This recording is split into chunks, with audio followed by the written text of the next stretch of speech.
White cataract. Let us see how it goes. It will go well in your hands, no worry. Sushil, are you there?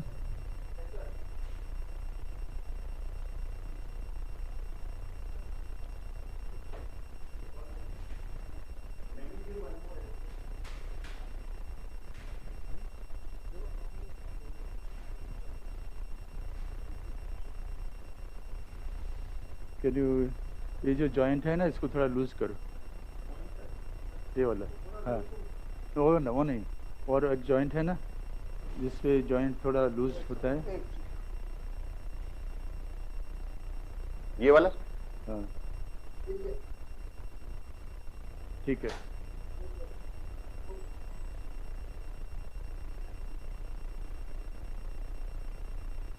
Right.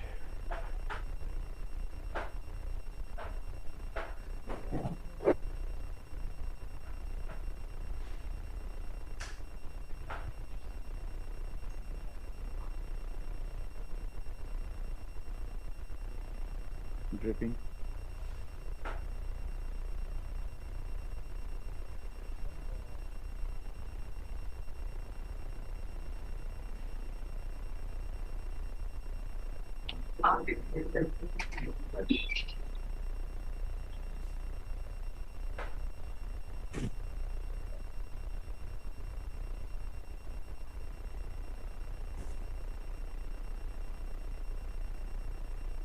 It's not necessary.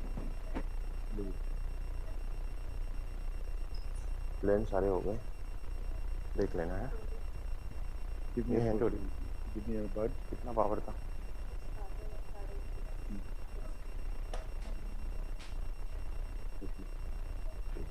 ये लोग सब 2.8 करेंगे. Coffee पिलवा दो, बाहर बिठाएं दो doctor. बोल दो आ गई. कब होंगे?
Good morning to all.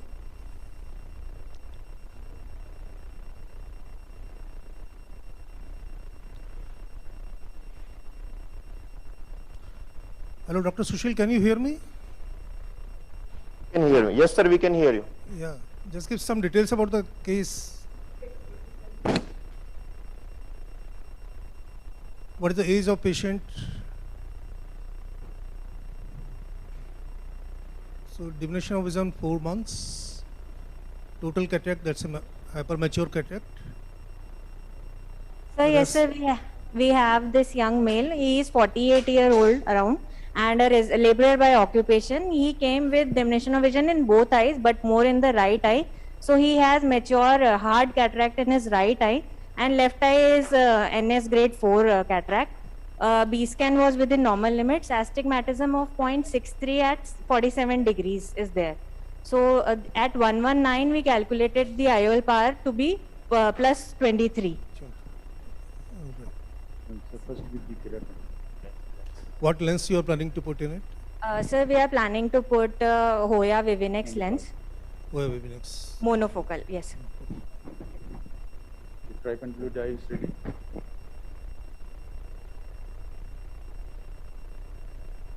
So it's a almost mature cataract, and white cataract a very challenging situation.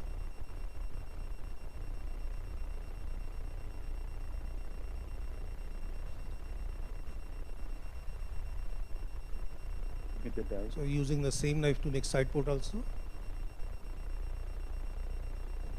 Do you have air? Yeah. Air bubble.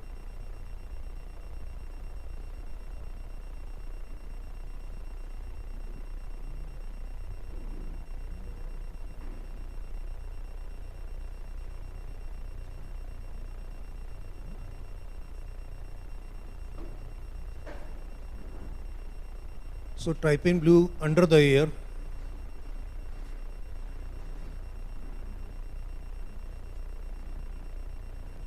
Air helps to protect the endothelium.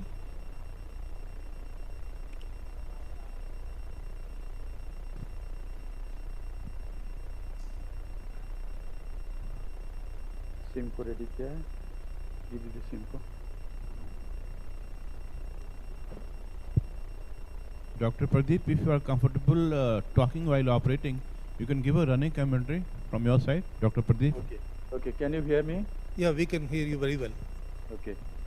So I'm just washing the dye out with this Simco cannula, because if there is some dye, concentration of dye is not equal all around, then it causes some problem in visibility. Yeah, But- little louder, please, for the audience. Okay. Can you hear me now? Yes, yes, yes. So after staining the capsule, I wash the dye out with BSS, and now I inject Visco. Visco, what is that? SPMC. This is 2% SPMC, filling up the anterior chamber. I'll apply some dye over the cornea also. So HPMC in the chamber, HPMC to coat it. Yes. Give me the side put. Hello, AV crew, Can you can you afford increase the volume a bit? Hello? AV crew, please increase the volume. Can you increase the volume? I think it's a little difficult while operating to speak loudly.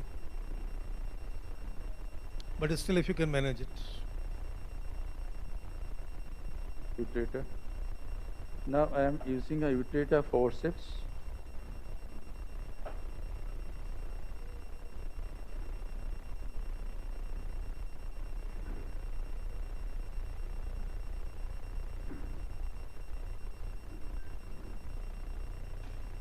No, don't do this. Give me the visco. Give me the dirt. Give me that water.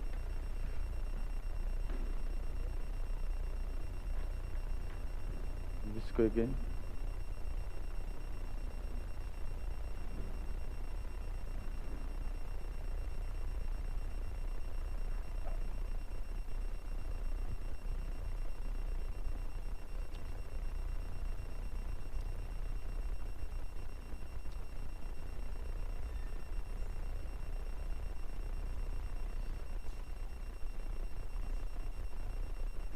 Give me the Simco again. Simco.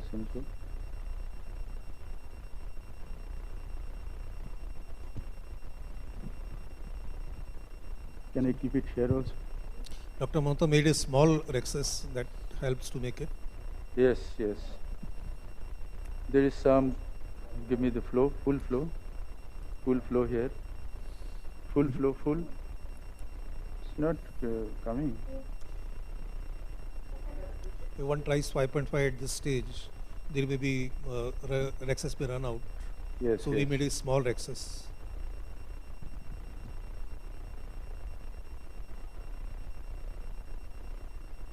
This water is not coming, sister. It's not. Dr. flowing. Mohanta, would you like to enlarge the rexus later on? Excuse me. Would you like to enlarge this rexus later on? No, I have to decrease the intralenticular pressure. Yeah, Then it will not run out. all right. So this is a special situation when intralenticular pressure is very high. small rexus has been made. He'll remove some of the cortical matter. After that, he'll increase the size of the rexus. No water is coming. Why? We keep it there, full flow.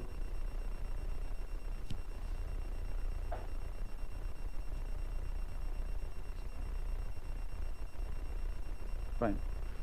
Let's go again.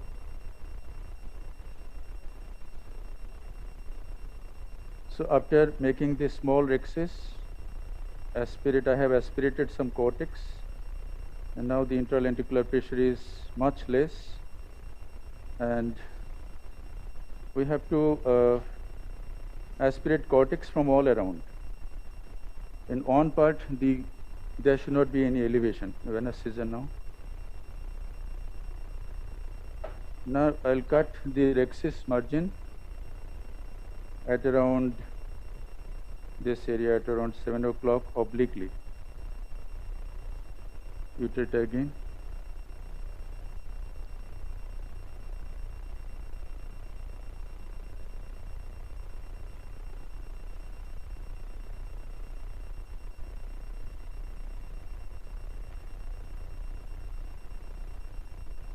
Let's go.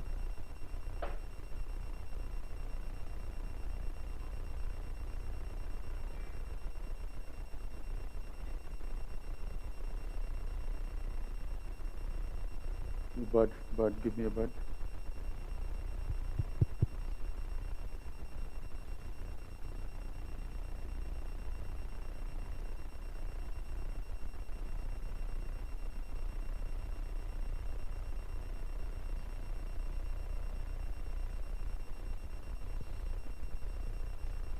So after releasing intralenticular pressure, the capsular rexus is being made bigger. Yes, now Feco. Bisco, some more bisco.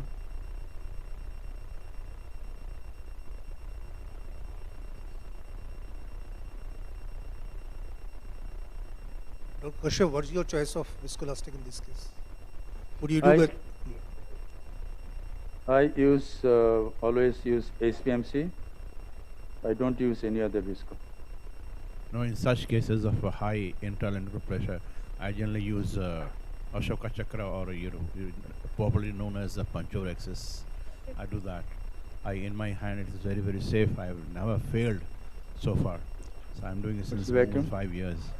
Make 450, 45, and 70. 45.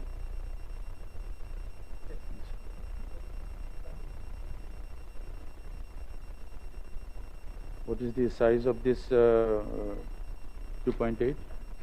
So I'm going with the 2.8 millimeter continuous irrigation. Make continuous irrigation.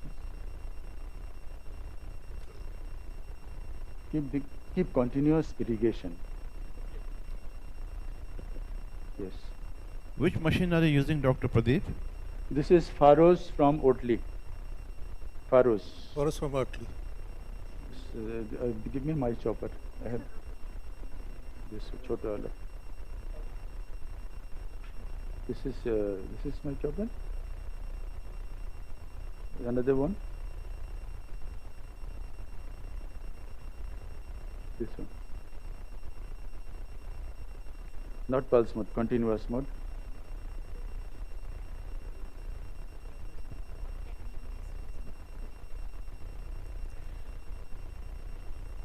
What is the technique of chopping for nucleus management? What I am trying to do is my own technique, submarine chop, where I will go into the substance of the nucleus, go through the nucleus for this part up to this part, and then I will crack with the small chopper. I think that's a very important technique by Dr. Mahanta. That's called submarine technique. Dr. Pradeep, Yes. this You'll chopper has specific features. Any specific feature with this chopper, which you are using for the terminal chop submarine technique? No, this is any chopper can be used. Any we can small do chopper. this with any chopper, any kind of. Any kind of chopper. Chopper is not important here. The important thing is You are going through the substance of the nucleus and cracking the nucleus with the phaco needle itself. Yeah, I am getting the point. But important thing is this: the tip of the chopper. I think it has some specific feature to prevent. If it is very hard cataract, just Yeah. expose it little more. Yeah. This cataract is not very hard, so I'll go through this,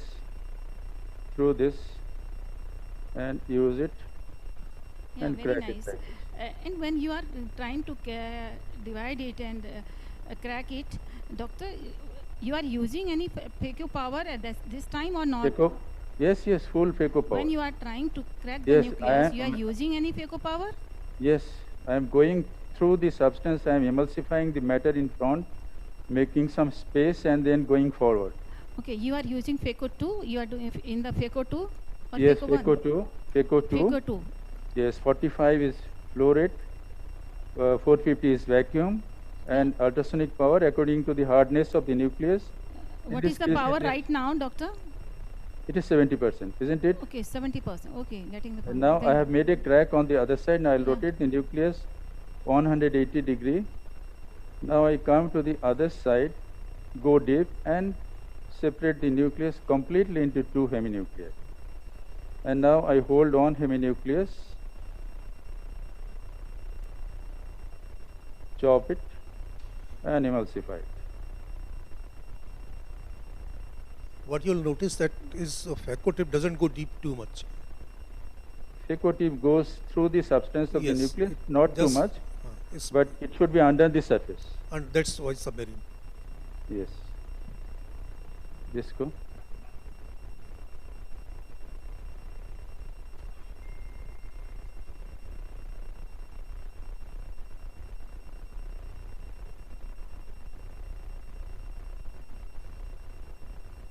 So one heminucleus has been emulsified. This is the other heminucleus. Just put it here. Yes.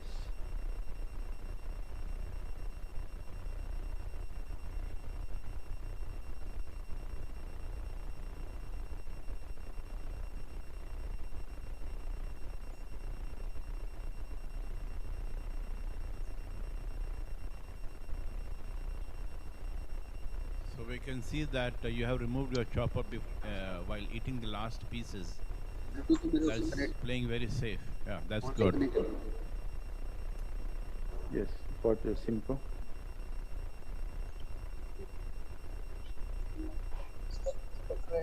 Full flow. Full flow.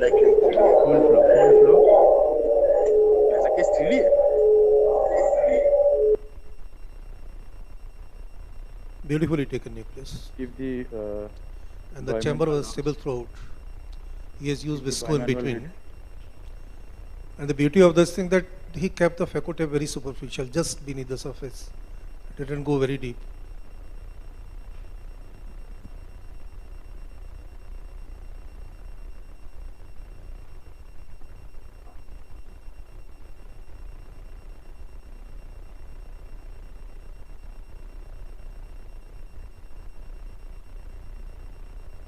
Give me bimanual.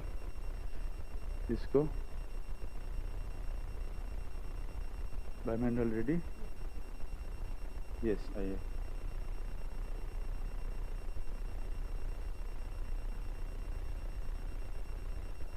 Aye. So he has used the Simcoe cannula to remove all those cortical matters. There are some sub-incisional cortical matters. Probably he'll use now a bimanual technique for irrigation aspiration. Yes. Continuous irrigation. It's not continuous. Why you are doing that?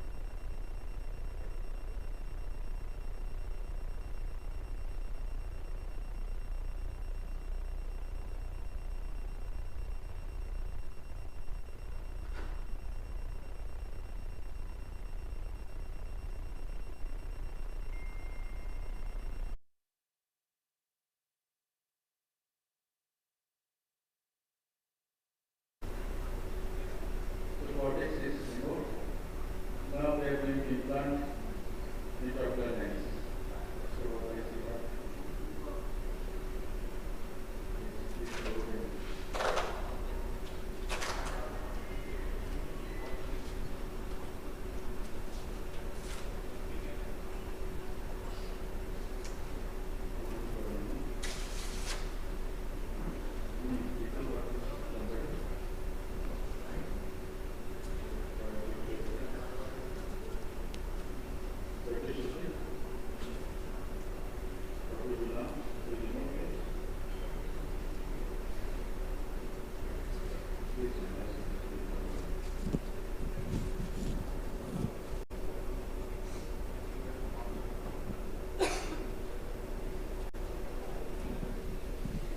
So it's a VVNX preloaded IUL, and it can go easily through 2.2 or even smaller incision.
Very nice surgery, Dr. Pradeep. Congratulations. Very nice.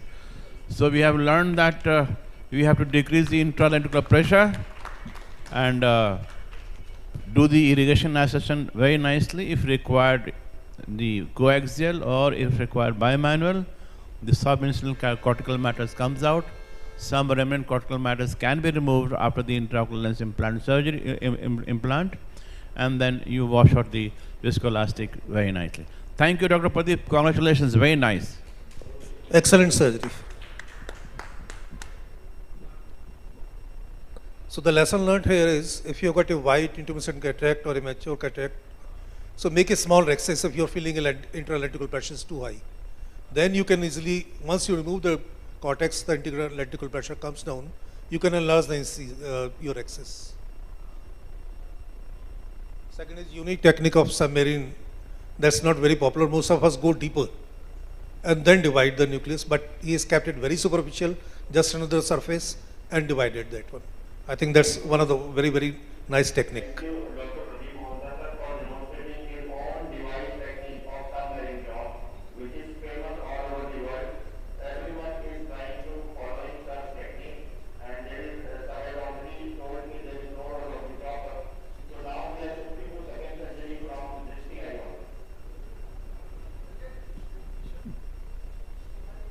Excellent, and congratulations, Dr. Mahanta.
So, Dr. Pradeep, you give moxifloxacin in all cases after the surgery?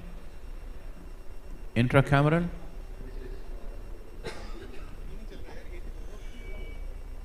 Dr. Pradeep, there's a question for you. Do you use intracameral moxi in all cases? Yes. Routinely?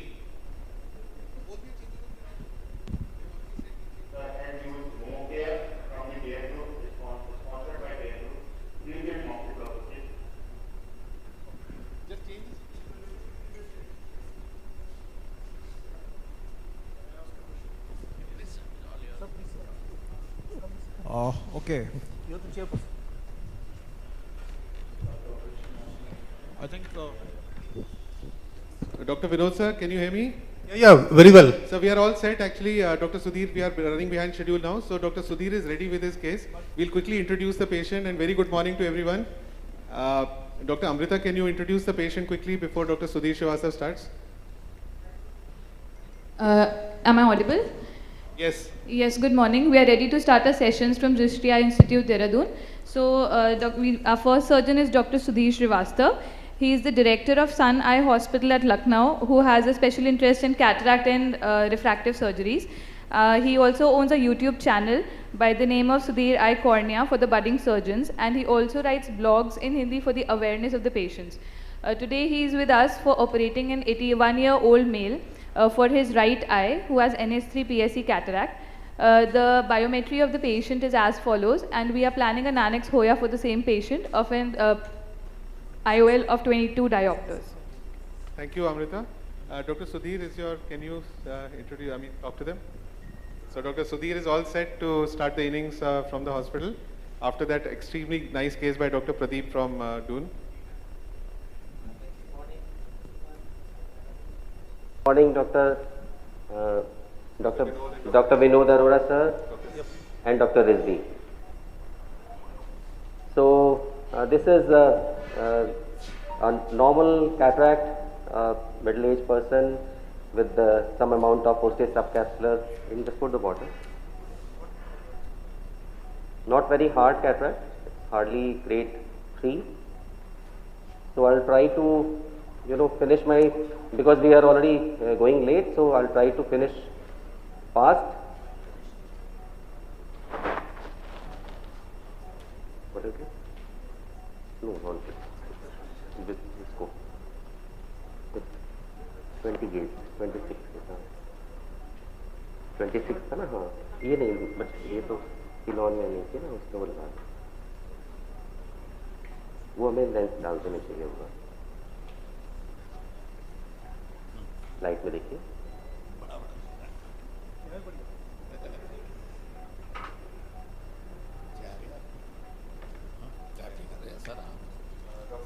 So this patient has vision 6/9, but the cataract because lot of disturbances. Yeah, so because the posterior subcapsular cataract is there, he must be feeling lot of problem of glare, and especially if he is active, then problem in the night time while driving. Right. Dr. Vinod sir, are you on 3D or on LED?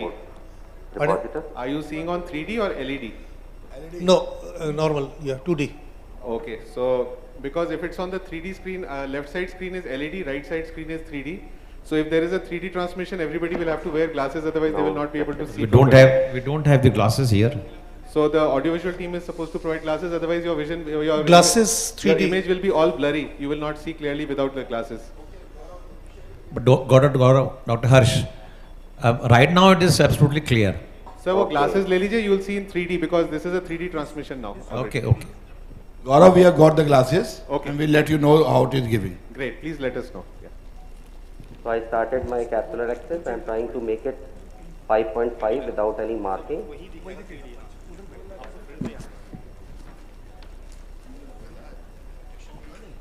So I think you can see a Callisto display. Dr. Sudhir is not seeing in his microscope right now, but the Callisto marking should be visible in the OT, in the audience this thing transmission. Hello. Gaurav, yes. Sorry. Which side is 3D? Because we are not able to.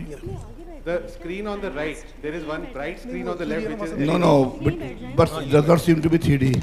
You have to wear glasses and you have to sit at a little bit of distance, like about. Yeah, we are sitting at a little bit distance. So you have to ask the local वहाँ पे Abhishek and all from television will be there who will tell you how to use it. Abhishek, from audiovisual team. Anyone from audiovisual team? So backbenchers have advantage here. They see better.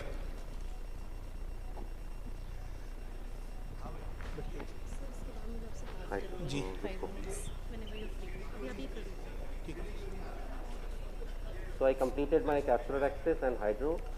I did hydro delineation and dissection both.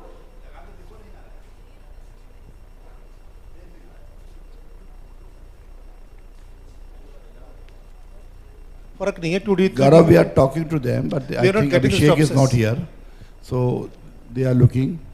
but it is not 3D now.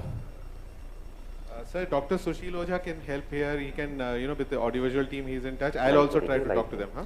Abhishek is actually not here. Rashid, please look for. We are not getting 3D. It is normal, Gaurav. So, where is Abhishek? These glasses are a little soothing, that's all. So, we,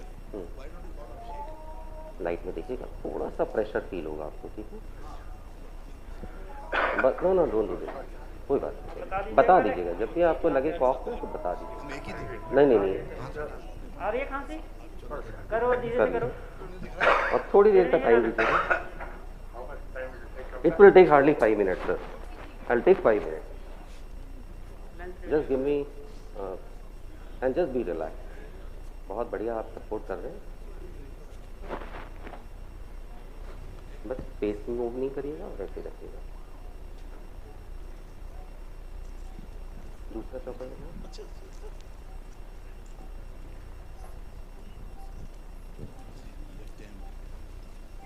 normally I use Sinsky.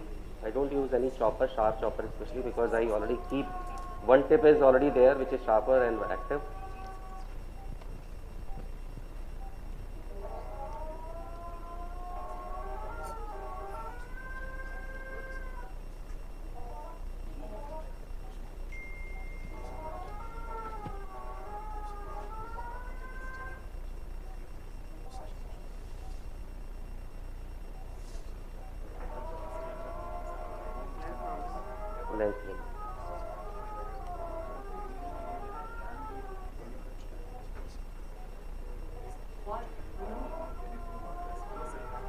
So now I am in quadrant mode because I divided the nucleus in part. Now I am picking this segment.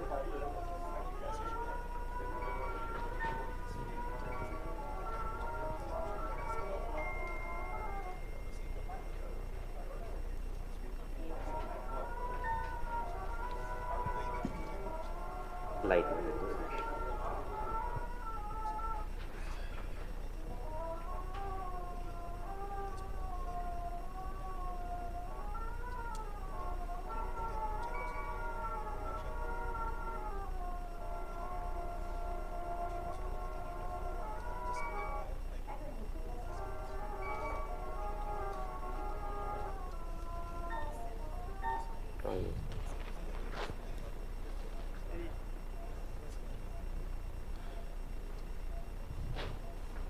So, Sudhir, what lens you are going to implant? Sir, I am going to implant Lennox from Hoya. What is the specialty of this lens? Dr. Sudhanshu? Sir, Lennox is, first thing is that, really? It's not working.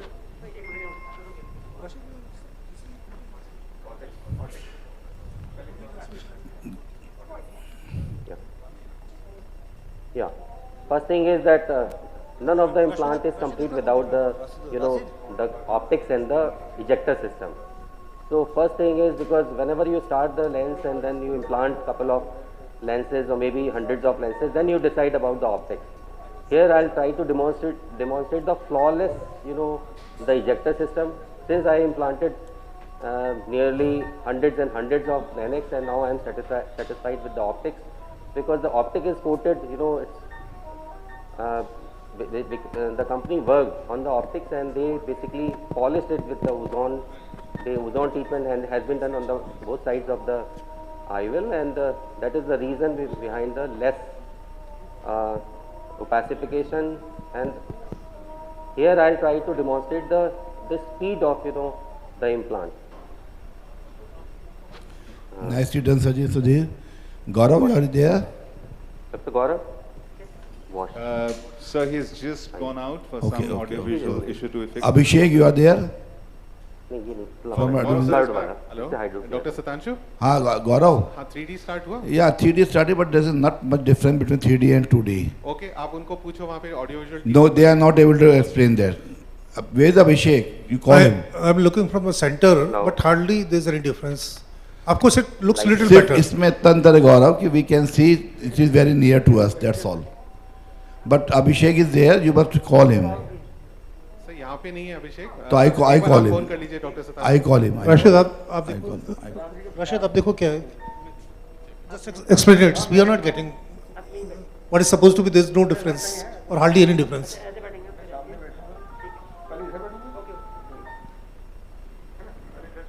No, red, blue one, green one. Dr. Sutansh, Dr. Mathur sir. हाँ सुधीर बोलो. Yes, I always try to implant the lenses under high viscosity viscoelastics because it is very easy to explain. Now, this is I want to show you. This is the ejector. It comes in a preloaded state, and we just push it and we inject some amount of viscoelastic. Now, ऐसे रखिएगा sir, थोड़ा out हो गए थे, बहुत अच्छा. Dr. Mathur, just see the speed of ejection. Nicely done, Sajay Sudhir. Very ease of implantation Yes. of the lens. So this is the beauty of this implant, very easy ejection. I think whenever we start any new lens, we want to see the ejector system, because without ejector system, lens is not complete. I agree with you. Later because I agree with you. Implantation, this cartridges and injector system very good of the Hoya. Yes. I think Hoya is much easy to insert even with a smaller incision also. Some lenses we find difficult to insert through 2.2, but Hoya goes very easily that way.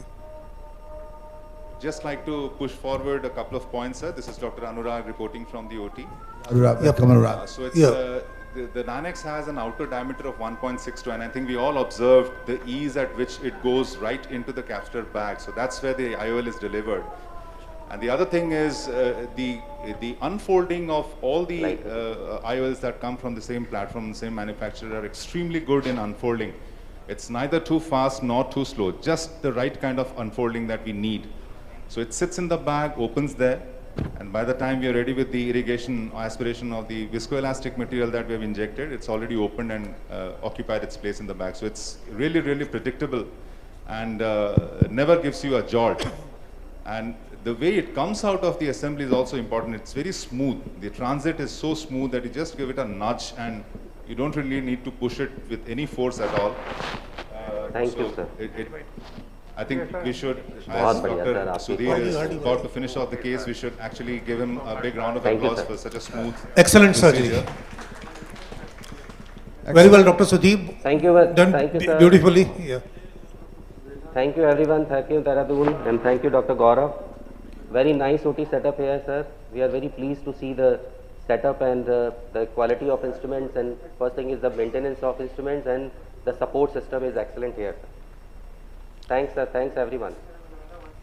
Excellent surgery, sir. I think the bottom line is that the folding and the unfolding of the IOL is extremely important in a phaco surgery. Exactly. And I think this is one aspect on which a lot of importance has not been given so far. So I'm very pleased that this point has been highlighted by you in your surgery. A very good surgery done in the end, sir. Thank you.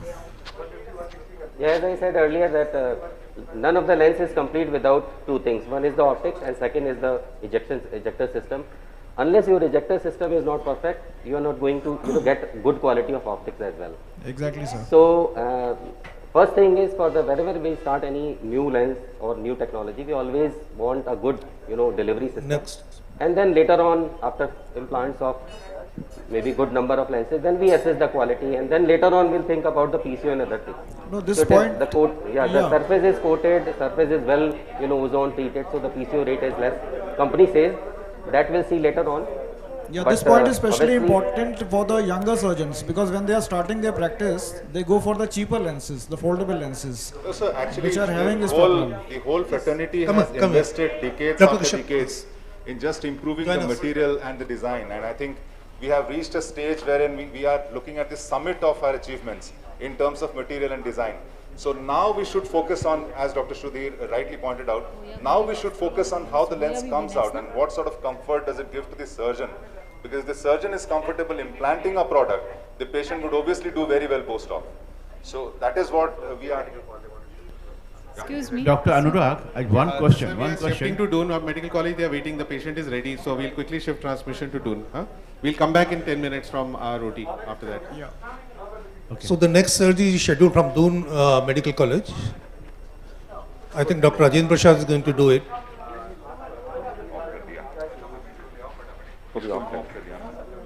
So everybody know Dr. Rajendra Prasad has developed so many techniques for doing capsular access like swing technique. Then he's also known as Terminator because of the terminal chop technique. And he keep on putting a lot of techniques. Today, maybe tomorrow, he will be presenting some more techniques for doing cataract surgery in a better way.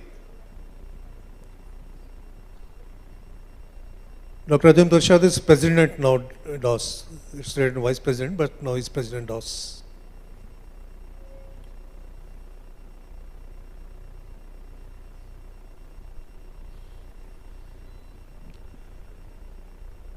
Hello, Dr. Sushil, can you hear us? Yeah, in the meantime, one point which I would like to emphasize for our younger residents and surgeons is that when they are starting their practice, generally in the interest of the packages, they go in for cheaper lenses and the quality of those lenses may not be so good. So whenever these lenses fold and unfold, most of the time the accidents happen during those stages. So I've come across so many incidents where after a wonderful phaco surgery, in the last part of the folding of the unfolding of the lens, it lands up into trouble. So my advice to the younger surgeons is please don't compromise on the quality of the lenses because that will make a big difference in the final outcome of the surgery. I think now we can shift over to the next surgery. So here is Dr. Rajendra Prasad. Dr. Sushil, can you hear us? Hello, we are not getting any audio. Dr. Sushil? Yes, sir, we can hear you. Okay, okay. Just something about the case. Just to introduce me, I am Surgeon Dr. Rajendra Prasad, who is an terminal job, doing either microphectomy, terminal magazine, hybrid research for PPC, and he has many awards, National Innovator Award 2018, ACRS Plus Video, Consecutive 2022 award, so we have received gold medals, almost every conference. Now, Dr. Prasad will tell about the history of the patient. So today we have a 65-year-old female, housewife by occupation, resident of Dehradun only. She presented with diminution of both eyes, but more left eye, more in the left eye. Since past 1 year, the grading of the cataract is in right eye it is grade 3 cataract, but in left eye she has 20% mature cataract, and her left eye vision was hand movement close to face. The T-scan we did it was within normal limits, and she has an astigmatism of 0.75 at 3 degrees in her left eye. So the eye power is plus 26 at minus 0.05 myo, and we are using Koya Viginex monofocal lens to evaluate. And the patient is very lucky to get operated by sir. So I'll hand over the video.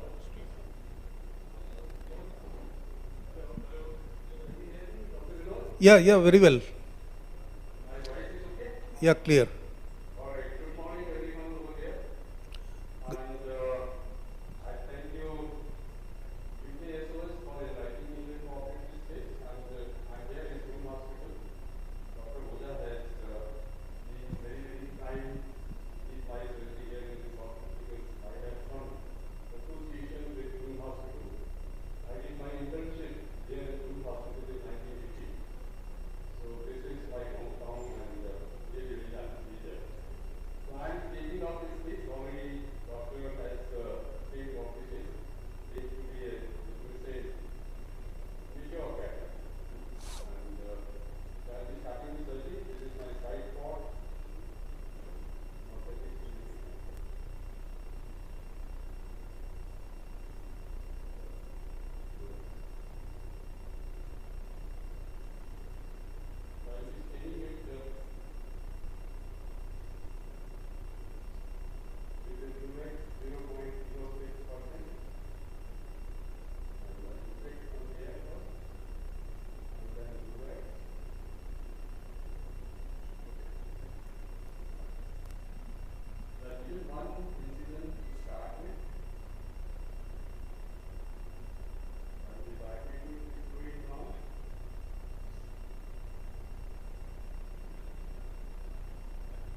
Yes, very well.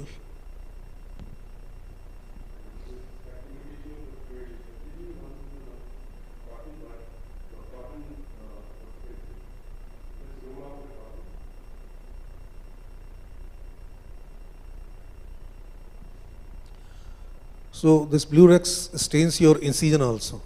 So it helps to identify. Sometimes you can't see where the side ports are there. So that's one of the additional advantage of staining.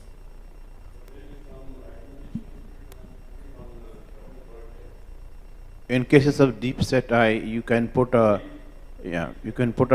gauge piece there near the lateral canthus, so that all the fluid is drained from through that to the bag.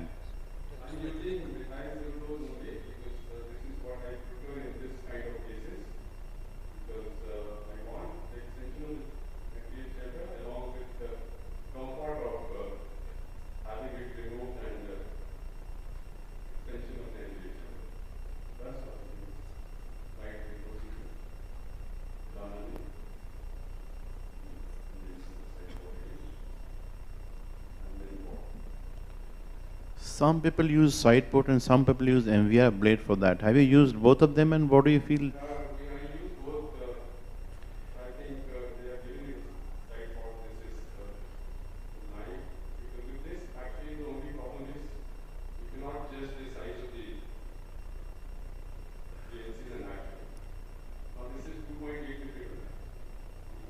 Can you center it? Can you center it? Yeah, a little. Yeah. We are not seeing the upper part, superior part. Yes, yes. Now it's better.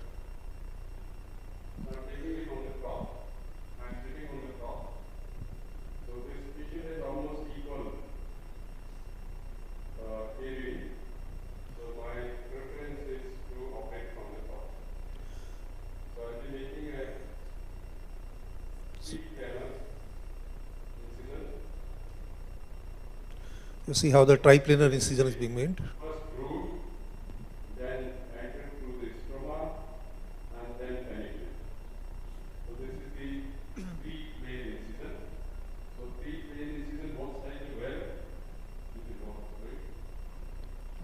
Just one clarification. In case of deep set eyes, and if the K readings permit, will a temporal approach not have been better?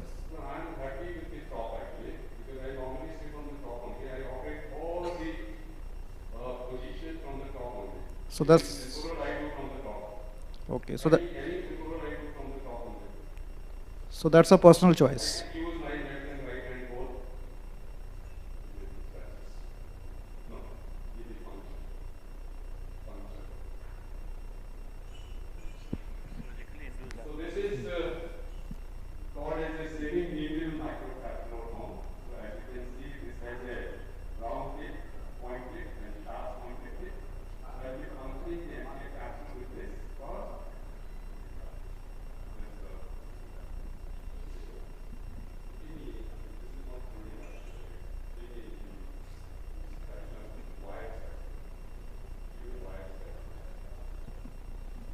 This swing needle is just like the needle you see in the swing machine.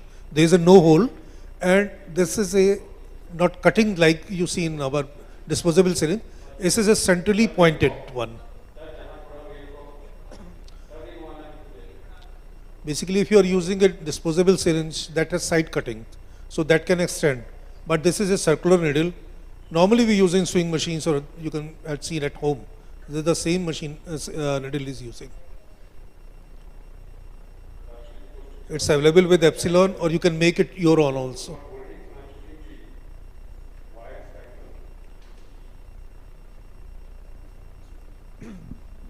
Again, in deep set eyes, I think one modification could have been, instead of doing a lateral canthotomy, you could have just done a crushing of the lateral canthus.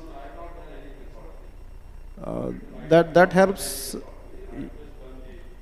Yeah. No, but especially for the beginners, I think that, because that avoids pooling. So just crush, you don't have to cut it actually.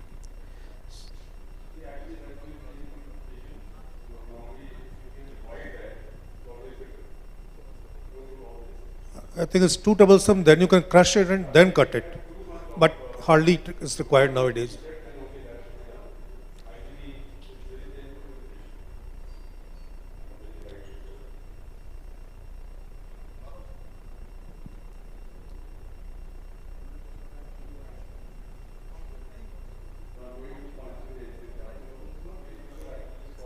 It's a 2D. It's a 2D. You wouldn't see any difference. It's a 2D. It's from Doon Hospital, yeah. Yes, yes.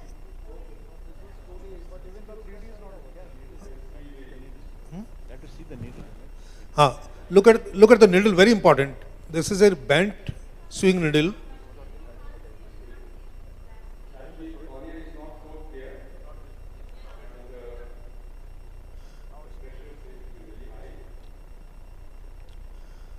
So basically that makes a smooth central puncture without going sideways. That is the advantage of this needle. And Dr. Rajendra Prasad has mentioned earlier also that you can make multiple incision also. Then you can join them. Or you can make a one needle, one central incision that takes care of the intumescent cataract. Dr. Rajendra Prasad, can you show the needle under the microscope? So can you focus on that needle here? Okay, just you let you finish your surgery, then show us. So he can make a very small central opening.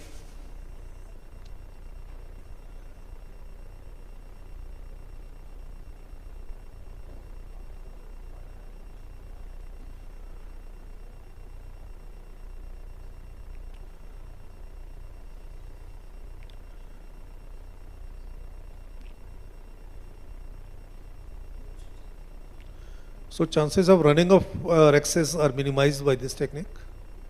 So there are many ways to do white cataract or intumescent cataract. In the earlier surgery by Dr.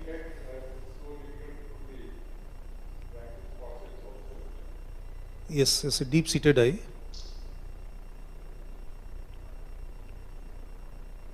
And putting visco in between is very, very important once you're doing the rhexis, especially like eyes these.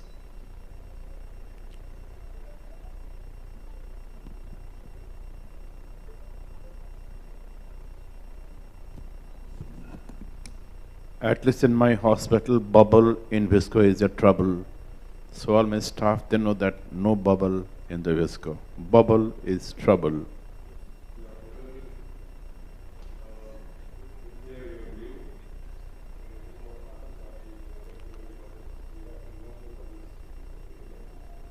Is it a HPMC you are using?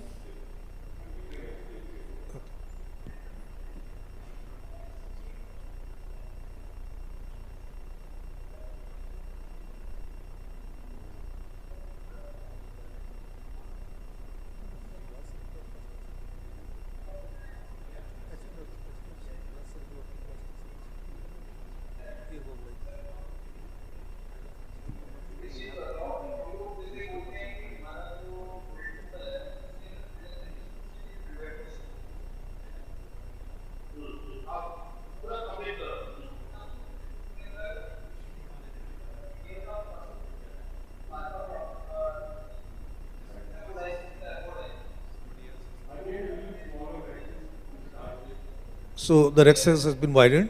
Can you little center it? We are not seeing the superior part.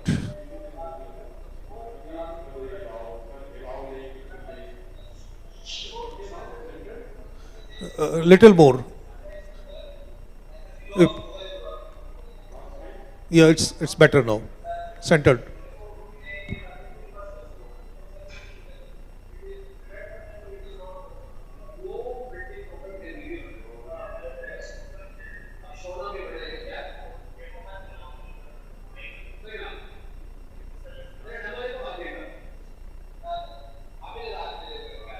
There's a lot of disturbance of the audio, please.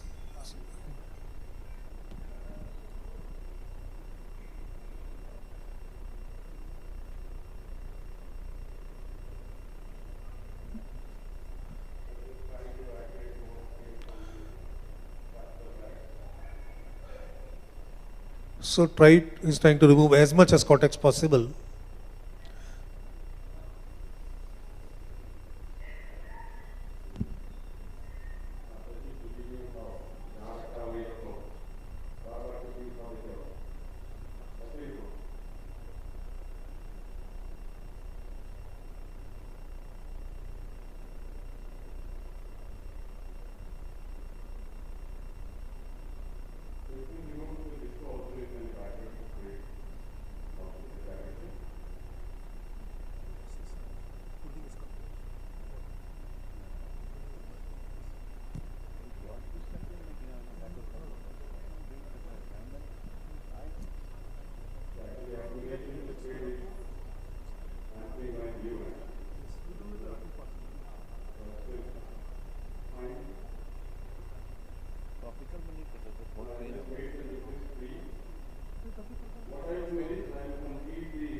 You see, it's a deep-seated eye. There's a lot of pooling of fluid. So it causes almost this is a submarine cataract, you can say. And patient is not very cooperative, so make the things much tough.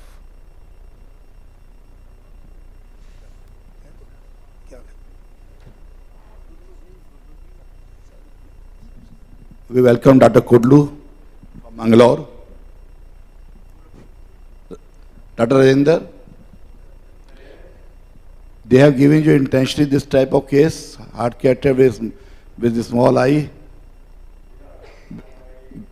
because they want to see you are going to handle such complicated case.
Excuse me.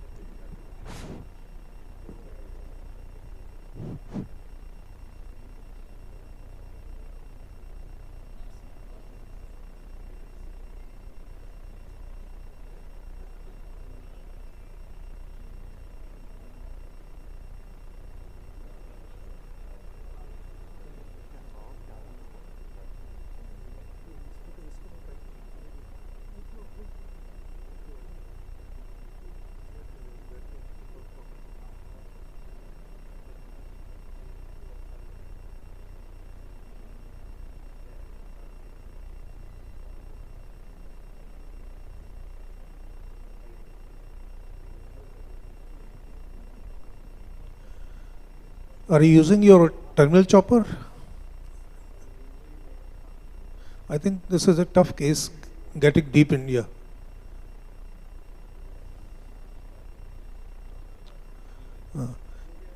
Maybe incision has to be increased a little bit. Okay.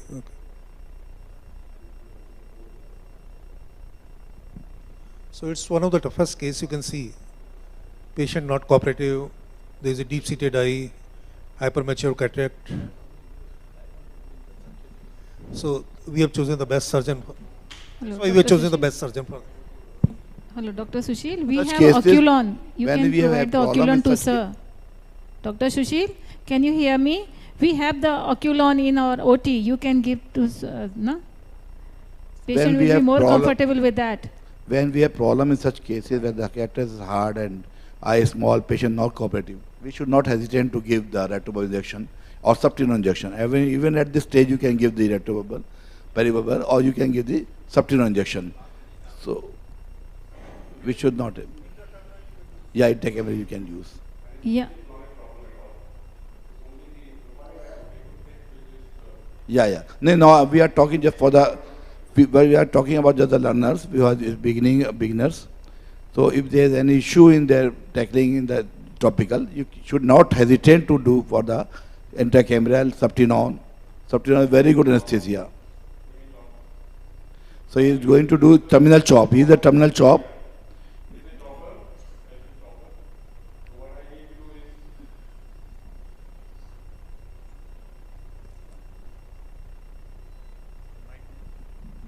RP, Dr. Kudlu here. I could able to see your terminal chopper. I use your chopper always because the most safest chopper, I believe, the chances of rent is almost next to zero.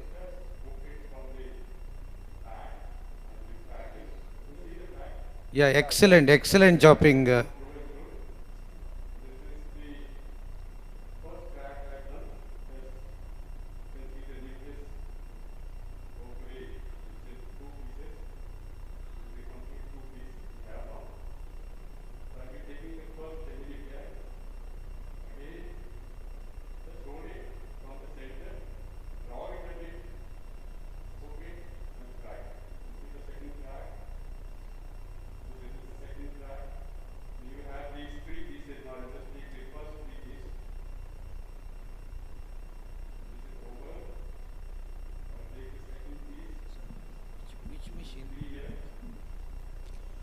Feroz, Atli.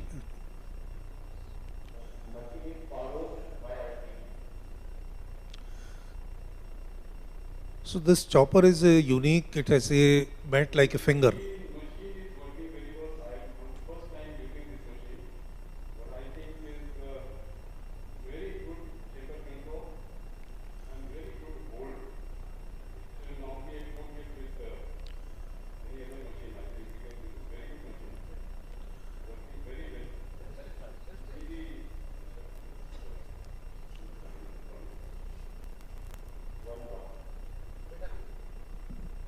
Could you just elaborate on the settings you are using right now, doctor?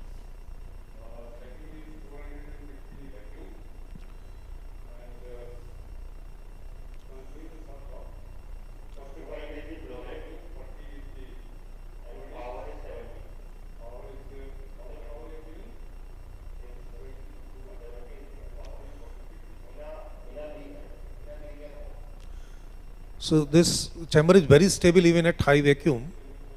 That makes the machine very good, earthly machines very good.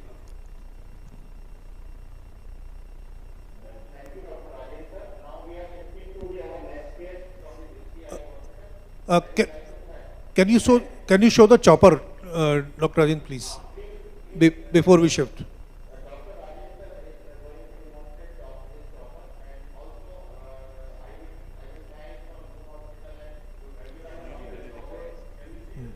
Also, your chopper and swing needle also, needle your. Yeah, this chopper is very unique. You see.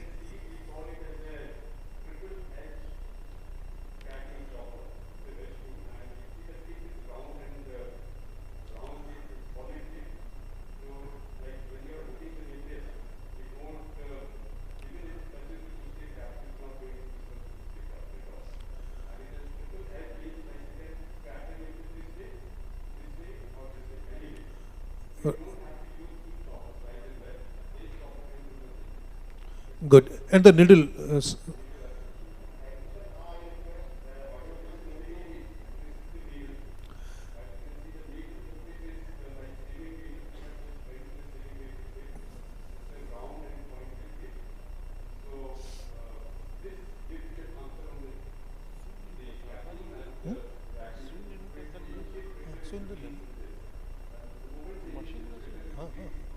Round है ना आगे से मुड़ा हुआ है इसको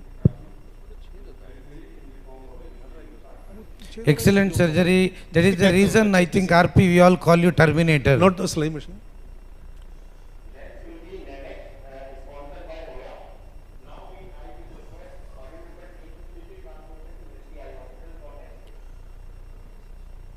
So,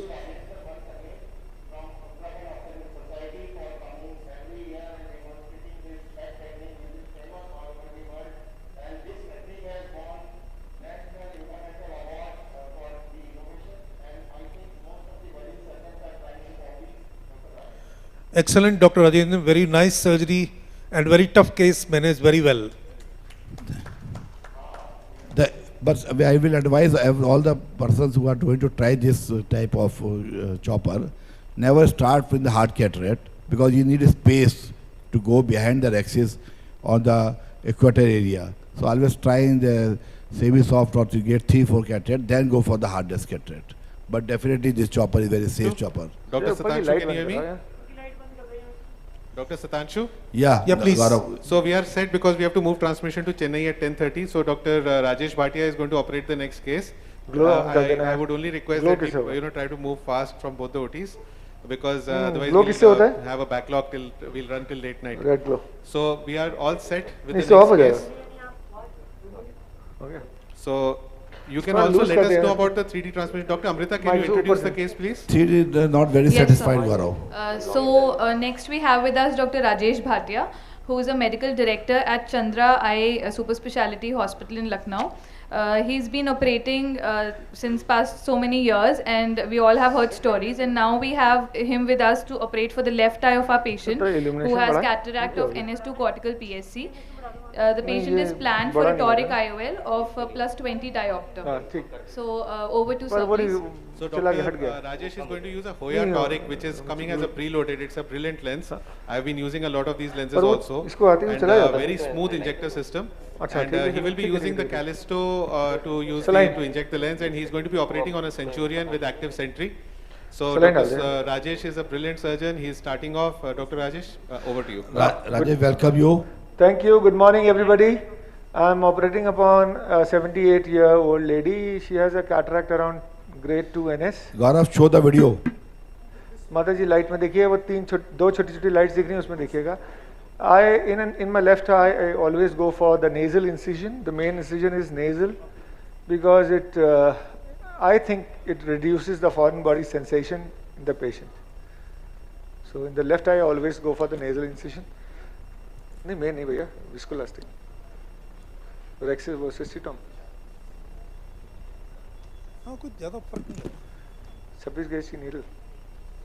ये बहुत मोटा है तो आगे अनला यार. I think these glasses are the more soothing than a 3D effect. Dr. Virod, you have to keep 3D in your mind, then you will start seeing 3D. अरे वो चल गया, लेंस इम्प्लांटेशन. वो चाहिए था joystick.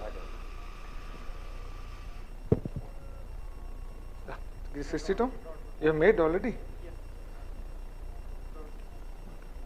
No, I don't need. माता जी light में देखिएगा. Sudhir, you are operating in topical? Yes, he's operating under topical. Yes.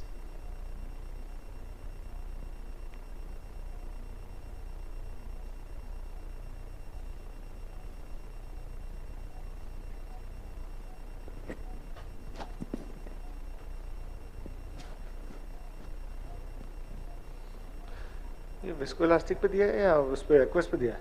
Fluid पे दिया है. इसमें कैनुला सिरिंज में विस्कोइलास्टिक है कि सलाइन न दिया करो यार. चलो viscoelastic. Now the position, patients position इसमें आएगा कैलिस्टो में. नहीं कैलिस्टो में कर रहे हैं.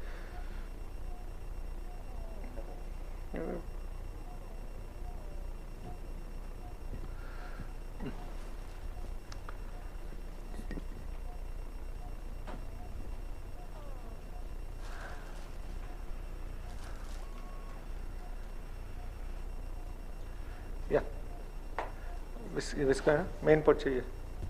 Main port please. अपना कैलिस्टो ऑन कर दीजिए और the main incision 160.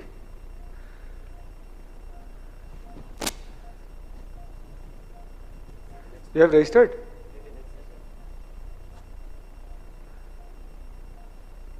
Actually, I am used to Varian. I have never used Callisto in my life, so I am totally unaware about how it works. Good morning, Rajesh. Dr. Kudlu from Udupi, Karnataka. Good morning. Welcome to North, sir. What a nice Rexis you did. It was really excellent. And in fact, Callisto is also more like Varian only. You will not have much difference while operating on table. And similar results with the Callisto like Varian. I do have got a Callisto system in my place. Good morning, Dr. Kudlu. I'm Dr. Sudhir. Yeah, Sudhir Srivastava, good morning. Table Good morning. So welcome The whole Lucknow team is here only. And the south too, sir. Table ऊपर करके mic इसको ऊपर करना पड़ेगा. ये बहुत नीचे है यार. टेबल ऊपर कर दीजिए. हाँ अब ठीक है. Sir, it is the hospitality of Doon and Dr. Gaurav and Dr. Devnagari. Arora. Devnagari. Gaurav Luthra, Vinod Arora sir, Satanshu Mathur. Sir, you also come from Devnagari. Yeah. Sir, Callisto on हुआ? Huh? Dr. Kudlu, something about Callisto. Yeah, Callisto purely it's a markerless system. What exactly, suppose if you do have got IOL Master 700, through the Wi-Fi it will go to the Callisto. Then wherever you want to put the incision, Callisto itself will tell about exactly where you have to put the incision. And it has got a facility how much Rexis you want to do. Suppose if you want to do a 5.5 mm Rexis, it will come on the monitor. Then you can do the Rexis. Mainly it is useful for, especially for incision. वही incision है, पर इसमें नहीं दिख रहा है. इसमें नहीं दिख रहा है. Yeah, we cannot see. हम तो लगा देंगे 160 is not a problem.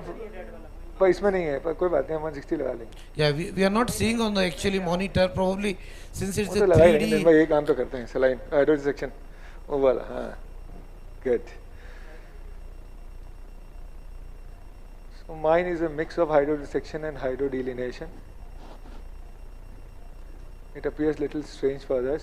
Good morning, Kudli sir. This is Dr. Anurag reporting from the OT. Yeah. Good morning, Anurag. How are you? I'm fine, sir. Thank you. Hope you're fine too. Yeah. So the initial difference that I can almost immediately notice between Varian and Callisto is that you have a full digitalized Mendes ring focused on the limbus in Varian. I cannot see that here, though I don't know whether it's in the settings and that can be changed or not. It can be changed actually. Maybe. But Varian just shows you exactly where the axis is, where you want to enter. No, similar kind, there is no difference at all. I have don't done know. in both the machines. I just cannot see with the ring. We can see the ring here, but we cannot see along which. Light में देखिए. So maybe something's there in the setting which is ऊपर not been आपको set. दो लाइटें दिख रही हैं, उसमें ध्यान से देखिए. Both the machines are fitted with excellent tracker systems. So even if the eye moves, the machine tracks it and focuses the ring right on the center. So that's one beautiful aspect of these markerless systems. They tell you where to enter and they also tell you which direction the blade should be aligned to. So you don't, on both the limbs of the section essentially are of the same length. So the section becomes actually a square, which is astigmatically very, very neutral.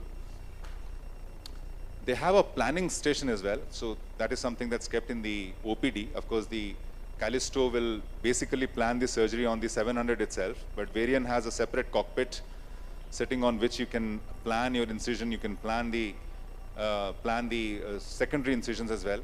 And it'll also tell you the refractive power post-op. So it's got a very good predictive value. So it'll show you the glass refraction that the patient is likely to be left with following the surgery. So you can accordingly change, customize your incisions, customize your lens power, IOL power. So the planning is also something that needs to be seen. If you are using, so it's not something that should be used for the markerless thing alone. It also contributes to the surgical planning. Yeah, you are right, Anurag. Actually, I've been using this Callisto system last 5 years.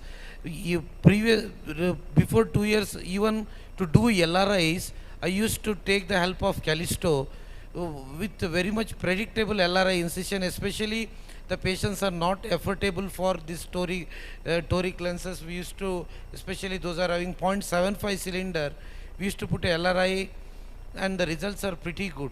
So only thing is all these systems are really good. We need to sit with the application specialist of the particular company, especially with Zeiss, to know more and more inside of all these machines. The only thing with the LRI planning is it will show you the span of the LRI, it will show you the axis of the LRI, it will also show you where to put it at 8 millimeters or 9 millimeters. Yeah. The only thing that you need to plan separately is you don't know the corneal depth or the corneal width at that particular location. So if you have a machine which measures the corneal width at that particular location at 8 millimeters or 9 millimeters where you're putting, because it will only show you that you have to go at 90% depth. That is the reason I think LRI has become unpopular and people almost stopped doing LRIs. True.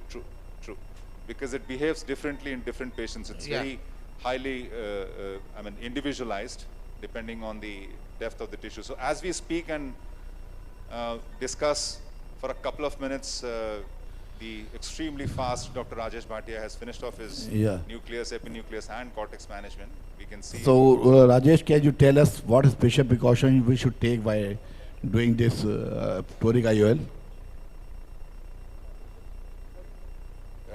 Dr. Satanshu sir wants Anurag, to know. you comment.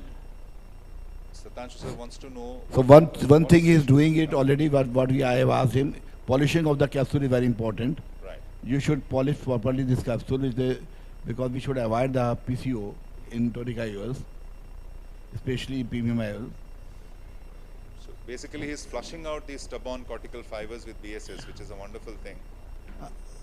Anurag, during the surgery, if your people get a small, what precaution you take for the toric IOL markings? The pupil gets small? During surgery, what precaution you take for the exact toric IOL setting? So the if the pupil gets small midway within surgery, so the axis of placement should be around 180. So we can see a narrow yellow line. I don't think it's projected on the video. No, not visible. Not visible. We can see here in the screen. So there goes the toric IOL. It has textured haptics, as we all can see, which contributes to the stability of the IOL. The markings on the IOL are also very prominent. We like to see the markings. You just focus on the So we can see the marking now in the optic. You can see the 3 holes. Yes. And the injection was really very comfortable and very soft. This injector was really good. This is preloaded lens? It is a preloaded platform, sir. It is a preloaded assembly. And now we have the tram track, 3 markings, as you can see. The middle one is right bang on the axis where we have to align it. And the 2 lines that are flanking the middle line are actually 10 degrees apart. So even if you keep the lens within 10 degrees, it's okay. Sometimes the parallax plays a role and you cannot align it bang on the axis. So if you are placing the IOL markings on one side of the reference of the alignment axis and within 10 degrees, then it's also acceptable. It also yields acceptable results. My question was, Anurag, when during the surgery, you can see the marking here just now. Yes. Because people dilated. Yes. Suppose people got a small. So I was actually, if you are using a markerless system like Callisto or Varian, it becomes very easy because the marking is through and through from limbus to limbus. No system is available. Just so for if no system is available and you have manually marked it, then unfortunately either you have to dilate the pupil again using pharmacological agents like phenocaine or even adrenaline intracamerally. If it's resistant to that, then of course, I mean, at that stage, I would definitely not recommend just to put in the IOL and aligning it. I would not recommend putting in any pupil expansion ring. What you can do is you can do a bimanual method. You can hold the irrigation cannula on the left-hand side and the whatever you are aligning the IOL with, the Sinskey hook or Y hook. That is a good concept. What I want to tell you. Yes. So you can dilate with this dialer and the eye cannula, and you can see where is the actual marking. I think sometimes it's become very difficult to do this condition. And there's a beautiful instrument developed by Dr. Sridharish. then you can put a mark on the lens itself. That's a called Ganesh marker, and that gives the impression on the center of the lens also. So if you're seeing the center, then it can be very easily placed. So that's like putting a mark on the lens. So that in any amount of constriction, you can do it very easily. So that makes the life very easy if your people has constricted during toric lens implantation. Yes, sir. This is So- real interesting, sir. Vinod sir said that. Yeah, yeah. Dr. So- Ganesh has modified that, putting a marker on the lens, and then the job of the surgeon will be very easy, especially when you are operating for a smaller pupil also. This particular case, once again, fantastic surgery by Rajesh. But one take-home message he has given. See, after implanting the lens, you could able to see him. He is going underneath the lens to take out the remaining viscoelastic that is behind the lens. That always prevents the lens to rotate, because the why people are very much worried about this toric lens. As you all know that even a small rotation of even 3-degree rotation, it loses almost 60% of the vision loss. So the removal of the viscoelastic behind the lens is very, very important, and the excellent rexis size also you could able to see the rexis is covering the whole of the optic portion also. So take home messages in toric IOL. I You should do the adequate size rexis. Optics should be always behind the lenses. We should not leave the viscoelastic behind the lens. We should polish the lens capsule very well. So these are the few, and always you should see the patient. If you are operating day, you can see after few hours or next day if the lens is in the proper place or not. Because if there is a rotation, then definitely the purpose of toric IOL is going to be defeated. So, Dr. Kashyap, you want to comment anything other than things what we have been discussed? I would add one point, that the moment you come out with both these cannula, that is irrigation aspiration cannula, you just see the anterior chamber. If the anterior chamber collapses, be careful. Again, fill it up with the saline or BSS and hydrate the wound properly. Hello, we have to. Hello. Yes, we can see. We can hear you from the OT. And do not hesitate in putting air bubbles so that the anterior chamber remains stable and the axis remains stable. Many times, Dr. Kashyap, when you So, do Dr. Satanshu, we have to shift to Chennai. Dr. Amar Agarwal is online. Can you shift the transmission to Chennai, please? Yeah, please. Yeah. So this, we are lucky to have the transmission from Amar Agarwal place from Chennai. So we are. Can we move the transmission? Audiovisual team, can we move to Chennai, please? Dr. Amar Agarwal Center. They are ready with the case.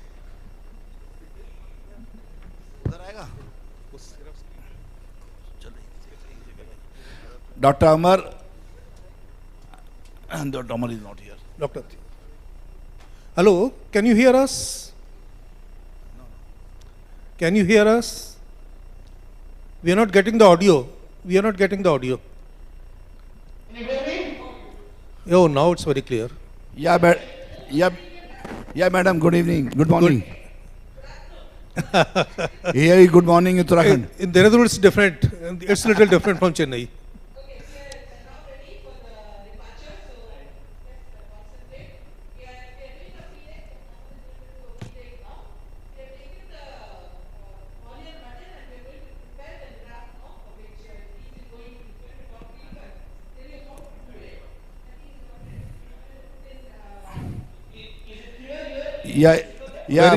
Dr. Amar, welcome you here. Satanshu here. Welcome you. Very well, sir. Welcome, Dr. Amar. Vinod Arora here. Kudlu is sitting with me. Say hello to you. Good morning, Amar sir. Good morning, Atiya madam. Dr. Kudlu here. Welcome from Doon Hospital, sir. Fine, sir. I am fine, sir. Good morning from my side also, Dr. Kashyap.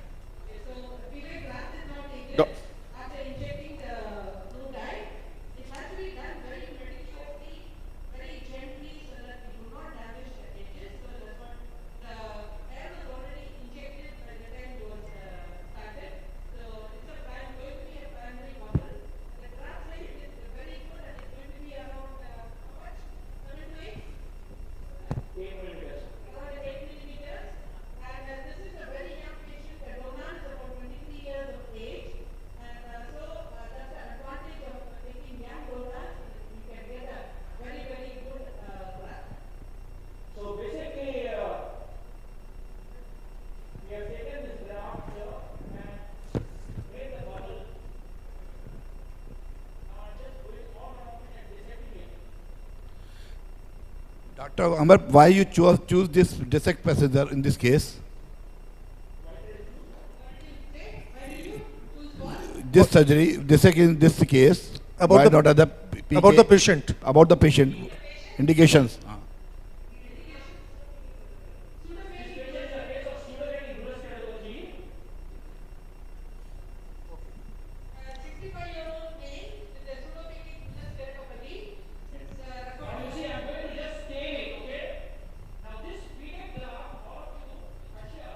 Yeah.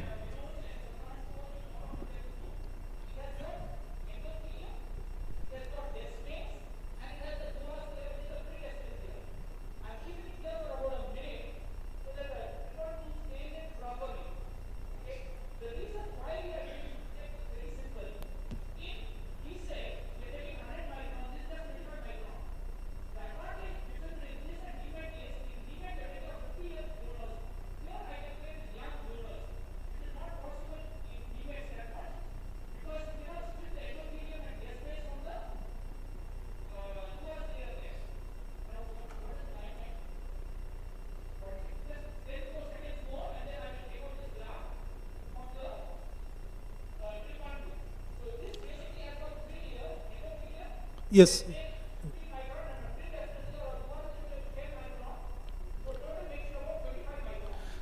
Dr. Amar, why you have stayed it?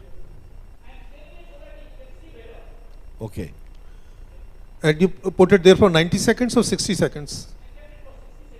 Okay.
Please also explain which is the inner side, which is the outer side. Which is the inner side and the outer side?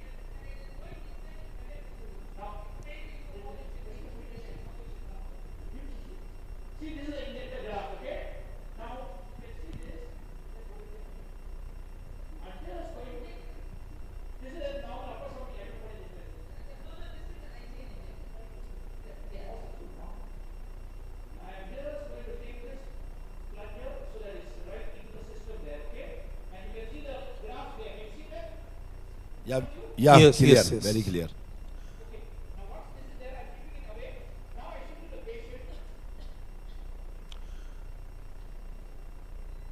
So basically it's a ICL injector, little different from. Okay.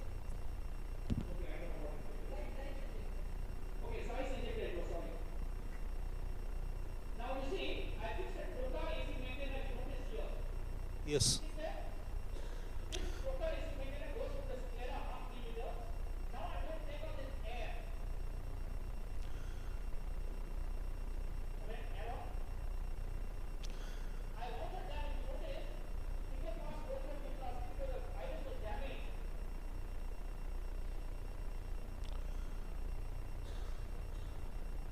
So it's AC maintainer with trocar which helps at snug fitting.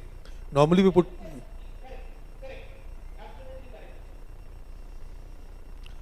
Normal AC maintainer can be leaky, but this is a very snug fit. There is no leak from AC maintainer side.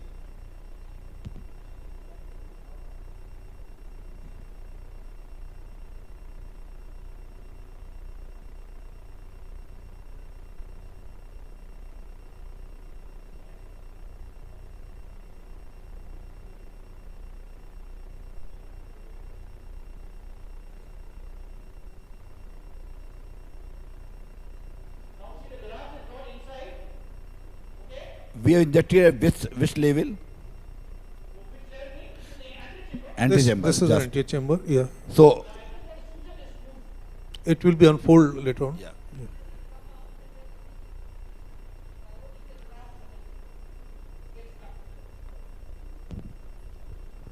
Amar sir, this case you are already finished papilloplasty. And the dissection also, I think. I just want to close this wound so that the graft sometimes can pop out.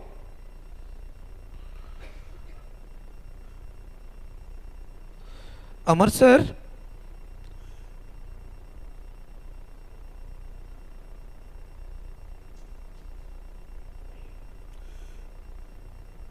Dr. Amar, you have done papilloplasty before only. Endothelium, your hello. Okay, now once I got the suture in place, now my next step is I need to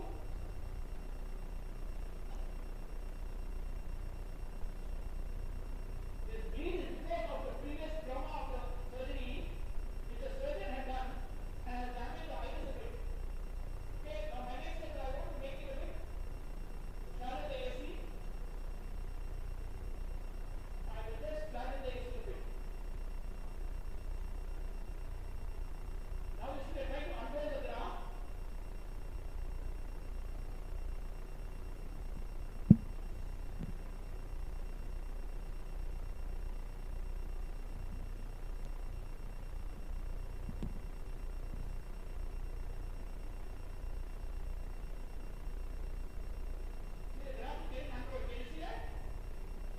It is opening, it is opening. Yeah, how to make out it is on the exact position?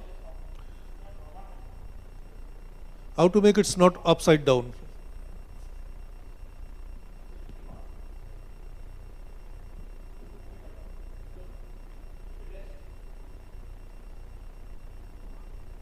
Now you see I just center it. Okay. Yes, yes.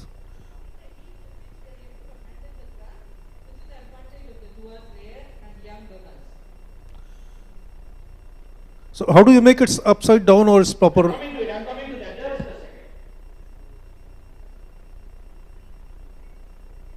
Now see this is unrolled here.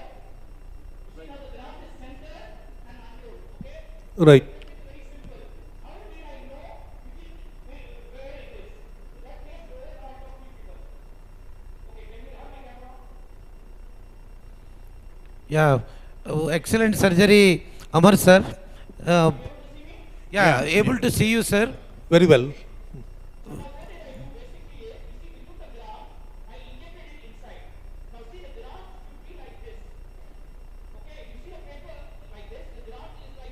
Right. Okay? This is the way it should be. That means on top I'm having the cornea. Here below is iris. Okay? If it is like this, it's upside down. You get my point? Yeah, fold it. Right, right. Okay.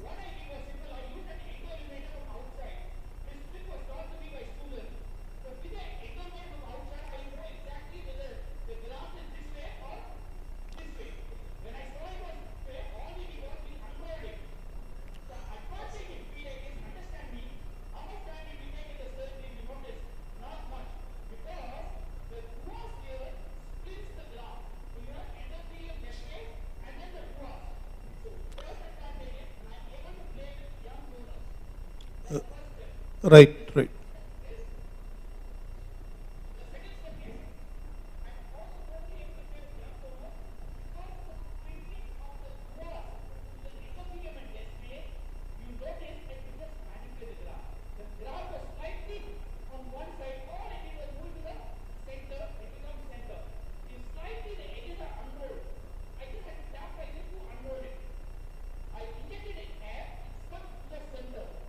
Right.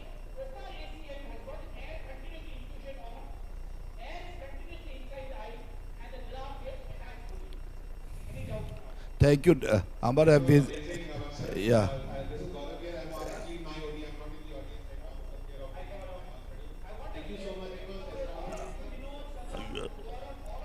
So we are so,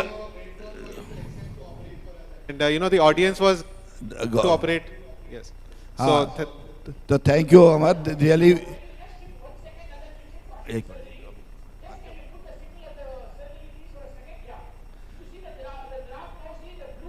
No, we. Yeah. That we can make out now why we have stained it, because just like the capsule in the hypermature catted staining always good, so we can see visualize it good. So thank you, Amar, and thank you. Yeah. Sir, Amar sir, last question, could you hear? You did in the same sitting 4th row pupilloplasty and also PDEC in the same sitting.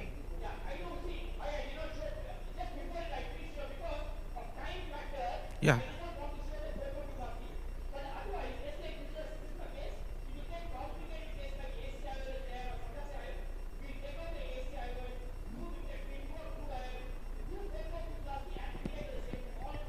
Excellent, sir. Fantastic, sir. Excellent, Dr. Amar. Thank you so much.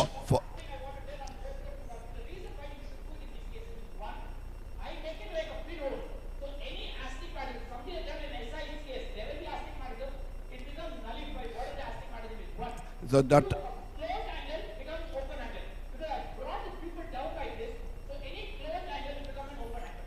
Dr. Amar, Gaurav has asked you to do dissect, I don't know, but we would have been more interested in showing you pupilloplasty. Because we are going to see, Ashwin is going to show us pupilloplasty. Achha, Ashwin. Ashwin is showing us a glued aisle with pupilloplasty. Because pupilloplasty has great role. I have tried it in many cases. Estimated from 4 diopter. Hi Ashwin, good to see you. Zero. We can see you and come to zero.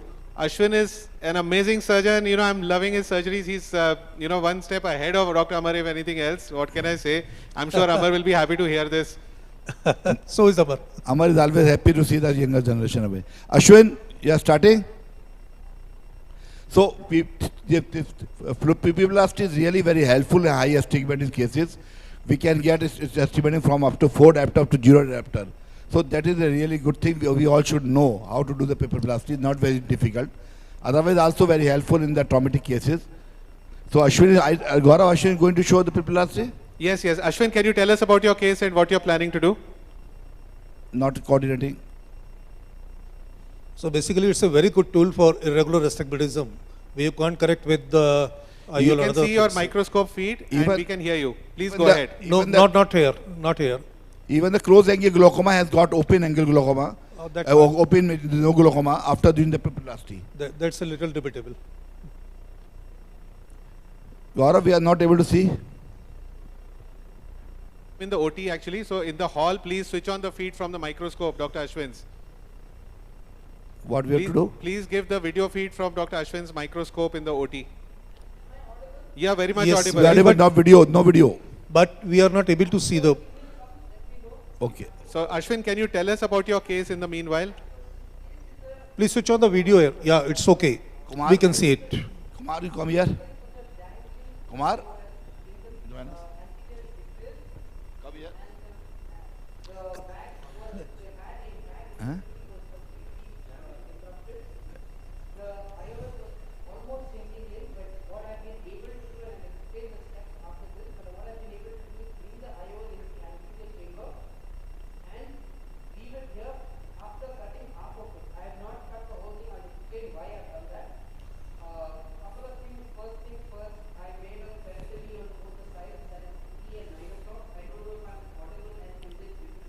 Yes, visible and audible clear, Ashwin. It's very clear, very audible.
I think the video is stuck.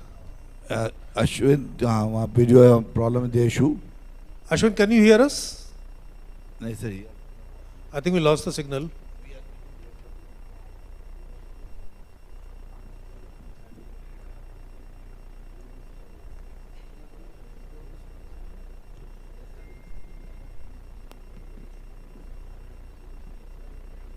Gaurav. Yeah, please look, we are not getting the feed.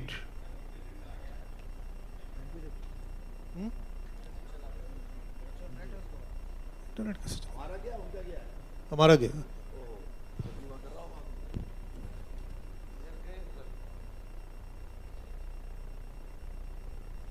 ये internet का कौन सा है sir?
Dr. Naren Shetty, can you come here?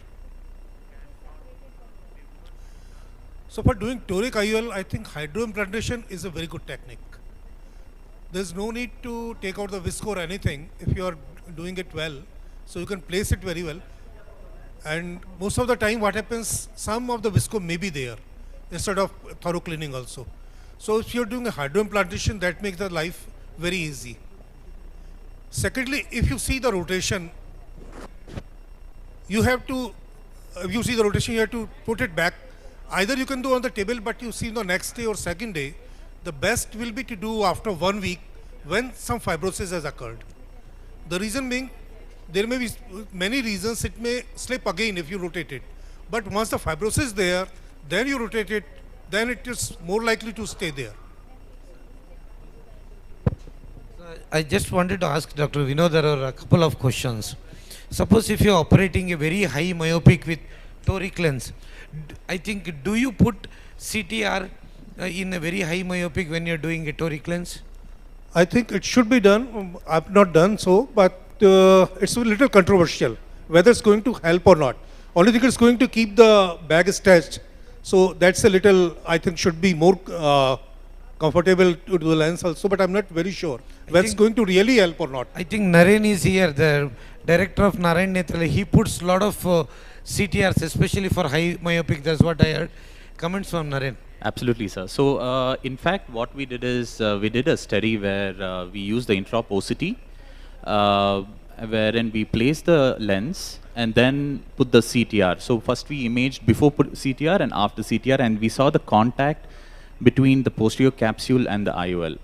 And we have found a very significant difference between before and after. And this we are about to publish also. And this is one of the reasons why the highest, I mean the early post-operative, just 1 hour, is the highest time where there's a higher risk of the lens rotating. Is during this period, because it might be because of overinflation or it's not come back to its normal state. So that's why when you place the CTR, it increases the contact, it reduces the risk. It's not like 100% because there's a lot of variability, which I think in the paper we should be able to show you, but that is why we need to look into more in detail the sizing and which scenario, which size you have to put the CTR, if we can really optimize it, we can actually completely stop this. And one more discussion, I think all Kumar is here, Dr. Vinod Arora is also here. The difference, do anybody, we are back, I think we could able to see the Ashwin surgery. Can you hear Ashwin? Yeah.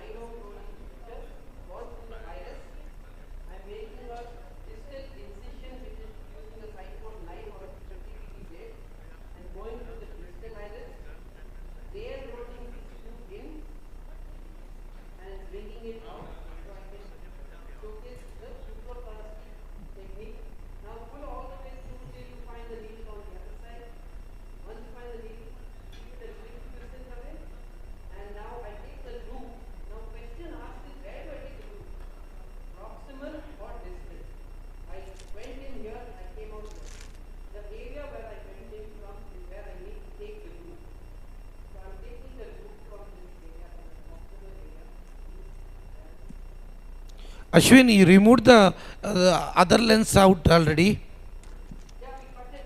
Yeah, you are asking, no?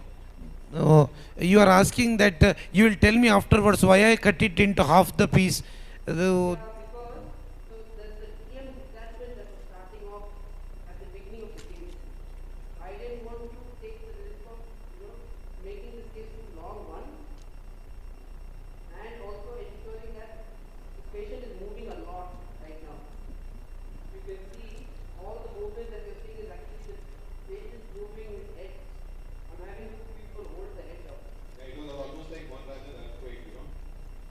So Ashwin, why do you want to operate?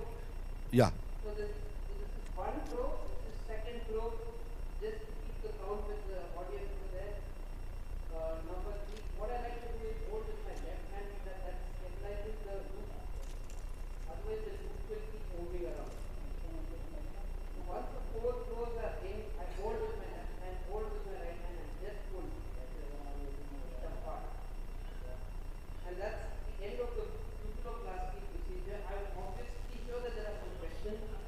Thank you. Thank you. Thank you, Ashwin. Ashwin, thank you very much. Definitely nice projection of this pupiloplasty. We were all eager to know it about the pupiloplasty. We know that we already discussed the advantages of the pupiloplasty. So thank you, Ashwin, a lot. Thanks for you and Amar both for coming to our show. So.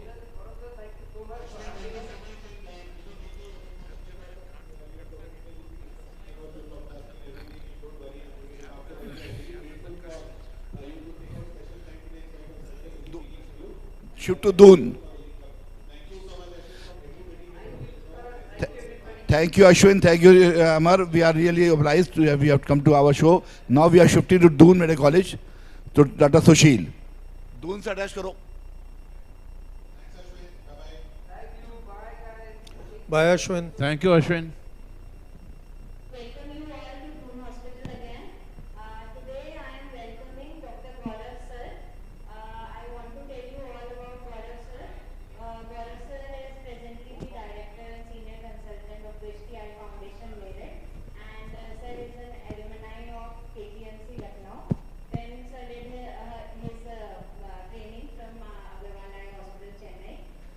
Sir is doing more than 2,500 and many more surgeries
Welcome Bala Chaturvedi here from Kanpur. Welcome you.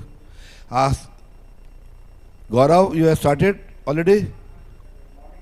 You have already started? Welcome you. Yeah. So Gaurav, what you are going to do, just tell us. Differently from other, yeah.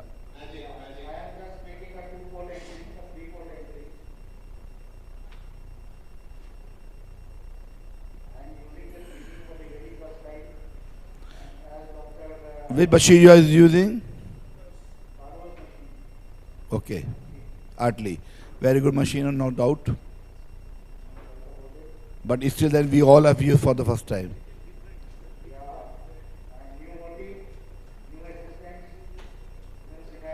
This is always the beauty of the life surgery.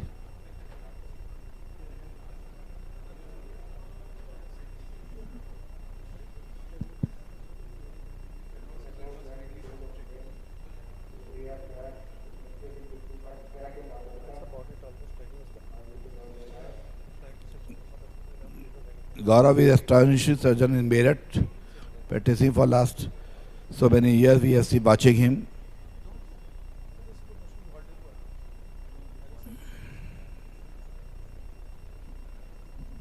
So he has divided the nucleus in 4 parts now, and almost he has finished the case. So you see that doing the live surgery is quite challenging. You have to have a different setup than your routine OT. You have to have different instruments. You have to got different machines. Yeah, main thing is the different machines. It become very, person is not accustomed.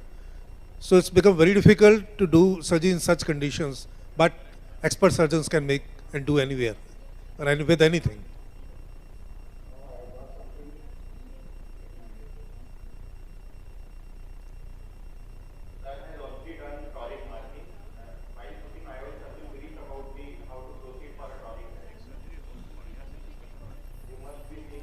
Sushil, before toric marking on the OT, have you done the toric marking in the OPD also on slit lamp or no?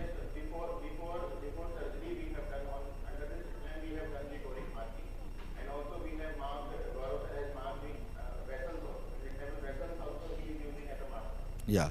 So how you have marked? You have just marked by the 90-180 degree, or you have used the bubble marker?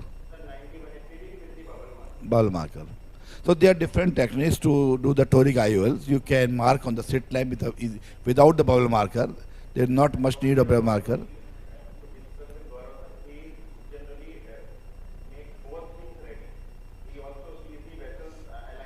Yeah. Yeah.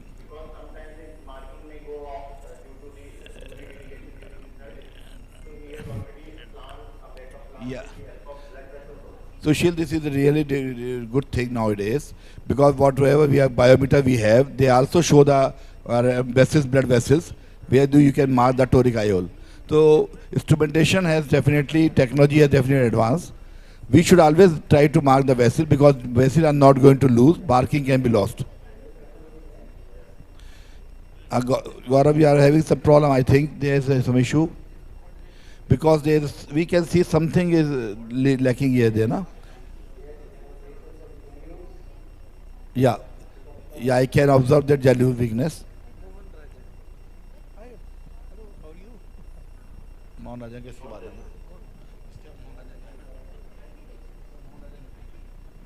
Okay.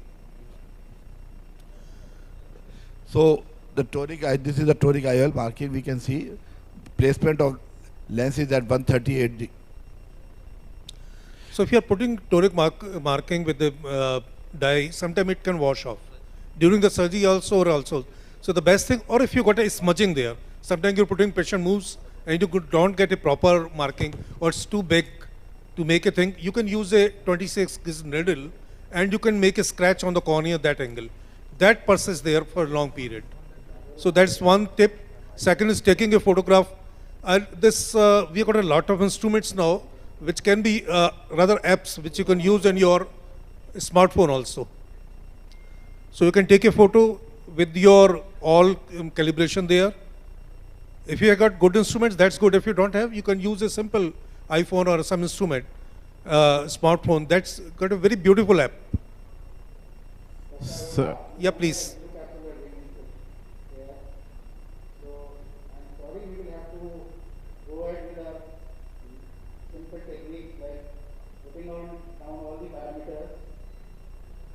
Right. I think absolutely agree with you, sir. Is the needle marking? I personally feel is the best technique on the slit lamp because you know your markings are like deep and this, and there's no way of it getting washed. The other thing is also once you've done the marking, please do draw it on a paper of how you've done the marking. Sometimes it's not always bang on one line. Sometimes you'll have two lines there.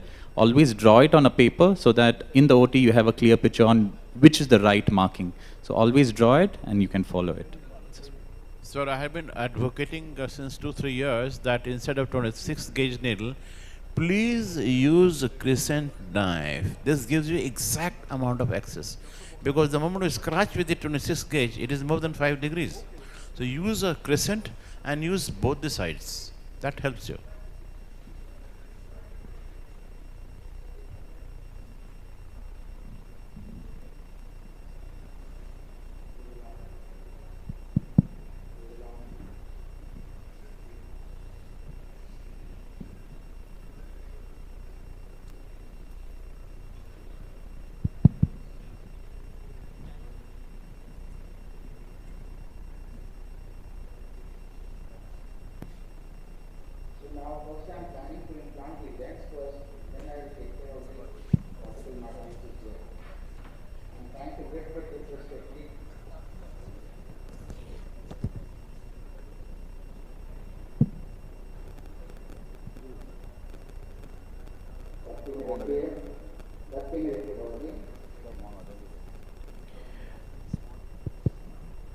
So about the marking, I just wanted to share different technique apart from the markerless system. After marking in front of the slit lamp, there are a lot of people even use something called the Patwardhan toric marker. That is a Patwardhan toric which has been designed by our good friend Saurav Patwardhan from Sangli. That is a mobile app where you should download. Some people mark on the OT table, then they take the photo with the app, then they have to coincide with those mark with the app. The app will tell exactly how much is the rotation of your marking, and we have done a study actually to compare with the markerless.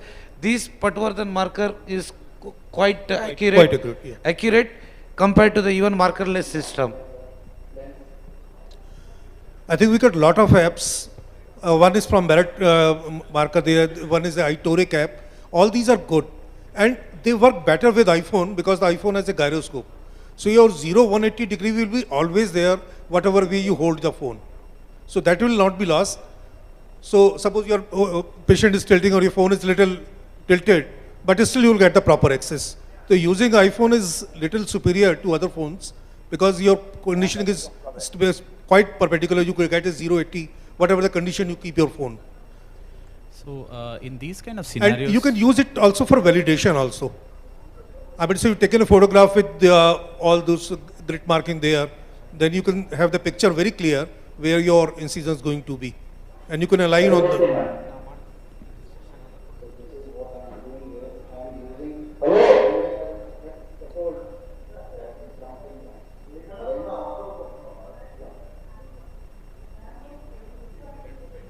So if you have a scenario like this where you have a nucleus plate or epinucleus plate like this, one of the very useful things about a 45-degree tip is where you can just direct the 45-degree tip or the bevel downwards, be at the level of the iris, make sure the chamber is stable obviously, and then turn on just the vacuum, automatically these pieces come up. So the key is to point the bevel downwards, the pieces come to you.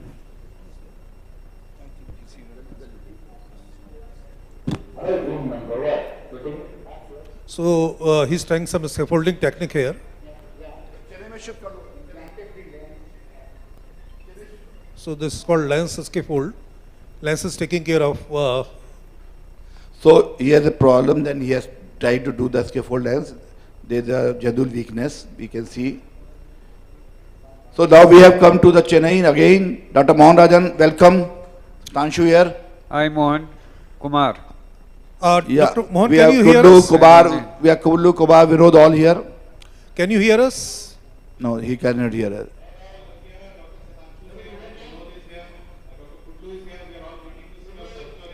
Dr. Mohan, you can hear listeners? Not clear, sound not clear. Your voice is not very clear. And I think He has got tired of waiting for us for 15 minutes, 20 minutes in the OT. we lost the video. Gaurav, we are not getting video. Video frozen. देखो यहाँ से problem है क्या? Rashid, please check. Net की problem. So this IO scaffold is good technique if you got a PCR. That keeps the lens this nuclear material little up. It prevents it going down in the vitreous. So you put a lens first, then clean it out. That become much easier. Secondly, the most important for toric IOL, you have to make sure that your patient keeps your head straight. We are using a lot of technologies, but the simple things that patient has to be very, very straight. Dr. Vinod Arora. Yeah, we got it now. Superstar Mohan Rajan is back. Dr. Mohan, can you hear us?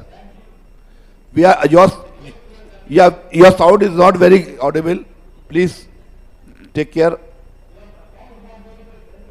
Yeah. You go for the surgery. You go ahead with the surgery.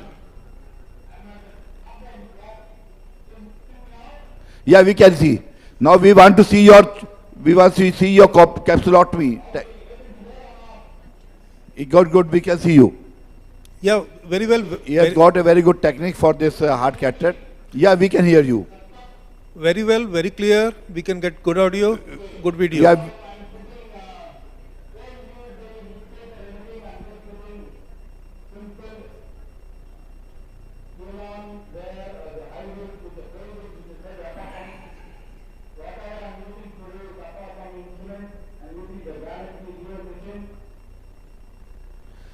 Are you going to show your trademark capsulotomy?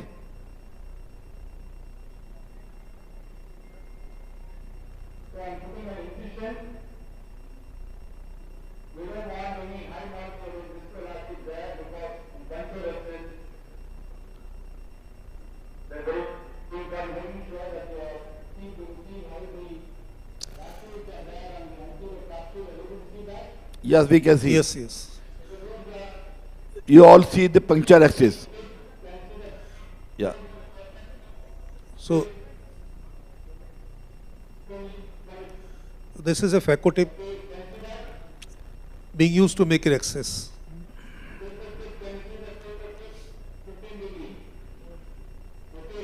Yeah. So this is a different. Yeah. This is a different technique for doing in hypermetropic cataract. Directly from the phaco tip is going to puncture it and suck the cortical matter to make the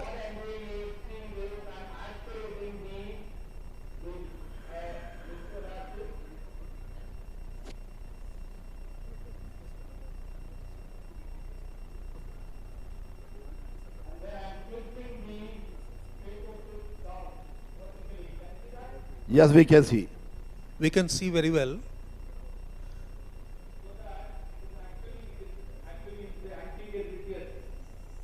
So phaco is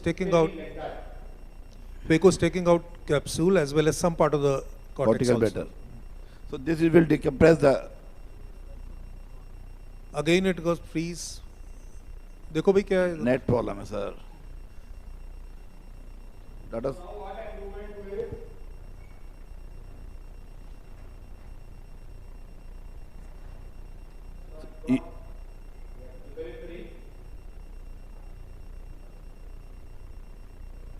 Yeah.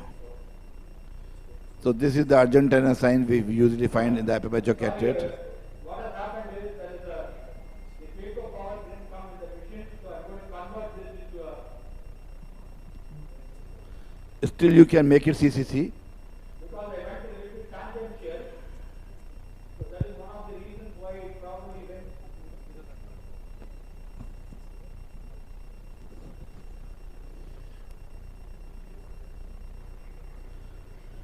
So every technique has got its merits and demerits. So we have to knowing it.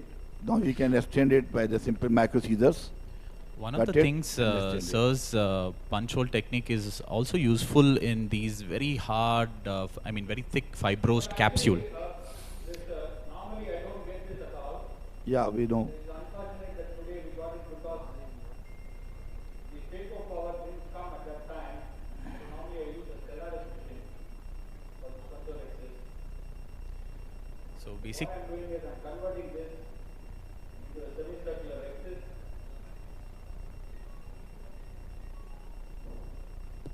So you have scenarios where you have these very thick fibrosed capsule where it's impossible to do our axis at all. In such a scenario, actually, you can use sir's technique where you can actually make a punch hole of the thick capsule, get into the chamber. Then, in fact, you can't even, after you've done that also, you can't do your axis.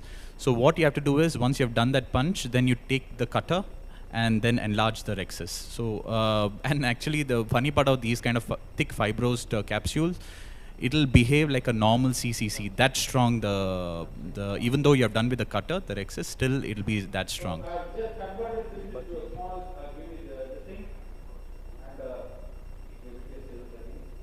Beautifully converted. So whenever you have any rexus, grafts there. So whenever you have this type of scenario, you can do axis in 2 or 3 stages. So when you have a scenario like this, always look at the capsule, how it is folded.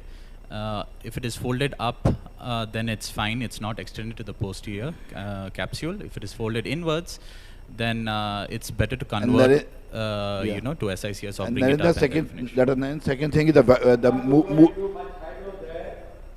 movability of the flap. If the flap is movable freely, it indicates that you are not gone to the equator. You are right. There is a Rohit Om Prakash sign. That is a capsule rotation sign which has been described by our own friend Rohit Om Prakash, which won the best video in the ECRS. So as Naren said, that how the capsule will fold, then we'll have an idea whether it has extended to the periphery or not. So in this we could able to see it has not been extended. So this is the reason Dr. Mohan Rajan has done a fantastic job by doing a sort of a capsular axis even in the Argentinian flag sign. So even though it is grade 4 nucleus, still he could able to do a good phaco. To know that it has extended to periphery or not, one is the flap turn and second the movability. If it is moving freely, it means it is not going up to the equator. So Rohit will be here today evening to explain us more about this special he has tried in the cadaver eyes. So this axis has not actually extended to equator. That was, of course, not normal, but it has not extended up to the equator, so he can extend it.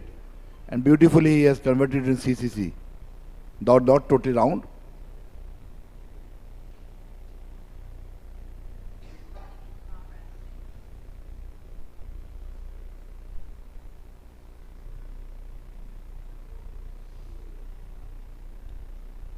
One thing very crucial in us.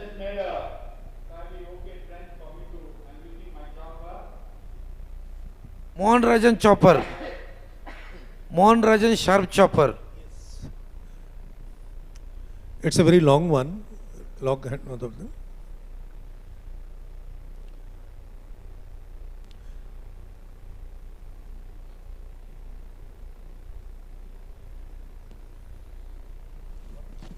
So in these kind of scenarios, the pressure that you put on the bag is very, very important, because if you put more pressure, then it can extend posteriorly. A small trick is when you have held the nucleus, right, just slightly lift it up, then pushing it down when you're trying to chop. When you held it with the phaco tip, slightly pull it up when you're chopping, so that way, downward pressure is not there. So it protects it or prevents the extension of the the opening to the posterior And one capsule. more important thing, in such nucleus, better to do a vertical chop than the horizontal chop. See, vertical chop with this sharp chopper, that is mainly this Mohan-Rajan chopper, that will prevent even any further pressure over the zonules.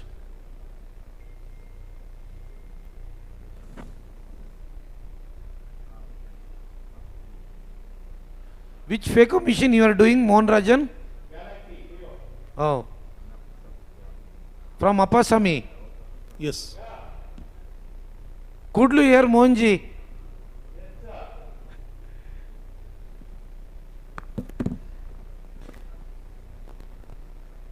Can you tell us about the phaco machine? Make in India policy, no?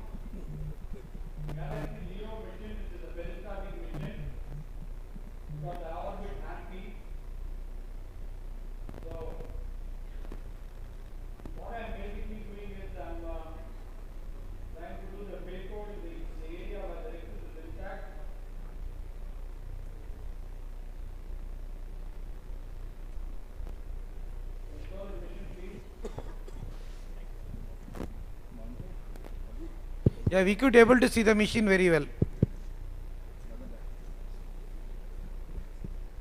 Pradeep. I welcome Dr. Pradeep Mohant to the dais.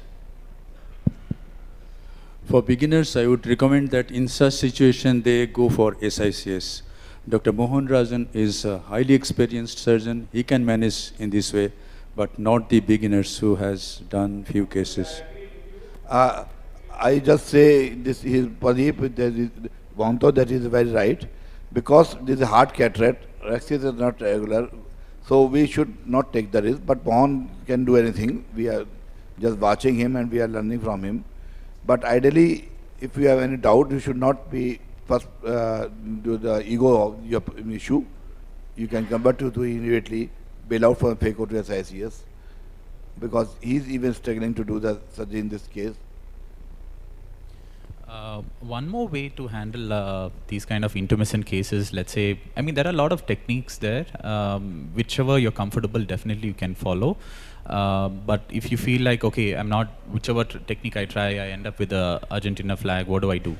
One simple way is, on the day of surgery, just do a YAG in the center, let some amount of fluid escape, and by the time he comes to the OT, you know, the intralentricular pressure would have reduced, and then you can go ahead with your exercise. It's much simpler.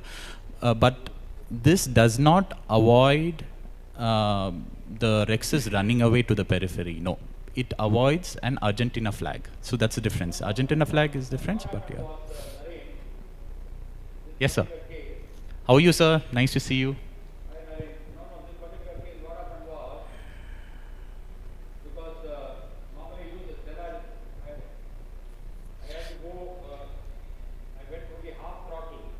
Right, sir. So I was not getting the peak of power.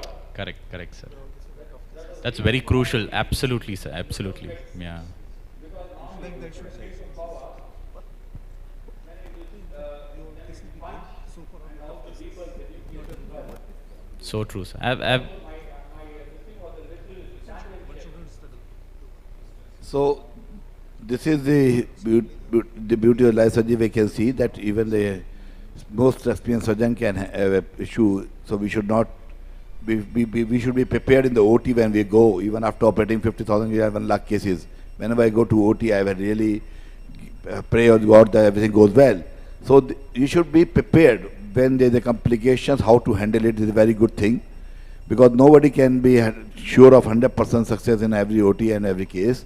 So when there is a issue, we should know what to do next. This is more important than the surgery. When there is a complication, how it can come out.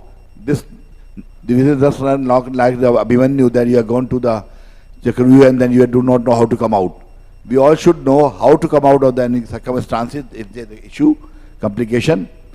So you see what he is doing very chopping with the small pieces. So he is not trying to pull the nucleus out because there is a zonal issue. Last case we have already seen the zonal weakness.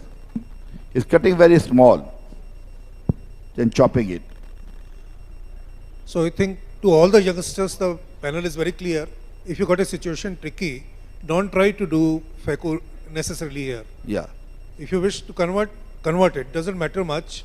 Patient was the result, not the surgery. But if you're, if you can do it, manage it, then it's okay. That comes after doing a lot of surgeries. Lot of surgeries.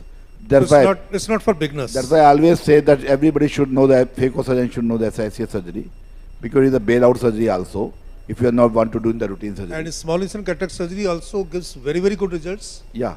It's a savior in many of the cases where you feel complication there. It's much easier to do a small incision cataract surgery also. So yes, parameters here you see very low. He is not cutting, he is just chopping and leaving the place in place. Even after chopping, he is not taking it out because he wants to keep the bag distended.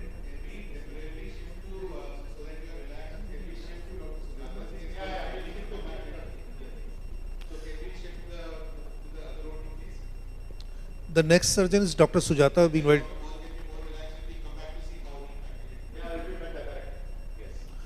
So the only thing here is... Good idea, Gaurav.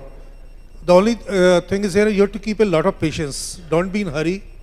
Be patient. Try That's to do, be cool. That's very, very important. That's true. Aurora, can I have one question, Yeah, please? yeah, Aurora. yeah, In the last case, Dr. Gaurav Mishra was operating where he had some problem in a farm or there is a small PCR along with the vitreous prolapse.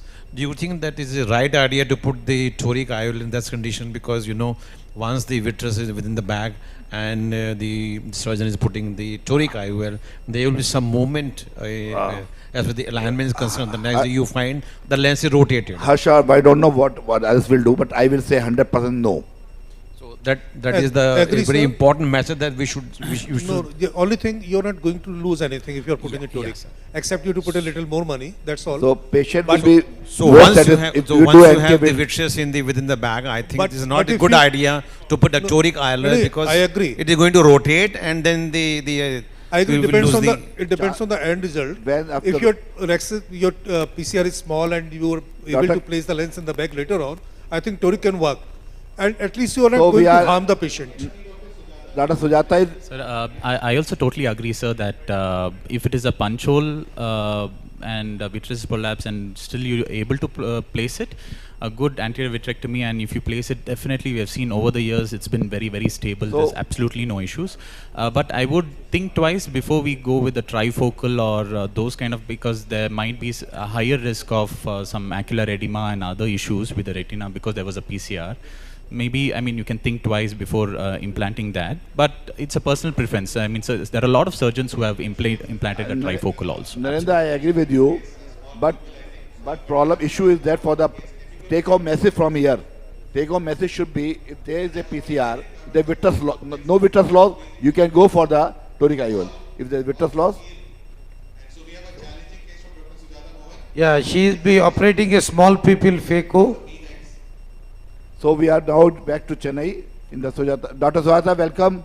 Good afternoon. Hello, can you hear us? Dr. Sujata, can you hear us? Hello, Chennai.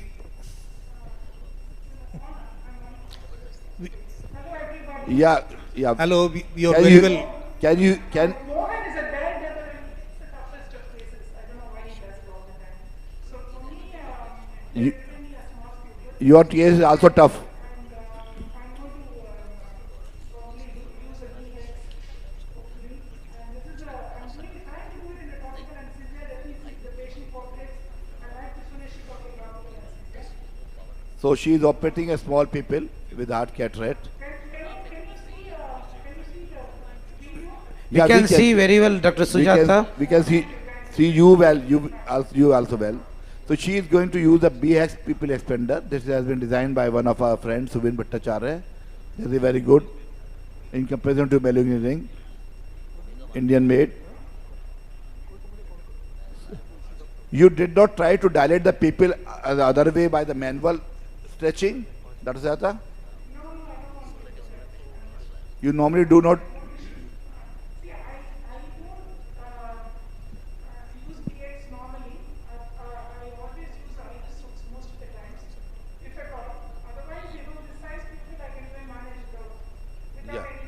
Yeah.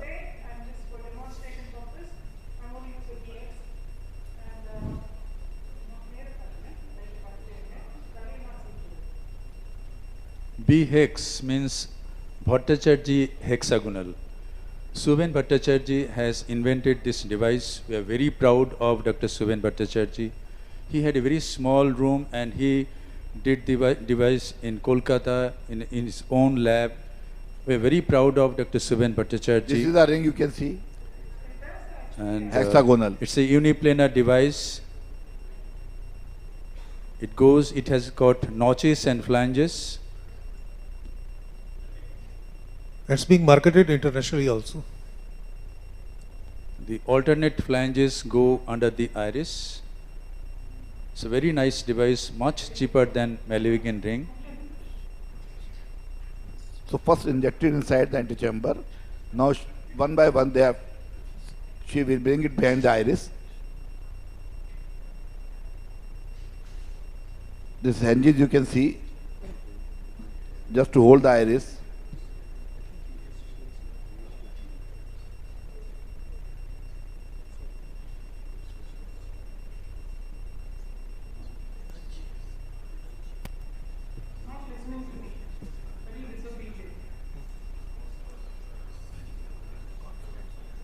There are many rings available nowadays. One from the venue, from the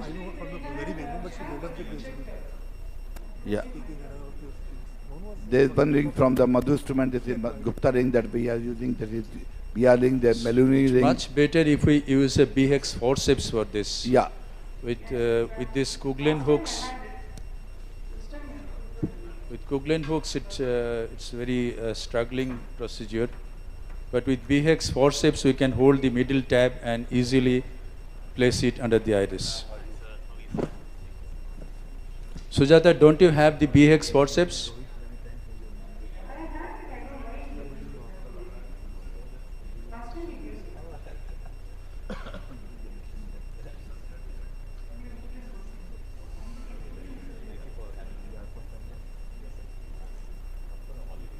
Dr. Pradeep, since you, like our own friend Suvan has developed this expander, will you please tell about the material what they use to make this? Yes, it is polyimide, P-O-L-I-I-I, P-O-L-I, polyimide,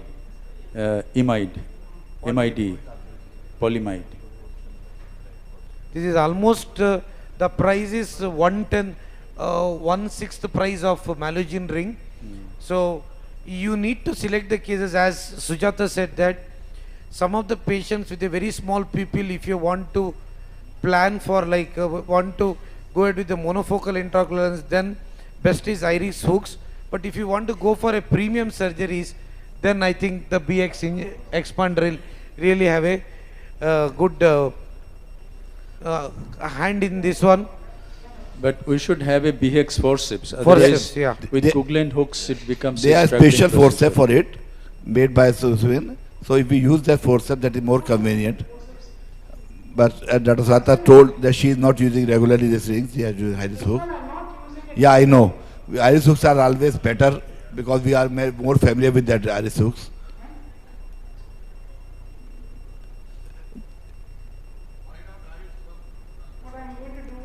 She was to demonstrate because she has been asked to do the BP extender. Yes. It's better that. Can I change over to my iris hooks? Yeah, yeah, Sure, madam. sure. Most welcome, most welcome.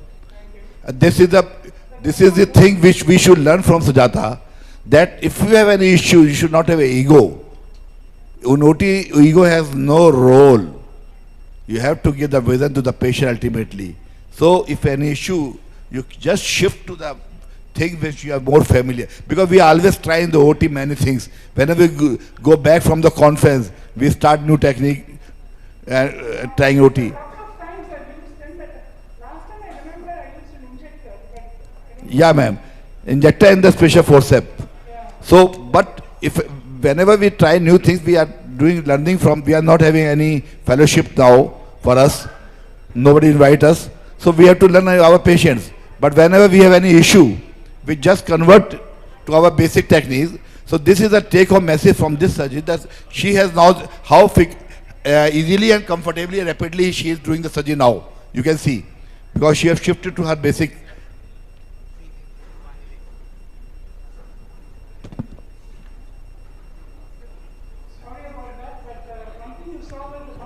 Not sorry, this is just a learning for all of us. At least show that how easily it goes in and comes out. I think I should have practiced a little bit more. I just want to make a comment. You see, in one of the IRSI meeting I went, and I was very hesitant in showing that I am using iris hook, because I thought that this is the meeting of cataract refractive surgeons. And I was so surprised that everybody was using iris hook. And BHAC somehow in my hands has not worked well. It is very difficult to put. I have tried many times, but I have not been able. I agree with Malay. Now see how well the people are dilated. The old is gold, no doubt about it. How beautifully the people have got dilated, and now the surgery is a cakewalk for her. We welcome Dr. Rajendra Prasad after doing the wonderful surgery. We welcome Rajendra Prasad in the hall. Rajendra, you have a mic nearby you. You can comment whenever you want. Dr. Harsh is our president, sitting next to you. So whenever you want, you can comment anyway. Malay, thank you very much for your expert comment. Also welcome Malay Chaturvedi. And keep. After this Chennai surgery, we are going to shift to the Drishti. Yeah, Anurag is ready now. After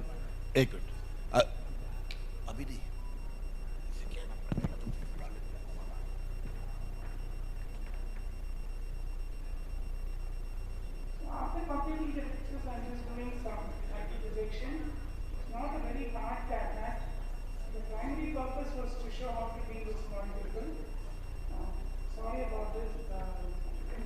Will you just go? I think one. It should be more comfortable, and ultimately what is important is the patient has a good outcome. That's right. Actually, if you have a post-uveitic cataract and a small pupil, generally they have a synechia. And pupil is not, the sphincter is almost spasm. So putting these expanders is not so easy. And especially as you have seen the BHACs.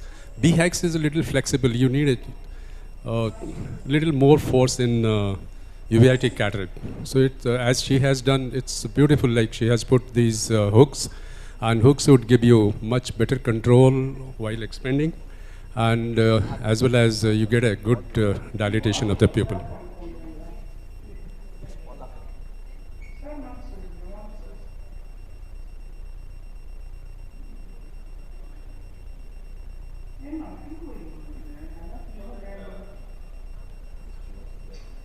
This is probably a 15-degree tip, is it?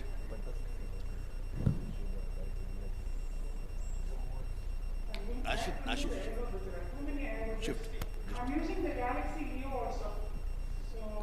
Thank really wonderful surgery. See, now was the things are. Mohan Rajan is just. The Mohan Rajan has just completed surgery. Now we are shifted to the Drishti. Yeah, Mohan. Wonderful done.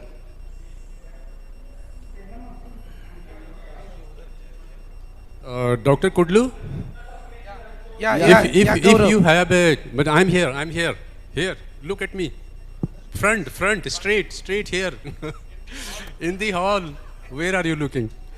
Me here. If you have an extension of the anterior capsular tear, especially like as you have seen in the previous case, so what would be your approach? Did not hear. RP. So we are shifted to 3D. Shifted to 3D. So Mohan Rajan has completed his surgery and Sujata also completed surgery simultaneously. So we are now shifting to 3D surgery. Thanks a lot to Dr. Sujata and Dr. Mohan for joining us. Now we are shifting to Drishti. Anurag is operating. He is a dynamic surgeon. From director of Radharaman Hospital, Cuttack. I think he's been in the limelight, 13 years of experience in his faculty everywhere. Fantastic surgeon. I welcome you, Dr. Anurag. Gaurav, can you hear us? Gaurav from Drishti? Anybody from Drishti? Dr. Gaurav?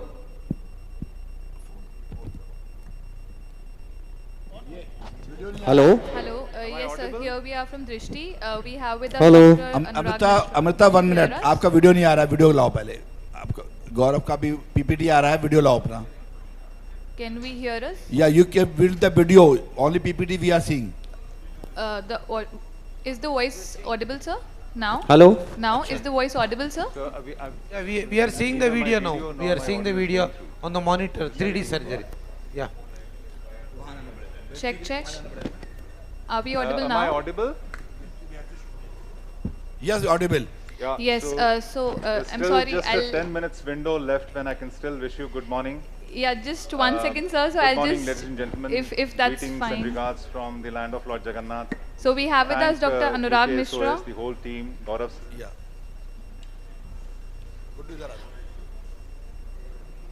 We have with us Dr. Anurag Mishra, who is a director from Radharaman Hospital, Cuttack. And he has the best assembly of equipments and has been invited for over 30 live surgery events. So it's a pleasure to have him here. Today he is operating for a 67-year-old male, and we've planned a 22.0 diopter Nanex lens for this patient. Over to Dr. Anurag, please. Can I speak now? Am I audible? Audible, you go ahead. Right. So we just through with making all the 3 ports, and it's my habit not to use any anchoring device, no limbs, no forceps. So the anchoring device becomes the side port device becomes the anchoring device. Flush the eye, please, with saline. We are using flush. वो निकाल दीजिए ना. Thank you. So we have switched to the stereocoaxial illumination alone, switching off the oblique illumination completely for the rexus part. So you should maximize the red glow that is available to you with the help of your microscope, just to ensure that the rexus is central, circular, and is properly placed. That's exactly what we are attempting to do here.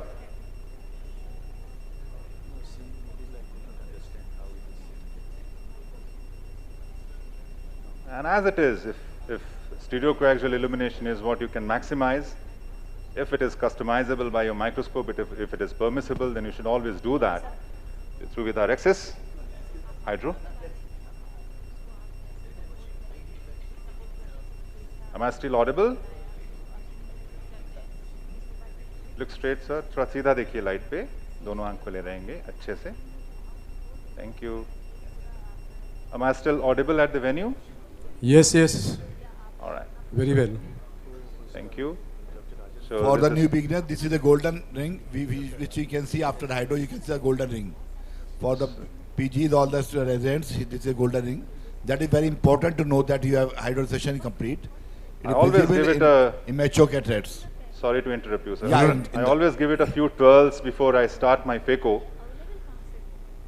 The highlighting feature of this procedure would be the implant, which would come later. It is the, we've already seen one, sorry. Thank you. Anurag?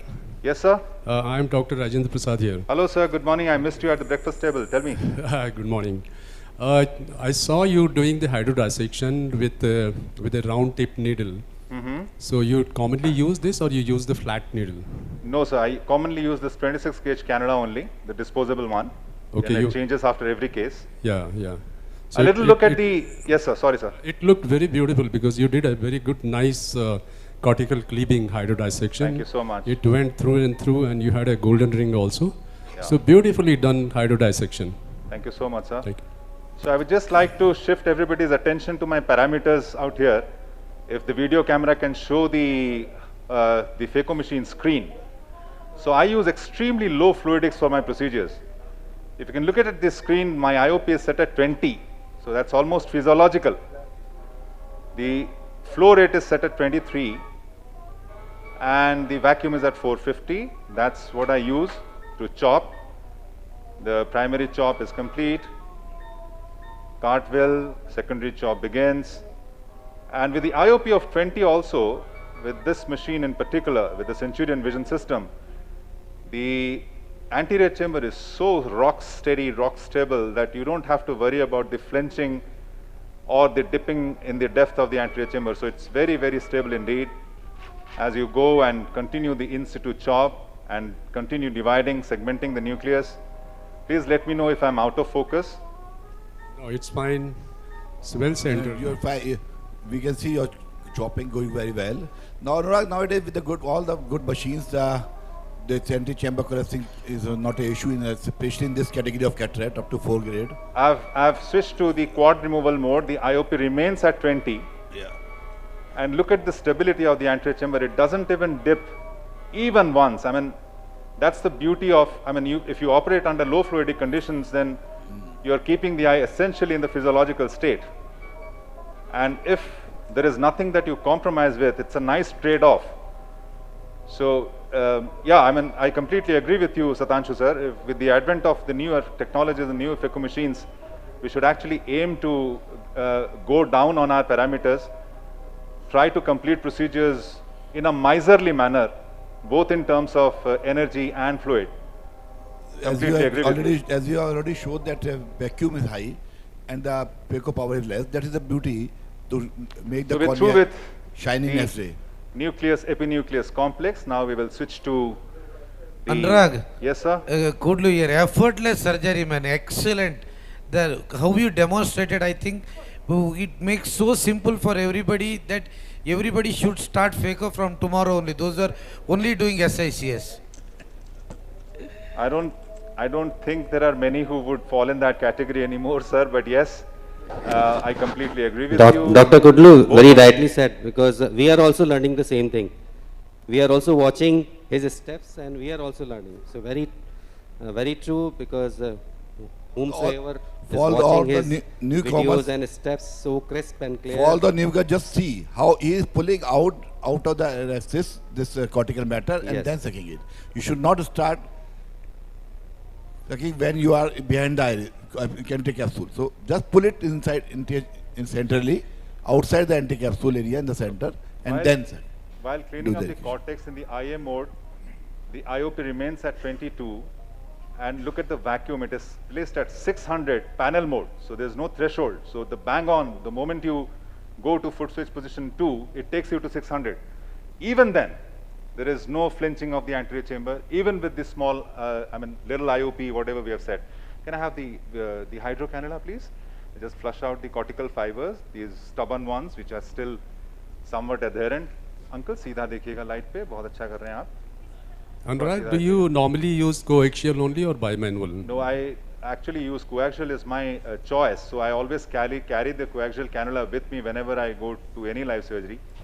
The bimanual is kept, of course, as a backup for a few cases, for a few situations like the polars, like the rents.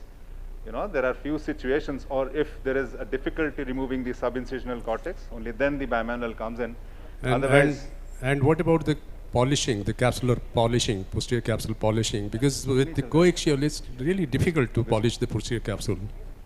So the posterior capsule is something I always flush out with BSS. It's the anterior capsular rim that I more often try to polish.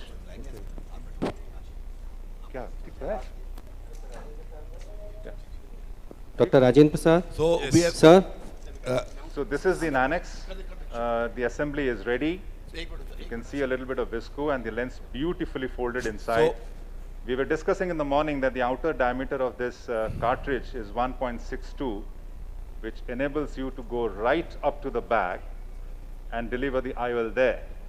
Look at the smoothness with which it comes out. You almost feel that it's motorized. It's not your hand that is pushing it. It's motorized. Yes, very Just good. hold it there and give it a little bit of an oops. All right, no problem.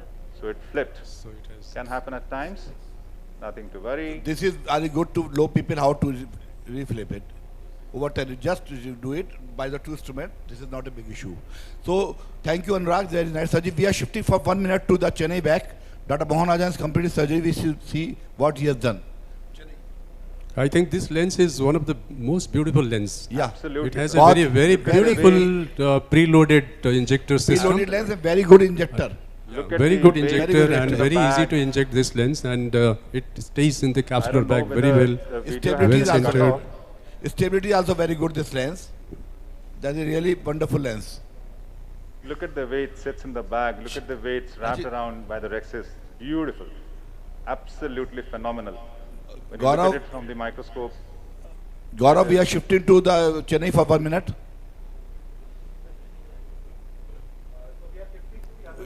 Now this is the beauty of the technology. Gaurav, 1 minute. Yeah, 1 minute. Yeah. Today we are not seeing your video. We are not seeing your video. Yes, we can see now. Yeah, very oh, beautiful, beautiful pawn. Beautiful. We can see the axis.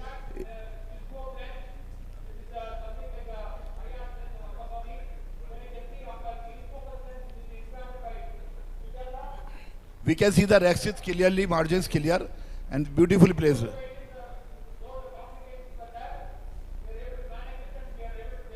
This is Mohan Raja technique, the complications, how to manage the complication. So we are again shifting to the Drishti.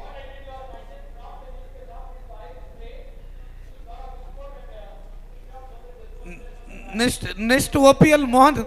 Next OPL, this video will be there for sure.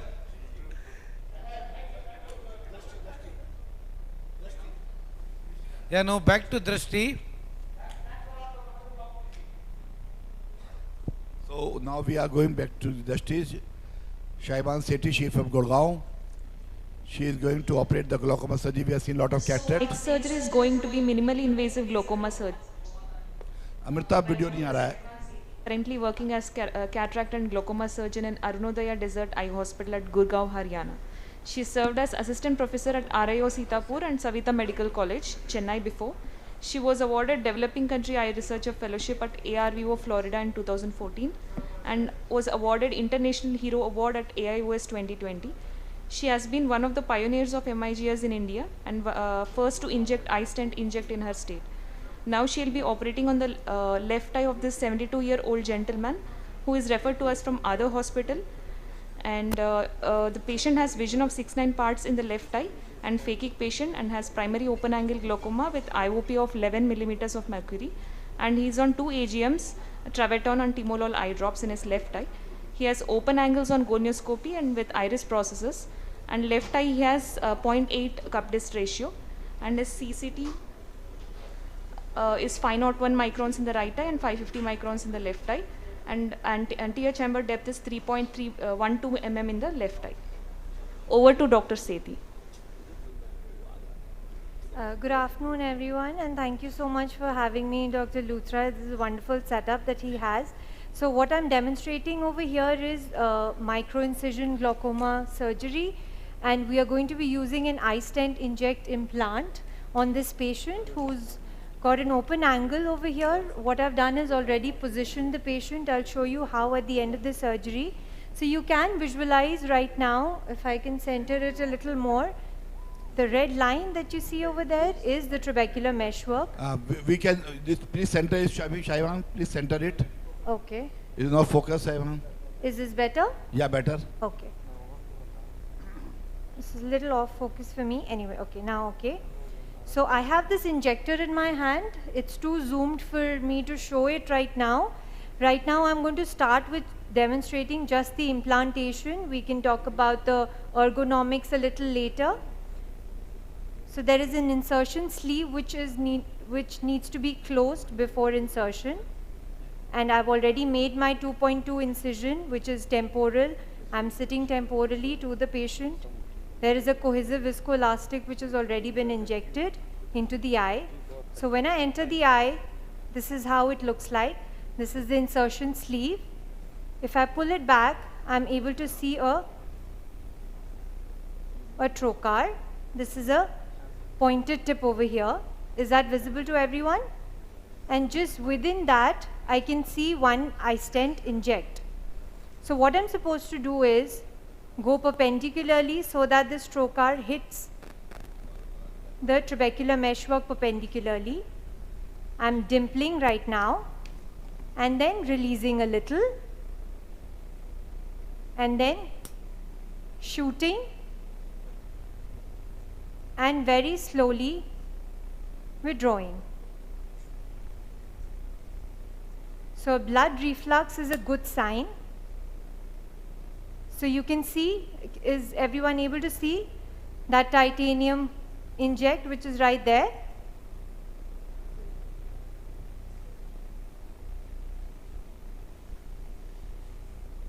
So now I'm going ahead with the second implantation.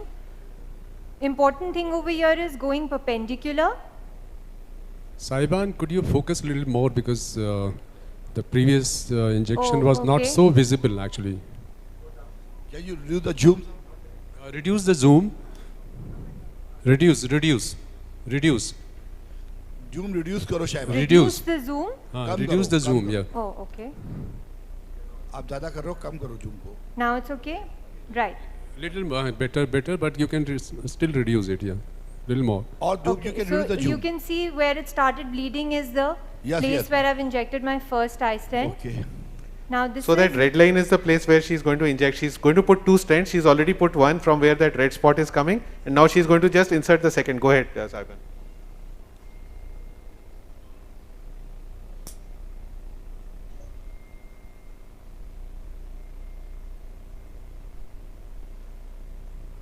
Okay, now once I'm again closing the insertion sleeve before coming out, I'm just going to fill the AC with a little more cohesive viscoelastic to show the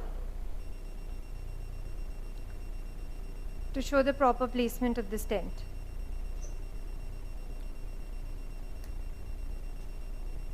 Okay, I'll put the prism de dijiye. So what becomes challenging is working extraocularly with such a high magnification in place.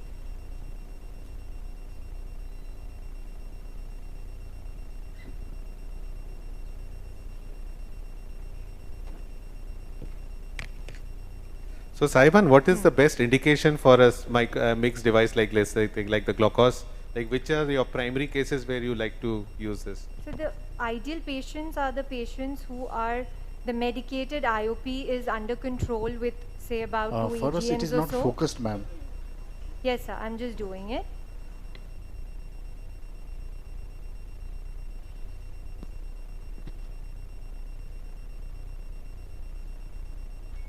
So this is the area of the first eye stent. Is it centered? Now both the stents have been placed. It's just I'm making an effort to show where they are. So this is the area of the first eye stent. Here, this is where it is. Is it visible? This one. I think you'll have to just zoom out, then they can see. Zoom out a little, okay. So here it is.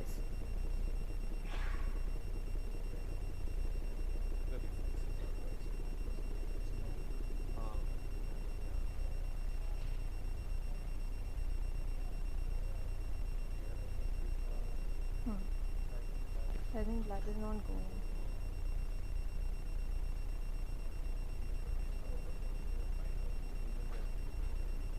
Prism हटा देते हैं ना.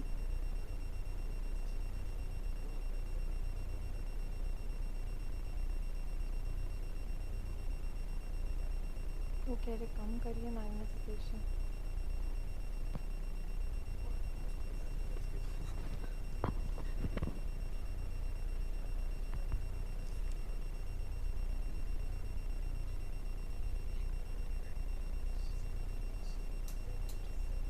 Magnify. Then let me enter and then.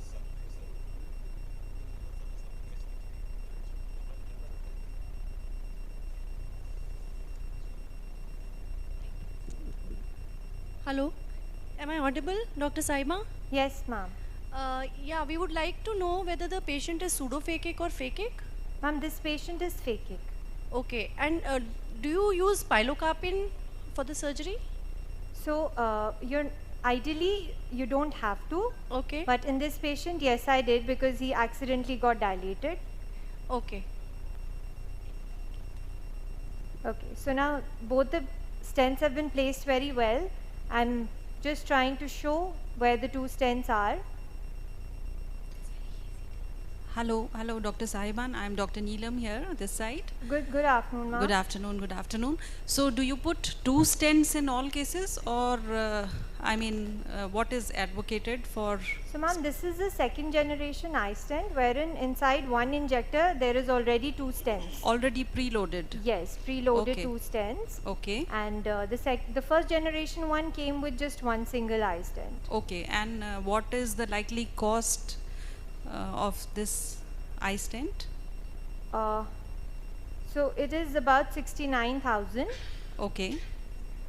And usually now I think almost all the insurance panels have the device under cover. Okay, all right. Yeah, so that is a big advantage. And what is your experience on how much IOP lowering does this pair of eye stent does in the post-operative period? So, ma'am, it depends from patient to patient, but the right selection of cases is very important, because the procedure only succeeds in the patients that you're chosen very well. So I in fact have collected data from about 9 patients or so, and I saw that there was at least a 2 AGM drop in those 9 patients, and about 3 to 4 millimeters of IOP drop in 3 months alone. Okay. So that was quite heartening for us to see. But I think cost constraint would be an issue for Indian patients. Yeah, if they are not yeah. insured, yes. Yes. Yes. Yeah, thank you so much for showing such a beautiful surgery. Thank you. Thank you. Dr. Saiba, another question. Yes, I'm Dr. ma'am. Smriti here. Hi. So, would you please tell us about how you tilt the microscope to see the, the angle structures? Yes. So I'm going to go off. So this is how the patient's head has been tilted 35 to 45 degrees away from me, and the microscope has been tilted 35 degrees towards me. So you can see this angulation. This is how the microscope is, and the patient is away from you. And then you put the prism, you sit temporally always, and you're supposed to treat the nasal half of the angle, and the 2 stents ideally should be placed about 2 clock hours apart from each other. That's what we achieved over here also. Reflux heme is very normal, and now after the procedure is over, you have to put the patient back to position 0 and the microscope to position 0 to clear out all your cohesive viscoelastic, and then you close up the case. The follow-up for this patient will be once I see him tomorrow. See, usually these patients are on AGMs for a long time, so you need to wait for about 4 to 6 weeks for the complete AGM wash-off to happen to finally see the effect of this device alone. So the follow-up is usually POD 1, then POD 7, and then directly POD 30. So that way also it's very convenient compared to the traditional trabeculectomy surgeries, which of course the indications for that are completely different. So there's no comparison there. So just in case you are unable to inject in the nasal quadrant, is there any other position?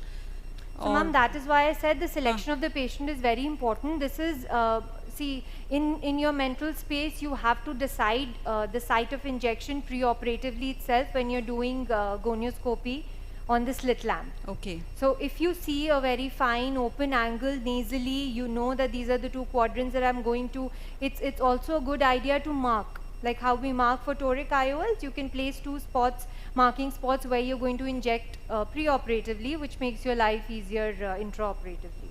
Okay, thank you so much. Thank you. Would you like to combine it with cataract surgery, or would you like? Yes, Those are of course.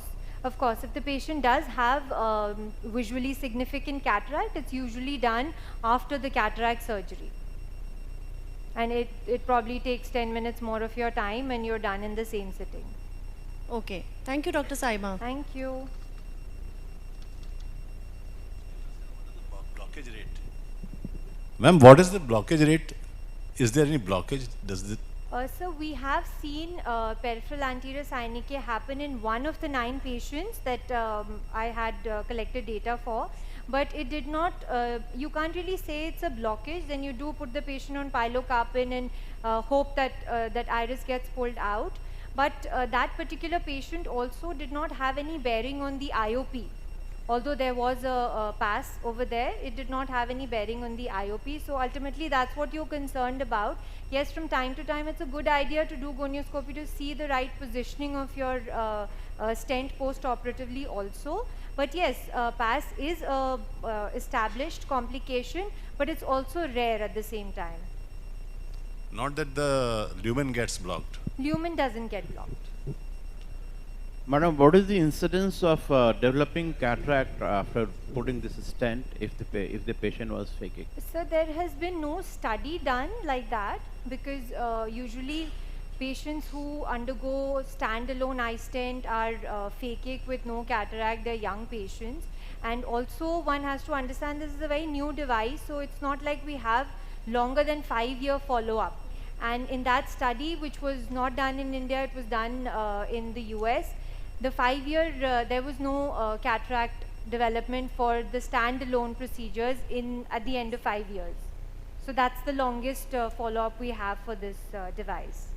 And madam, could you please tell us the reason why do you prefer it over the normal trabeculectomy? Sir, the indications for both are completely different. Now why, or the patients in which I would do eye stent are going to be the ones where I would be scared to do a trab. I would like to defer the trab for maybe the patient reasons or my own reasons. For example, young patients who have, say, an unmedicated, a medicated IOP which is uncontrolled on 2 AGMs or so, you know, rather than giving them the option of only trabeculectomy, this is one thing that you can try. Also, the advantage of any mixed procedure, also including eye stent, is the fact that it does not go through the conjunctiva. So it's a completely conjunctival sparing procedure. Hello? So a trab done post any mixed procedure has as much of success as it would in the first go itself. So in my opinion, it's a good option. It's a new evolution in glaucoma, so we're all very excited to have another option, which is a bridge between medicines, which is very conservative, and trabeculectomy, which is very aggressive. So let's look at it like from that perspective. Trabeculectomy being, you know, it's time tested, being done in very, very complicated cases as well, like ophthalmos and all that. The trabeculectomy is time tested, and with very good result. And if there's any failure, we have ways and means to correct it. I agree, sir. That's why MIGS is recommended only for POAG patients. So far, only not even angle closure, primary angle closure glaucoma is not an indication for MIGS procedure. Secondary glaucomas are absolutely not an indication, and it's never been tried in pediatric cases yet. So what is the rate of the this exclusion of your eye inserts? The eye stent inject, none. Okay. Once you've ensured that it's in place intraoperatively, it doesn't come out. And what is the contraindication for the MRI? Is there any contraindication? No, no, it's safe, sir. It's made of titanium. The stent is made of titanium, and it's absolutely safe for patients undergoing MRI as well. Good, thanks. Thank you very much. Nice surgery. Thank you. So, Dr. Gaurav, can you hear me? Dr. Harsh? Yes, Dr. Harsh, sir. So what we are planning next? We have a patient for IPCL next, and Dr. Kamal was supposed to do it, but he's not here today. He couldn't make it. So I am just filling in for him today. Okay. And I don't know if you have the 3D display now. So the next surgery is toric IPCL implantation by Dr. Gaurav Luthra. He is cataract and refractive surgeon and medical director of Drishti Eye Institute, Dehradun. His special interest is in the field of refractive surgery, challenging and pediatric cataract surgery and keratoconus. He is presently chairman of academics and past president of IIRSI and founder member of World College of Refractive Surgery. He has done over 200 live surgery demonstrations and 5 orations and 4 named national awards to his credit. And he will be now operating in the left eye of this 22-year-old gentleman with high myopia and myopic astigmatism with a refraction of minus 10.75 diopters spherical and minus 1.5 diopters cylindrical at 160 degrees axis in the left eye, and his PCVA is 6.9 in the left eye. In view of high refractive error, and he is chosen for phakic IOL implantation, though his pentacam maps were pristine. Corneal thickness of 507 and 505 were noted, which were not amenable for corneal based procedures. and he has adequate internal AC depth of 3.59 and 3.64 in right eye and left eye respectively. Over to Dr. Gaurav. Thanks, Dr. Tulsi. So we are going to use the IPCL, the toric IPCL. I've been using them for a few years and I'm very happy with the results. The vault and everything is nice, and they come in sizes which are very good because they come in steps of 0.2 instead of the 0.5 which is there with the other ICL that we use. So here I'm going to make my 2 incisions, and I don't know if you are getting the 3D effect or not, but I'll try to show you a 3D image. It's coming just like the 2D. Why not Ovarian in this case, Gaurav? We are using Callisto. Can you see the Callisto overlay? Oh, you are not getting the Callisto overlay? No, we are not getting image. Zeiss team, they are not getting Callisto Please overlay. increase the intensity of the Callisto. So we are using Callisto here, and I am getting a Callisto display on my microscope on the screen. I am trying to get it for you. So I have just done the marking on the cornea from the Callisto itself. So what we can do is the external camera will show you the Callisto overlay from the screen in a moment. So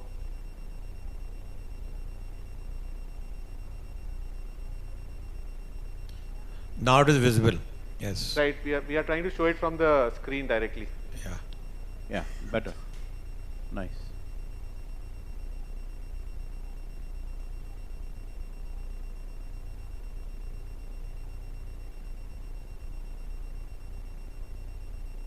But is the depth of focus perceptible there or not? No. Actually, 3D is not working. It's better to see without the glasses. With the 3D on, your face is better. You look more handsome. That's it. Otherwise, yeah.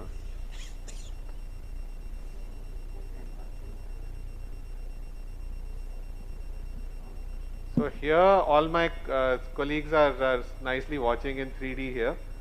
So, but here on the screen it's not visible. 3D effect is not there at all. so now I've loaded the IPCL, and it's a toric IPCL. So I'm going to use counter. Gaurav, what is the size of the incision you made? I've made a 2.8. Okay, that's good.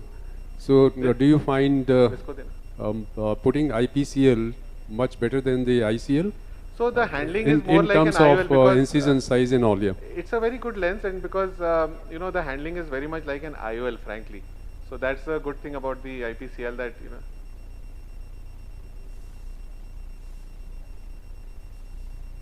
So I'm injecting,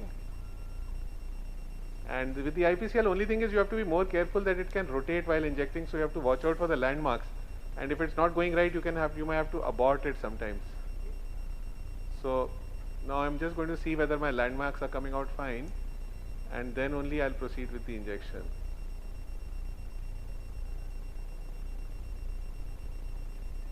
So now I notice that they are fine, because the orientation of those 2 small marks, it has to be superior.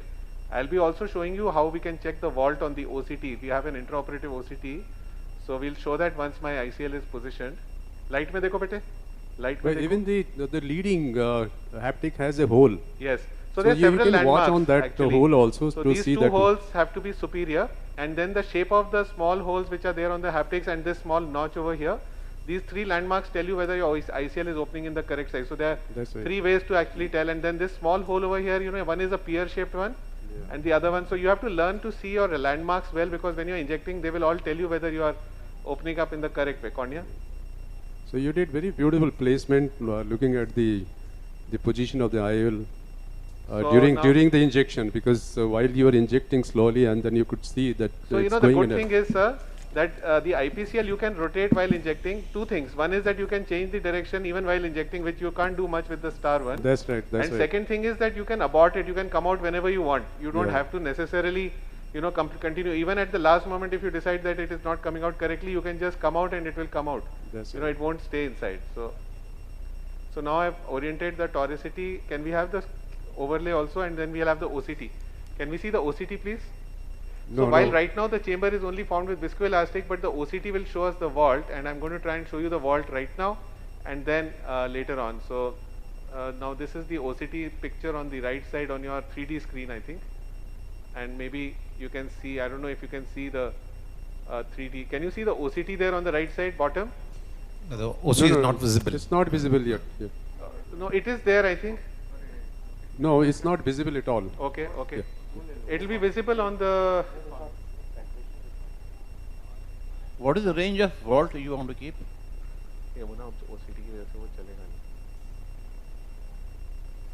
So now I don't know. Can you see the OCT there? No. No, actually the overlay is there, but the picture is not clear. On the 3D screen, can you see on the bottom right there's an OCT? Both the pictures, we cannot see the images at all. आप ना वो दिखाओ, वो वाला box है ना, वो दो बॉक्सेस वो दिखाओ, वो दो बॉक्सेस दिखाओ. आप ये वाला मत दिखाओ, ये मत दिखाना, वो दिखाओ. So I don't know if you can see the OCT. It is coming very faint. It is coming, but it's very faint. It's not clear. It's faint actually. It's not well focused also.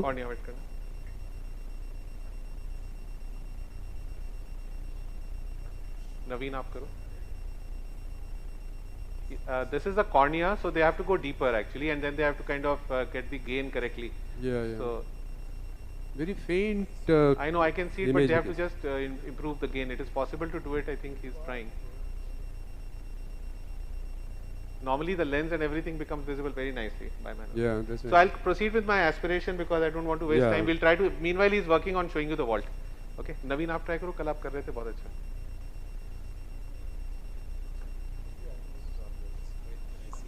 बेटे आप light में देखो. Gaurav, what is your targeted this vault? So you know, I like to keep it between about 300 to 400 to 700. That's my usual target. So, 250 to 750 is what they say is the correct vault. But up till, because with the center flow, even if it is a low vault or a little bit of a high vault, the tolerance is much better now. When we did not have center flow, it was a big problem. So normally I do hydroimplantation for my ICLs, but with IPCL, I prefer to use viscoelastic because it becomes easier for me. But when I'm doing the star one, I tend to do hydroimplantation nowadays.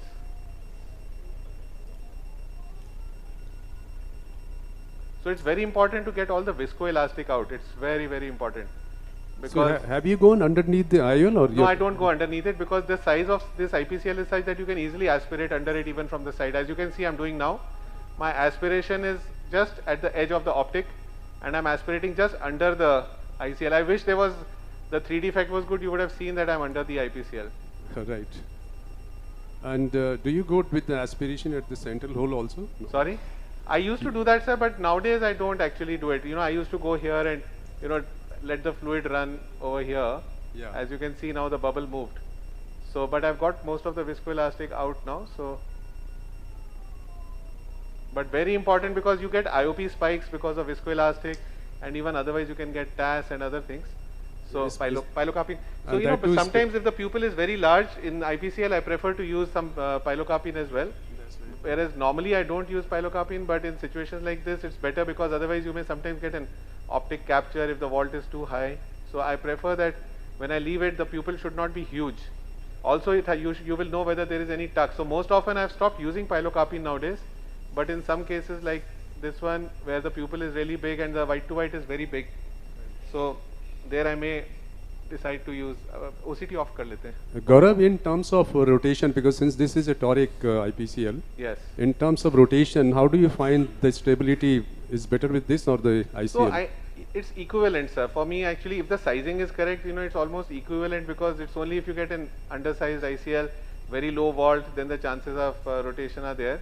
And it's not common to get significant rotation actually. So, but I don't see a difference between the two products as far as that thing is concerned. But IPCL, the refractive results have been extremely good. I'm very happy. Yes. And the vault and all, calculation and all is good, using the white to white. The surprises are very rare. It's not common to get a surprise actually. So that's one good thing and it's a relief, to have that. Yeah, you get customized also with the IPCL. And especially and also now, sir, there are zero powered ICLs available. They've made zero powered IPCLs for practicing, for people who want to practice putting a zero powered IPCL in a cataract surgery in a pseudophakic patient. They've made some special new IPCLs which can be used by surgeons for this aspect. So and especially the wide range of sizes and vault with the IPCL, which we do not have with the ICL. With the ICL, we have a very fixed kind of sizes. 3 sizes or maximum 4 sizes, 3 sizes. But with IPCL, I think you can order the size and you get the customized size available for you.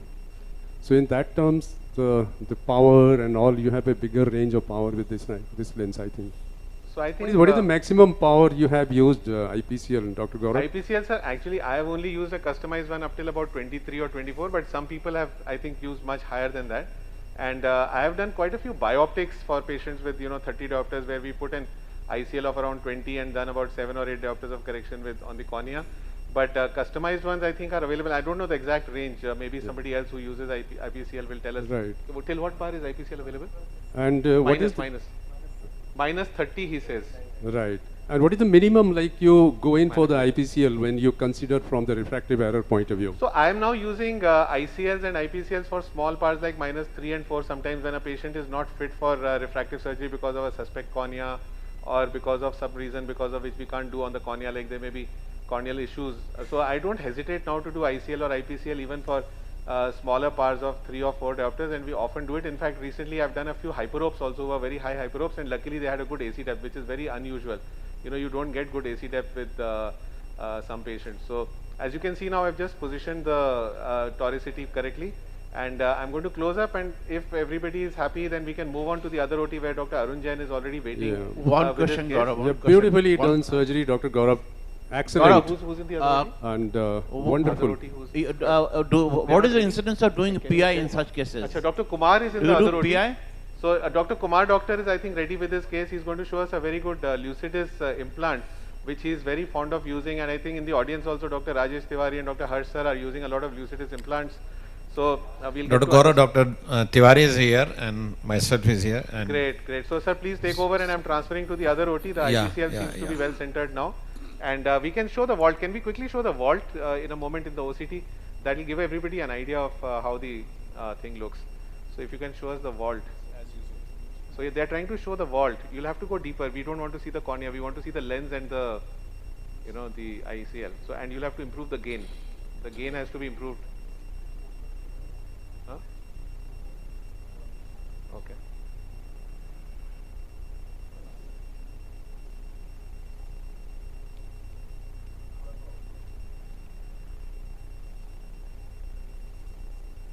So they're trying to get an OCT.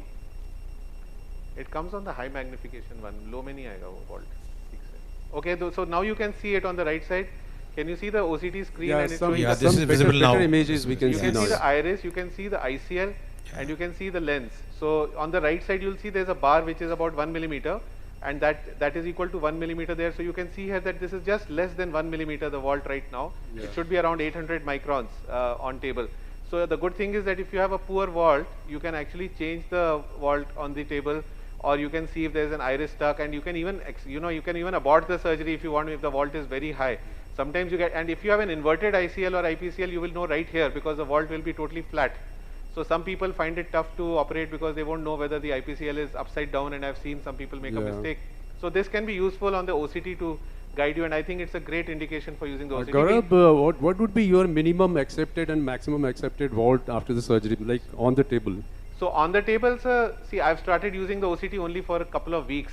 This machine got installed only 2 weeks back. But so on the table, I'm only seeing this now, last 2 weeks. I've done only 4 or 5 ICLs in that time. But, I would, on the table, my tolerance would be that if I had a flat vault, I would immediately not proceed. I would explant the ICL because I would exchange it. And if it was about 1000, till 1000, I will leave it there because I know that gradually it will settle down a little bit. So maybe 100 microns to 1000, I would be happy. If it is less than 100 or 200 microns, and if there's a touch, I will abort it and go order a new ICL to be brought in. But that's how I would do, sir. So I think we can move on, sir. If we can go to Kumar's, Dr. Kumar's OT. Can we change the transmission to Dr. Kumar's OT, please? बहुत अच्छा. आपको बंद नहीं करना है, दोनों आपको खोल देना है और सीधा लाइट के सामने देखना है. Now we have with us Dr. Kumar, actually, doctor. since you have these He central has holes, performed in a multiple so you number normally of don't national need, and because I international don't do live any surgeries. PI now. Today we are very happy I've been to have using him with IPCL us, now for the and he is last operating quite on a some time. 50-year female You don't need PI at all. who is suffering from both eye cataract, and she's planned for right eye cataract surgery today. Dr. Kumar is going to demonstrate how to make a perfect rexis with the rexis marker, and this is the biometry for the patient. We are planning a plus 19.5 diopter lens for this patient. Over to Dr. Kumar's OT, please. Dr. Kumar, Dr. Harsh, and Dr. Tiwari, we are here. Hello, sir. How are you? I am fine, and welcome in Dehradun. And thank you just so tell us much something about to your the- this EDOF lens. Thank you, And everybody. we have started using this lens about say 6 months back only. And we have few experiences regarding EDOF lenses. You must be using the multifocal lenses earlier, and the EDOF lenses come up in the last 4-5 years. So this lens is introduced in this town by Dr. Rajesh Tiwari, and let's hear from him. Dr. Rat Tiwari, No. can you share Gaurav your ko experience bulao. before? Dr. Gaurav ko bulana. Thank you very much. माँ जी दोनों आप खुला रखिए और ये light के सामने देखना है, आंख बंद नहीं Thank करना। you very much, Dr. Harsh. I was inspired by Dr. Kumar only, and I started using this Lucidis lens CMC since February 22, 15th February 22, until now I have used 16 lenses. And in one case, it was clear lens extraction in both the eyes of hypermetropy patient. I implanted 26.5 diopter lens, and distance vision was 6/9 partial, unaided, and near vision, binocular near vision was 6/6 partial. And I also used this lens in one of my patient, cataract patient, who was What is CMC they have here? myopic, HPMC. and I used plus 13 diopter with cylindrical power 3 diopter. And astigmatism in one eye was minus 0.75 diopter cylindrical, 110 degree. Straight tip लगा दो बस. And after 6 weeks, the vision was 6/9, 6/9 partial, and n/6. So now I'm making my side port first. Then we'll put Oculan inside. Oculan देना. It is from surgery. Yes, sir. Hilon, कोई भी Hilon कौन सा है आपके पास? हाँ वो दे दो. कोई भी एक Hilon दे दो. Viscot दे दो. बोल. So I made a side port. वापस side port देना. And I'm going to replace the aqueous with viscoelastic, and I've already put Xylocard inside, which is Oculan. Once that is done, we are going ahead and putting a viscoelastic inside. I'm sitting superiorly as the steep axis is superior.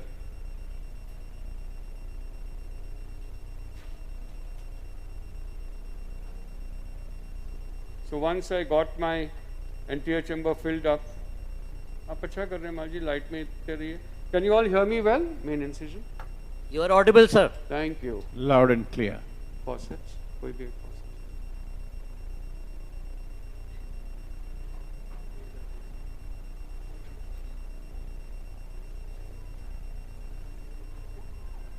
Eyelashes are nicely covered, and you can see Purkinje images in the center of the cornea.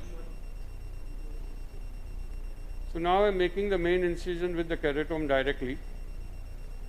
Rexis faucets. Monoplanar incision, sir. A little bit of a groove. मेरा Rexis faucets in it. So I like to do Rexis directly with the forceps. Some of you like needles. Each one has their own technique. So I've just made a little nick here. Some people have forceps which have marks. Yes. So here you can see that I'm going around with the forceps itself. And this gives me adequate control. I like this method of doing a Rexis. It's a well-centered Rexis. We have image-guided surgery also possible. So that completes my Rexis hydrodissection. Thank you. This must be around 5 millimeter axis, मेरा sir. hydrodissection cannula है. Dr. Kumar, the Yes, size.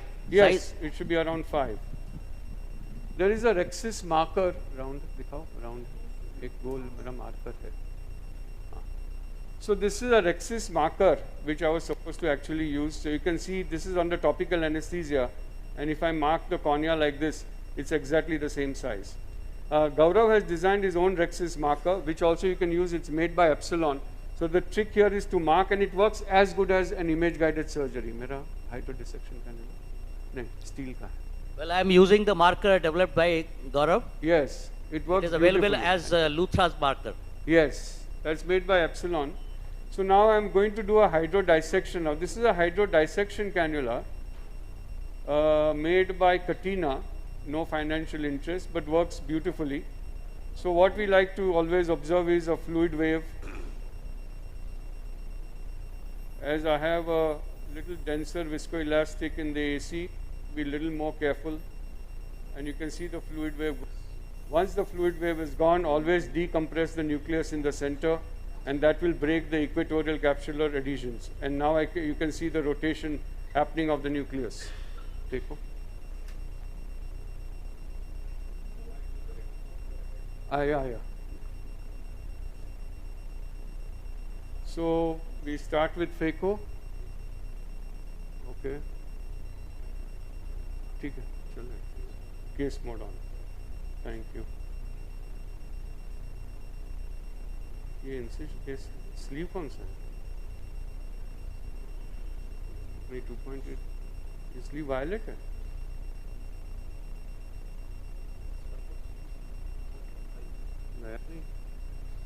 So it was supposed to be a high flow purple sleeve. When the sleeve loses its color, it's no longer functioning what it's supposed to do. Just go around. मेरा chopper ready रखना. मेरा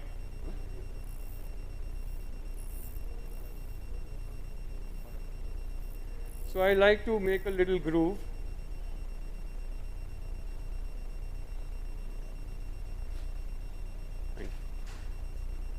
And now we go in through the side port and make sure that we bury the tip,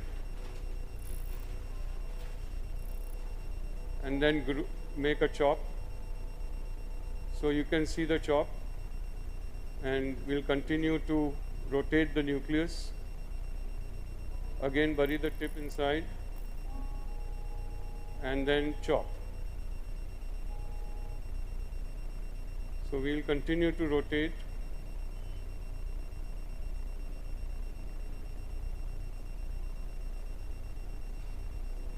Once we've done that, again we bury the tip inside and chop. So that separates that part. Continue to hold the nucleus and chop. So we've removed the one piece, and as you all know that we got a good viscoelastic in the AC.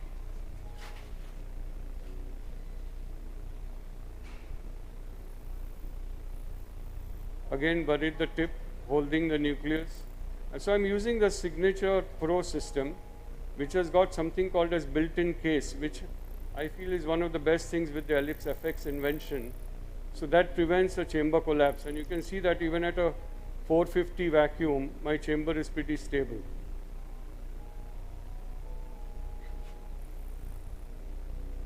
So now I'm holding the nucleus here and then going ahead and chopping.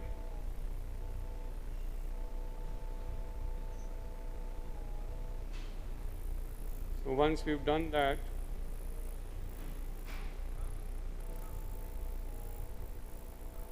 and at that time just monitor your left hand so that you see that your chopper lies in the AC and not pointing towards the capsule.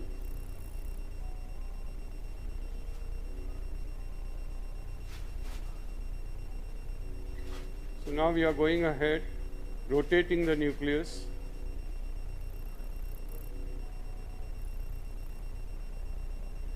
And removing the rest of it.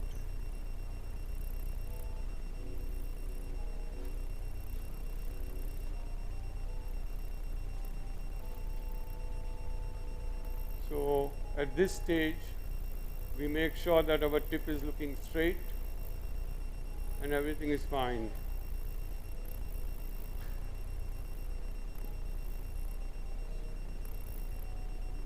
classical example of an excellent surgery. Look straight please. सीधा देखिए माँ जी light में, आँख बंद नहीं करना है, bye manual. आइए करो. Thank you. वैक्यूम नहीं करना, पेरिस्टालिटिक कर. Okay.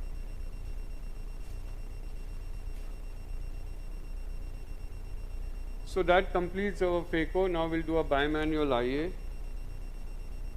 हाँ चलेगा. Yeah. हाँ.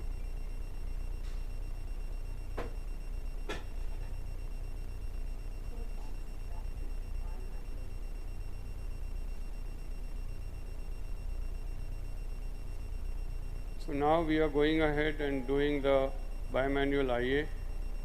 So you can see a thin layer of cortex which was there on the PC, which was otherwise not seen so well.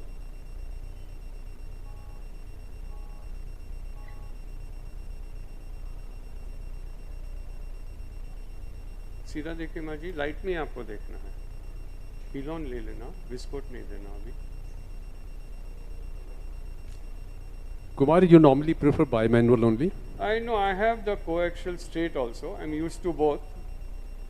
But so because as we have seen just now, because you exchange the bimanual tips, and this is the advantage with the bimanual, I think, because you can go from right to left, left to right, and removing the cortex subincisional is very, very easy, which we normally find very difficult with the coaxial. So the coaxial has to be a 45-degree coaxial. Then only you will be able to access it. That's right. Otherwise, you will not be able to. Plus, the clogging of the 45-degree coaxial doesn't happen like a 90-degree. Yeah. So that's the other big advantage. Yeah.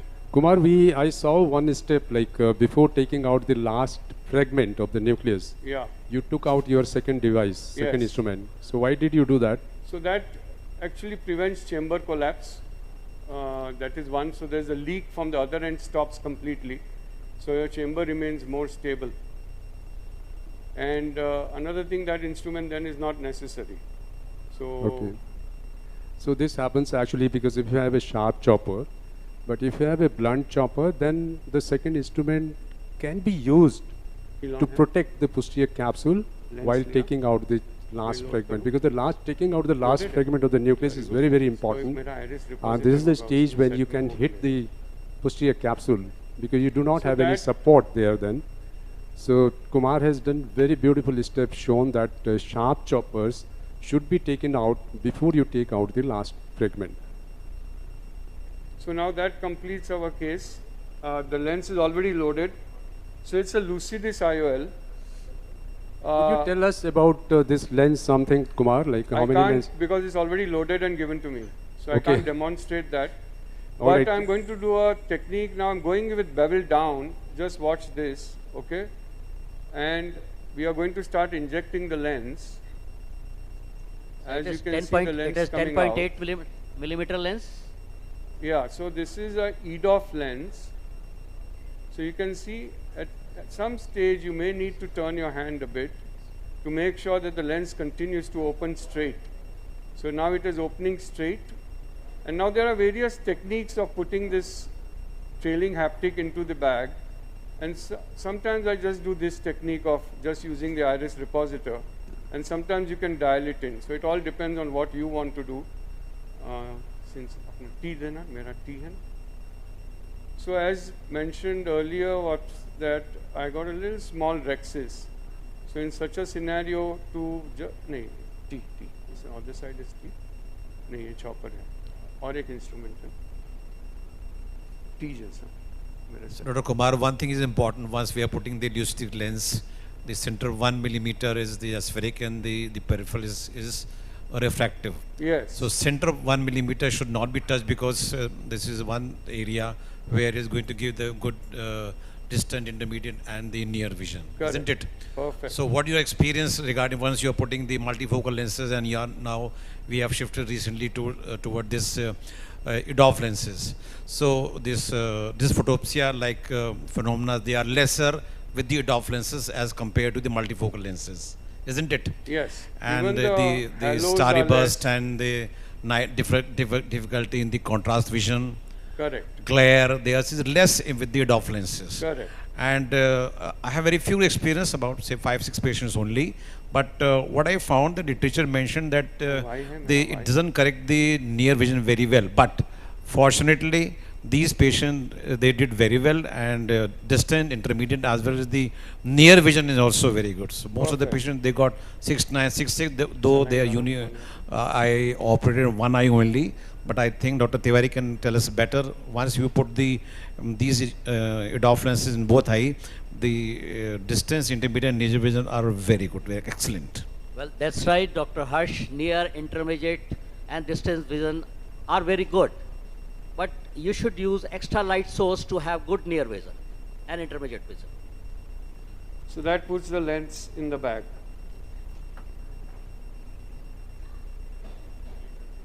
So that completes the case.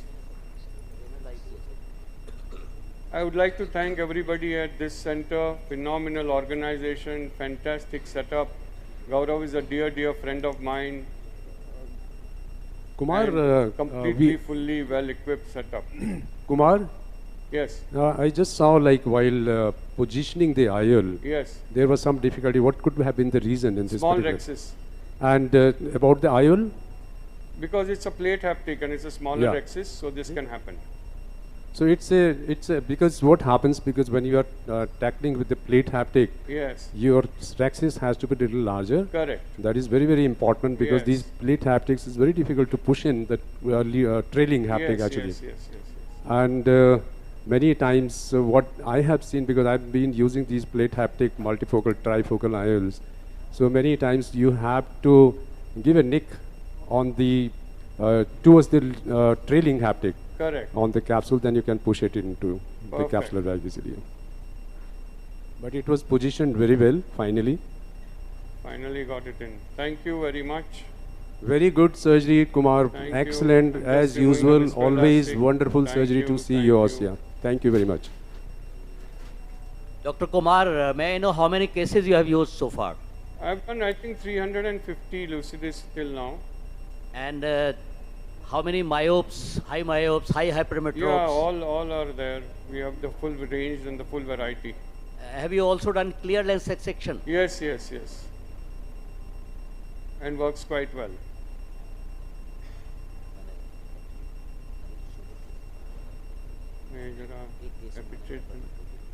सीधा देखो Thank you. Excellent surgery, Dr. Kumar. Thank you so much. मेरे को heal on देना, heal on.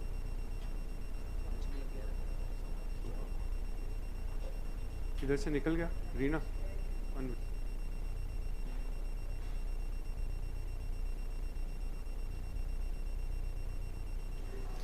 Next we have with us Dr. A.K. Jain. He's a professor in PGI who works in cataract, cornea and refractive. He's been associated with PGI since 30 years and has many publications in the peer-reviewed journals. We are so happy to have you here, sir. Today he's operating on a 64-year male who has both eye cataract, NS3 cortical PSC. The patient is planned for right eye cataract surgery. This is the biometry. The patient is planned for biotech trio lens, and we are planning to implant a 22.5 diopter IOL. Over to Dr. A.K. Jain, please. The screen is 3D, so I request everybody to put on their 3D glasses and see the 3D effect of the surgery on the screen, please. Thank you so much. Everybody, so I am going to start the surgery. She has already told the biometry. We are going to put a trifocal optic flex trio. So first I am going to mark the cornea for the rexis, because that is very important. We can use this Varion as well as, because that is not coming onto the screen, so I mark the rexis for the centration of the lens. Then I do the incision. I do all my incision at 145. Viscoat. Then in 100% of the cases I am using viscoat. Light में देखो. So that helps in little viscodilatation also of the pupil. Give me Elon also. And I do arching of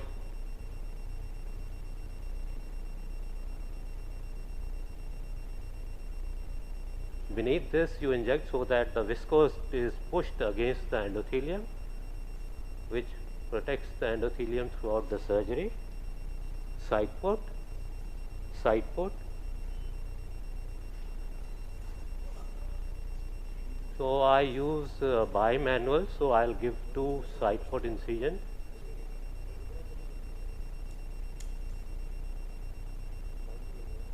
Always fix the eye before giving incision. Though the knives are sharp, still one needs to use them. And I always use this Samuel Masket Haldipurkar microcapsular axis forceps, cornea wet canal. All right.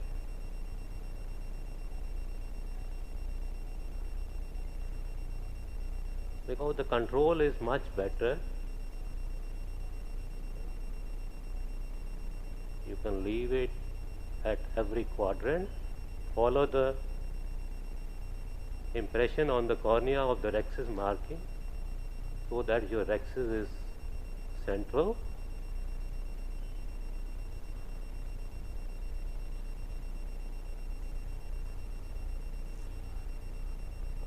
Now I am going to do a cortical cleaving hydrodissection.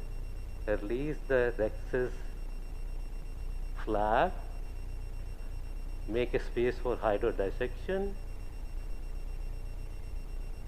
This is a soft lens. Go just beneath this thing and inject. You get a wave. Give me methyl cellulose.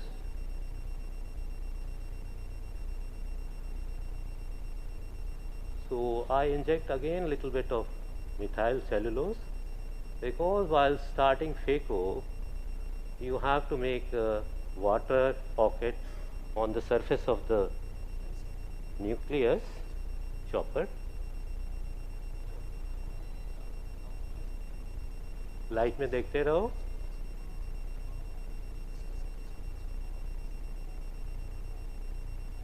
So this is the balance step.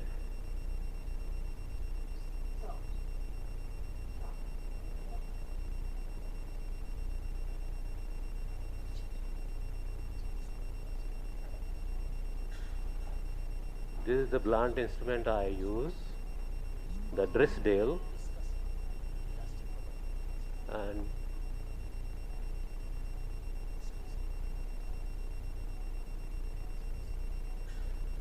all right.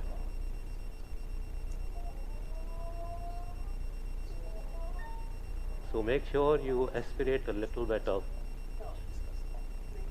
So now I'll remove the pre-nuclear, because this is soft. Here I'll do a divide and conquer because it's not too hard.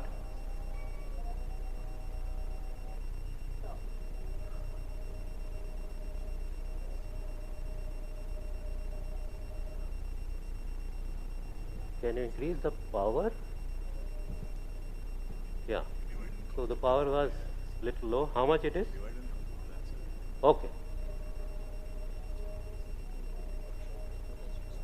So once it's light में देखो, हाँ. So you can crack it. Once you crack it, the hydration, even if your hydro dissection is not good, the fluid will go behind. Further remove the this thing.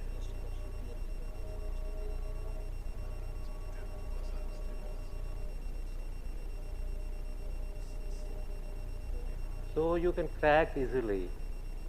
Because up to grade 3 I usually do this technique, though it's the quickest you can do.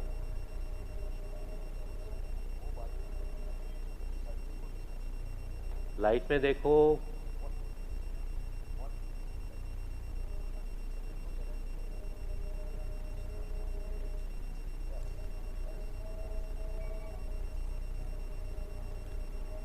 See, this is a very soft cataract and it is very difficult to chop many times. Yeah, that's why this is And the that is easiest why technique. sir is using divide and conquer, and it's such a nice thing.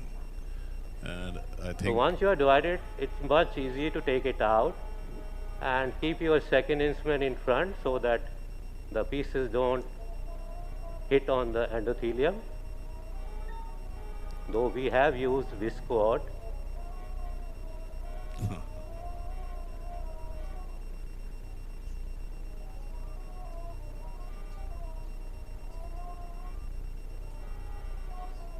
it's not a bad idea to make it a protocol that in soft cataracts you go for divide and conquer.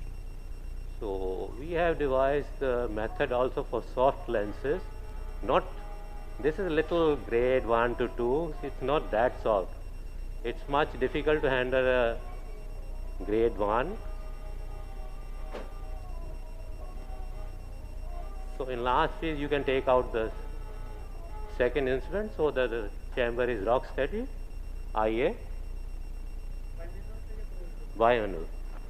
So I always use bimanual because then you can do a polishing very meticulously, even the anterior capsule polishing.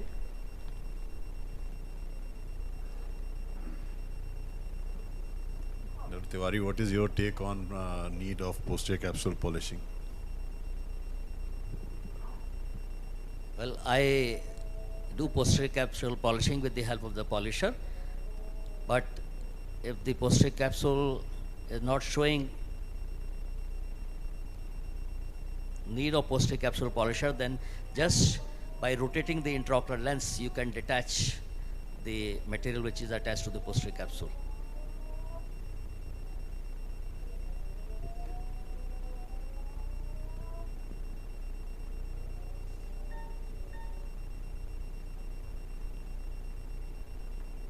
Light में देखते रहिए.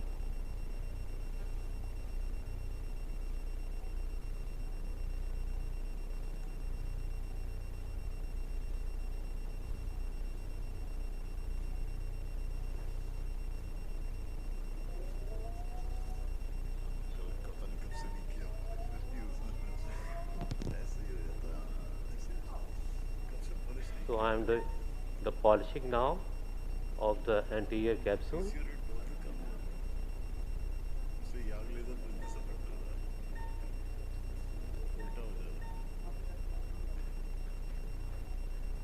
And light में देखो. चालू हो गया. सामने रखे हुए हैं. आ गया. हाँ अब आ गया. ऐसा क्या किया तुमने? So you can do hydro cleaning of the. So now we can have the 3D effect. Okay, you are getting it? Yes, yes, yes, Okay. yes. Give me the Elon. So Now I can see the whole ball popping up. Huh?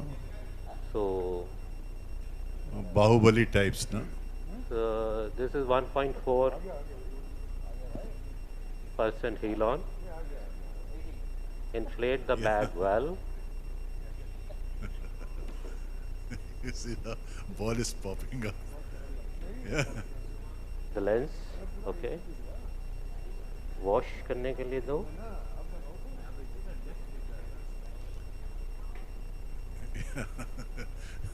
This So cartridge is this going is a up. medicine injector. So lubricate, wash this thing. Give me methyl cellulose. Yeah. Very different experience, I can tell you. The cartridge is looking like just in front of me. Yeah. So inject little bit in the chamber and just lubricate the flanges. Give me the lens. It looks like as if I'm going to, I will hold it here. Yeah, you can come over. That movie thing, na, you see, that this is the three-dimensional movies, yeah. Trio lens.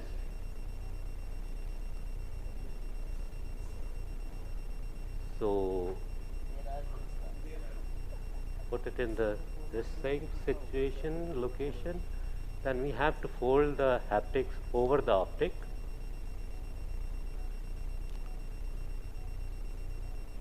So what is the device which you are using which is giving you 3D? This is RTO from Zeiss. Yeah. Yeah. And how it is different from your existing previous machines? We don't have, our retina people uses this Ingenuity. I have done many times with them the combined surgery, so it also gives a 3D effect. So you have to use those polarized glasses, and that is just heads on. With Artivo, you have the choice of doing surgery both way, looking at the screen or looking through the microscope. So it has advantage, dual advantage. So people to start with who are not familiar with the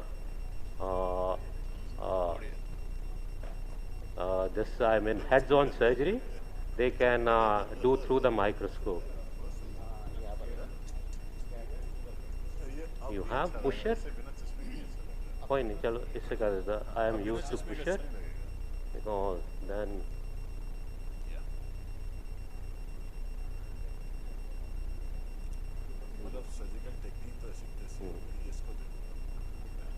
okay.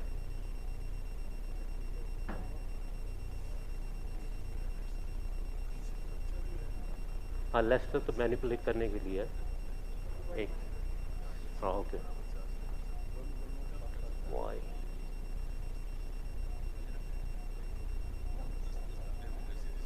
नहीं, वही दो.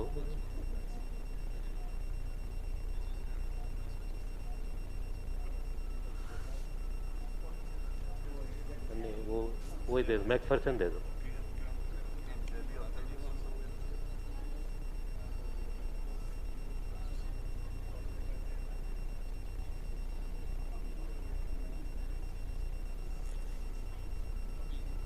This should go above the optic.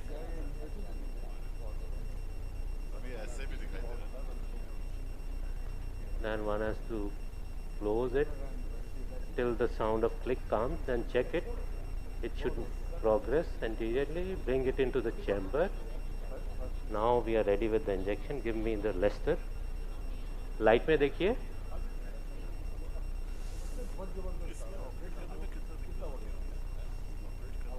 Light में देखते रहिए.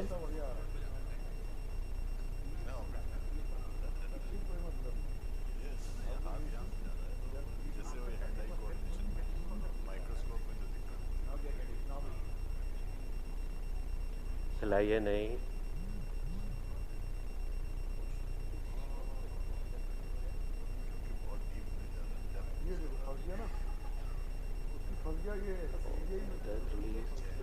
Outside, okay. Just push it. वो देना. PS Hoskin. I took out the nozzle a little bit too early. It was still stuck in this, but no problem. I can just rotate it with the Lester hook into the bag. आइए.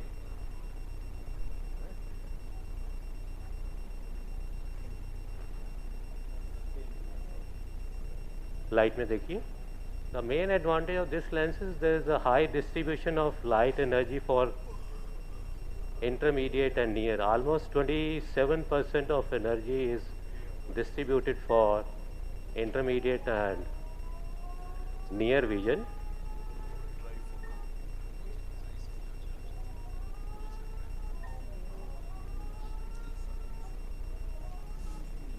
So we have used viscose, so you have to wash it meticulously, otherwise you will have a lot of pressure rise on day one. So recommended time for washing of viscose is around 4 minutes, but quite a bit of it gets washed away, cornea wet karna. So I go behind the lens to wash away the heel on, and you can still see the viscose. So viscose you have to wash it quite meticulously, going into the ankles. Light में देखो दोस्त. Otherwise, so you get crystal clear cornea on day one. Hydration. And after doing the hydration, you should check the centration of the IOL, because that is important. हिलाइए नहीं दोस्त.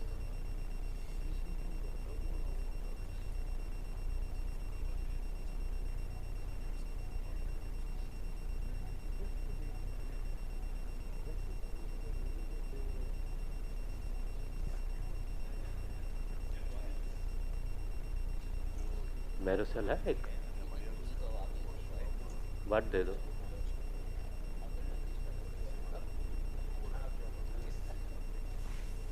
So make sure that there is no leakage of chamber, otherwise the lens can get decentered.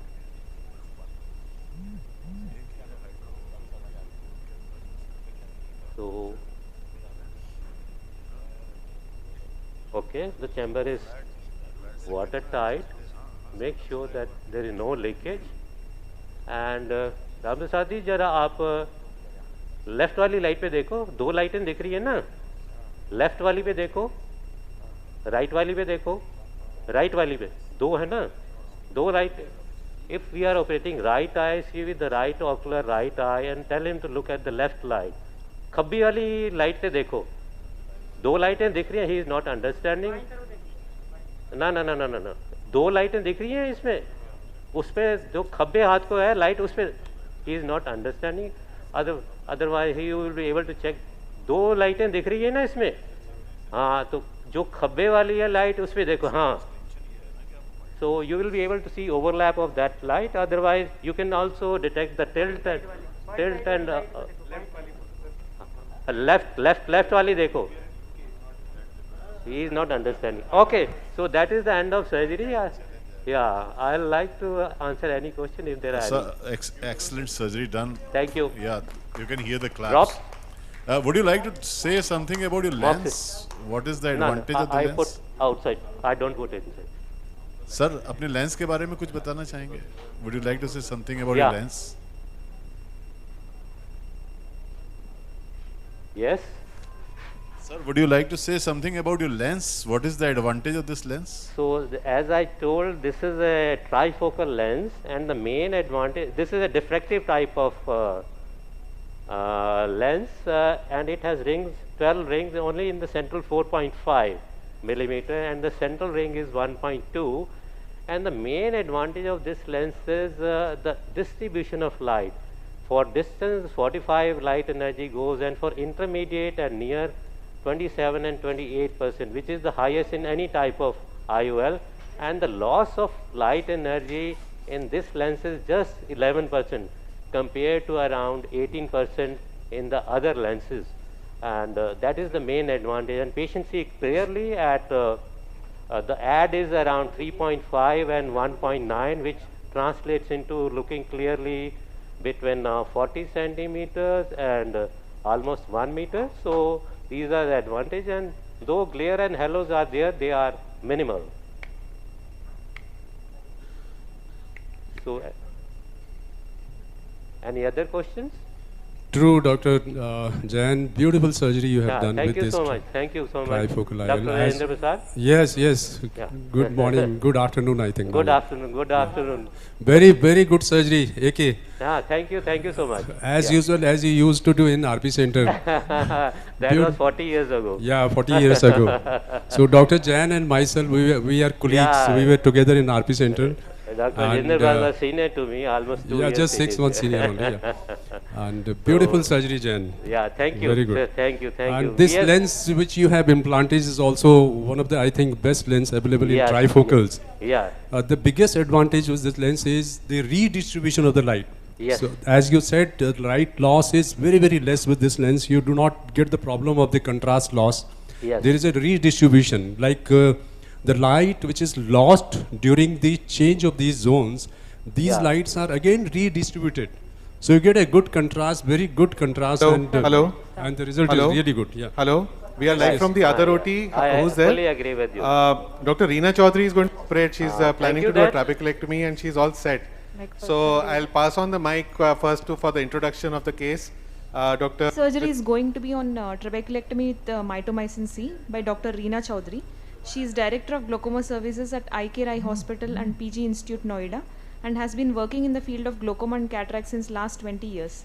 She authored a book on interpretation of visual fields and numerous chapters for textbooks in ophthalmology, and she was part of national and international glaucoma clinical trials. Her areas of interest and expertise are handling complex glaucoma and cataract surgeries, glaucoma drainage devices and implant surgeries, pediatric cataract and glaucoma management, and now she will be operating and showing us trabeculectomy with MMC application in this 72-year-old elderly gentleman who is hypertensive and is on regular treatment, and he has early cataract in the right eye, pseudophakic in the left eye with advanced glaucoma in the both eyes, and he has open angles on gonioscopy. His right eye optic disc is pale and has 0.75 CDR and inferior notch. And in the left eye there are many retinal issues like ERM, CME and PVD.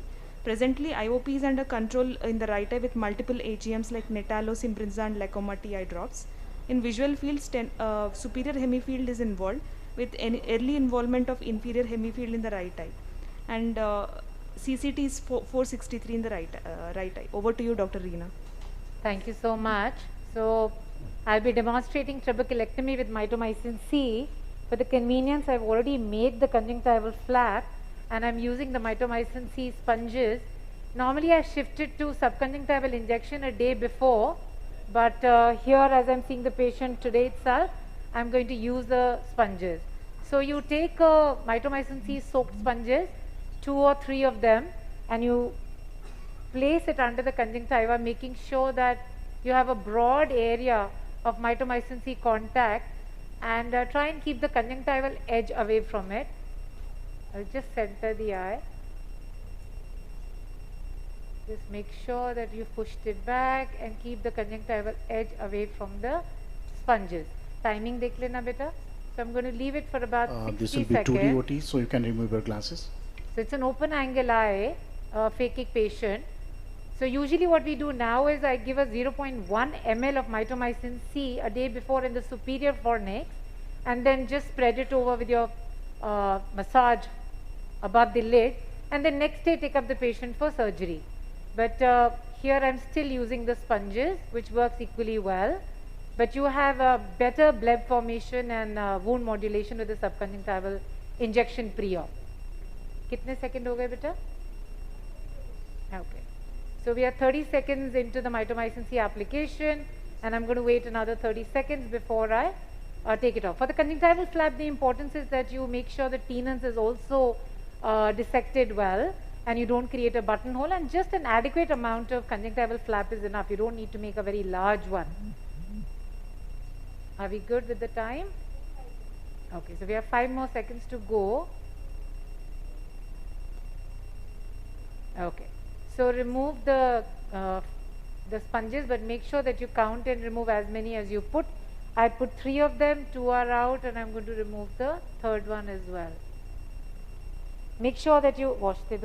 Make sure you wash it very well with at least 20 ml, 10 to 20 ml of fluid to make sure that there is no residue of mitomycin C. एक और दे देना बेटा, एक और दे दो wash के लिए. Make sure you go under the conjunctiva also to wash the mitomycin C to make sure there are no residues left. So another syringe full of saline to wash it. You can just probably flush it now without the cannula. इसको हटा देना बेटा, 15 number blade दे दो और एक forceps दे दो. So I like to now do the flap. Usually I make a quadrangular flap.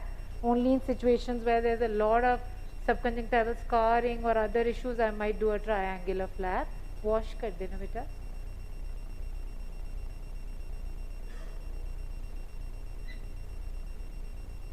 Thank you.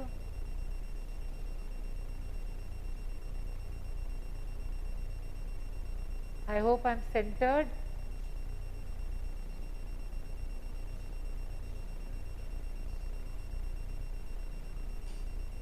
Good afternoon, Dr. Reena. Am I audible? I'm Dr. Neelam from... So you have the rectangular flap being formed here. Wash kar de beta.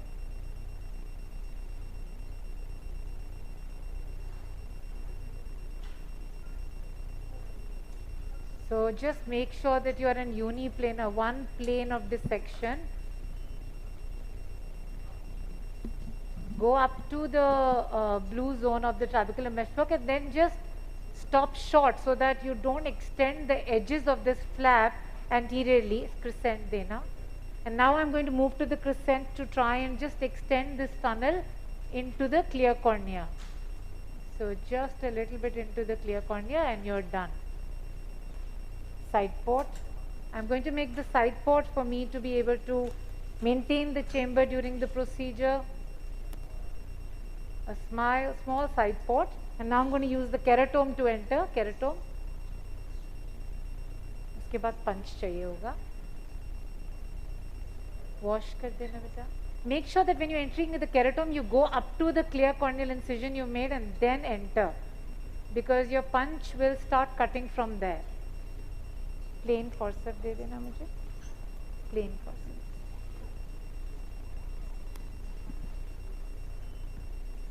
So now just raise the flap gently and दूसरा punch है क्या? It's too big.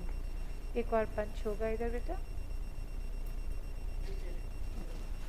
I'm going to just change the punch. This looks a really large punch. Thank you, Vita. So this is the Kelly's punch, and all you have to do is engage the lower lip of the incision, and you have removed the tissue. See how much tissue you've removed. Here you can see that I've got the corneotrabecular area punched, and then again another one. Make sure that you remove the tissue to know how much tissue has been removed. Wash kar do beta. So there you can see the window now forming. So we are good to go now. Yeah, PI kara do beta. Thoda sa hydro de dena. Ye hydro. So I'm just forming the anterior chamber from my side port, little bit, and doing the PI. PI ke liye vanas de do beta. Wash kar dena beta. So the iris usually pops out once you have a good ostium formed. Just grab onto the iris and do a nice iridectomy. Make sure you have a full thickness. Yeah, 10-0 de do beta. The iris will fall back on its own the moment you tie the suture, and you can tap it gently. Suture 10-0 de dena beta, nylon.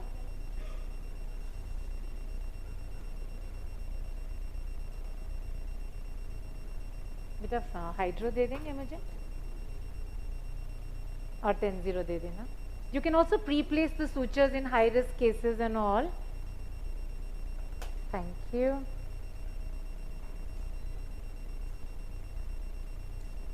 Dr. Reena, am I audible? Yes, you are. You are. Okay. So just form the anterior chamber a little. 10-0 de do beta. What size of the punch did you use, ma'am? So this is a Kelly's punch. Usually I've been using Appaswamy punches, and they come only in a standard size. But out of the two, the first one looked a little big, so I let it go. Okay. So it's a standard size Kelly's punch. Wash kar dena beta.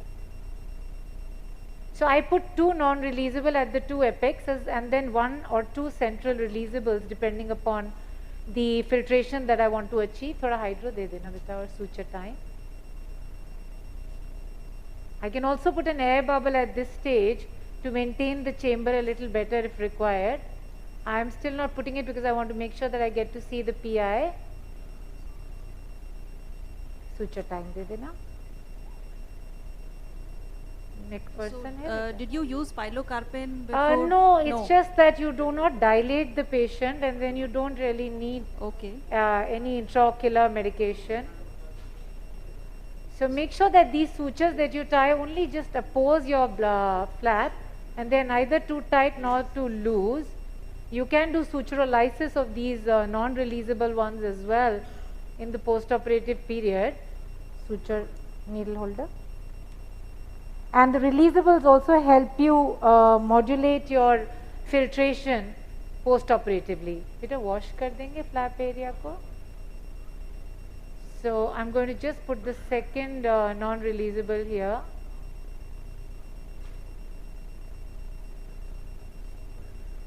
Sir नहीं हिलाइएगा sir. आप ठीक हैं रावत जी? हाँ sir हिलाए बिना बताइएगा. जी. So the second non-releasable बेटा McPherson चाहिए राजा tie के लिए ना. The slightly shorter bite should have been a little larger. Am I centered enough for you guys? Yes, ma'am, you are centered. The suture was broken, so you can see I still had an arm left here, but it came out. Beta needle holder दोबारा दे दो.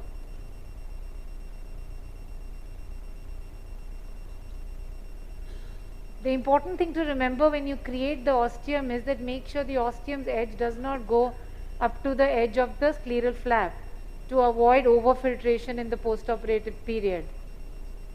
Beta McPherson दे देना राजा.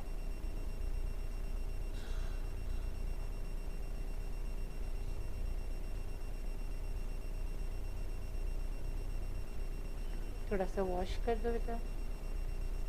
The suturing is where you need to be a little meticulous and patient, because that's what is going to determine the amount of filtration that you want to achieve. Scissor beta.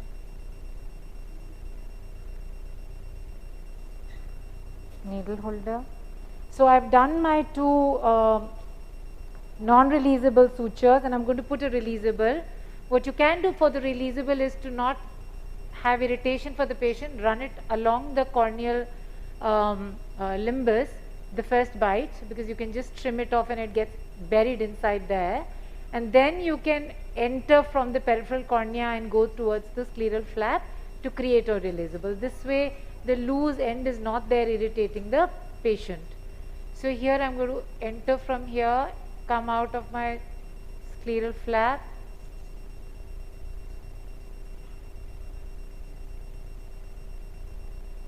that's it. So this elbow is what in the OPD I can pull out on the slit lamp and release my releasable as required.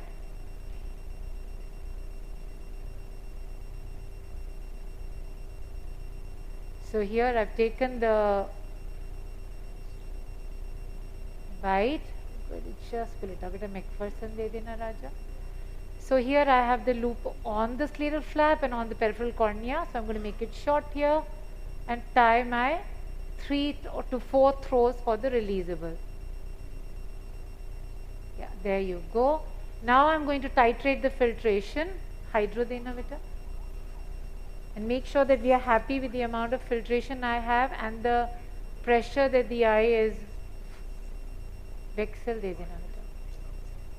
So I want some Vexil, dry Vexil sponge here. So just check the amount of filtration you're getting. You want an ooze, so here very little filtration right now, you can see here.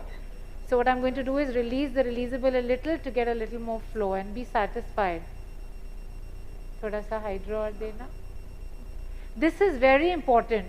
To have predictable post-operative outcomes, it's good to titrate your bleb on the table. So see, it's quite tightly sutured and there's not much filtration happening, which means I have to loosen the sutures a little bit. So you can just put a sponge near the edge and see how fastly or how quickly it is getting absorbed. So it should be just slowly, it should swell up, not immediately. Yeah, so see, what you want is that there is this amount of filtration. Can you see the oozing happening? Now it's not drying up. So now I'm happy and I'm going to cut the suture. What I have to do is pull it, get the end turning and go in, and then in the conjunctiva here I press the cornea down and I cut it. It goes inside. So I have my releasable in place and the filtration seems adequate. Ye le lo beta suture. Vicryl de dena mujhe.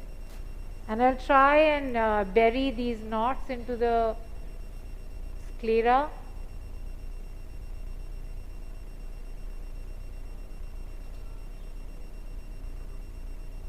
To make sure that it does not bite into the conjunctiva later on. This is broken already. Ek nylon aur dena. So see, you can see the filtration happening and the chamber is well formed and the eye is not too soft and not too hard. This is the end result that I want before I start suturing the conjunctiva back into place with Vicryl. 10-0 एक और दे देंगे बेटा, वो suture टूट गया था. कोई भी 10-0 दे दो. And this little patience to make sure that you're happy with the filtration on the table is highly recommended, so that you don't land up having unpredictable situations where it's over filtering or under filtering. You still have the releasable to play with, but just titrating it here at this stage is extremely helpful. So I'm going to just put another suture here. I usually use the round body 10-0 in trab. It allows me to cause lesser damage to the tissue while you're taking the suture bite, and these holes don't land up becoming a source of uncontrolled filtration. So I'm just going to tie another knot. These knots are 3-1-1, just enough to hold it down, but not too tight, not too loose. Sorry, I'll focus it.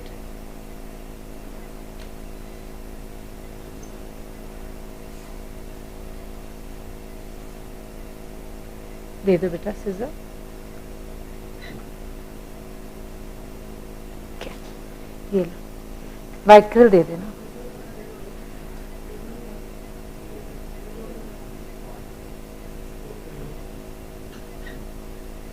So this one has gone into white quill दे देंगे.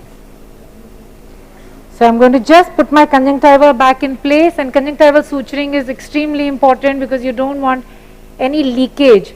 The common post-operative problems that you see is leakage from the wound and overfiltration.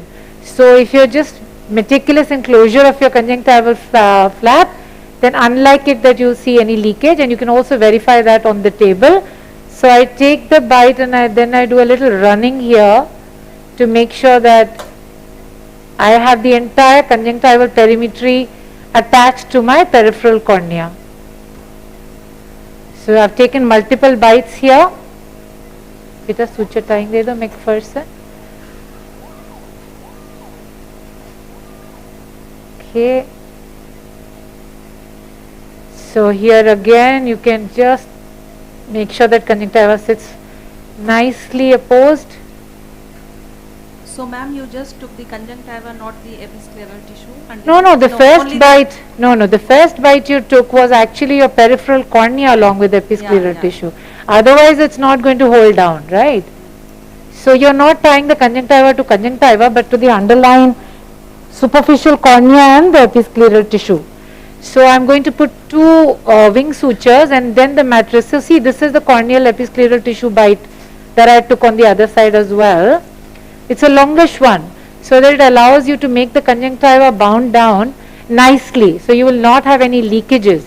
I don't do just a single, so I run a little purse string. If you see, I run a little purse string. It just holds it down well, and lesser chances of any leakages and all. De dena beta McPherson. So you can see this is going to just lock this down now. And the suture also gets buried under the conjunctiva. Although this will dissolve on its own, but it's just good to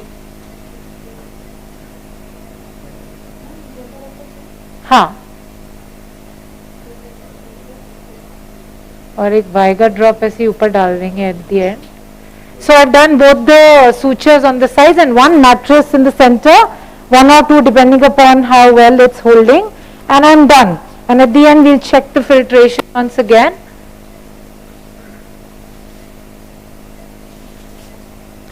I think ये needle का suture ना टूट गया है, sorry.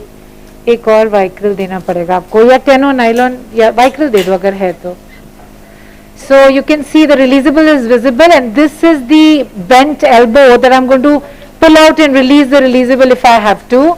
I'm sorry, somehow the vicryl needle has broken, so I'm taking another vicryl suture, and I probably will need maybe just one mattress or two. So see, it's sutured till here, and here I have this much space open.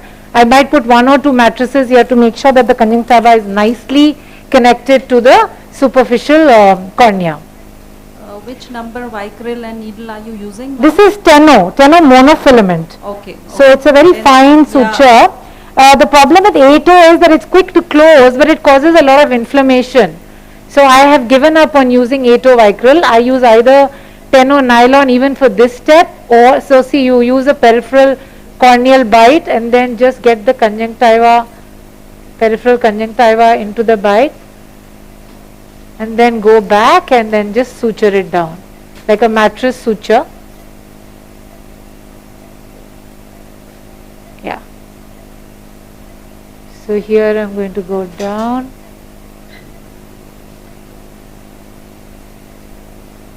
Yeah.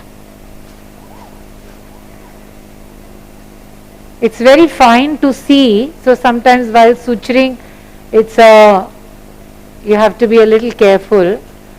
It's a very light colored suture and very fine because it's 10-0. Breaks very easily, but holds the wound down well.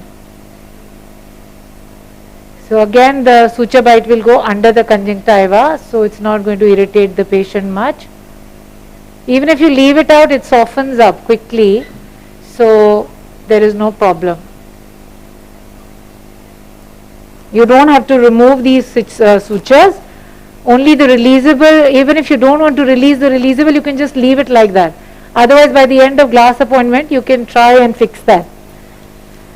So now you have your conjunctiva nicely bound down. You can just check, and then I'm going to use some hydration from the side to see if this area is leaking. I will not hesitate to put another Vicryl suture to just make sure that it's a watertight trab of mine.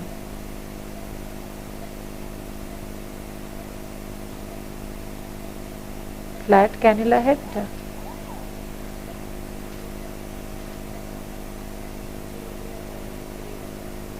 Okay, so see the bleb has started to come up.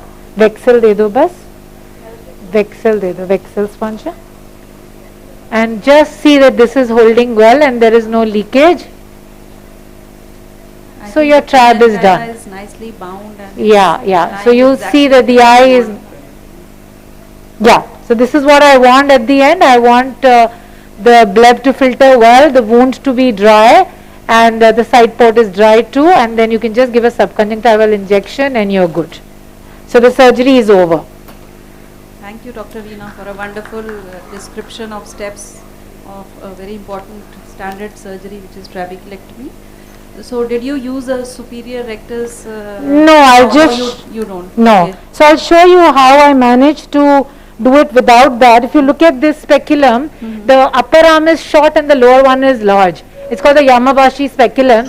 This allows this longer arm inferiorly pushes the lower fornix so that you have the exposure of the superior bulbar conjunctiva. So you don't really have to give the superior rectus bridal suture to get the exposure. I've just given the subconj and Vigamox का एक drop डाल देंगे. डाल दिया. Surgery बहुत बढ़िया हो गई Rawat ji. So the surgery is over. If you have any questions, I'm happy to answer. Thank you, doctor. Now in the morning session, we had something about this MIGS. Yes. So between trabeculectomy and MIGS, what is your take? So you cannot compare the two. The MIGS right now, what is available here, the eye stent, is primarily recommended in open angle glaucoma in the early mild to moderate stages. What we are dealing with here is reducing the requirement of topical medication, making it from 2 to 0 or 1 to 0 or 2 drugs to 1 or 3 to 1. But trabeculectomy is primarily reserved for patients. It's a filtration procedure. So the two are not really comparable. You don't want to, normally if you look at the data, the MIGS is compared to only cataract surgery to evaluate how much IOP lowering the two are giving. So TRAB is really when you're dealing with moderate to severe glaucoma where the patient is on 4 drugs, maximum medical therapy, whereas MIGS is the role is a patient who has glaucoma and is going through cataract surgery and you want to help him lower the intraocular pressure so that the dependency on the drugs is reduced. That's when you will offer the MIGS. Hello, Reena. Ji.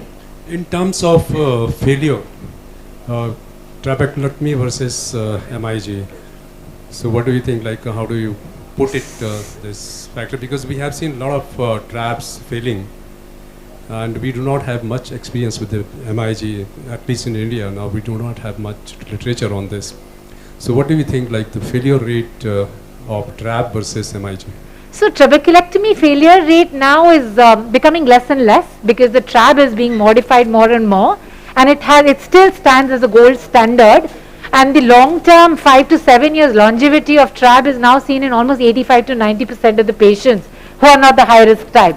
And we have enough data to establish that. But with MIGS also in the Western literature, we have lots of data. Long-term outcomes of the MIGS, I'm talking about only the eye stent which is available in India right now, seems to be fairly good, but we have to understand what we are doing over here is actually allowing more filtration to happen through the Schlemm's canal, doing a microincisional surgery by putting these stents. So the amount of filtration enhancement that will happen is not comparable to TRAB. Failure in eye stents and all is known fact that the long-term IOP lowering effect might not be 10 years maybe shorter, you might even have to repeat. But because it's not invasive, it's not very invasive, of course it's invasive but minimally invasive, the side effects of the procedure on the eye are much lesser, and you're still leaving a virgin conjunctiva behind for you to do a trabeculectomy at a later stage if required. So that's the important thing. So you have very well shown the intra-op measures to check the failure.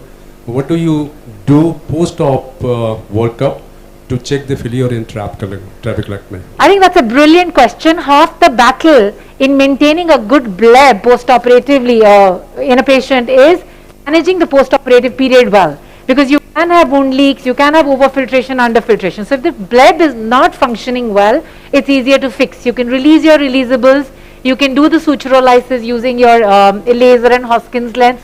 You can give mitomycin C injection in eyes where you feel that the vascularization is increasing the scarring in the subconjunctival tissue.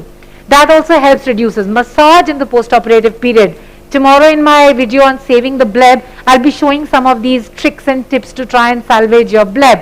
Also nowadays what I use sometimes in patients where the internal flap is kind of closing quickly or there is an iris occluding the ostium, you can go ab interno and release it. You can also sometimes do needling in the post-operative period to allow more filtration. So you have to pay attention to how the bleb is behaving in the post-operative period and how is the IOP, and then do the right things in the first 4 to 6 weeks for long-term good outcomes of your trabeculectomy. Normally, for how long you advise the massage? Because massage is one of the very, very important, I think, part of post-op management of trabeculectomy. And how frequently and for how many days one should go doing massage? So there's one situation where the massage is most helpful in my practices. Suppose I've done a laser suturolysis, and after doing it, if I give a small digital massage over the bleb area, I can see the bleb coming up and I'm getting those 5, 6, 4, 5 millimeter reduction that I want. That's the time when I'm going to teach the patient to do the massage 10 strokes at a time every 2 hours of the waking hours for a week and come back to me. If I see that the patient's IOP is doing well and the bleb is formed well, you can even just stop the massage now because you've given them the impetus in the initial phases of suturolysis for the flow to be maintained. And I also give the mitomycin C injections in these patients to slow down the scarring. So a week, 10 days is where I know I'm achieving and I can let go of it. The other time the massage comes very handy is when I have pressures above target in the first 2 weeks, but I do not want to release the releasable yet.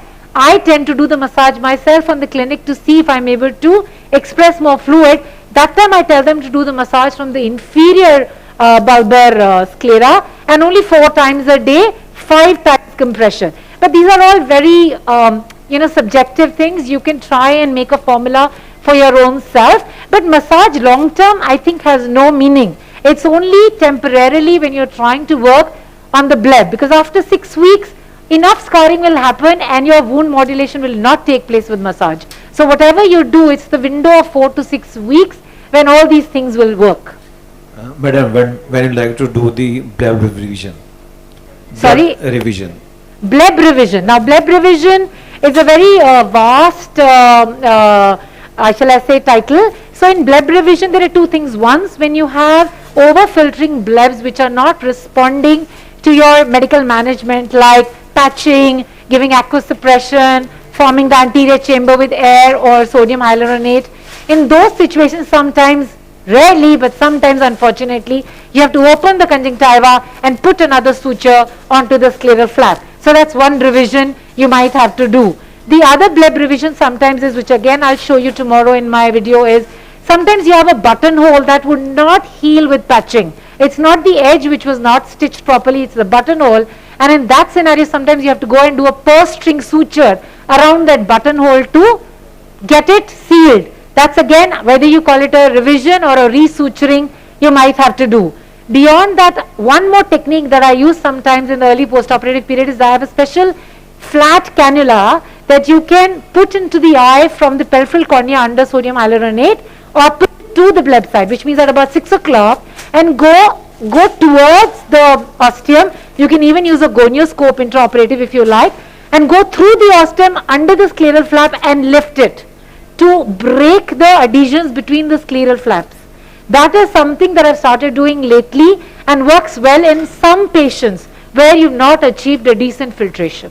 Besides these, the early post-operative revisions, there's nothing much that I can think of that you would want to do or would be helpful.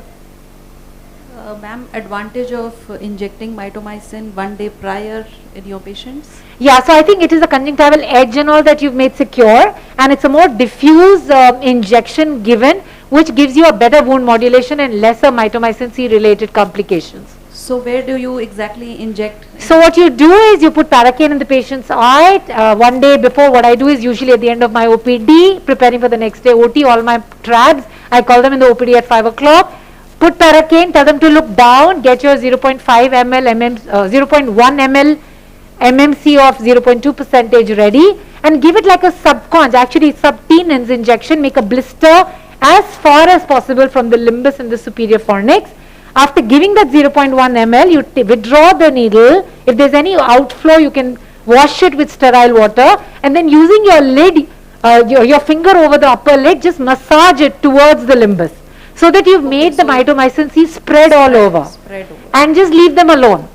And you can also inject it on the day of the OT, but at least few hours before.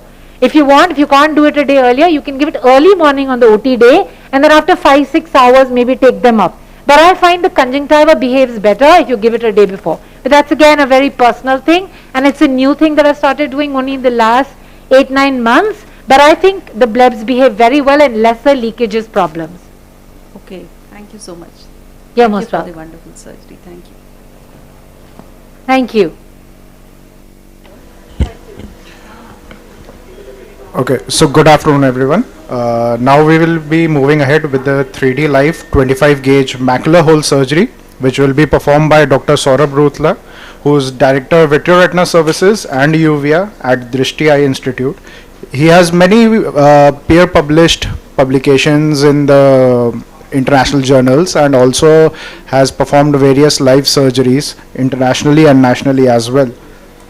So the case is a 66 years old male with complaints of gradually progressive diminution of vision in the right eye since 6 months. His best corrected visual acuity in the right eye is 6/60 and in the left eye is 6/36. His intraocular pressure in both the eyes is within normal limits.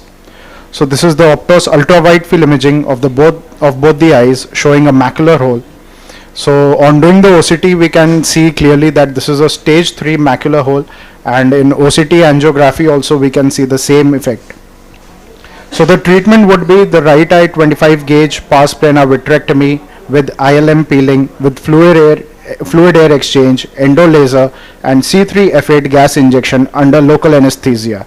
So I would request everyone to kindly wear their 3D glasses, as the surgery would be performed under 3D effect. Thank you, Dr. Abhijat. Can you hear me? In the hall, Dr. Malay, sir? Yes, we can hear you. Yeah. Okay. So this is a 3D surgery for macular hole. So I am just starting the vitrectomy by making the ports.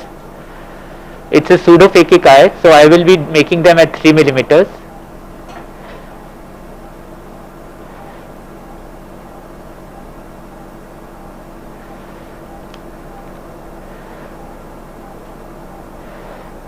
So today we are using the Alcon Constellation system, although I have no financial disclosure to make.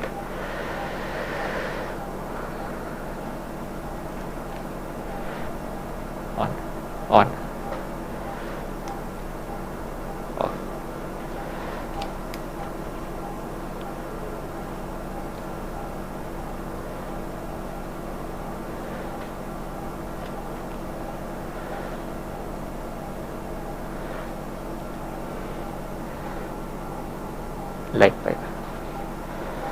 So we have to make sure that the trocar is all the way in. I am just seeing that I can see the tip of the cannula inside, and then we switch on the infusion. Now I'll make the other trocar entries. I like to keep them a little horizontal because it gives more access to the 12 o'clock position.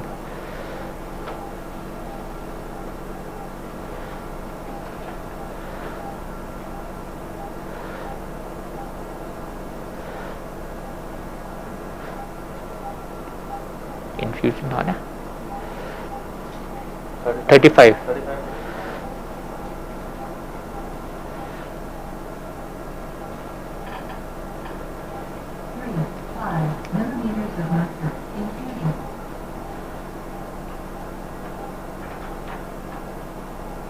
So as you can see, I am displacing the conjunctiva a little bit so that the scleral entry and the conjunctival entry are not opposed to each other, and there is a non-overlap situation.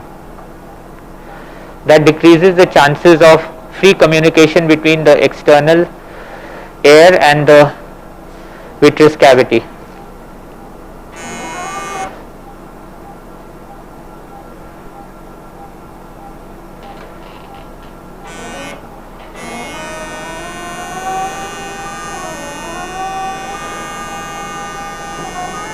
Sir, can you tell us about what machine you are using and what are the cut rate? So I am using an Alcon Constellation tabletop machine, and it is a 10K cutter, 10,000 cuts per minute, and at the suction of around 300, and it also has VGFI. So now I'll be putting the resight into place. Resight.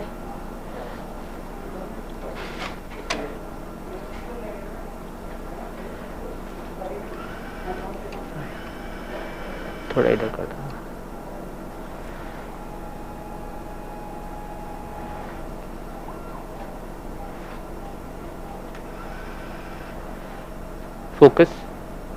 Focus on that.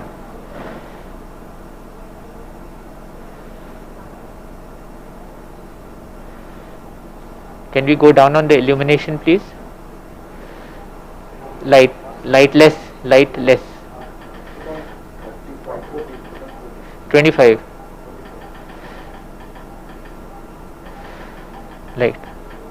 So as opposed to a regular system, we are using much lesser illumination in this. So you can see I went down on the illumination. Normally we use about 50, and right now I am at 25. So half the illumination we require.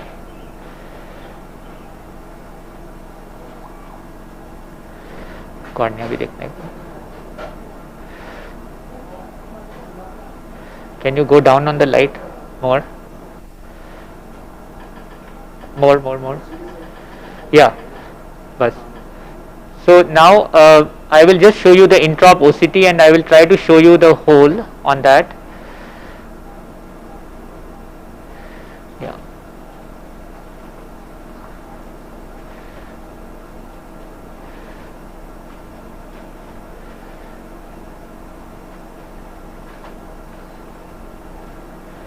Yeah, I would request the Zeiss rep please to try to help me with the centration here.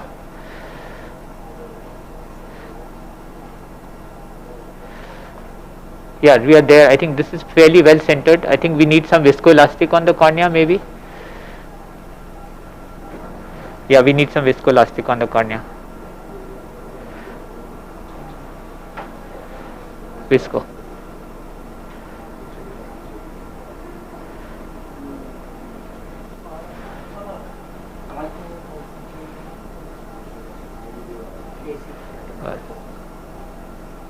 Yeah, right there. So I think if you can make out on the scan, I'm not sure if it's visible in the hall, but can you see the intraop OCT? So that thing is not clear actually. Okay. So but really, we can make out here on the microscope view. Yes.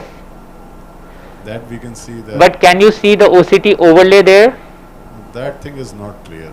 Okay, so I think we have had an issue with the, you know, the visualization in the hall. Yes, You know, for the Callisto also we had a little bit of a, so I think there is maybe a transmission, you know, like signals, they go down by the time they reach the hall. But here I can see the OCT image here. Okay, so now we will just switch this off and go to the vitrectomy mode. Yeah. Can you see the cutter inside? We can see the cutter, we can see the vitreous wicks which you are cutting.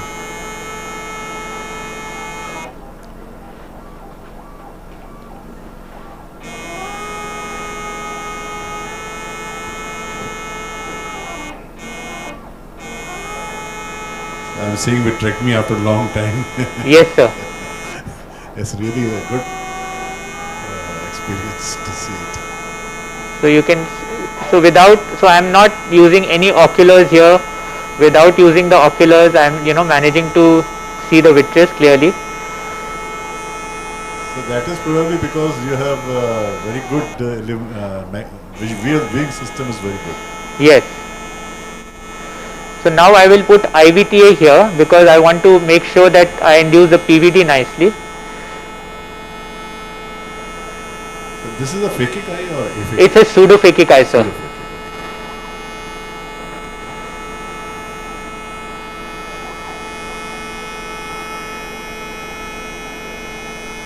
So in the visual field or the field, the surgical field, you can see the cannula tip also here. Yes.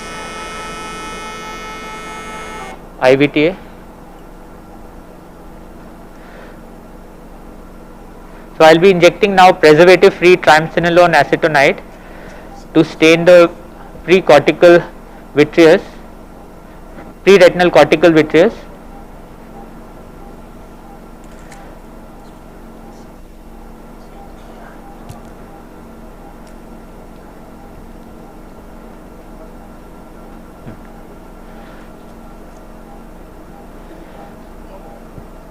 Focus on the retina.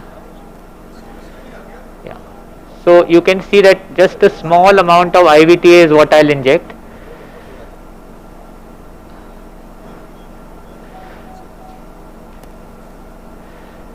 And it has a tendency to get stuck to the, you know, the soft tip with which I'm injecting. So I'm trying to just free it with the light pipe. So that's what. So you can see that I just freed it with the light pipe, and now it has a tendency to get stuck to the light pipe. So, you know, like sometimes this happens, but then I just withdraw my light pipe and it will fall. I'll just come back inside the eye. I did that to just let it fall. Yeah, so see, you can see that it has stained the, you know, the premacular cortical vitreous. Now I'll be inducing the PVD. This is one step which I have never learned, how to induce PVD. So hopefully I'll be able to show it to you, sir, today. Yeah.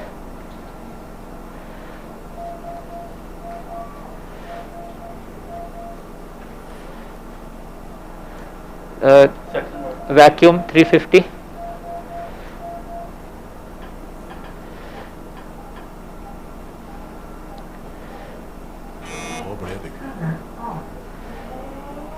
It's a different experience.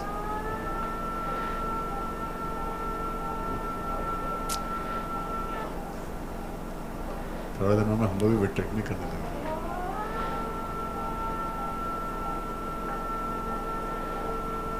So you can see that the, you know, the vitreous, you can see the wave of the vitreous moving. Can you see the wave of the vitreous? Yes. Saurabh 3D में तो लग रहा है हमारे ऊपर ही आ रही है. Yes, sir. Thank you, Harsh, sir. Hi, Saurav. All the vitreous coming on us. Oh, that's Dr. Satanshu, sir. Yeah. Yes, sir. Thank you, sir. All the vitreous coming on us. Okay.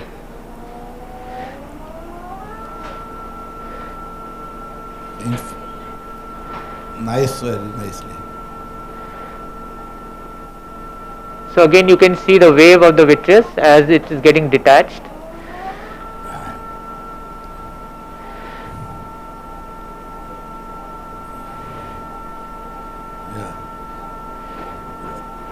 In other words, you only 3D surgery is why we are enjoying only in the vitreous surgery, Saurav. Yes, sir. Not in the cataract surgery. असली इसमें मजा आ रहा है, vitreous अपने पास आ रहा है.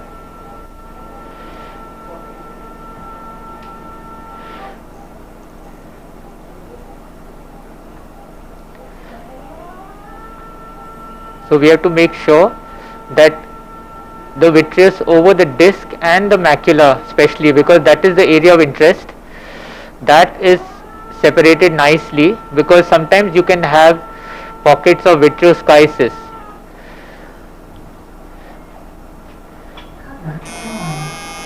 And this vitreous which is stained is coming in the way, so I'll just remove that so that we can get a clear view.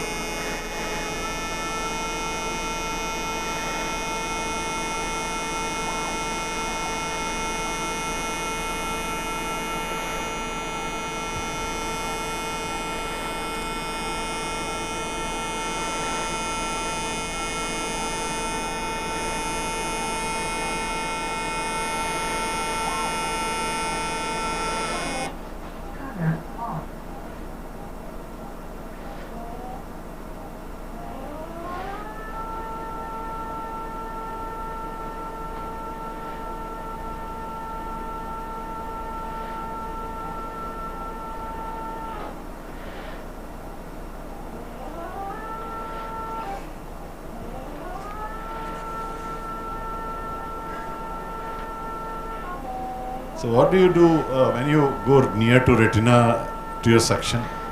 Sir? What are you doing with your suction settings as you go closer to the retina?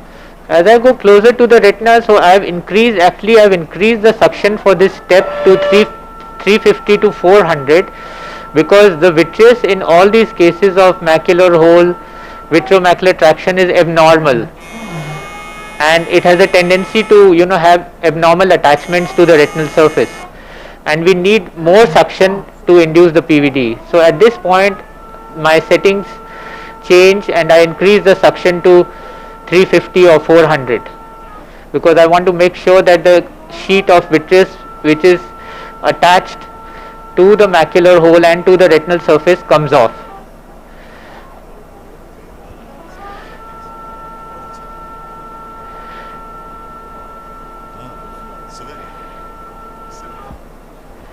So I'm pretty much done here. I'm going to just now complete the vitrectomy.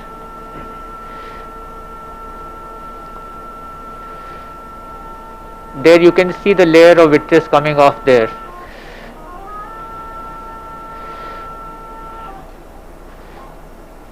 That was the last bit of the attachment in that quadrant. So I'm just taking it out towards the mid periphery and periphery as far as I can comfortably, and then I will trim that vitreous before I stain with brilliant blue G dye and do the macular excess.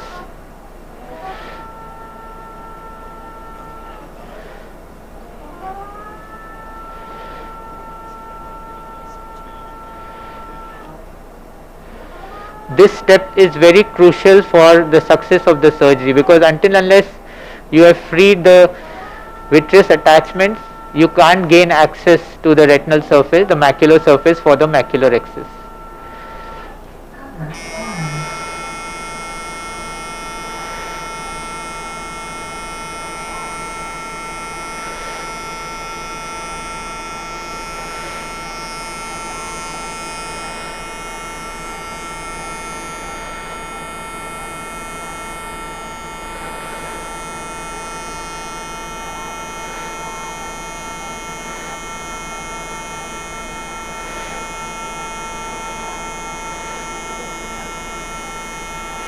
What is your take about the new cutters which have been claimed by this Bosch & Lomb?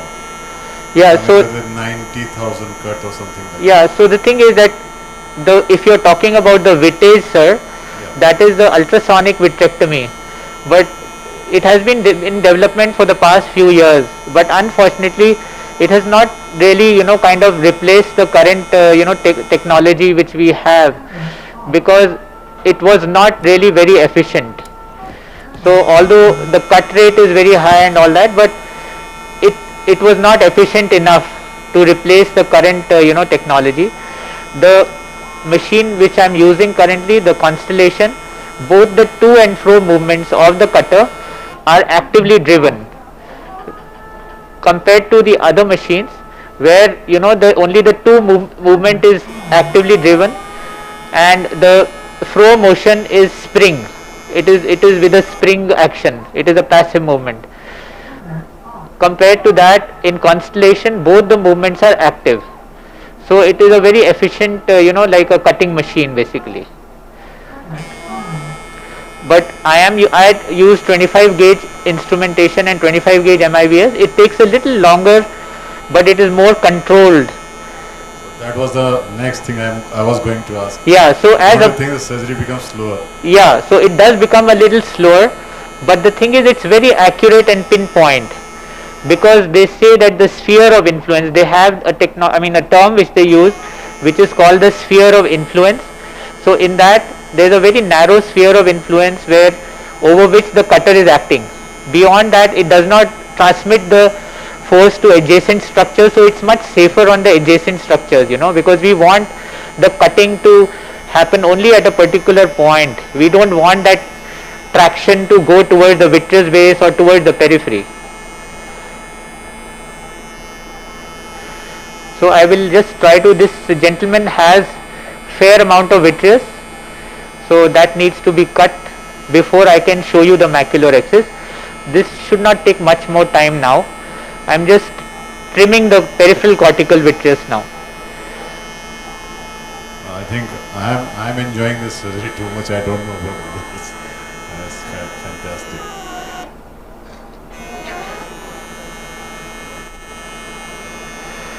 So I hope the view there is clear enough for you to appreciate the vitreous. We are using the 3D class also. So that is also giving a different experience. BBG ready kar do. In between, can we move to cataract for a while and then Yeah. when you do the macro? Yeah. So I think what we are going to do is, in a bit, once the cataract case in the other OT is ready, we will just swivel between the two OTs so that you can see a bit of cataract surgery there and come back for the macular axis. But we will be doing that in a bit. Currently we are here, the cataract in the next OT is getting prepared. Do you think at this stage we can go for that ILM peeling thing? No sir, because we still would need to introduce instruments inside the vitreous cavity. And with this vitreous, which I am sure you can see even in the hall there, if we try to go back and forth with instruments, we are only going to cause traction on the vitreous base and cause tears in the periphery. So actually there are no shortcuts to vitrectomy, we have to do a thorough job. Surely. So that's how, we learnt it the hard way during our training days, that there was no shortcut to retina surgery. The time taken, you cannot really shorten the minimum time that is required. You have to do a thorough job. So in retina surgery, we are in for the long haul, so it, compared to cataract surgery, we definitely need to spend more time. But actually you are doing quite fast. Yeah, it's quite fast, because previously we used to, do these surgeries in about 2.5 hours. This is about 10 years back. Yes. But now we can finish surgeries in an hour or so. And sometimes even lesser.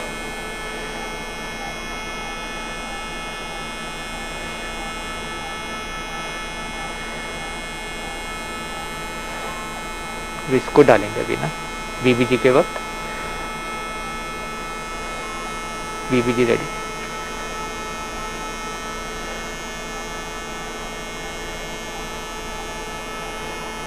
Do you really go up to the base? So actually sir, I will not trim the vitreous base as such, because but almost we trim the peripheral cortical vitreous, just up to the base. We don't do a base excision. I don't do a base excision for my macular hole cases, but yes, we trim the peripheral cortical vitreous up to the base, because in this there is no RD. If there was an RD associated with the macular hole, yes, then I would also do a base excision. What is the cut rate now at the moment? Cut rate is 10,000 cuts per minute, sir. It means if for the shave mode, 10,000 is almost same. Sorry, sir? For the shave mode, so it is almost like a shave mode because it is 10,000 cuts per minute. It gives the same effect. Yes. So the thing is that we do have a shave mode on the Constellation. So in that the duty cycle changes in the sense the port is open 50% of the time, so that less of the structures get pulled into the cutter. So I am not yet on the shave mode. Shave mode we use mostly for base excision or for mobile retinas with a detached retina if you are doing a vitrectomy over detached retina. And what I am saying is, if you increase the cut rate very high, 10,000, so it almost acts like a shave mode. Absolutely. So the new cutters, viscoelastic. So the new cutters actually are very efficient, and it almost acts like shaving the vitreous. You are right, sir.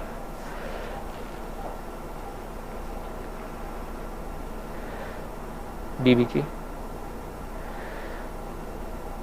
So now I will be doing an air fluid exchange. I like to do my staining under air, FAX, upar. Yes.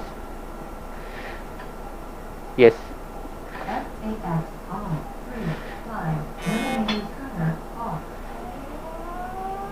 So now you will see the air entering the vitreous cavity and replacing the fluid.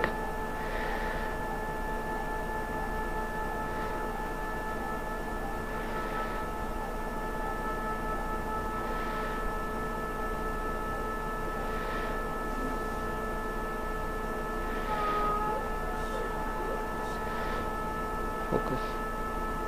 Bas. Nahi, sidra. So we are getting some reflexes now. You can see that it's an air filled eye now. For the last bit, I may use a soft tip to do that. Soft tip, extrusion, control.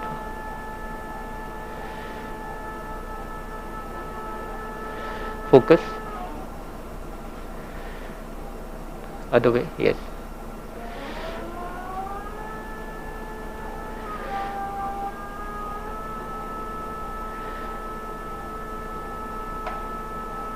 Soft tip, please.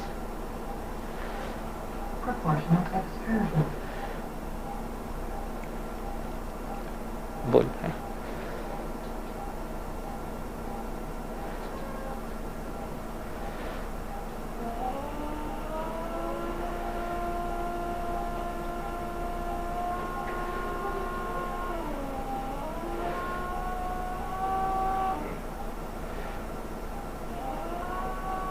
So now it's an air filled eye. I hope you can appreciate that there. Yes. Yes. And now I'll be just putting brilliant blue G dye. So the advantage of doing this is that you don't stain the PC of the lens, because if the PC of the lens is stained, then the view becomes very hazy. So the air keeps the BBG on the posterior pole. A new development is that they've added dextrose to this, made it a heavy BBG dye, so that even in fluid filled eyes, you can use the BBG dye. Earlier we used to use trypan blue, but this dye, which has been around for almost 10 years now, is very efficient at staining the ILM.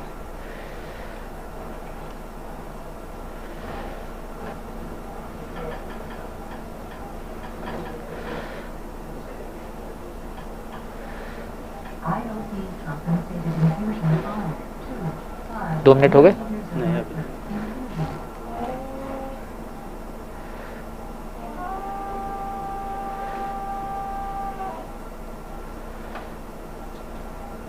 And how do you prevent the patient's, the vapor coming from the patient's nose and all that? Do you have a special drip that side? I'm sorry, I didn't get the question. Could you come again? How do you prevent the vapor coming from the nasal end, the nasal elevation of the patient? The nasal elevation of the patient, under the drape, the FG vapor comes and makes a view very hazy because the vapor comes onto the lens. How do you prevent fogging of the lens? Fogging. Oh, okay. Fogging. So one is that we have very good draping done, and the other is that we have ACs on all the time. So there's a draft of air which is going over the lens, and our assistant here, he has developed a very good technique of draping, in which there are tapes put so that the breath from the nose doesn't leak into the lens area. We would like to see that when you finish up with surgery. Yeah, and we also have viscoelastic which we place on the corneal surface. थोड़ा ना dilute हो गया था, so it's okay. So before I reverse the fluid back, I like to remove the BBG from the surface of the retina, again with the reason that I don't want the BBG coming anteriorly and staining the PC. So I like to reverse this BBG under air. So you can see that the brilliant blue G dye has been reversed now.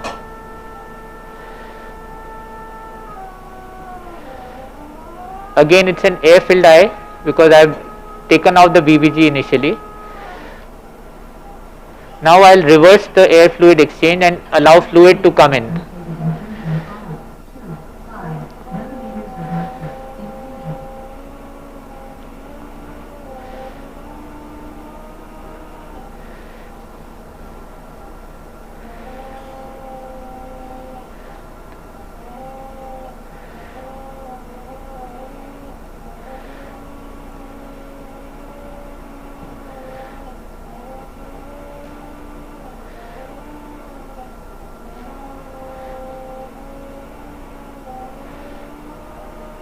So there you can see the fluid coming back into the eye.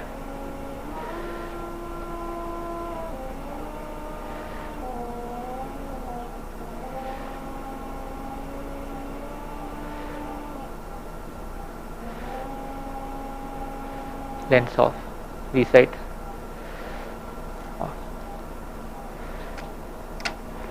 Anterior segment visualization. SDI off. Yeah, so the last bit of this air I'll remove with anterior segment visualization.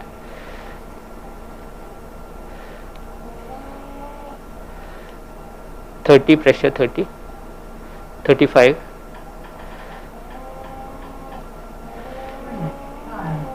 How difficult do you think operating by this 3D system? So that's a very good question you asked, sir. Actually, I was very apprehensive too, but we took a demo of the other machine from the other company, the Ingenuity, and it worked well. There was a little bit of a learning curve, nothing major, but you'll be surprised that this is the second surgery I'm doing on the Artivo.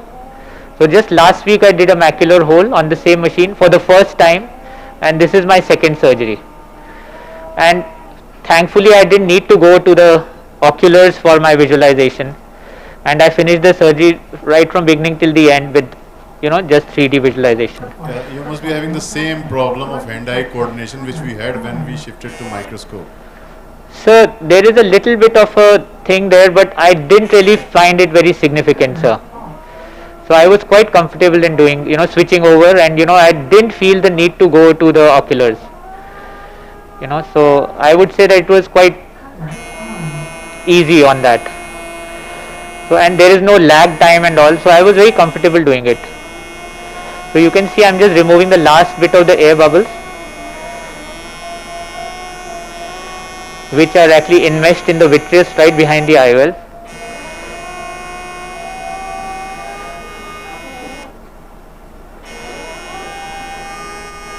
Because they will hamper the visualization when we do the ILM peeling.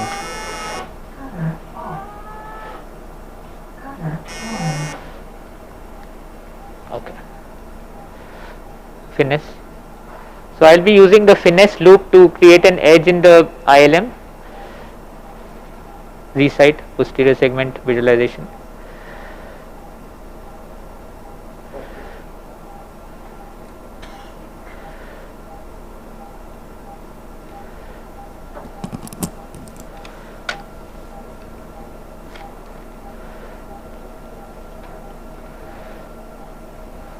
Now I can see the macular hole. Yeah.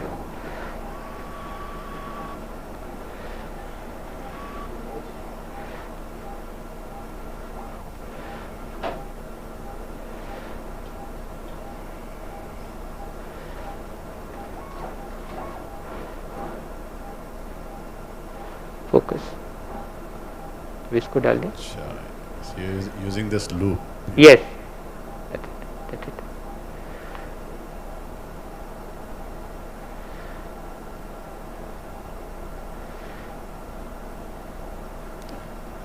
Nice. Can you see the edge? Yes, yes, yes. So this is like capsulotomy, no? First Yes. step you have made. Sundar, there are bubbles on the lens. Please clean the lens.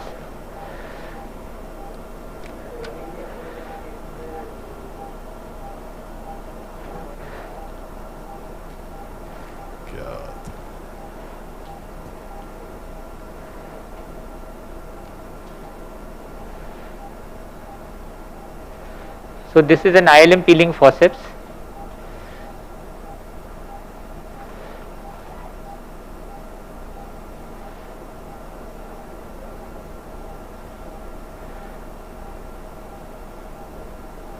So you can, I hope you can appreciate that. Yes, yes. So this patient has a very small hole. So even if we just remove the ILM and don't do a flap, it will work.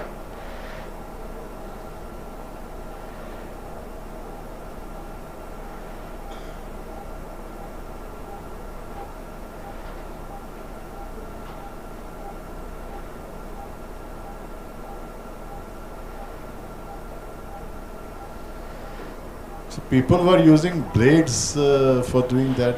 Are they still using it? So what, sir? We're using what? Blades for this. Yeah, so bent MVR blade. Yeah, bent MVR was long back, sir. Yeah. Then for a long time there was Tano's diamond dusted scraper. Huh. And now most surgeons use the finesse loop. Again, no financial interest in that. So sometimes this happens that it comes piecemeal. So again, like I said, you have to just keep your patience and keep going at it.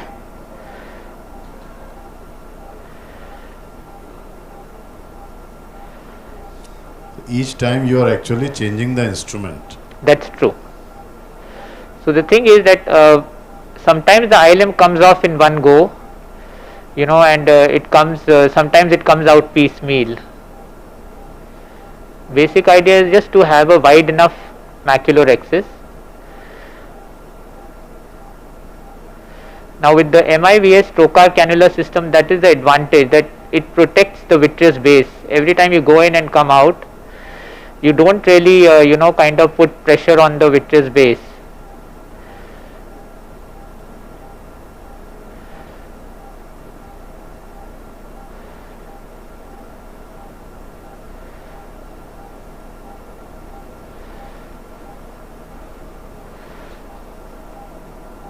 And when you use this finesse instrument, we always use it on the surface of the ILM, never in an area where the ILM has been taken off, because the underlying retinal surface, neurosensory retina, you don't want to damage. So always do the stroking with the finesse loop over ILM. So I'm trying to take it towards the macular hole.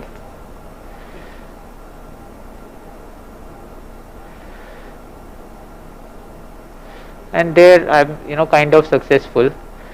I'll just leave it there and go to another area, because I might like to leave it as a flap. Nowadays most of the cases we don't really remove the ILM, because we have realized it provides a nice scaffold for the retina to realign and close the hole if we leave a flap over the hole. So we try not to really take off the ILM from around the area of the hole. We leave it attached with a hinge.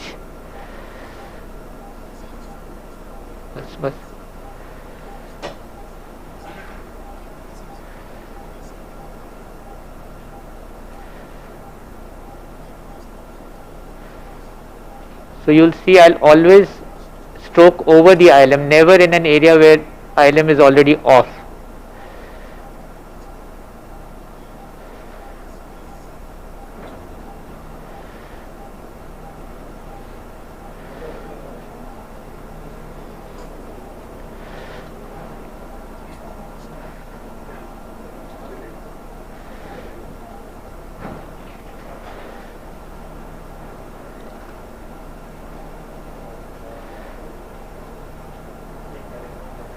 So this part I take it off.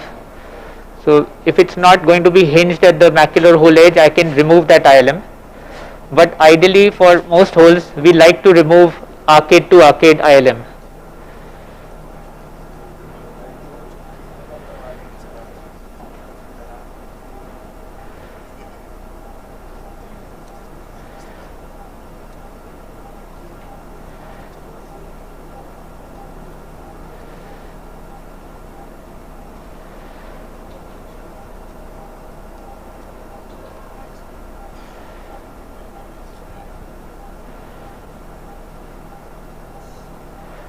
You may see a little hemorrhage here and there. Dr. Malay sir, can you see the hemorrhages?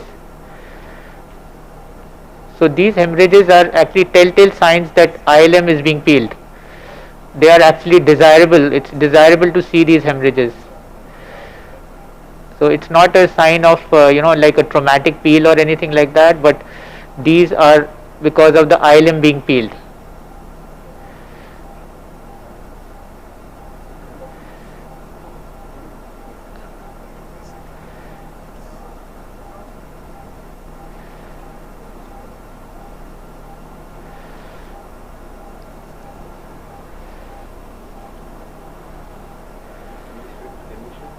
Yes. So I think it's pretty much, I'm going to just finish this macular excess and do an air fluid exchange. We are coming towards the end of the surgery, and I think the cataract OT is ready on the other side, and we would like to switch over to the cataract OT. If there are any last questions that anybody might have. So before anybody asks, I think it was a fantastic surgery. I know you are a very good surgeon. You have done it so nicely. Thank you so much, sir. Yeah. It was Any a pleasure. question from the audience regarding this macular hole surgery? So nicely displayed. Thank you so much, sir. Thank you, sir.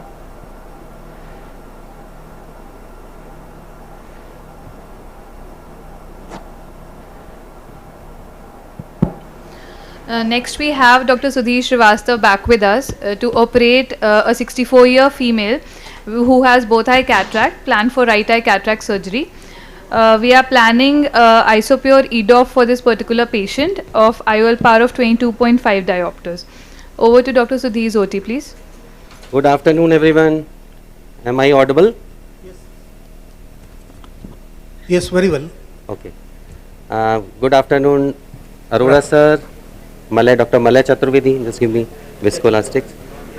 You all must have done your lunch. Some has done, some are planning to do, some are planning to skip it. It's a good time to sleep now. Side port, side port, side port.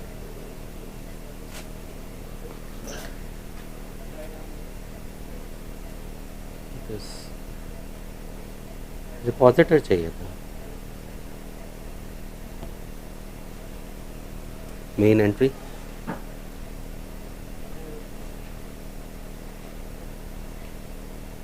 नहीं, मैं access दे दूँ.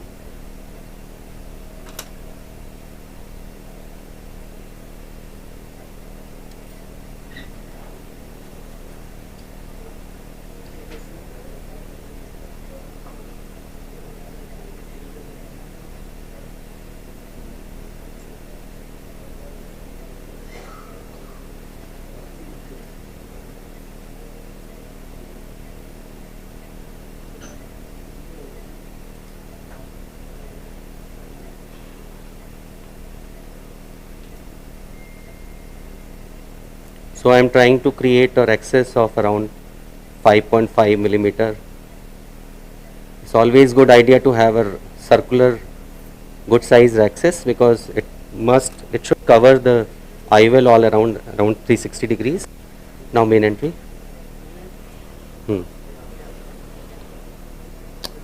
थोड़ा सा loose करना ऊपर से, थोड़ा सा लूज करें.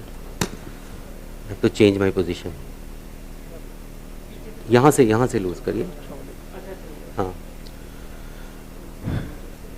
Beautiful rexus, very well centered.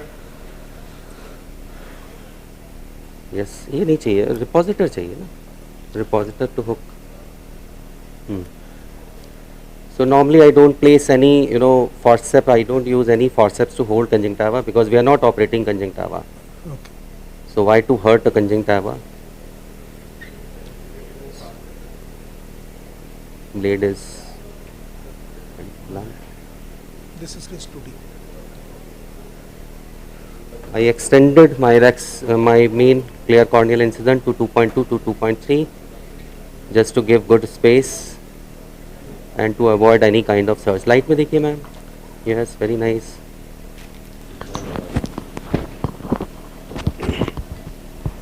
There's rather hydrodelineation. Plus Normally I do.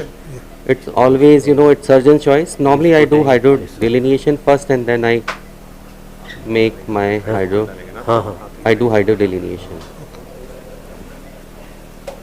Hydro, visco.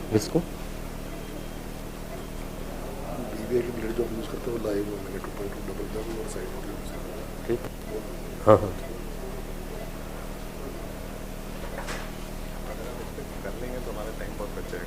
फिर हम यहीं पे नेक्स्ट केस लगा लेंगे क्योंकि उधर वाला लिखना भी I अंडरस्टैंड या और फिर ना गड़बड़ हो जाती है। थोड़ा सा प्रेशर आएगा, ठीक है? हाँ हाँ एंग्जाइटी डेवलप हो जाती है। नहीं तो इनकी बात कर लूँगा वहाँ पर। नहीं सर वो 2 एल्कोहल के भी हैं अभी तो रखना ही नहीं खत्म हुआ। Okay. So always good idea to make the nucleus naked. Now this is vertical chop. And now the piece, since piece is वो out, लंबा चलता है वैसे भी क्लियरल ग्राफ्ट है ना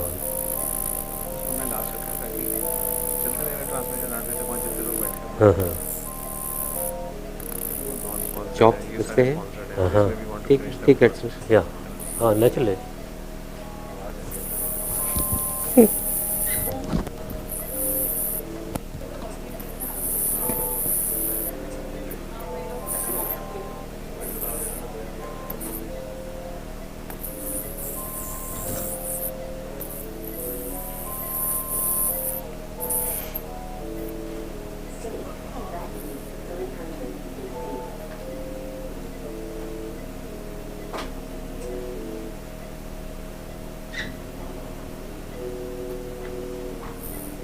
It is always, safe to hold the tip of the epinuclear plate. If you are not getting the tip, it is not wise to, follow the cortical tip under the capsular axis. So it is not coming. Now आइए.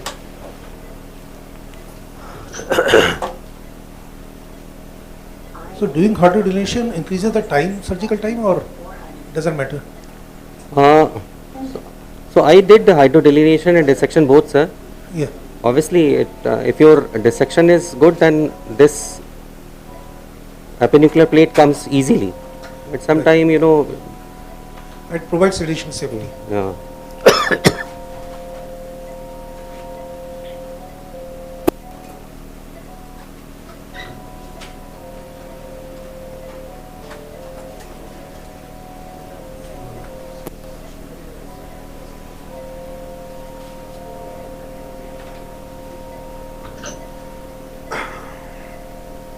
So suppose this is the situation because I am not able to catch hold the tip of the epinuclear plate. So what I do, this is a simple blunt curved cannula. I just place it in the center and just simply press it without irrigating.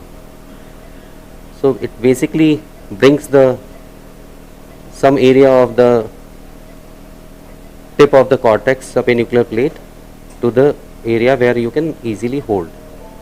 Now I can dialer or chopper, whatever.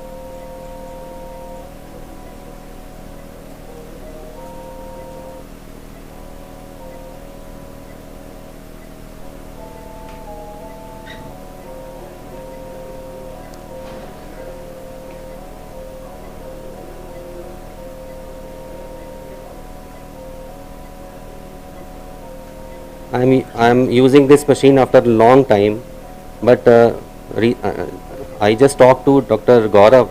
He has given me very valid and good suggestion. If you have different kind of machines in your theater, because I have this machine, so it is always a good idea to try to operate on all machines.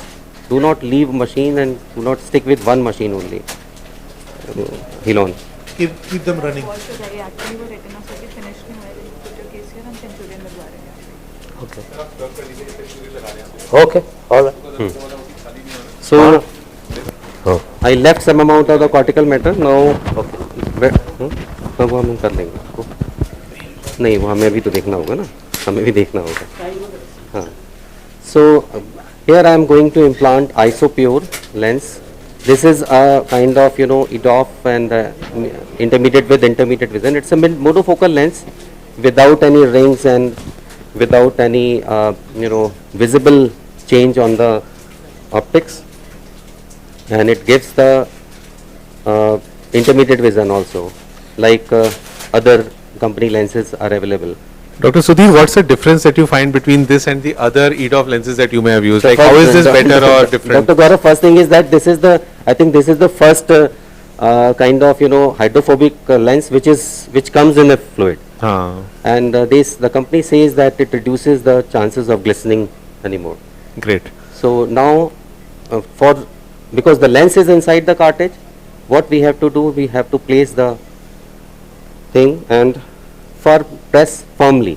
It gives a click sound, and now this lens cartridge is inside because it comes in a fluid. So it's always good idea. Slightly push the lens and and wash it. Wash it thoroughly, because we don't want any kind of fluid going inside the aqueous, means inside the eye, because it can give rise to any maybe unknown kind of reaction. So now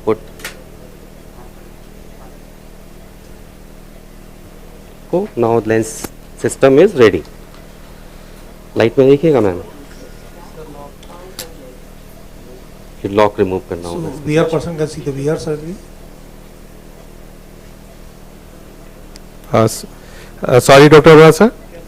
No, we are getting both the views. We are getting VR surgery on one screen. Acha. And this wow, is on another screen. So audio is only from our OT. So yes, video is also from both OTs. That's nice. It's a bonus. Yes. Wash करिए. थोड़ा सा incision बढ़ाने के लिए देना. Side put. So how good is the intermediate vision, Dr. Sudhir, with this lens? Dr. Gaurav, I think we all are using intermediate vision quite often, because we are sitting inside the room and we are doing computer work or mobile. Even whenever we are free, we use mobiles and other activities. So I think for me intermediate vision is important. This lens we can implant through the wound assisted technique, but I am not used to it, so I increase the incision little bit, and now you can see the haptics. It has 4 haptics. It looks like it's a plate haptic, but it has 4 haptics, 2 haptics, leading haptics, and it is slightly blue lens.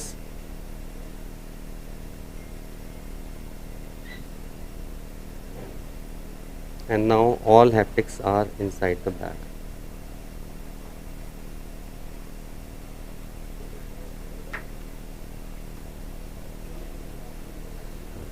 Wash.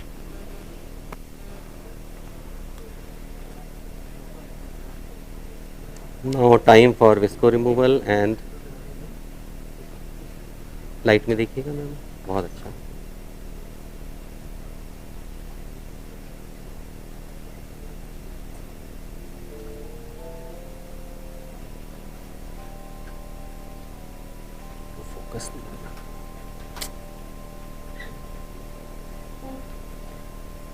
Focus नहीं हो रहा है. Yes. Yes. Light में देखिएगा. So now safely with the IVL scaffold optics you can remove the viscoelastics. We are older generation surgeons, so still we are using the coaxial, and newer surgeons are using bi-manual. It's a good idea to shift, but because I don't want to extend my side port incision, that is why I am still comfortable with this. This is saline डाल दें.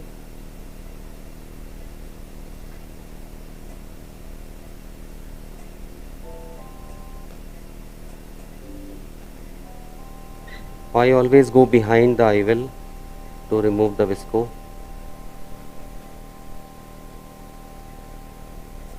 Yes, done. Excellent.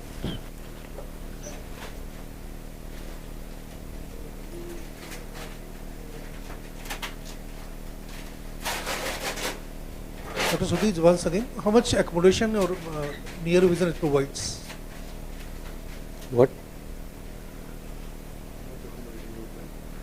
Sir, I recently I implanted around maybe 20 or 30 IVLs, and because I started using it recently, and for 10 or 15 IVLs I can assure you that it gives around it quite similar to the previous because we have used a good number of Eyehance implants, so it is quite comparable, almost comparable I can say, because if the patient is emmetropic, then we used to give 1.5 or 1.75 diopters of additions, which is, I think it's a fair enough, because it makes you younger like 40 or 45 years, because we are using more of intermediate vision, so I think patients are more happy with the intermediate. Right. And for me, I use a lot of even all variety of IVLs, multifocal, monofocal, premium IVLs, torics, and but personally, if you ask me, I still prefer EDOF lenses because the light distribution is very important. Any lens which cuts the photons, photons or distribute the photons for distance, intermediate and near, it means that lens is not good, because in younger age we all have enjoyed the natural multifocality which focuses 100% for distance, intermediate and near. So without dividing the photons, if we are able to give fixation for distance, intermediate and near, then that will be a future lens. For me, still I am more comfortable with this this material, means the monofocal lens with the intermediate vision, and works. I think it is the boon in our practice, because maximum satisfaction will get when we when we give a monofocal lens, because it doesn't give any kind of photopsias, and patient has this decent perfect distance vision and a good near intermediate vision, and a little amount of intermediate for the near you have to give additions. So we avoid all the aberrations and got a good quality intermediate vision also. Yes, yes, sir. Obviously, we are waiting for toric lenses, because one aberration we cannot deal right now, because they are only available in spherical corrections, and spherical torics are not available. Maybe we'll expect in future we'll get toric also. Thank you. Over to you, Dr. Malay. Thank you very much, sir. Excellent. Thanks. Thanks, everyone. I think it's a time for sleep, and still, if you are there, you are watching my surgery. Really, we have got a good number, and we are all watching. Thank you, sir. Thank you. So kind of.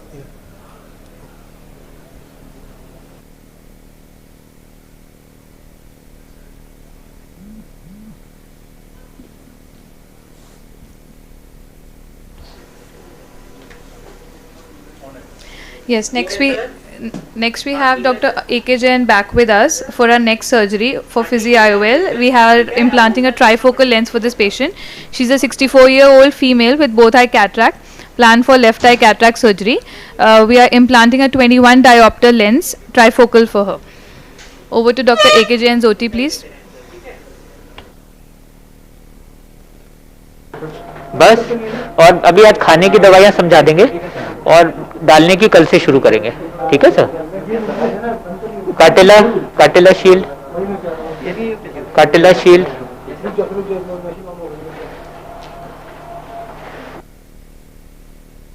Dr. Saurabh, excellent surgery.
Hello?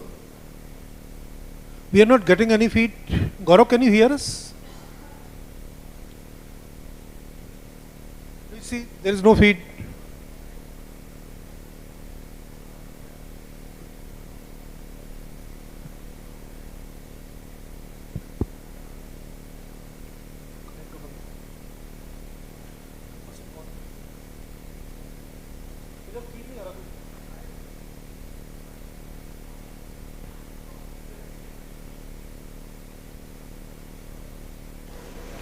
We are just preparing our OT for the same case. So kindly have patience and wait for another 5 minutes for it, please. Thank you so much.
So we are back.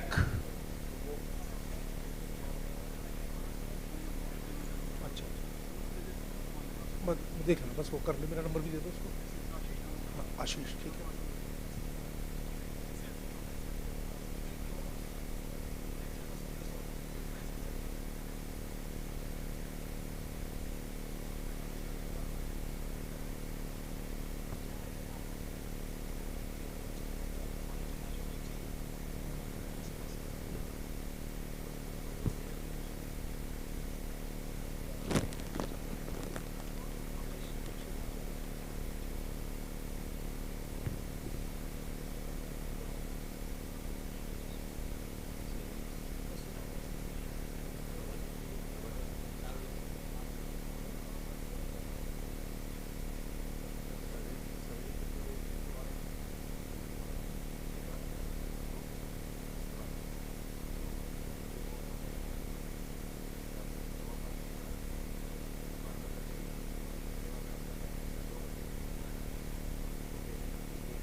Dr. Gaurav, Dr. Harsh here.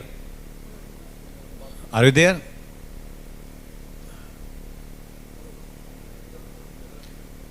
Anybody in the OT? Drishti OT?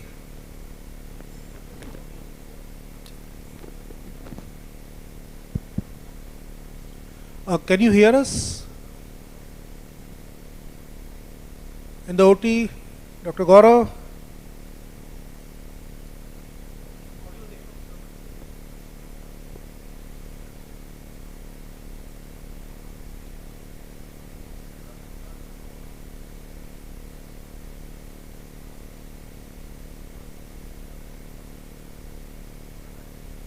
Hello, we can't hear you. Gaurav, we can't hear you.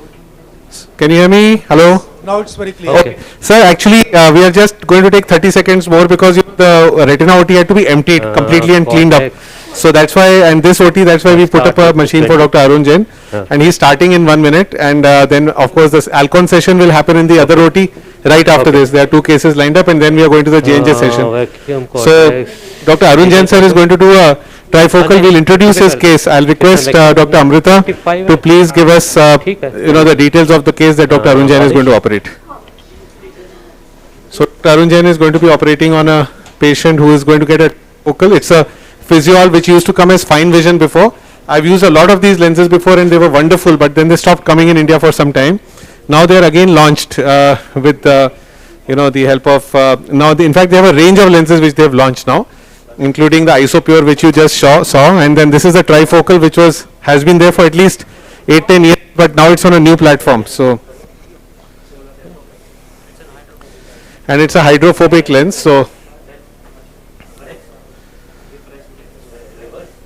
So So Fine Vision is basically a French company, and Physiol is a French company, very popular. It's very often used in Europe.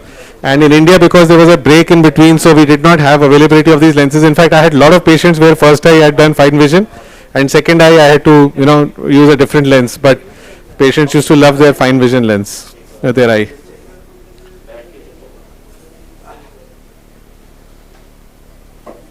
So Dr. Arun Jain sir is almost ready now. Dr. Amrita, can you present? I'll just ask Amrita to present. Okay. She's a 64-year female planned for left eye cataract surgery. This is the biometry for the patient. The astigmatism is 0.73 and the IOL we are implanting is of 21 diopters. We are just almost starting the surgery. Over to Dr. Arun Jain's OT, please. Yeah, thank you so much. Dr. Arun, good afternoon. हाँ, good afternoon, Dr. Satanshu. हाँ, क्या है, कर रहे हैं आप बताएं जरा sir. She is a 65-year-old lady. So we are going to do a trifocal physiol. थोड़ा लूज करना.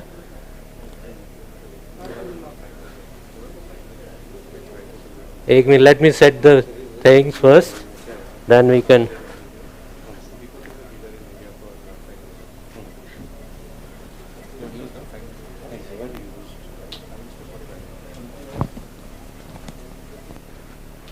Satanshu, yes, sir. Are you getting a clear view? Yes, sir. Very good. Very good. Thank you. एक rotate करना थोड़ा मेरी तरफ. Rotate it towards me. करो करो करो करो. Yeah. Okay. All right.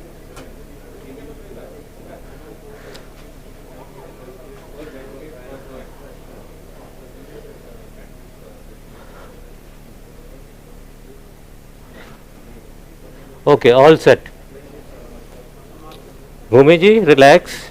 Okay. Yeah. So light में देखिए, wash करना जरा. So we don't have a Callisto here, so I am going to mark again the rexes. This is Banaji's rexes marker. It marks 5.25 and 6.5, keeping the. So you can see the two marks. Main incision.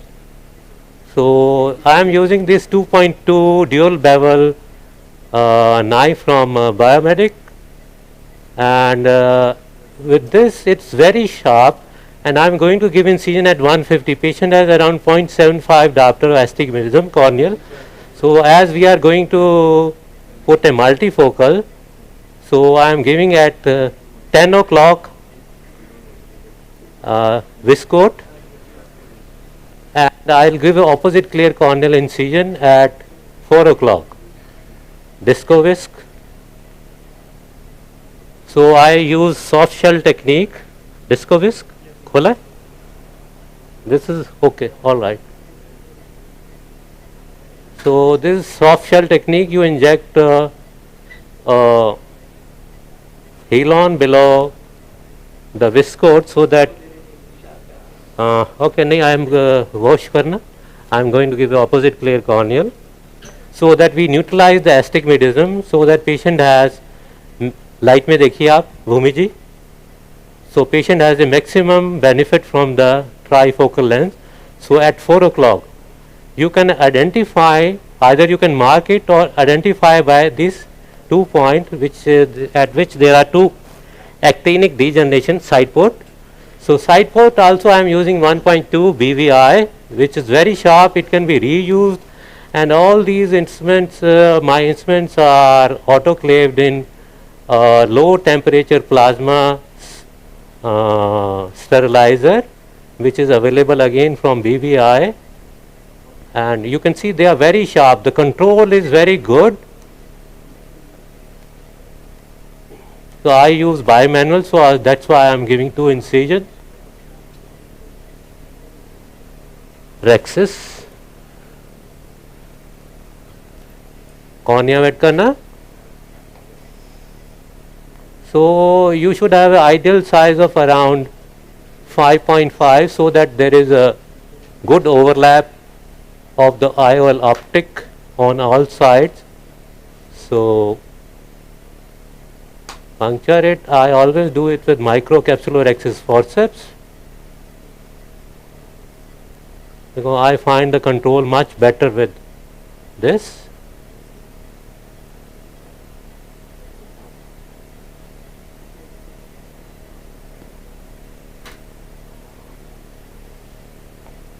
Hydrodissection.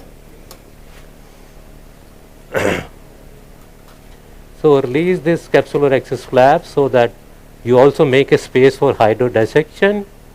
While doing hydrodissection, you press the posterior lip of the wound, go underneath the capsule, lift it and inject it. So in one go you will get a wave. Inject only 0.25 ml, no need to inject too much. Press it, methyl cellulose. So I'll inject a methyl cellulose below this helon so that you get a space to work it. Otherwise, initial few strokes you get a occlusion of the tip, and you can inject little bit of this thing beneath this thing to do a visco. Hilaiye nahi ji, Bhumi ji? Phaco and chopper. So again, this is a soft cataract. So I am going to do again the same technique which we did in the last case.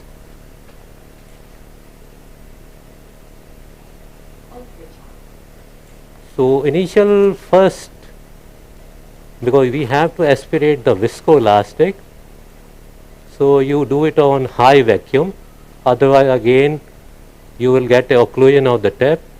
So as it is soft, I won't use chopper. So I have a bimanual thing. On one side there is a blunt thing, other side there is a chopper.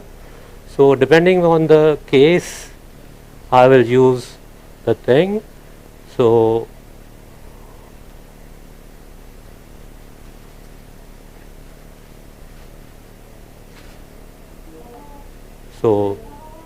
all right. So first remove the epinuclear cortex.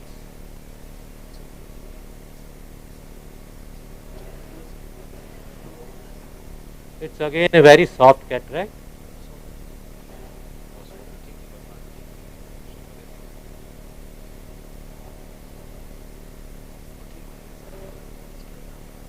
Cornea wet karna. Okay.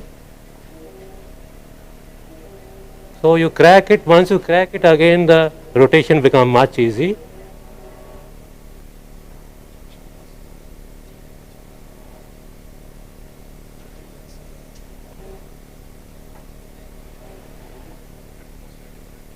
So this Drishti gives a wide purchase on the nucleus, so the cracking is very easy. I find this very helpful and the quickest way to finish the surgery. So you can see the crack going already to the opposite end. So again separate it. So no need to go beneath this thing. In hard cataracts I do direct chopping, because these are not amenable to chopping. So once you have done the separation, you can take them out. Cornea wet karna.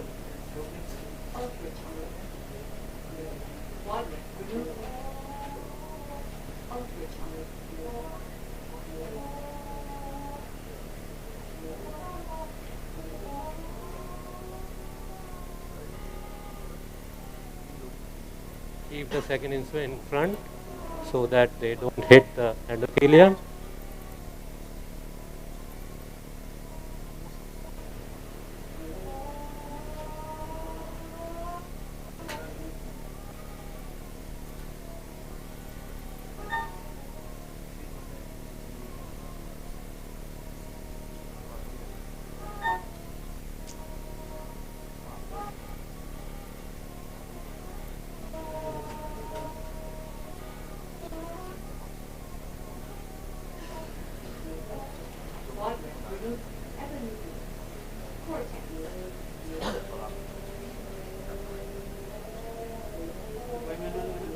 Bimanual.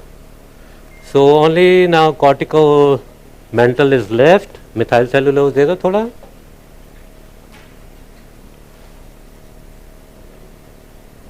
You can put over cornea also so that patient has less discomfort. आइए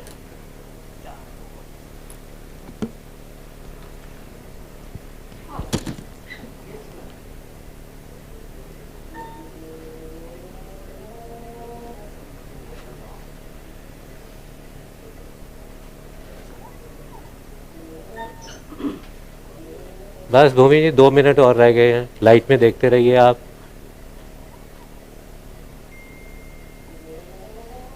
So viscode slows down your surgery a little bit because it traps the nuclear pieces as well as air bubbles. So sometimes there is a little problem in visibility, and viscode itself is little hazy. But the next day the cornea are shining, and if your biometry is accurate, you get a 6/6 vision on day 1. So now I'll finish things in 1/2. I'll do the polishing. So that you don't have to exchange the thing. It's very difficult to do polishing with the with the coaxial IA. So you can see these mantle of epithelial cells. So if you don't clean them, you get a ACO, which gives a little bad cosmetic appearance once there is opacification of anterior capsule. So I clean it meticulously. Rest of it I'll clean it after putting the IOL.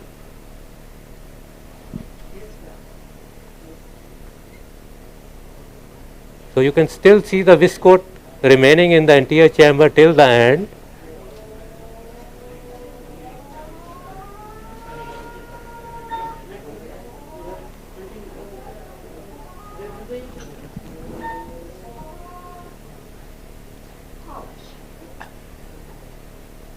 Dr. Jain, very nicely done. Echo.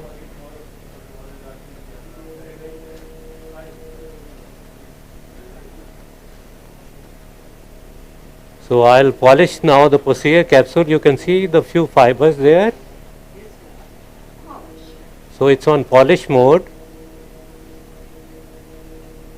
so that patient gets the full advantage of this. I usually do with the hydroclinic. I am on visco mode now, so I do a hydrocleaning of that thing.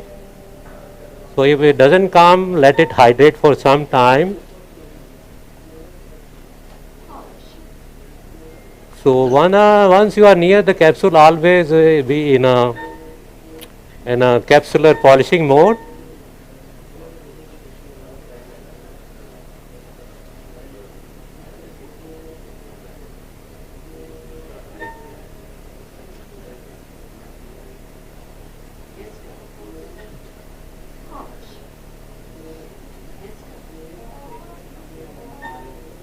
I am aspirating the viscode. So again into polish mode. So you have to adjust your microscope setting accordingly if you want to switch back time and again. So I'll remove that later on. Okay, lens, Helon. So injecting the 1.4 molecular weight Helon into the, हिलाइए नहीं भूमि जी, हिलाना नहीं है, बस lens डाल रहे हैं. This I'll polish later on because she is moving a little bit. So again this is a Medicel injector. Wash करने के लिए देना है, कर दिया. Okay, all right. तो थोड़ा मिथाइल सेलुलोज दो, डाल रखा है. Okay, fine. So this is a pod lens, Triumph. There's not Triumph, this is a trifocal. Triumph is EDOF lens from the same company. The difference between, you can see the holes in this, no? You can see holes. Oh, wet karna. So leading right and trailing left. No, all right.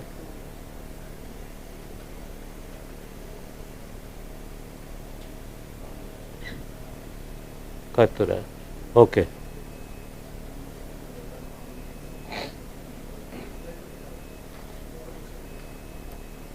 Okay.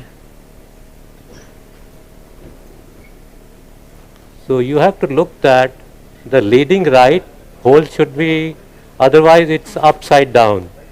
Leading right, trailing left. So you press this. इसमें methyl cellulose डाला हुआ है, and all these haptics should be inside the edge. Okay. So bring it to the edge और डाल दो इसके ऊपर डाल दो. All right.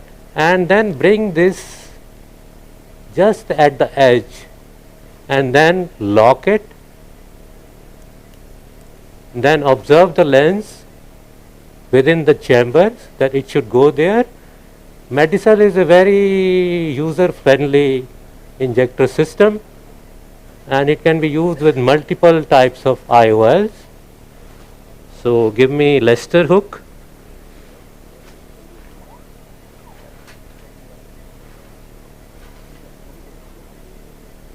अब भूमि जी हिलाना नहीं है, लेंस डाल रहे हैं. So I have given opposite clear corneal at 10 and 4 to neutralize the astigmatism, stabilize the eye, inject it using a wound assisted this thing, then press it. This will go into, all the haptics will go into the bag. वो देना PS Hoskin.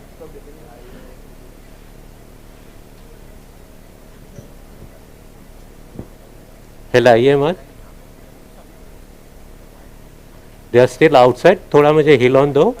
You can see the distortion of capsulorhexis. So upper haptics are still out.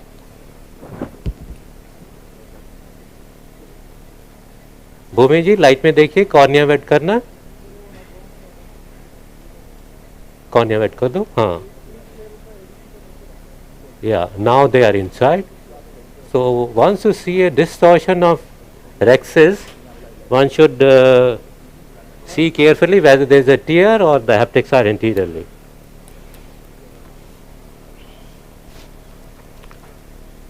And this lens has a distribution of light of 50, 20 and 30. So for near vision you get a very good light distribution.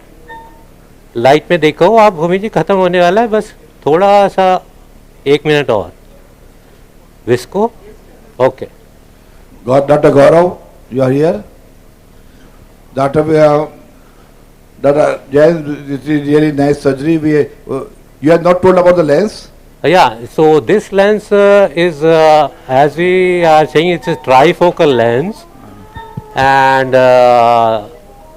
it has an add of 3.5 and 1.75.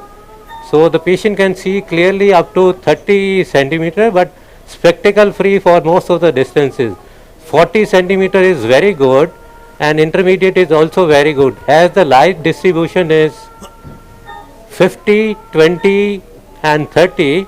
So near vision contrast is quite good in this lens, and this is also a longitudinal chromatically aspheric lens, so it counteracts the chromatic aberration also, that also enhances the contrast. Cornea wet karna. Excellent, Dr. Jain. So, Dr. Arora sir, can we shift to the other OT because we are running behind schedule? Yeah, Okay. you can get, I'll just remove the viscoelastic and finish the surgery. Next OT, please. And how do you compare with physio ED of? Physiol. Which one? Isopure.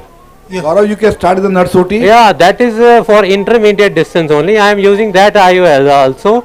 So compared to other EDOF, this Isopure has a depth of focus around 0.75 to 1.25. Right. And so if you do a micro monovision, one can even clear the near vision also with that lens also. I think next case. Gaurav, are you listening? Light में देखो. Let's start. Gaurav, start in the nurse OT. Yeah, you can. So you can see very well centered lens within the capsulorhexis. It is a apodized. trifocal. Am I audible? Yeah, audible, audible. Very Great. Dr. Amrita, can you present the data for the next patient and introduce our next surgeon? So this is a 3D surgery.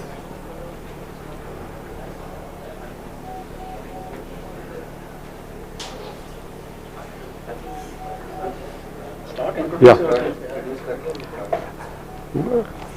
Can you give Good evening everyone. He's a senior consultant in HOD at Aurora Eye and LASIK Center, and he's a leading cataract and refractive surgeon in Karnal for over 15 years. He's one of the pioneers in microphaco cataract surgery with toric and multifocal IOLs, with ICL implantation and blade-free femto LASIK in Karnal and adjoining areas. Today he's here with us to perform a cataract surgery of a patient who has cataract in both the eyes, 63-year-old female who's planned for left eye cataract surgery. So right now the patient's details are here with 0.48 of astigmatism, and the intended power to implant in a panoptics is 23 diopters. Over to Dr.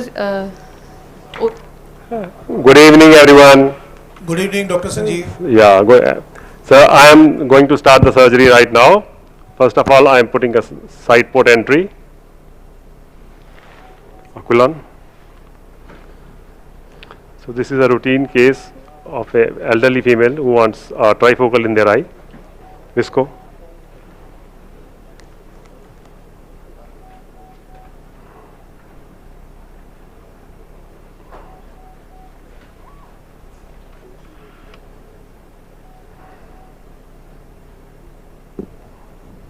This you can watch in 3D.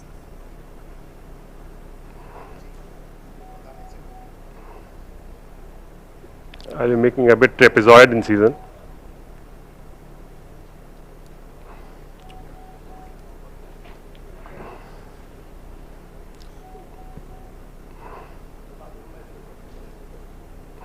Capsulotomy. The size of the capsulotomy is very important, because for the better centration of the IOL, it should be around 5.5. Saline डालना जी cornea पे, cornea में saline डाल दो. Very nice.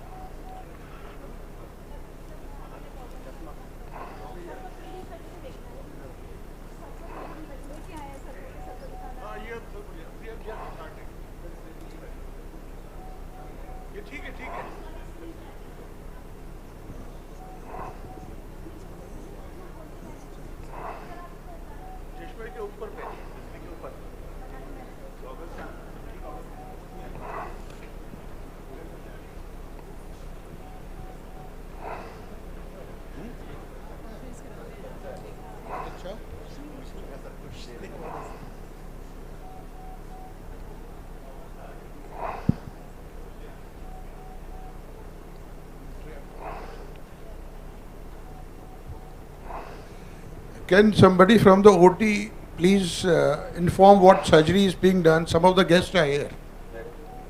Gaurav, can you arrange? Please repeat. Yeah, I'm Gaurav Mishra from Meerut. So he has done his capsular access. It is a good capsular access, 5.5 millimeter, and he will be implanting a panoptic IOL. Visco. So now hydro has been done. For information of Dr. Ashutosh Sayana, who is the principal and director, we have just started cataract surgery. This is the left eye, vision is 624. Routine phaco is being done, and implantation of lens will be done within 10 minutes or so. First of all, I will trying to remove most of the loose cortex.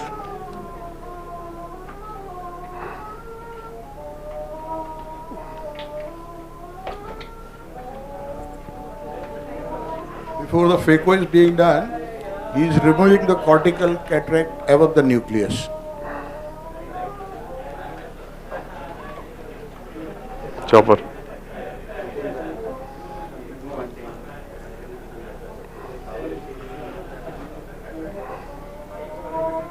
Phaco starts now.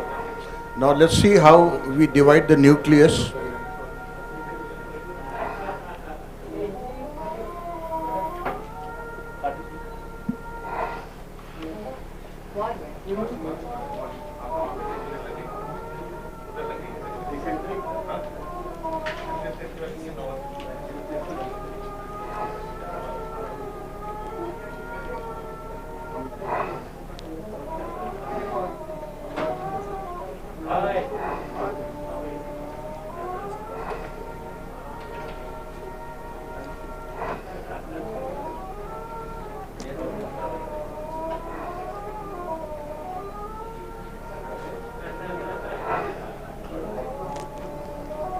So nucleus is being divided and phacoemulsification is being done simultaneously.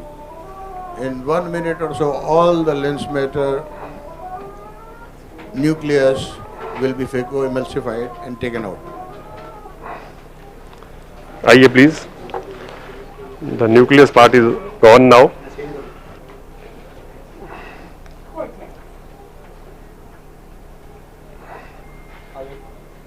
Aye, please.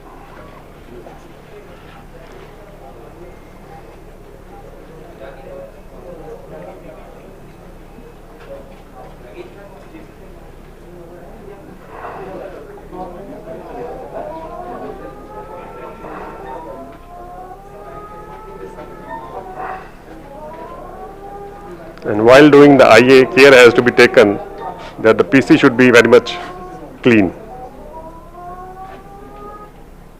Remaining lens matter being sucked out.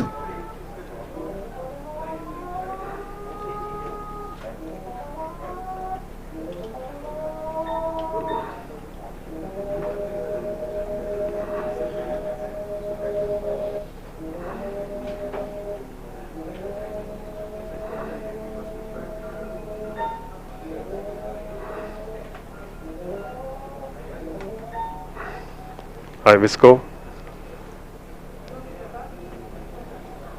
All of the PCs is clean now, and we are going to implant the trifocal. Loaded. Dialer. So the size of the incision is less than 3 millimeters. It is about It is 2.2 to it is 2.8. 2.2, sir. 2.2. And we are using the D cartridge to inject the trifocal IOL.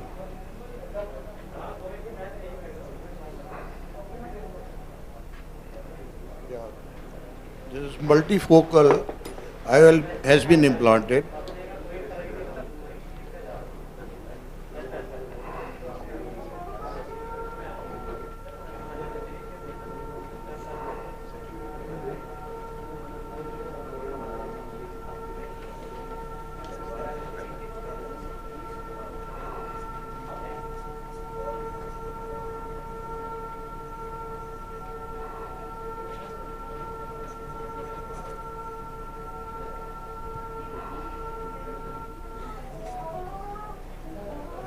And while removing the visco, we have to take some time. If whole of the visco is removed from the eye, and the very next day the patient eyes will be very quiet.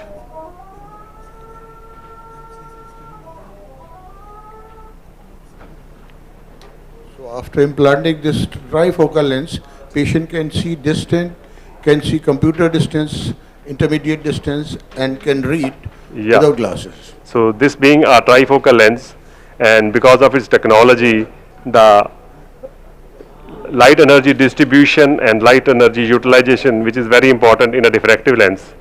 So it is around 88% with this kind of the lens, and with this the patient gets a better contrast for all the three ranges of vision, and patient feels comfortable with most of his work without the glasses. This commentary is coming from the operating surgeon, sir. Yes, sir.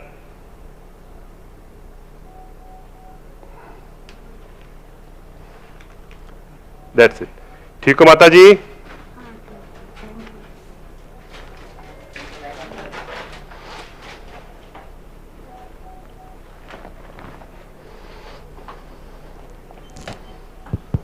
Excellent surgery, Dr. Sanjeev. Very, very dull, very smooth. Thank you, sir. Thanks.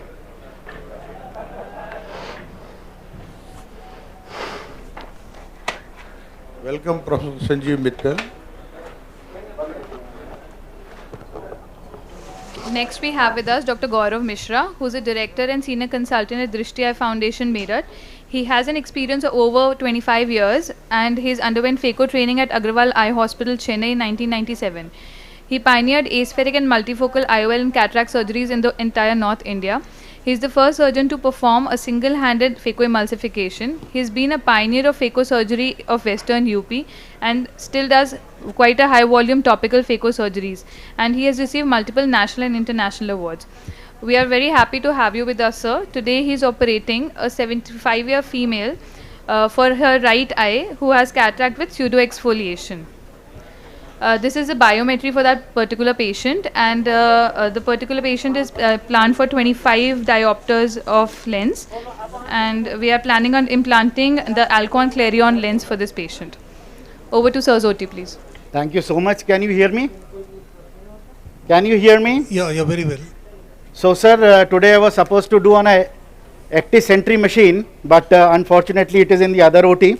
So, the advantage of the Acti-Sentry machine is that there is an system which is the CDE, which indicates the total dissipated energy, first of all. Secondly, it gives an active fluidics mechanism. Yes. So this active fluidics, how much fluid you required in the AC is being driven by the machine. Secondly, it compensates for the leakage of the fluid that is coming from your incision. So the plus point is that one is it mitigates your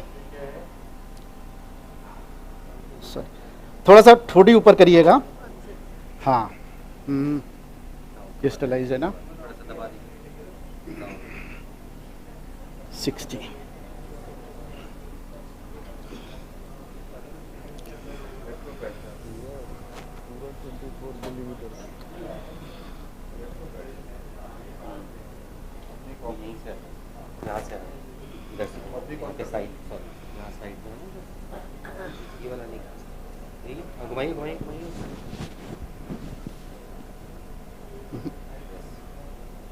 नहीं है, इसको थोड़ा सा ऊपर कर दो, आई piece.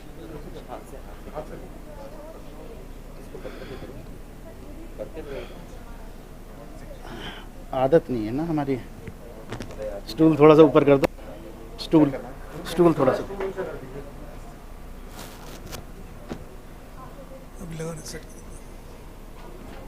And third thing which I was telling you, that you can operate on the physiological IOP. That is the beauty of this machine. There is no rise in IOP. Acti-Sentry machine. Okay. So let us hope everything goes on fine, not like the first case. Light थोड़ी सी बढ़ा दो. चिन थोड़ा सा ऐसे रखेंगे.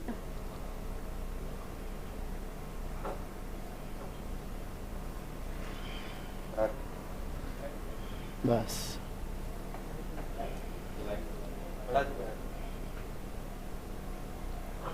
Right, लाओ भाई ports. बत्ती में देखिए, बत्ती से नज़र नहीं हटानी है आपको. ठुड्डी ऐसे रखिएगा, बत्ती में देखिएगा, बत्ती में देखिए.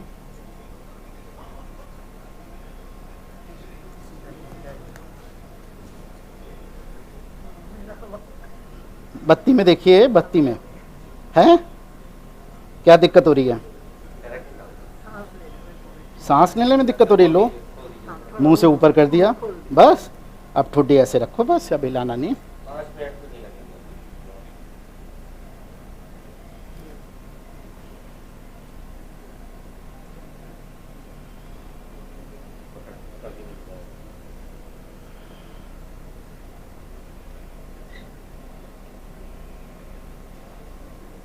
main port side.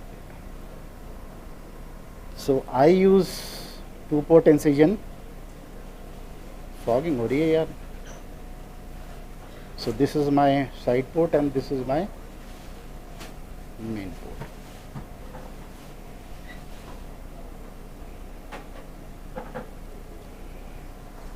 ठुड्डी नीचे मत ले जाइए, ठुड्डी ऊपर रखिए बस. हाँ, ऐसे.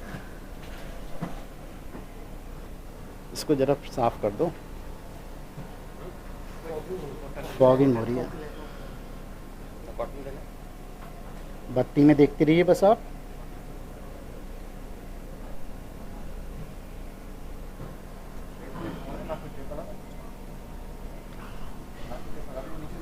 बस अब ठीक है.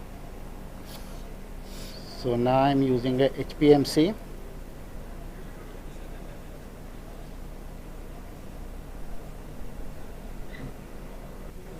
बत्ती में देखती रहिएगा माता जी. बहुत अच्छा, शाबाश. बस यहीं पर नज़र रखेंगे आप, ठीक है. यहाँ से नज़र नहीं हिलाएंगी बिल्कुल.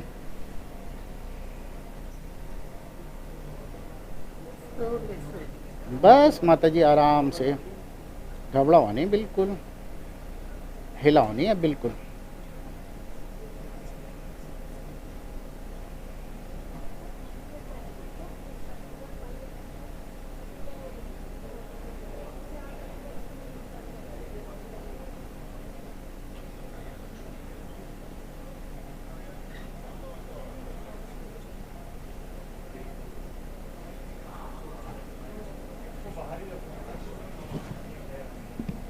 Gaurav, please center it. It is centered. Okay.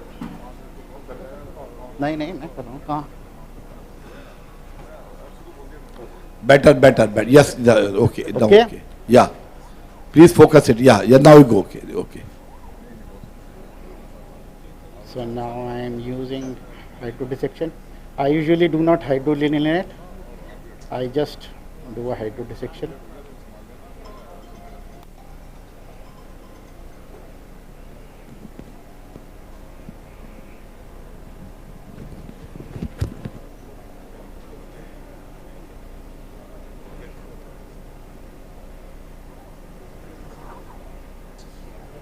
बस on.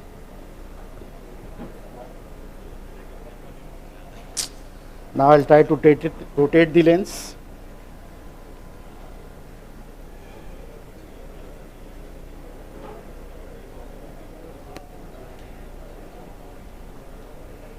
Okay. I think the rotation is okay, as you all can see. So now we'll start with the process.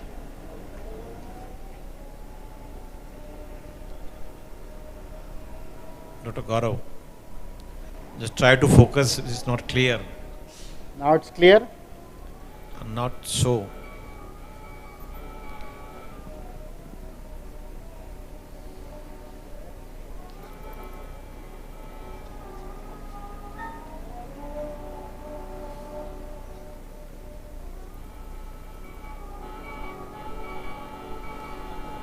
Can you see the chop? Yes, nice chopping. It can be seen. Yes.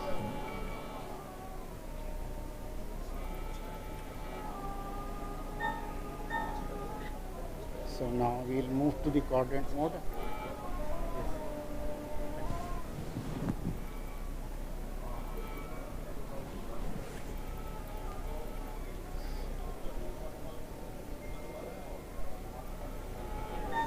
I need to do a little bit focus, please.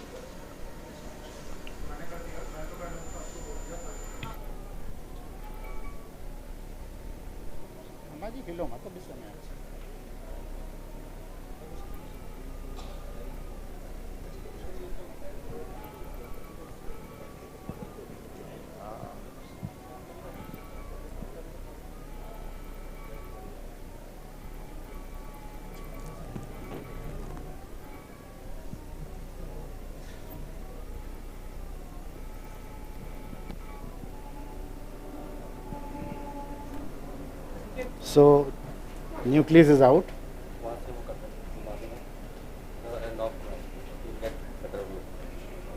क्या दबा दो?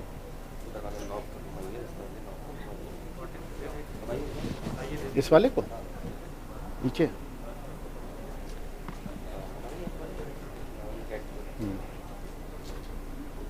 So I use a coaxial.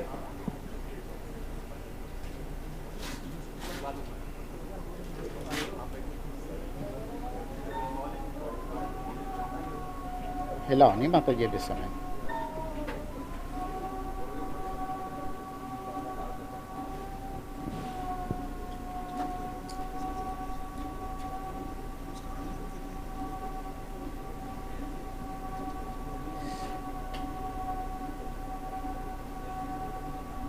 Is my view clear? Yes, views clear. Yeah.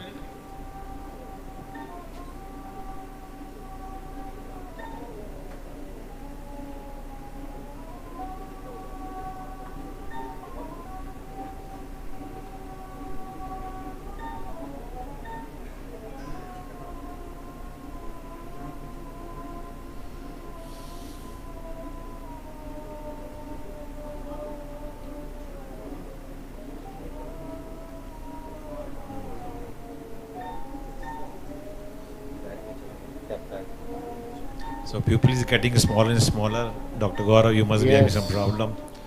So at this juncture, somebody can put the intracameral Adeline also, so that with ease you can remove the cortical matter.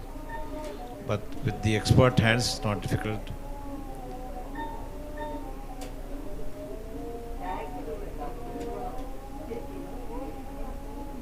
Can I get some phenocan, please?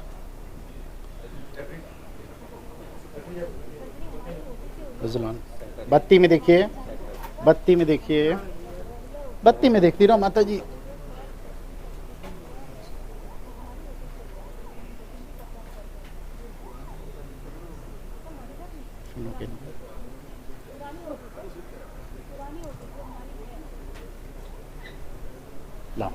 Phenocan. So I am using the phenocan to dilate the pupil because it has come down a lot.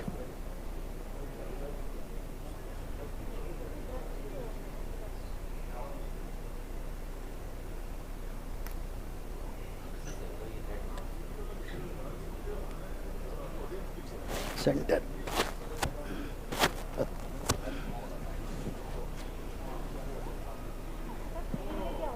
Visual on.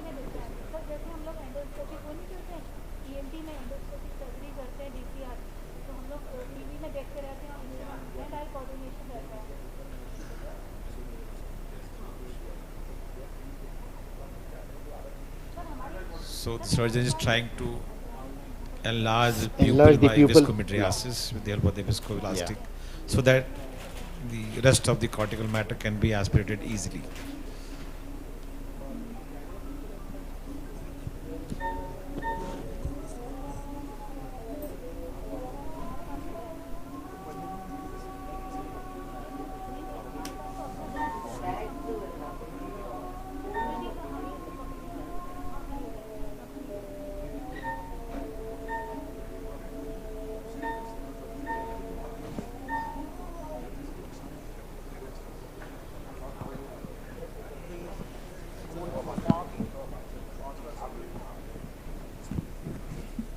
So the point which I wanted to show you was this device, which is a Clarion lens by Eyecon. This is probably the one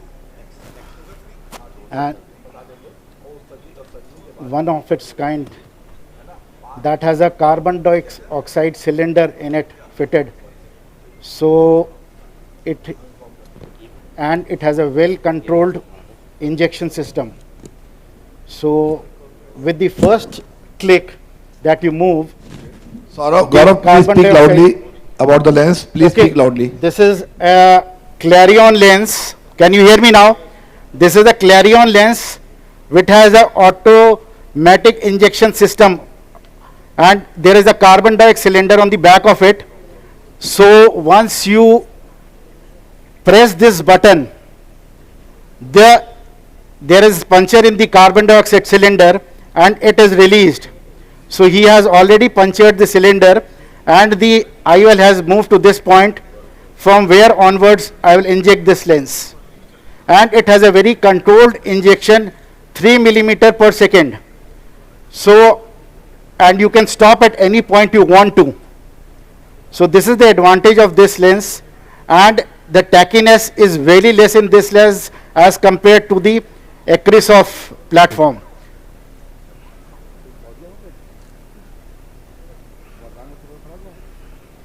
See how smoothly it goes.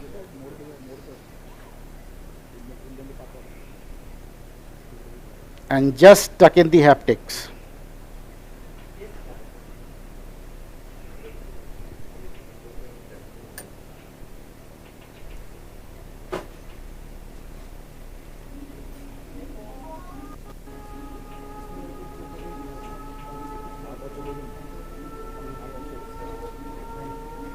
So I was telling you about the machine that you can operate it on the physiological IOP, which is very essential when you are doing high myopes, because the lens iris diaphragm is pushed backwards and the patient feels a sudden pain in his eyes. So this does not happen when you are using this machine at 20.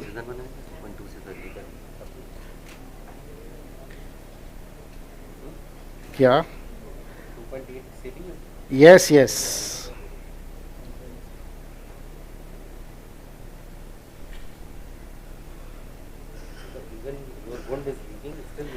Yes, you can perform the surgery even when your wound is leaking. This is 2.8 millimeter incision, and this machine compensates for your leakage automatically. Otherwise, you had to manually do the things. So I think we can shift on to the other OT. Thank you so much. Thank you, Dr. Gaurav.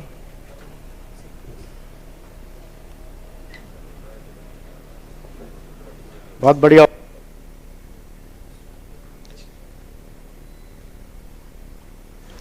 Next we have with us Dr. Gaurav Luthra. We are starting with a J&J session. This is the first case where we are starting with the catalyst. This is a 64 years male diagnosed with both eye cataract and the patient is planned for left eye cataract surgery. This is the biometry for this patient, and the implanted IOL is planned to be 22.5. We are planning a synergy for this patient and we are trying to calibrate the incision on a low IOP scale. The phaco will be performed. Over to Dr. Gaurav's OT, please. Okay. So, hello, am I audible? Yes, yes, Dr. Gaurav. Great, and you can see me? Yeah, yeah. Great. So, I don't need to be seen. First, what we'll do is we'll show you the patient's eye. It's a very deep set eye, and I've just put a speculum. Normally, I don't put a speculum, but it's a very deep set eye with a dense arcus also. Not an ideal eye for anything related to cataract surgery. All the same. Now, I'll show you the parameters. So, I'm on the Catalyst machine, which has now an upgraded software which has lots of new things which can be done, including toric marking, and it has lots of other new features. But today what we are doing is we are going to make a rexus of 5. In fact, I'm going to increase it to 5.1 or so, because it's a hard cataract, and 6 quadrants cracking. And we are making LRIs also, which are anterior penetrating. So now the machine, new software has a inbuilt nomogram calculator. So if you want to calculate, initially we used to have to put it manually and go to the website and calculate. Now it has a calculator which can, using the Donenfeld nomogram, it automatically does the calculation for you. So you just have to press calculate and it automatically feeds it into the laser. So also now new things are that it marks out the primary axis and it can make the cracks along the primary axis if you want. And then once the LRIs are there for correcting about 1 diopter of astigmatism, now that means because we are using a synergy lens which is going to require good astigmatic correction also. So this is all set up now for a good synergy surgery hopefully, and we are going to see how it works. So the good thing about the Catalyst is that it comes with a fluid interface. So the rexus is over in about 1 second, especially if you are doing an intumescent cataract. It's my first choice. There are patients who don't pay us also sometimes, and if there's an intumescent cataract, I'll still sometimes do this and absorb the cost myself for an occasional patient. Now, so this is the interface that we are going to use, and with me is Dr. Saurabh Chaudhary, who does way more numbers than me of the Catalyst cases. So torch. Okay. So here we are. Ek drop dal do please. So I want the cornea to be clear. So our patient is a very nice patient, very patient guy who's been waiting since morning. And so this is the cone which I'm going to use, the interface. There are sizes to the interface. And light mein dekhte rahiye. So I've done the vacuum capture now. So if you show the machine there, it's captured. And now we are going to slide up. Aap yahan dikhana, side se dikhayega. Fluid. Now we are going to put some fluid there. This is going to form the fluid interface, and now I slide the bed under the laser, and this is going to go dock. Wait, जब मैं बोलूँगा तब करना. Yes. So now we've locked into place, and now we are going to bring the gantry up, the bed up to the gantry, and you can see that it's going to lock in. Now we can see here on the screen. यहाँ screen पे दिखाएगा. जा रहा है? So we've locked in here and we'll center it. There's a small bubble. I'll just नहीं हो गया. So that's now we'll just center it a little bit and then I press capture. So we've locked it and then I lock it into place. So now as you can see that it's nice and locked. I say fluid confirmed over here. And you can see that the OCT scanning, it's a very high resolution OCT. It can capture the details of the posterior capsule, posterior polar cataracts. You can actually see if there is a break in the posterior capsule and posterior polar cataracts. So you can see that it's capturing the cornea right now. So femto has become my choice of procedure for several indications, hard brown cataracts, subluxated cataracts, and also some challenging cataracts like RK operated eyes, posterior polars.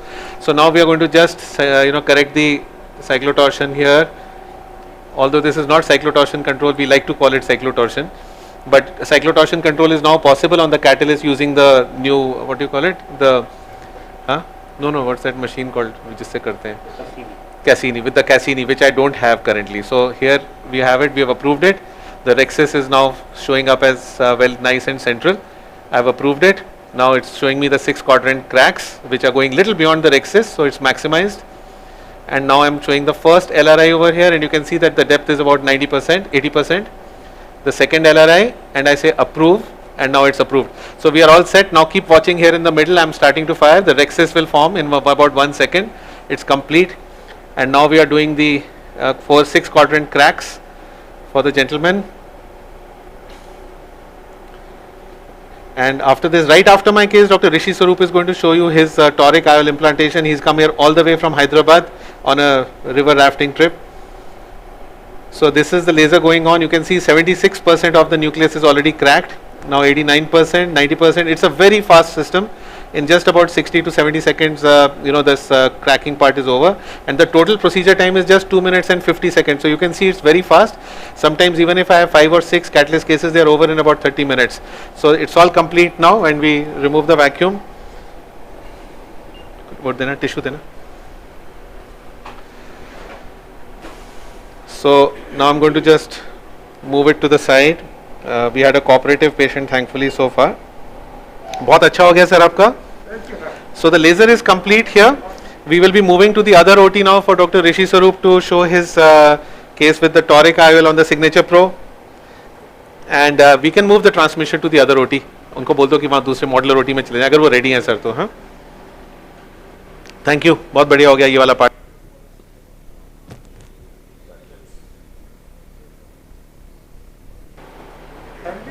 Welcome. No questions? Dr. Oli, आपको नींद आ रही है? No, it's quite technical things. So most of us were enjoying the things. Yeah. So you are seeing how does things going very smoothly. So the procedure is very fast, sir, and in some of the complex cases it makes a lot of sense because Saurabh, you can come. Saurabh will tell some things to us. Come. वैसे तो उसका case है next, but we find that the catalyst is very useful for hard brown cataracts because there the OCT can still scan through it. It's transparent to optically transparent. You'll have a reddish hue. So the hard cataracts, it's very good. We can make a bigger rexis over there, and I like to do the hard cataracts. Posterior polar cataracts, we increase the offset. So there also it becomes very safe to proceed because. How much offset to keep for polar cataracts? Sorry. How much offset to keep for posterior polar? Sir, normally we keep 500. In posterior polar, I keep around 700 to 800. Around 700 is good enough. And what it does is that it leaves behind an epinuclear shell.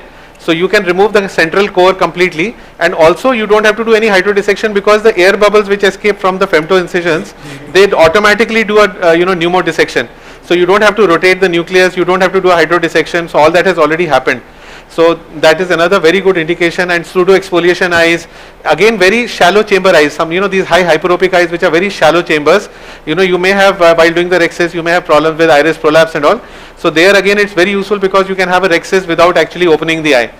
So many of these indications, again intumescent cataracts, this is, as I said, the rexis is over in 1 second.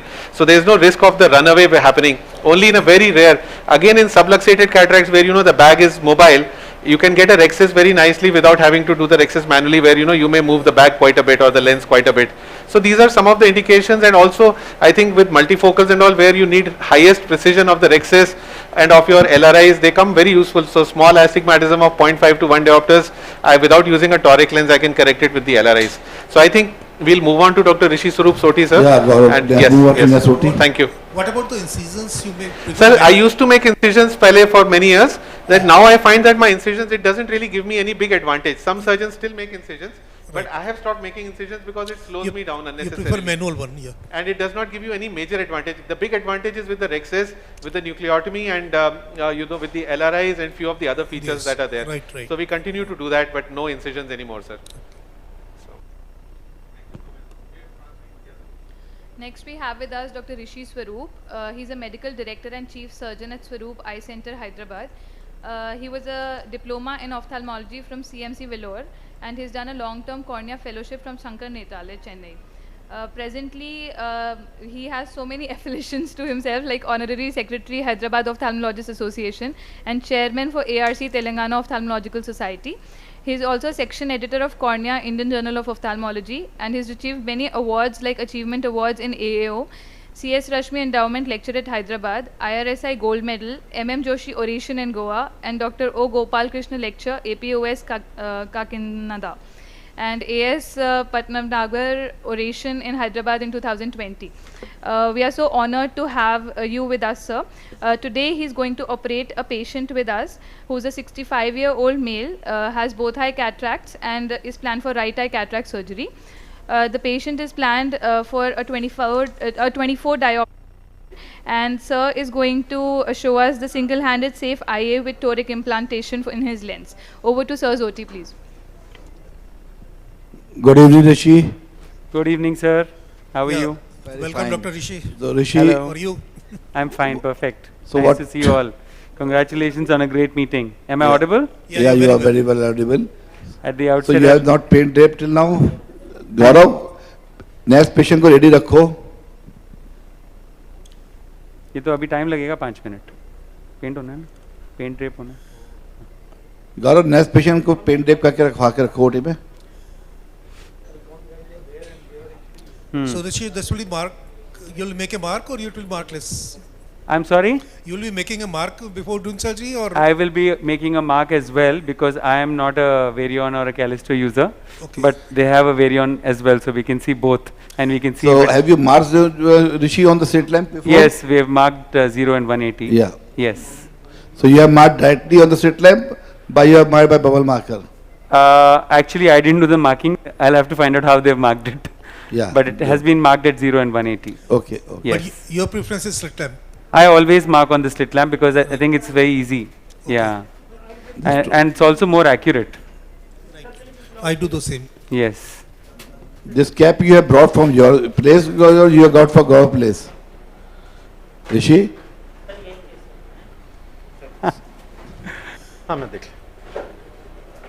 ASOS after so long, and thank you to all the organizers, especially Dr. Gaurav Luthra. Rishi, this cap you have brought from Hyderabad, or Gaurav has given you? Hyderabad. Okay.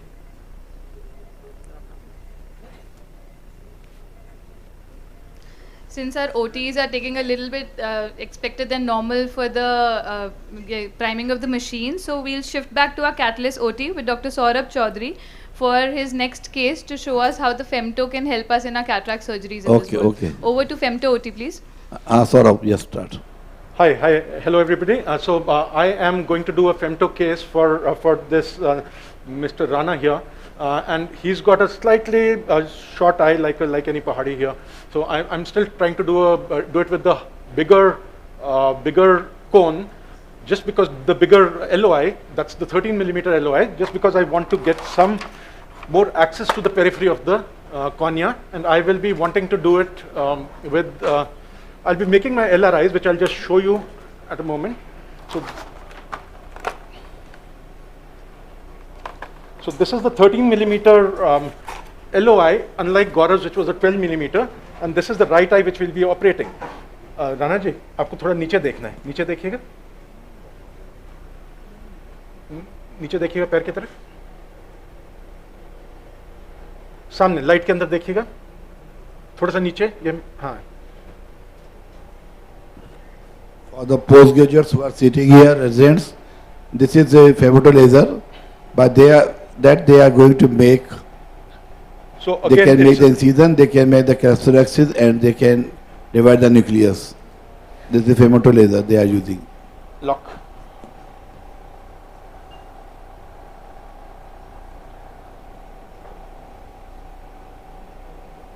So I'm positioning the eye, and it's got a liquid interface so that it will not distort the cornea at all. And this goes in position. There's an air bubble which I will remove shortly. So I can just go support it, go down a little bit, and I get back. It should be gone. So now I am well centered, and as you can see that it is the red limbus is coming over the ring. So now I will go ahead to the capture and lock. And as it gets locked, like Gaurav, I've pressed the fluid confirmed, which will start the OCT.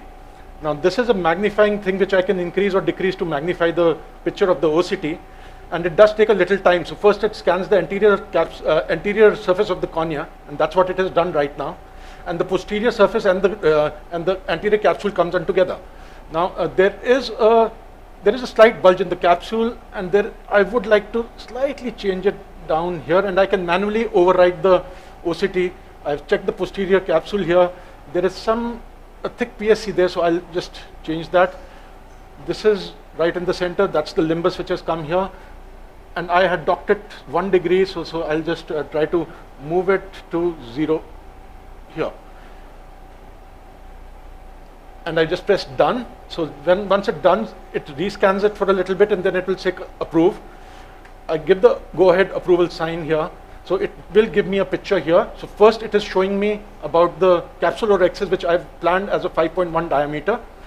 The next thing is the octants, which I make usually in all my cases. Then is the LRI. So this has calculated, as Gaurav had said, that it has calculated it on its own, and then we go on to the incision. I tend to make my incisions, and especially if those cases which have a dense arcus senilis, I override this. But I plan it for each and every case of mine. Now, I have my parameters which are set a lot higher than Gaurav, so my capsulotomy completes at 0.7 seconds. So that's a very clean time, and I usually keep that for most of my cases, just because I don't want the internal fluid, liquid cortex to just escape, and there will be a flutter in the capsule which might not be able to complete it.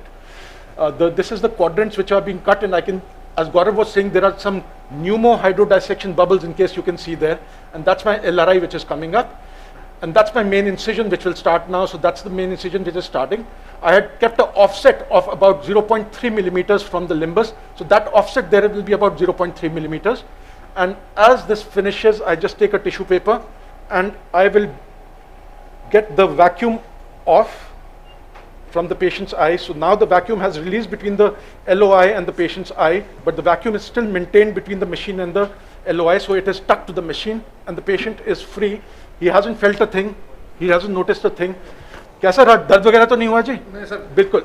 So operation ये वाला part अच्छा हो गया है. अंदर जाके मैं आपका बिठाऊंगा लेंस, ठीक है जी? ठीक है सर, बैठ जाएगा.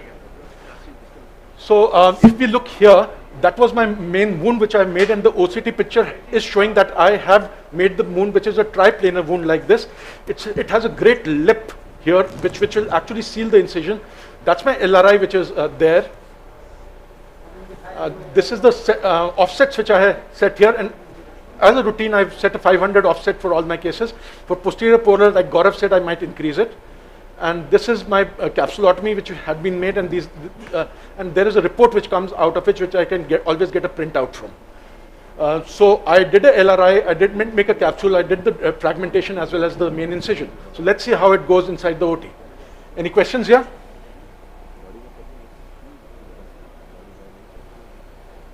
So in case there are no questions, I think we'll shift back to Rishi's OT, where he's going to start his case now. Dr. Saurabh, your light. Can I have the chair a little down? Bas.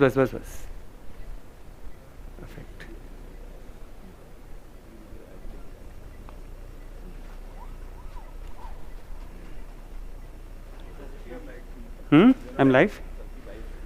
Hello everyone. Patient details have been told? Yeah. All right. So drop डाल देंगे. हाँ.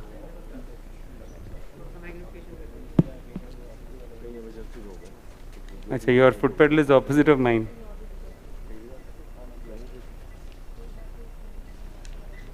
Yes. ठीक है?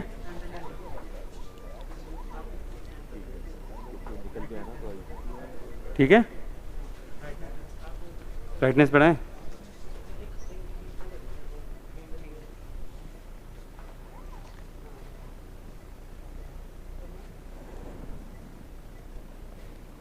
Okay.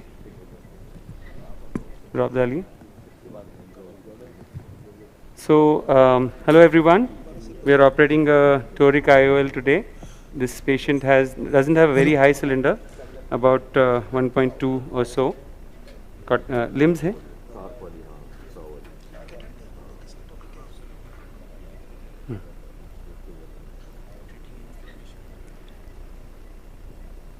The implant axis, the incision axis is 120 and the implant axis is 177, right?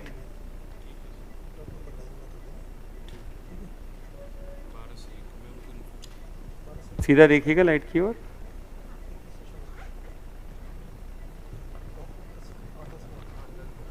इसको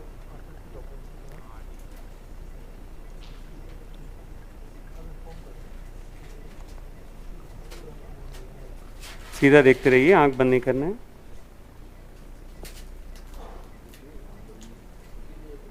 मुझे फिर से दे दीजिए MPR.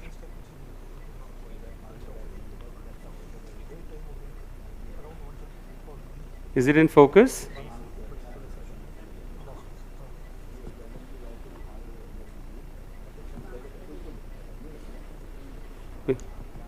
HPMC?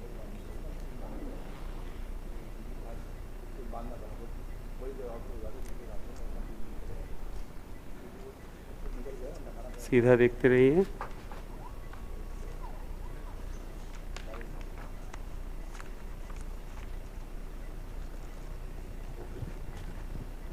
So we're going to go ahead and do a rexus.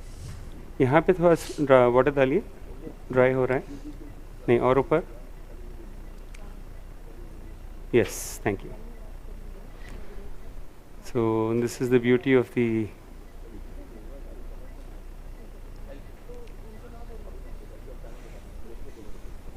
Lumera system from Zeiss, that you get this beautiful red glow.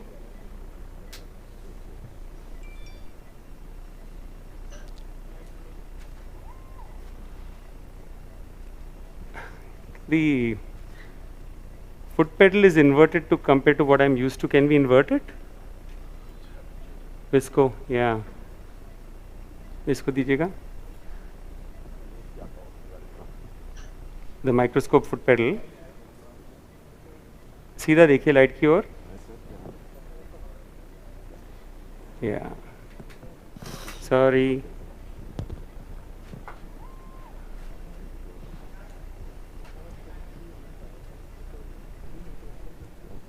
सीधा देखते रहिए. Yes. So I made a flap. Sorry. When we are making the rexus, it's important to flap the capsule down. हाँ भैया. Can you center it a little bit? We are seeing. Is that okay? It's perfect. Saurabh, have you managed to invert it? No. Yeah, no worries. So as you can see, I've flapped the capsule down and make it slightly larger than what I would have liked, but that's all right. Then it run out a little here, pulling it in. Became a little larger than I would have liked. I'm putting it in the intracameral xylocaine Oculan. हाँ भैया भैया, अभी दर्द कम हो जाएगा. दवा दे रहा हूँ मैं आपको. ठीक है अभी.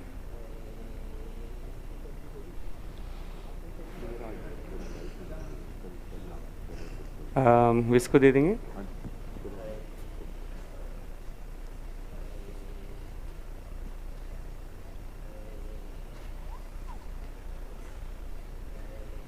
स्ट्रेट देखिए, केराटोम, नीचे देखिए,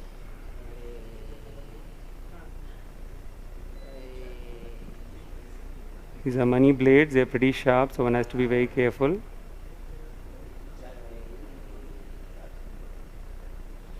Hydro.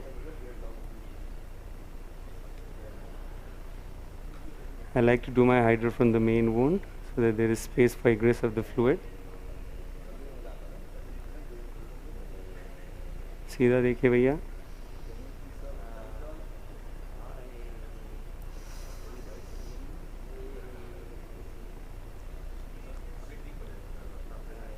आराम से रहिए भैया। नहीं, नॉर्मल सिंस की हुक दे सकते हैं आप।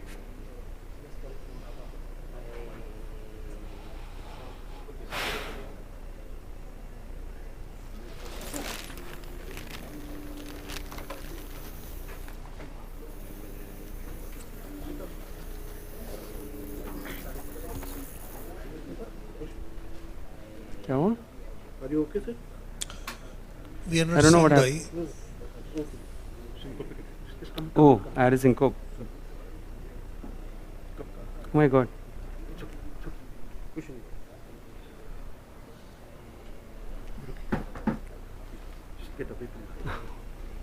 I don't know what happened. Oh gosh. How embarrassing.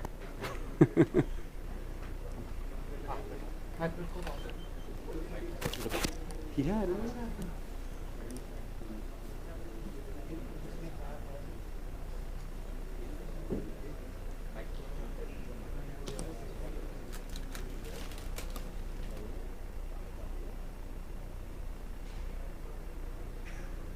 We can't see anything now.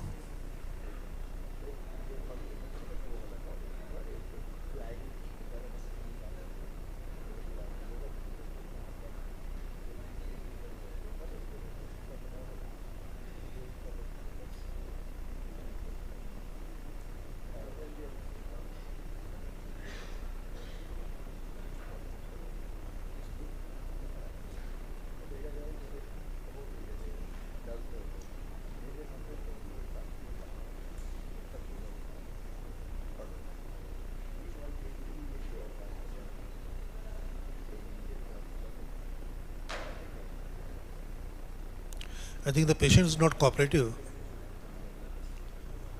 Maybe a block can help.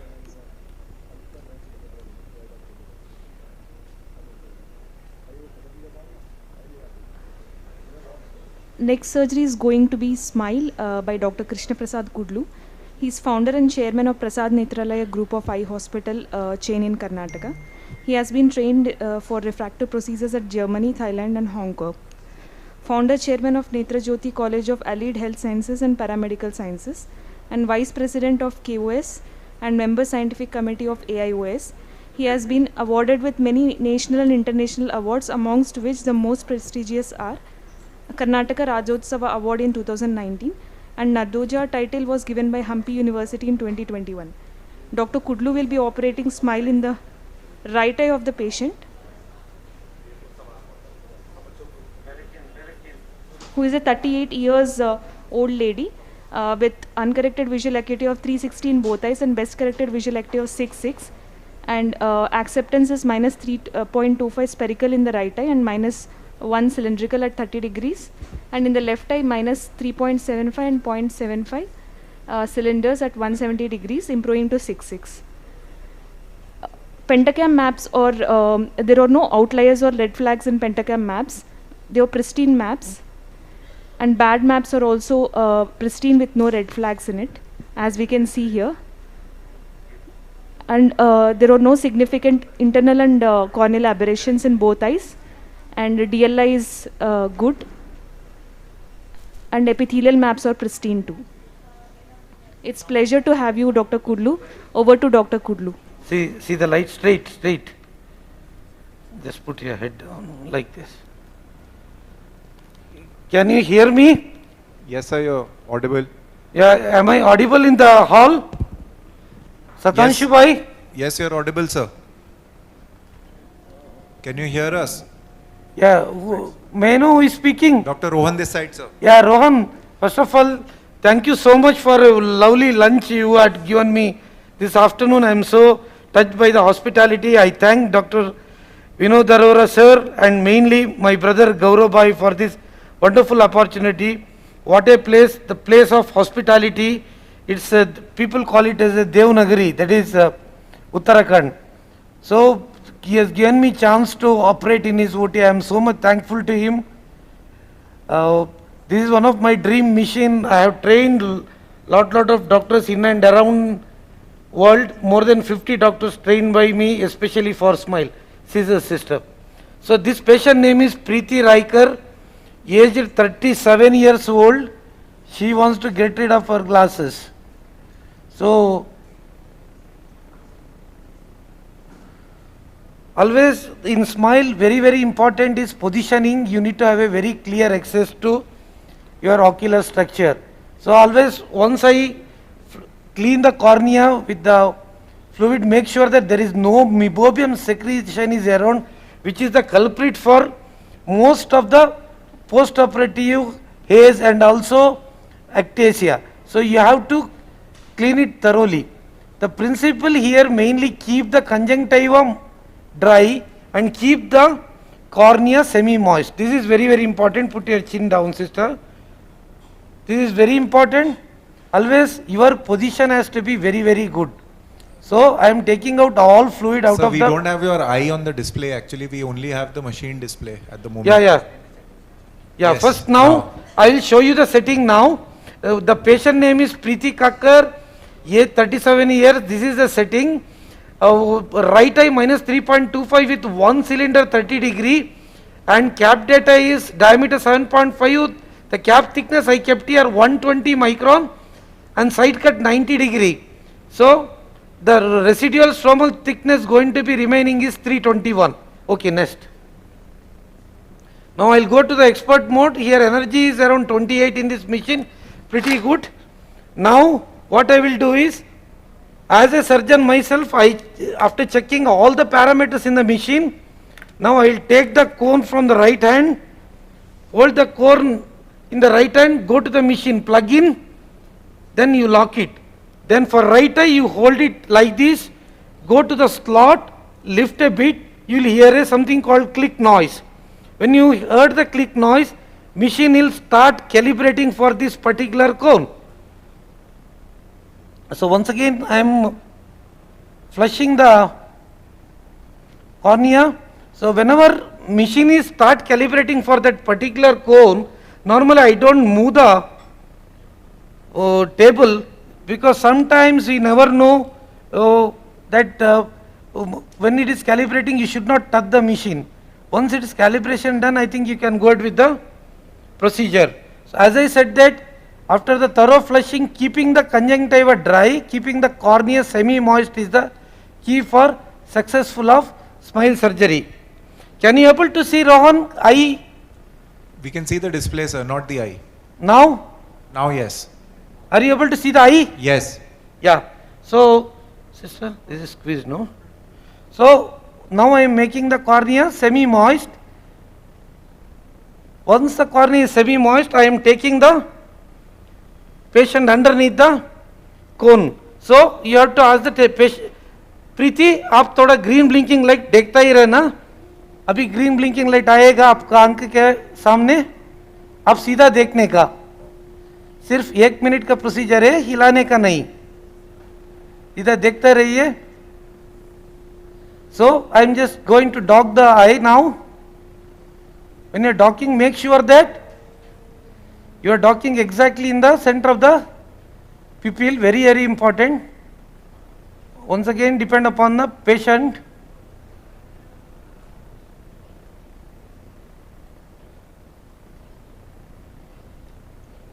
You dock it. Once it is 80% docking, now give the suction. Keep seeing like that. Keep seeing like that. Now I am pressing. After the good suction, machine will start with the lenticule cut first, then with the side cut. Now it is doing the cap cut.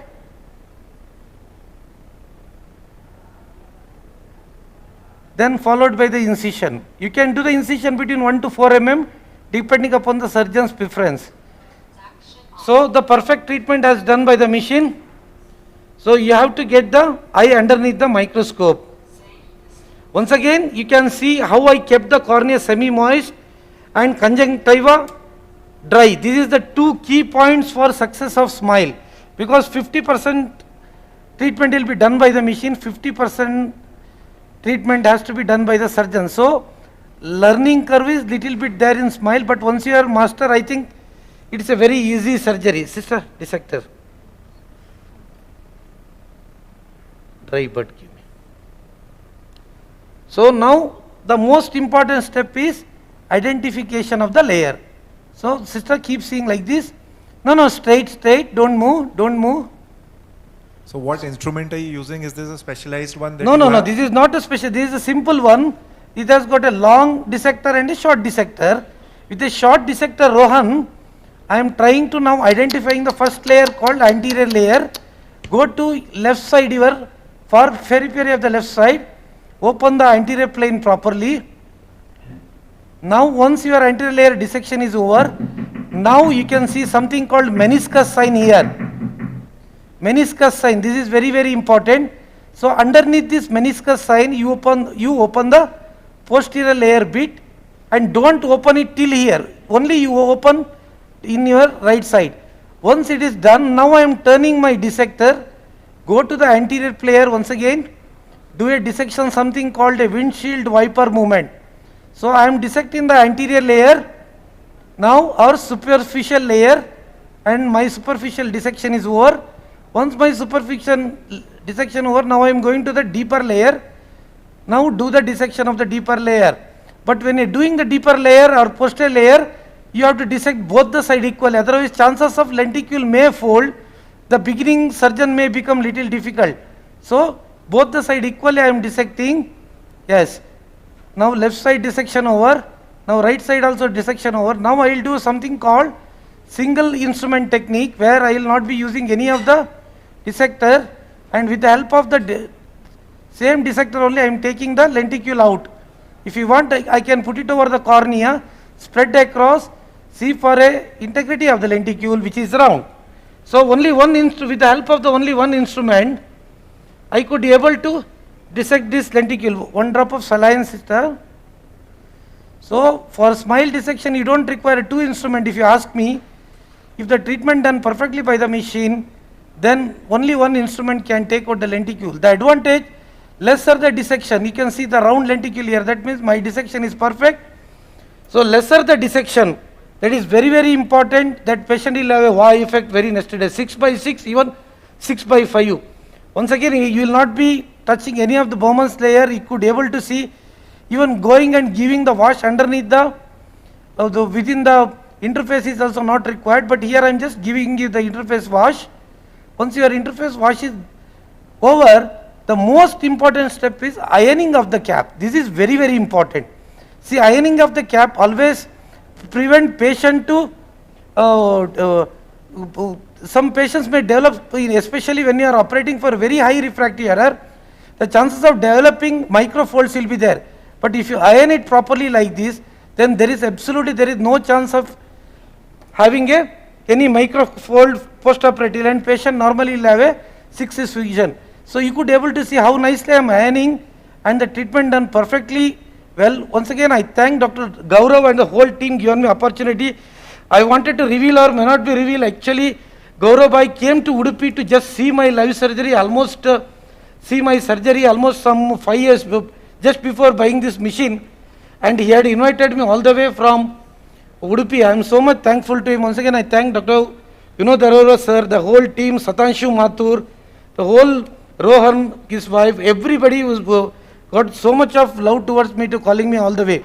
So any doubts you can ask me. Expertly done, sir. The only thing I wanted to ask you, that while you were ironing with that instrument, sir, how do you take care that the epithelium does not get damaged? Like, of course, when you're doing it with a sponge, then it's all right. But when you're doing it with an instrument, how do you make sure that when you're ironing it, that the epithelium is in place? Nothing, like just a share of experience only I had done. This is my technique with a single instrument. I take out the lenticule. So any questions?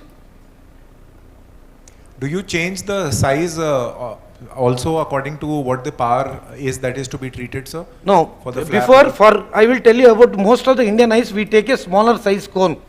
But if the white to white diameter is more than 12 mm, better to take a medium size cone so that you will have a very good treatment. Suppose if you want to do a hypermetropic, that is a femtolasic, then medium size cone is always better. Then once again, setting is very important depending upon the Pachy value. Suppose the patient you are treating for a very high power, -8, -9, or with some cylinder. That time normally I reduce the cap thickness from 122 up to 100 also. That is very, very important. Suppose if I am operating -1, -2, then I increase the lenticule thickness up to 30. So this is very, very important. The adjustment what you have to do within the machine. Then apart from that, I think if you keep the conjunctiva dry, cornea semi-moist, normally treatment will be ultimate. And what is your range, sir, for spherical and cylinder for smile, minimum and maximum? See, I have done cylinder up to 5 cylinder, I don't have any problem. And I have done some of the study actually, initially for cyclotorsion, I have used to mark underneath the slit lamp with the 5 patients, but absolutely there is no difference as far as the marking or non-marking. Now I have stopped marking, the results are pretty good. Thank you. Very high power I have operated so far, -10 with 4 cylinder. Patient had a Pachy of around 620. Patient is doing extremely well. Thank you so much, sir. Thank you, Rohan. The other eye will be done by the genius surgeon, that is Dr. Arulmoji Varman. I think he will be demonstrating and will be operating the other eye. Over to you, Arul sir. So the other eye will be done by Dr. N.V. Arulmoji Varman sir. He is a medical director at Uma Eye Clinic, Chennai, and he was awarded gold medal during his MS at Madras Medical College. He started Uma Eye Clinic in 1984 at Chennai. He has trained over 200 surgeons in phaco across the globe and has conducted live surgical demonstrations in Russia and Vietnam. He is secretary and treasurer of Tamil Nadu Ophthalmological Association and member of managing committee for AIOS. His special interests lies in phaco, multifocal IOLs, and glaucoma and refractive surgery. Over to you, sir. It's an honor to have you, sir, here. Keep your eyes closed. You can relax.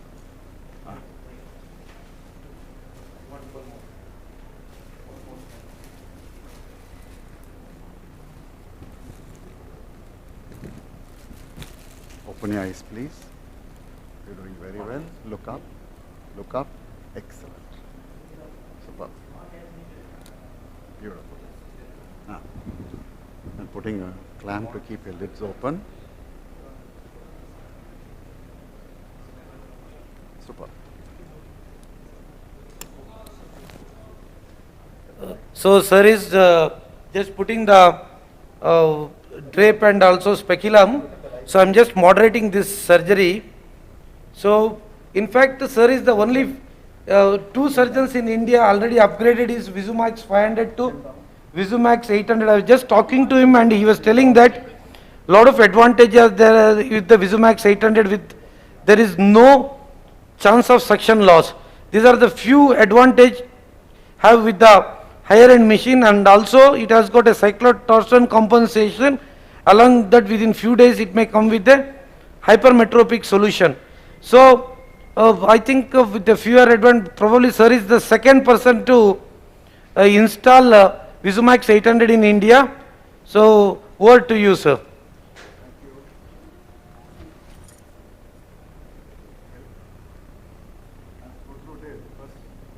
Clean the area fully, get rid of all the debris, and as Krishna Prasad already mentioned, you make the cornea dry, as dry as possible, but keep the conjunctiva as dry as possible. The cornea is still moist. Particularly the limbus should be dry. Yeah, I'm ready. Can we? Cone.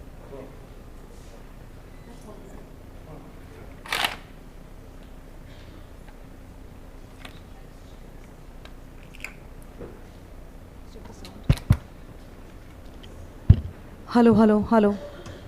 Who is there at the sound? Bhaiya, sound ka please increase the bass.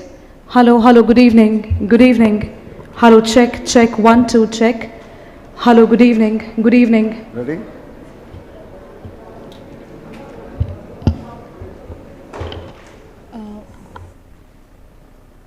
Fluid, saline. The cornea has become very dry now, so I am again moistening it. Drying the conjunctiva fully.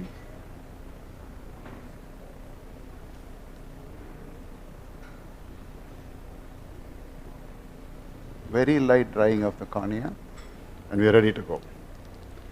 You'll see a green light soon. Keep looking at that. It'll come to you. Don't look down, look straight. Look at the green blinking light. Can you see Rohan?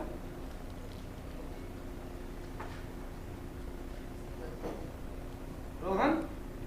Look at the green light, please. Excellent. Center of the light. From the hall.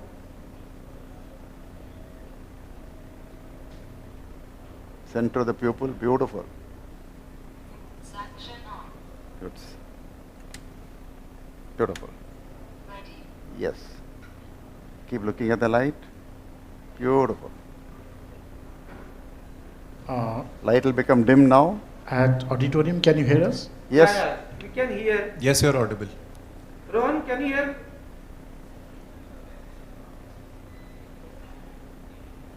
It's a very nice, clean pattern. No dark spots. No OBL. Fantastic.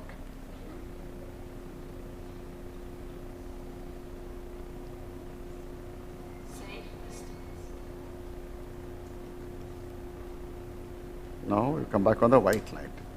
You're doing very well. Look at the center of the light.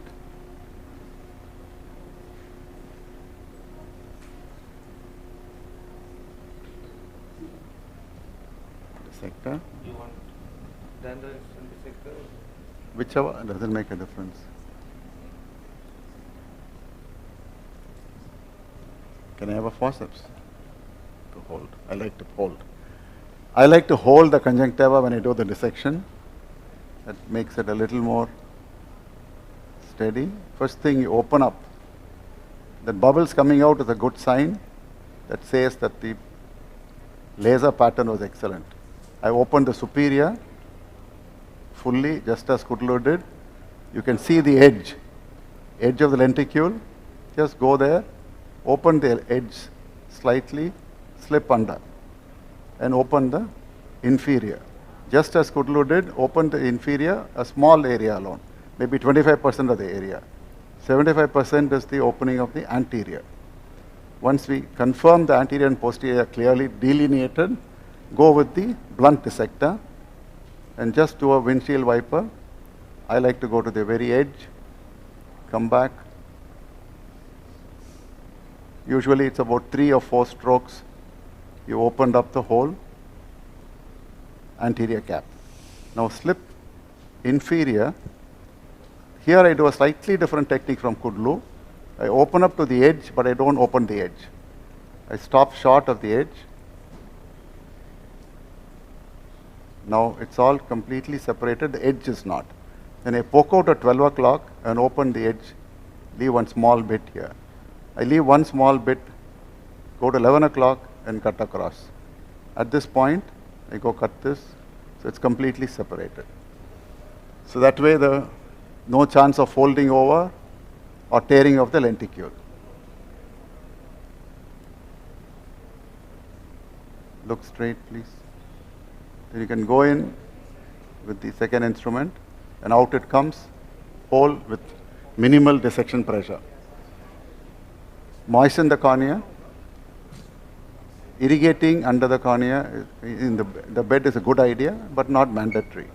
Then, just as Kudlu said, massage well, gentle massage. If the corneal epithelium is wet and lubricated, you can be sure that you will not cause any epithelial issues. So this is very beautifully lubricated. There ends the story. So smile is quite easy to perform. All we need is perfection at every step. The advantage of the patient is many. Lack of the very fact that there's no flap is very comforting to the patient. Antibiotic drop, please. So the patient can get back to normal activities in 24 hours. They can even have a head bath. They can even put eye makeup, get a facial done, get back to computer work, anything. Any physical activity is not limited. You cannot have any flap-related complications. Ectasia is lesser. Quality of vision is superior to what you would get with LASIK. So in every way you look at it, SMILE scores over LASIK. Thank you so much. Thank you. Yeah. Thank you so much, sir. Rohan? Yes, sir. Yeah, just to tell you that I think you know that most of the machine in the coming days with a flapless procedure. So what I want to say that the refractive surgery in coming days is there is no flap. SMILE or PRK. This is the only two treatment going to stay back in refractive surgery. But once again, PRK has got its own disadvantages. Higher refractive error you cannot operate. Higher refractive error you cannot operate PRK, and the patient pain management. In spite of you soak the contact lens with the ketorolac, still patient will have pain. If you ask me, I think more than -3, my first line of choice treatment is SMILE. Excellent treatment. Only thing is, some people will have some learning curve, but once you become the best, I think you can do whatever you want. I think Dr. Gaurav is going to show you hydrolenticle extraction also. In the end, principles are very simple. You are just intraoperative preparation, not important, pre-operative preparation, that keeping the conjunctiva dry, keeping the cornea semi-moist, and especially cleaning all the whatever the debris and secretions are in the conjunctiva. You have to clean it well. Draping is very important. You need to have a clear access of the eye, then you come out with a very good results. And I have done, I think, more than 1,000+ cases within the last 3, 4, 5 years. Not a single patient has come back to me with the ectasia. Even I think Dr. Arun Verman do agree with me. Chances of ectasia is almost next to zero with SMILE. Probably the coming days, every company may come with this flapless procedure, and I think there is the day only with for any refractive, any company, the mode of treatment will be flapless, whether it is either PRK or SMILE. Any questions, Rohan? No, sir. I think the next surgery is ready. Yeah, thank you so much. Thank you once again, the whole Uttarakhand society, for this opportunity. Thank you, one and all. Thank you, sir.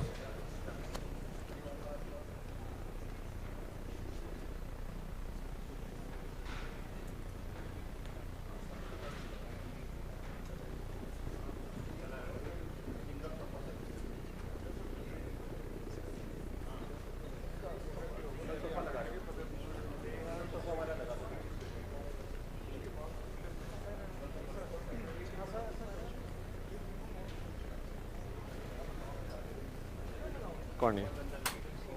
हाँ, दोनों आंखें खोल के light में देखिए. किसी ने बहुत टाइट कर दिया इसको. ये यहाँ से. ये थोड़ा सा लूज. बस इतना नहीं यार.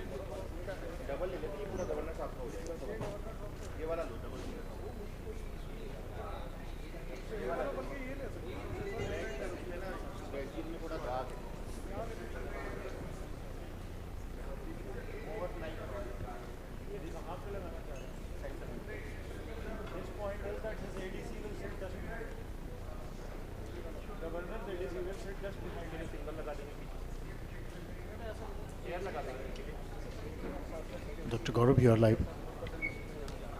Around 5 to 6 people.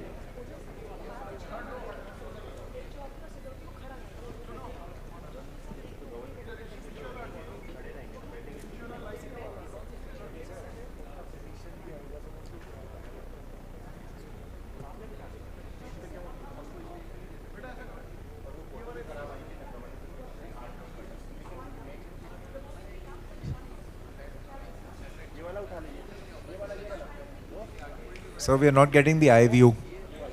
Okay, now we are. Xylocaine drops. Light में देखिए, लाइट में देखिए.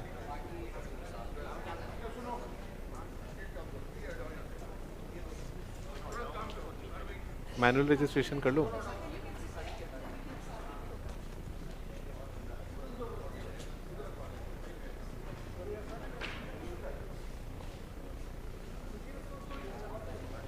Just do a manual registration.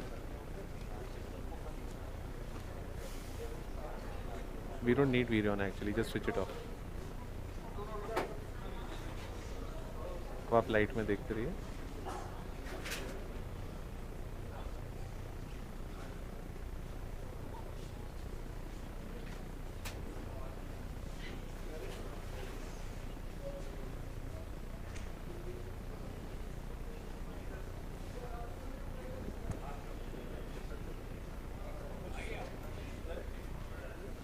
Light को देखते रहिए.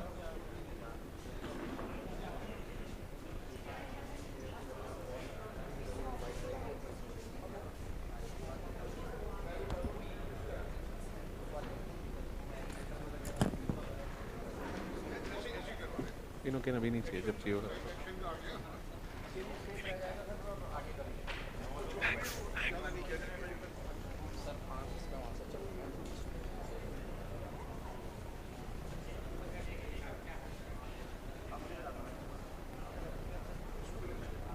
कोई बात नहीं, नॉर्मल पास. एयर निकाल के दिया.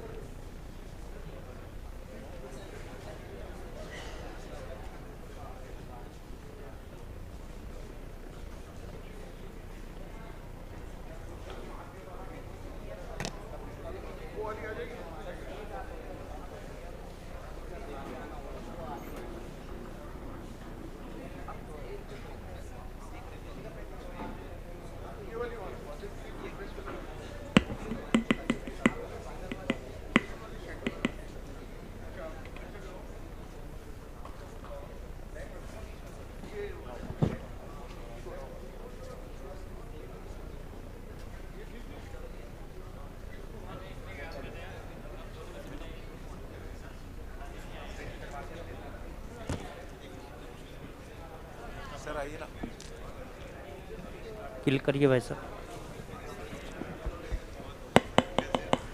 ठीक है, ठीक है.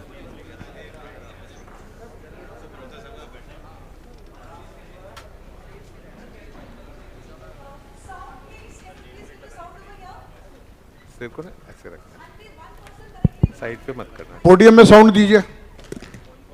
नहीं आ रहा है भैया. Okay. Hello, hello, hello, and a very warm good evening to everyone.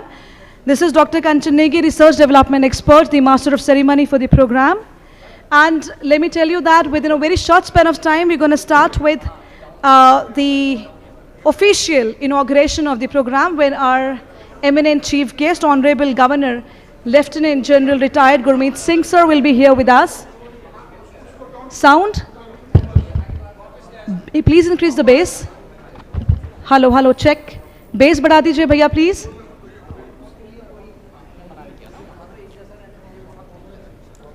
And can I have 2 cordless mics? ये mic check हो गया?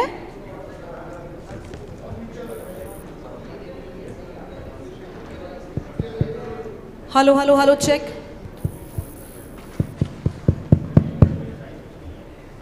Hello, check. Good evening. Check, check. Hello, 1 2 1 2.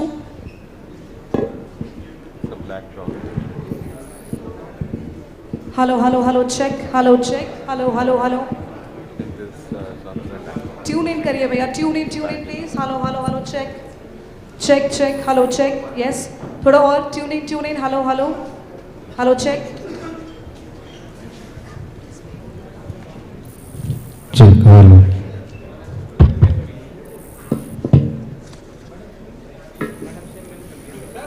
So on behalf of the UKSOS, I welcome you all, the eminent delegates who have come here from across India.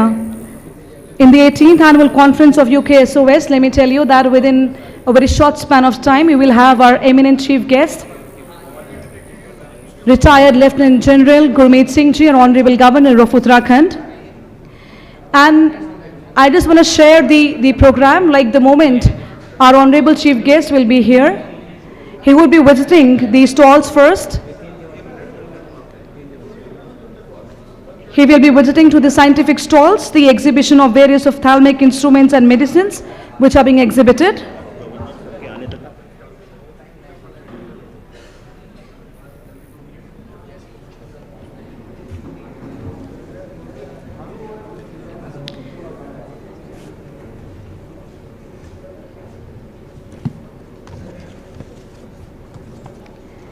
And after the visit to the scientific stalls, Honorable Governor Sir will be entering this auditorium, which is LT5, and then over here he would be welcomed by the Principal and Dean and also Director Medical Education and Chief Patron of the conference, Dr. Ashutosh Sayana ji, and thereafter the Chief Advisor of the conference, Dr. B.K. Oli, Organizing Chairperson, Dr. Rizvi, Chairman of UKSOS, Dr. Harsh Bahadur, Secretary of Uttarakhand State Ophthalmic Society, Dr. Satanshu Mathurji, and Organizing Secretary of the conference, Dr. Sushil Ojaji, will be outside of the LT5, this auditorium, to greet the Honorable Chief Guest.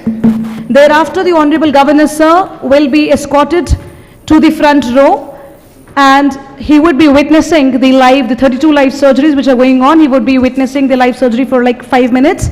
Thereafter, we would be cordially inviting him for the lamp lighting ceremony, which will officially inaugurate this conference. Thereafter, there would be the session by our formal welcome by the chairperson of the organizing committee, that is Dr. Rizvi, followed by Honorable Governor's address.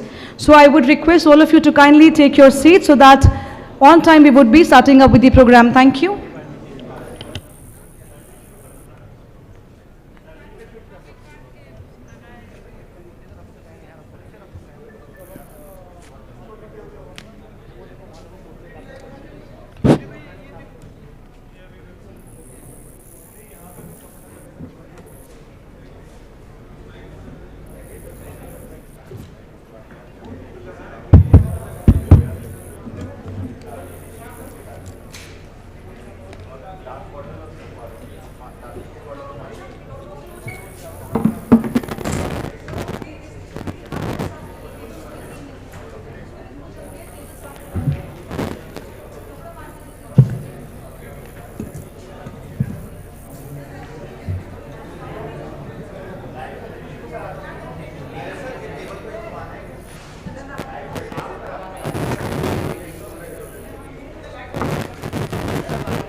As they say, you should switch it there. I don't think mine is visible, although I think my LED is visible there, but for communication is not.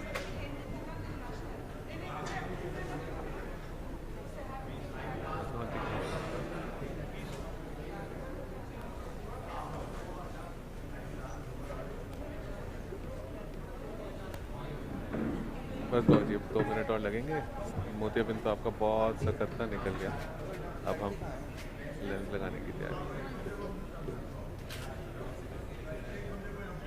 तो इंदर हॉटेक्स नहीं हटाया हुआ है मैंने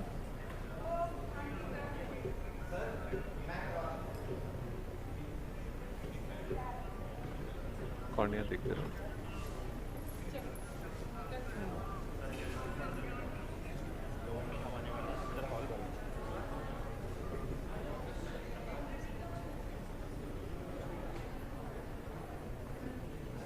cornea in the cornea, इसको डाल दो ना उसके ऊपर थोड़ा सा।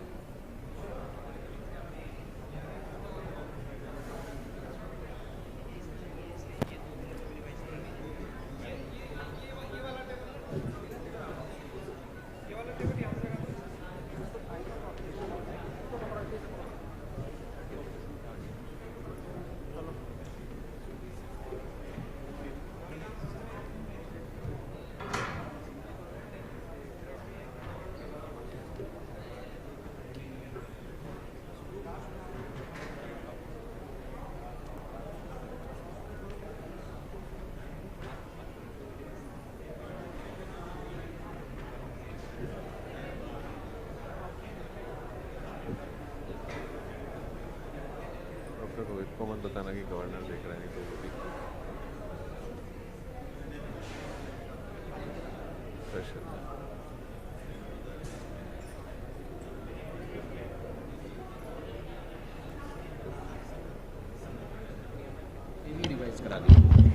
Sound system please pay attention. हम लोग के कॉन्फ्रेंस जैसे ही हमारे ऑनरेबल चीफ गेस्ट हमारे बीच में होंगे, I will be announcing, you have to follow my instructions please. जैसे ही हम अनाउंस करेंगे नेशनल एंथम का, आप नेशनल एंथम प्ले करेंगे, लेकिन ज़्यादा स्लो है, आप प्लीज़ चेक कर लीजिए आपके पास कौन सा वाला नेशनल एंथम है। एक बारी है ना, आप वो चेक कर लीजिए प्ले करके हल्का सा। एंड यहाँ पे सब लोग खड़े होके then we will sing the national anthem also. All right, ठीक है, pace is fine, I am sorry, ठीक है, पूरा मत चलाइए, थैंक यू।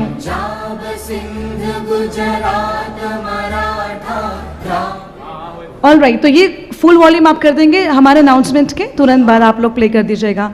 सिमिलरली लास्ट में भी, एंड में भी, just listen to my instructions and then will play the national anthem. Okay, thank you. ये प्रोग्राम से पहले और प्रोग्राम के बाद दोनों में नेशनल एंथम चलेगा। कराओ, स्टार्ट कराओ। वो अनाउंस करेंगे तो आप चालू करोगे।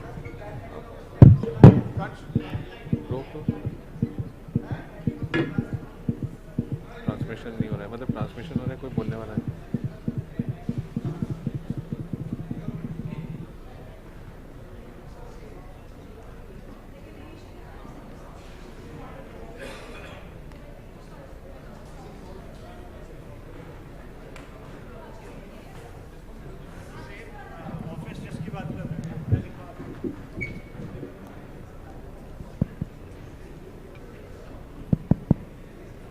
Hello. लेंस लग रहा है आपका। Gaurav, can you listen me?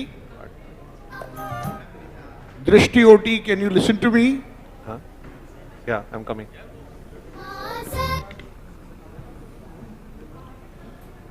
Drishti Eye OT, can you listen to me? Yes, sir, we can hear you.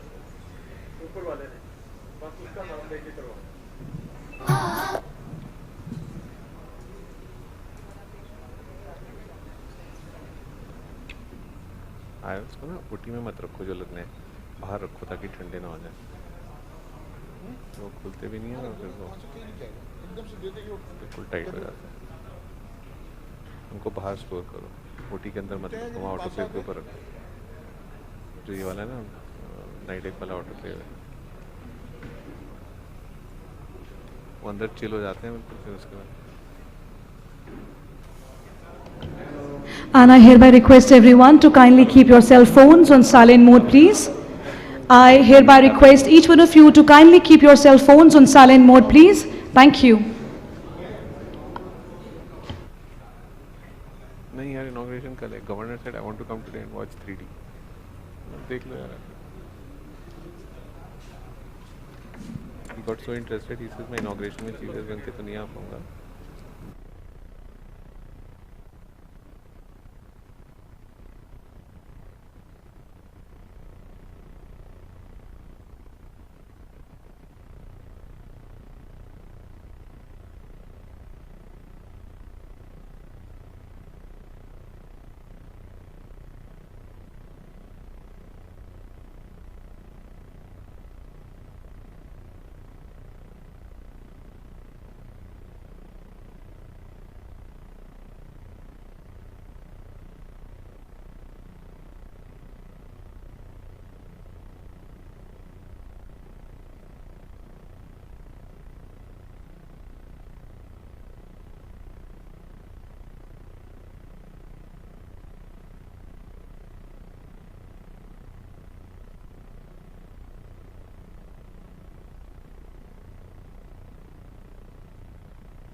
I'm using a 2.8 millimeter incision.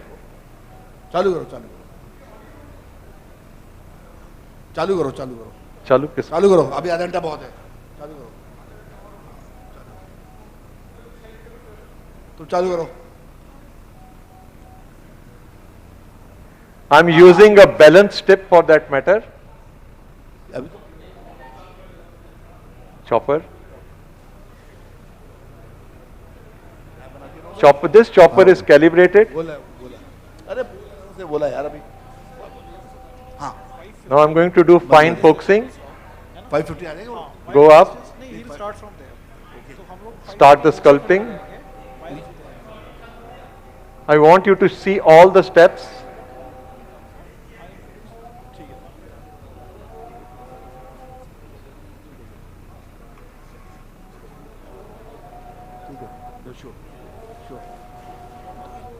ठीक है 550 so Dr. Rohit yes sir yeah welcome you here so you already made the trench yes sir I want there are students out there I want them to see there are many residents and there are many PG students here yeah cornea के ऊपर डालो sir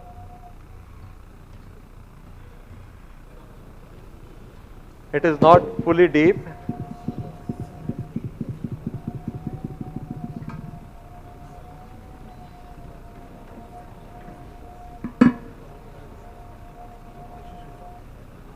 Now I will go to the deepest part, place it and separate it.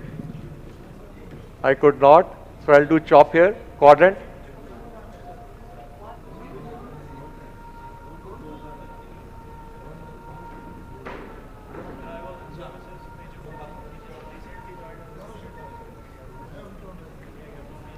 Rotate it, cornea,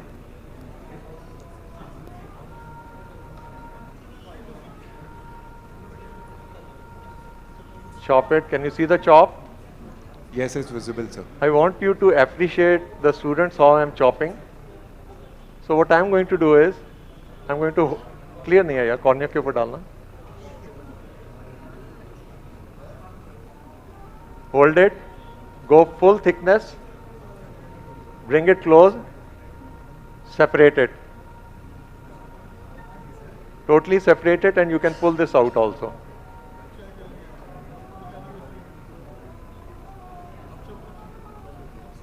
Rotate, see how I am using the top to rotate it.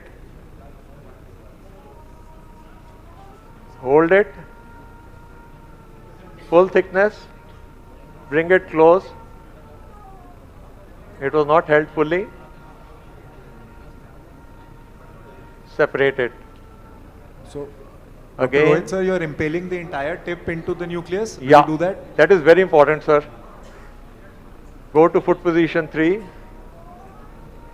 2, separate it. It has to be totally separated before you really, bring it out. As a matter of fact, it is slightly harder than what I had expected. Does there ever come a situation, sir, when you remove one piece and leave the 3 out for manipulation? Yeah. Just see how my phaco tip is. It is not moving left, right and center. You have to use the phaco tip to your advantage. The fluidics, move everything to 6 o'clock. Don't rush. Cornea के ऊपर डालना.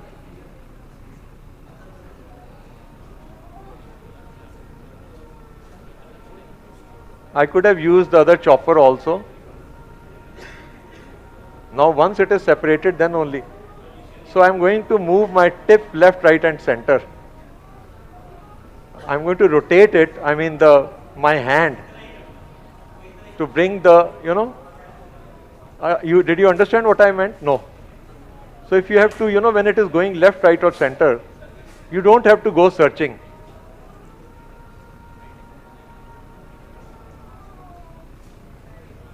There's one last. Can we go to the epinuclear mode?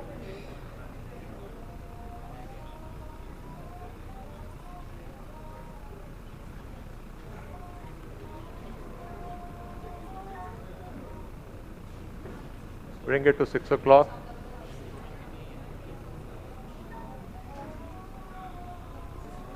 Go back to quadrant. At this moment, you're on epinuclear setting, sir? No, I've come back to the cortex because there was one small chunk. So take your time, rotate it. I don't go fishing. Did you see where the phaco tip was? It was right in the center. Last thing which I wanted them to see was, you have to come back to foot position 0 before you really take out the phaco probe. Because if the irrigation is on, some bit of adrenaline to dilate. The pupil has constricted slightly. This is not to my liking. This shows my movements were slightly coarse and I had given some insult to the iris subsequent to which the pupil had constricted. I believe that each one of us should make it a point to see that the pupil size should remain the same at the start and at the end. Visko de do, chalo koi baat nahi, I'll do it afterward. I use the coaxial one. Light ki taraf dekhein, sir. Yeah, I was talking about, coming back to foot position 0. Because, when you are in foot position 1 with, irrigation on, the iris also tends to come back. Yeah, aaiye de do.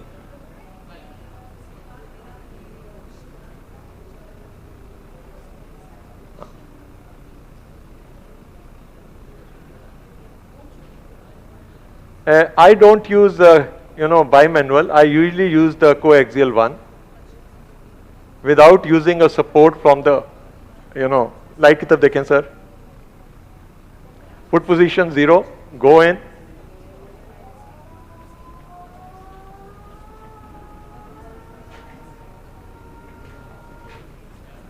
Vacuums low. Once you hold it, then you increase the vacuum.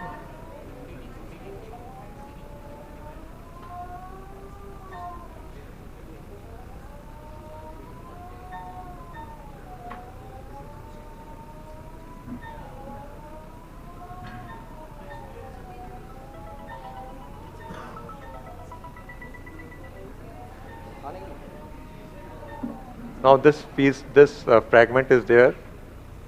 What I will do is, just see what I do. See the vacuum. It is less. Only when I hold it, the port is up, that I increase the vacuum. Now one last piece is there. Yeah, I think it's the, so I'll go in here.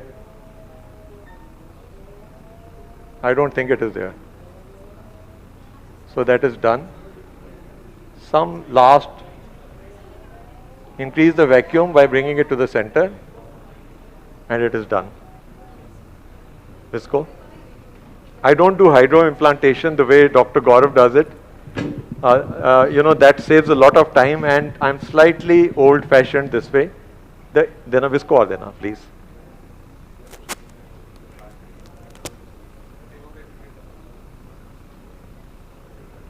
Right, so I am through with the femto case. Just because of paucity of time, we just went ahead.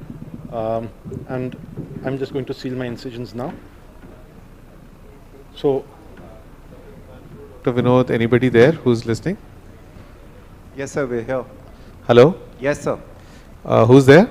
Dr. Rohan this side, sir. Rohan. So Dr. Saurabh, actually, we had, we had already done femto quite some time back. So Dr. Saurabh went ahead with his cataract surgery, and he's going to talk about what he did with his surgery. He got beautiful incisions with the femto which he opened, and we were not able to show it. And yet, we can see you actually. So he's implanted a lens. So just now he's going to talk about his Eyehance lens which he's implanted, and I think he does the highest volume of Eyehance lenses that I know of. Saurabh, what's your favorite thing about this lens? So it has changed a lot of perspectives. In fact, I've stopped using the monofocals, not stopped using, but the regular monofocals altogether. This is a monofocal EDOF lens, one of a kind which is available, and it gives a little extra contrast as well as a little extra presbyopia correction. So the patients don't have to wear the regular 2.5, and they can actually manage quite a few of their activities like shaving without any glasses. So that's the extra benefit what they get. And so which are the patients to whom you offer the eye hands? Which are those patients where you prefer to do the eye hands over a multifocal or this thing? Because monofocals, definitely it's very easy to upgrade them to an eye hands. But when would you, between, if a patient came in for a multifocal, when would you say that, okay, you'll be happy with an eye hands? And so we do our eye trace for all our cases, and those unfit for our regular. There you will go for an eye hands, right? Same thing as I do, absolutely. Yeah. And the best part about the eye hands is the cost. Like they're getting something extra at a very minimal cost, and that I think is the most important bit out of it. Absolutely. And your femto case you did beautifully today, and you made the incisions unlike what I did. And do you make incisions in all your cases? Most of my cases. Most of your cases. But not the side ports, right? No, not the side. Not the side not ports. the side ports, but I make my main incisions. And any changes you have made to your femto, like you talked about the energy. So can you tell us a little bit about what different you do about the capsular access energy and your nucleotomy? Have you changed once the new software came? No, I changed much before the new software came. I think we were together in Singapore once, and then there was talk about decreasing the. So I only go around through one cut. I don't do the 3 multiple cuts through my octants. And do you ever use that other where you create the cuboid? I used to, but we stopped using it just because there are small cuboids which get lost under the iris between the capsule and the I enjoy iris. these things. So which are your preferred cases for femto? Like where do you prefer femto over a conventional surgery? Any hard cataracts, like anything which is an intumescent cataract, the rexus comes out great. Like if it's a total white cataract but it doesn't cut through the lens. But anyways, those lenses are not very hard. And I also prefer to do it for all my subluxated cases. And in fact, I've done it for 3 subluxated cases, which the patient couldn't afford it. If you had to do it for a family member, would you choose femto or would you just go? See, the thing what I have seen is that most of the patients after a femto, regardless of what we say or not, do get a 6x6 vision. Yes. And I don't know why, right? According to Dr. Mahipal, it's the LRIs, but I used to do my LRIs, manual LRIs as well for my other cases as well. Still, there is something which is different, which as surgeons, as they come out more refined. They come out more refined for some reason, right? As scientists, we still haven't understood why it is so, because it just makes the patient a lot more comfortable. The patients are more satisfied on first day post-op, and the patients are usually 6x6, which you have in your other patients, but not consistently 6x6. Absolutely. I completely agree. Thank you so much. Thank you. Thanks, guys. We are moving back to the other OT now for the 3D OT show till we bring you back to this OT. Thanks a lot, Saurabh. Thank you. थोड़ा सा देना यार से light की तरफ देखें sir. Sir बहुत बढ़िया हो गया. आपको दोबारा लिटाया ना उसको. Yeah, it is done. Thank you very much for your kind attention. Thank you so much, sir. Wonderful surgery. Light की तरफ देखें, लाइट की तरफ. Left it. Just see the wound. It is sealed. Yeah. Dr. Rohit sir, can you hear me? Yeah. So very nice surgery, and I had a question that in retina we don't really enjoy the intraop OCT that much because of shadowing. So I saw very beautiful pictures of the anterior segment OCT. So what is your take? I mean, are you happy with the OCT that you have? I think it's a gradual induction of mine into this OCT. I am using it for different functions. First of all, I am using it whenever there is a posterior polar cataract. I want to identify whether there is any PC rent or not, because if there is a PC rent, either there can be a mouth bitten appearance, or there can be a conical posterior capsule, or there can be double elevation. So these are the 3-4 things how it presents. So that is how you can come to know. Then I am using it to my advantage while sealing the wounds. This is as of now what I am doing. But as and how, when you do in posterior polar, in intumescent cataracts also, you can really find out where the fluid pockets are. So that is another very important way how you can use this intraoperative OCT, and you can do a guided release of fluid by doing needle decompression in those patients. So this is the way I'm gradually using it to my advantage. Thank you, sir. Yeah.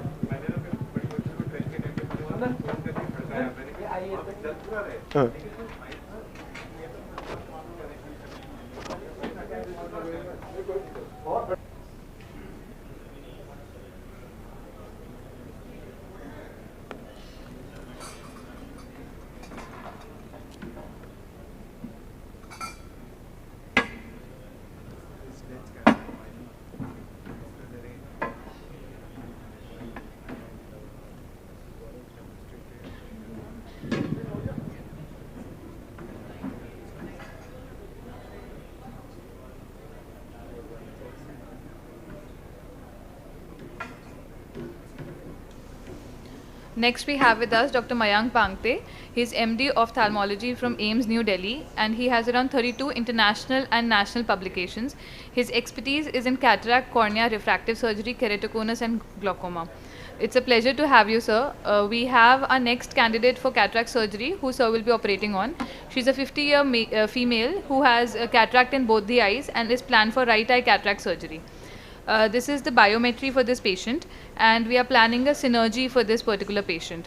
I think the OT is almost prepped up, so we are telecasting the OT back now.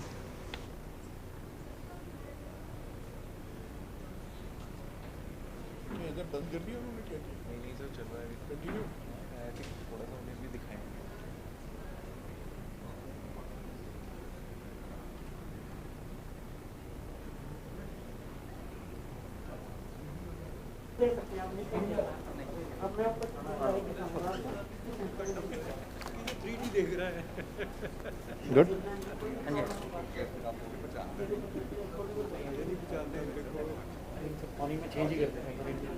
कर दे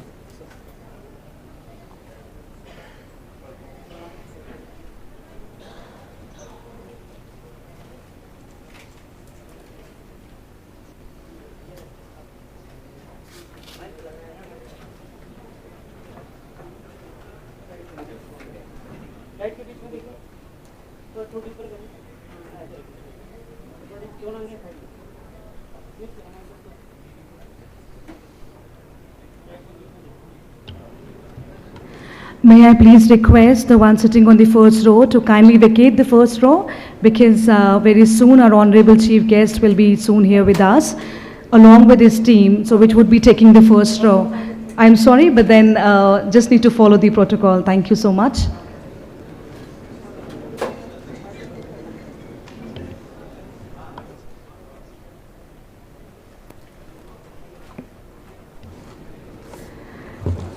An important announcement: the moment Honorable Governor Sir will be outside the auditorium hall, the moment he reaches there, I would request the Principal and Dean, Government Doon Medical College, Dr.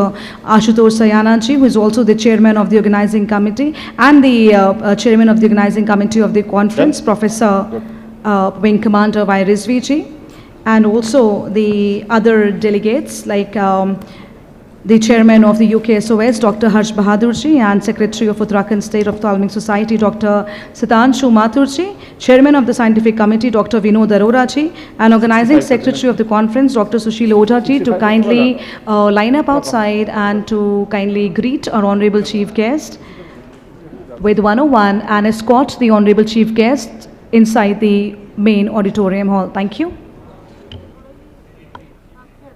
ये लो जी हट गया ठीक है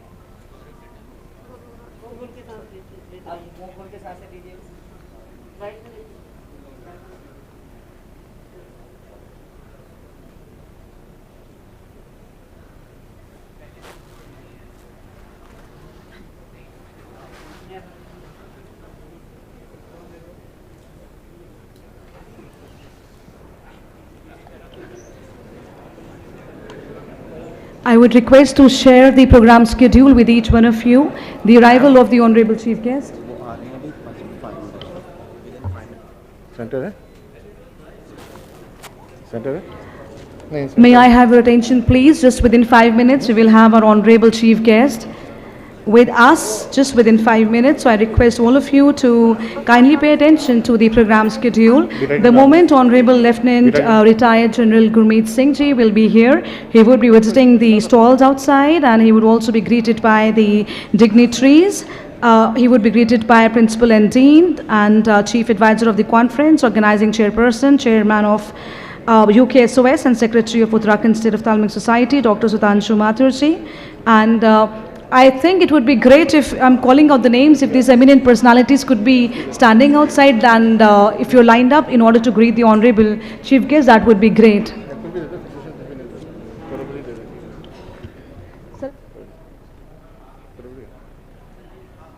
start कर दें okay start करें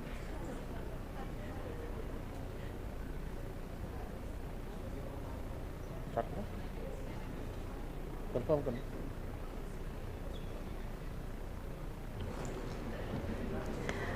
Please provide 4 mics for the students who would be performing Saraswati Vandana. 4 cordless mic, that side please, on my right, for the students. Thank you. Okay. Okay. Thank you. Hi, I am Dr. Mayank Kanti, and I will be operating this NIRI. Data has been provided to you. And that was my side port. I have my incision to be at around 160. So I make my incision with my side port only. 2.2. ये क्या दे रहा आपको मुझे दे दे इसके बाद दे देना फिर उसके बाद थर्ड आई देखो 2.2 है पक्का ये करते हैं कौन है वो चल चल ओके करेंगे 4 आएंगे अपन डिग्री ऑफ ऑक्यूनान for pain relief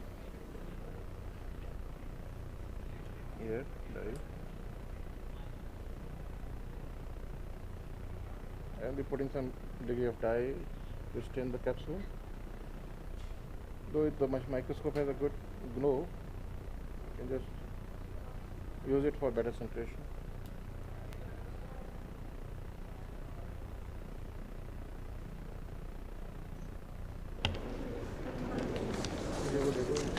May I kindly request, if the following people are inside the auditorium, to kindly line up outside in order to greet the Honorable Governor, the Principal and Dean, Dr. Ashutosh Sayana ji, Chief Advisor of the conference, Dr. B.K. Oli ji, Organizing Chairperson, Dr. Rizvi ji, Chairman of UKSOS, Dr. Harsh Bahadur ji, Secretary of UKSOS, Dr. Sudhanshu Mathur ji, Chairman of the Scientific Committee, Dr. Vinod Arora ji, and Organizing Secretary of the conference, Dr. Sushil ji. If any one of you is here, so kindly line up outside this auditorium in order to greet the Honorable Governor. Thank you.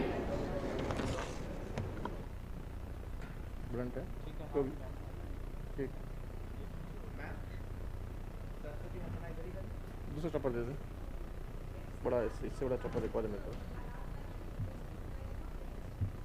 बड़ा चल ये तो ठीक है ये blunt है कोई बात नहीं सेंटर ओके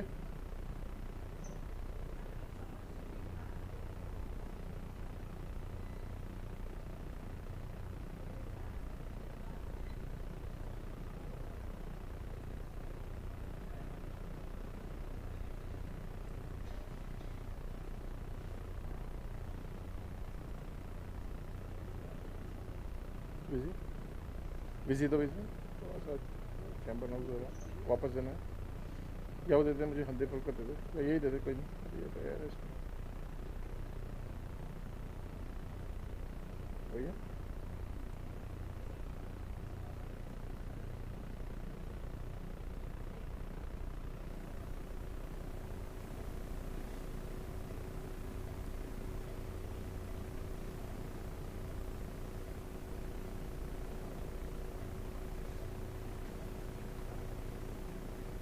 इसको रिमूव वन हाइड्रो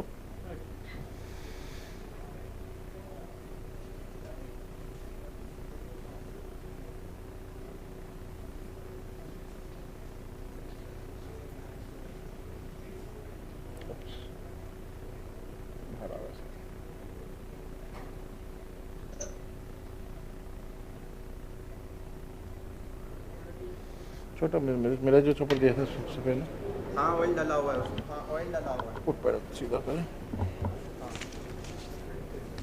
मुझे चॉक पे दे दो और ये मेरा ऑब्लिक बढ़ा दो, माइक्रोस्कोप में ऑब्लिक बढ़ा दो, ये ऑब्लिक बढ़ा दो ऑब्लिक।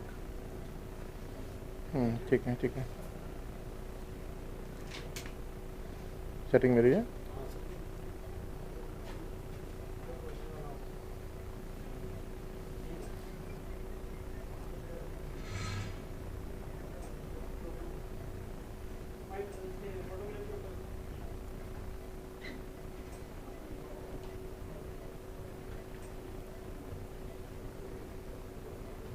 सेंटर बता देना मुझे।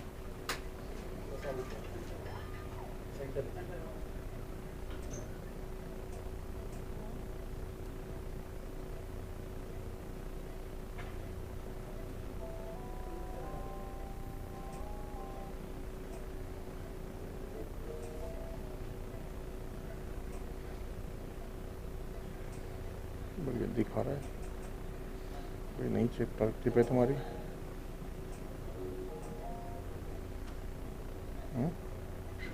टिप बड़ी फास्ट है भैया,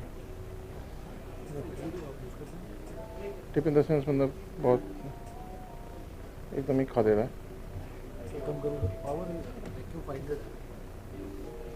ऐसे नहीं करना गया तो कर दे, कोऑर्डिनेट तो ऐसे आ गया, चौकी तक नहीं पहुंचा।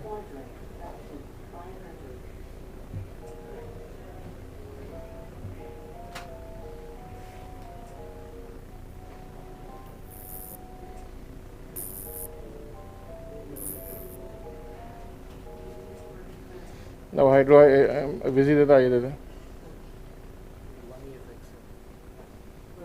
विजी कोएक्सियन आई पेन आई तो दे, विजी तो दे, विजी दे। टिप मुड़ी है, ठीक है।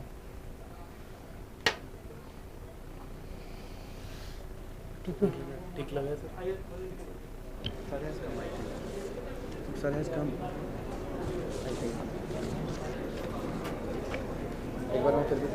Can we all give a huge round of applause for our honorable chief guest?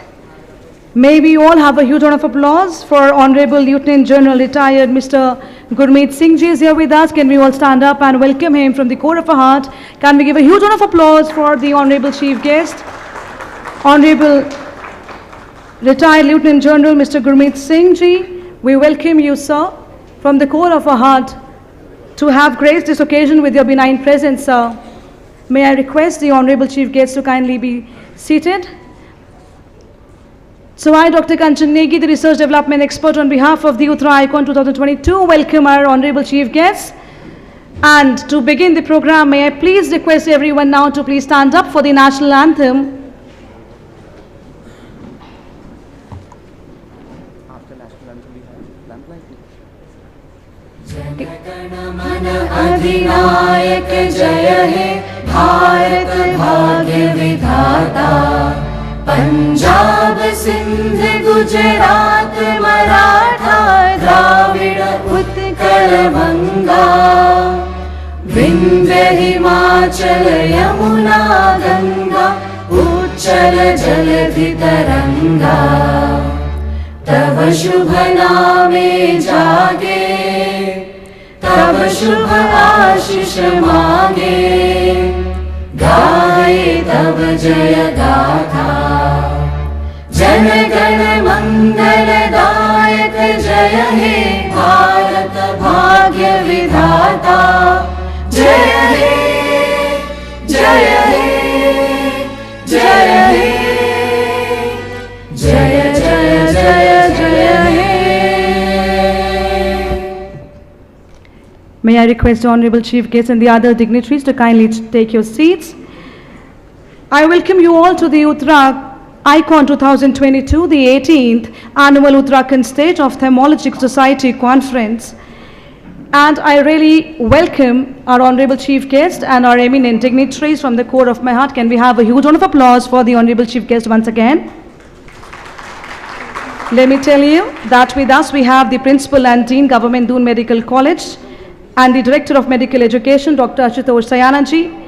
we have the Chief Advisor of the conference, Dr. B.K. Oliji, the organizing chairperson, Dr. Y. Rizviji, Chairman of UKSOS, Dr. Harsh Bahadurji, Secretary of Uttarakhand State Ophthalmic Society, Dr. Satanshu Mathurji, Chairman of the Scientific Committee, Dr. Vinod Aroraji, and the organizing secretary of the conference, Dr. Sushil Ojaji. May I request everyone to give a huge round of applause for the people behind this conference.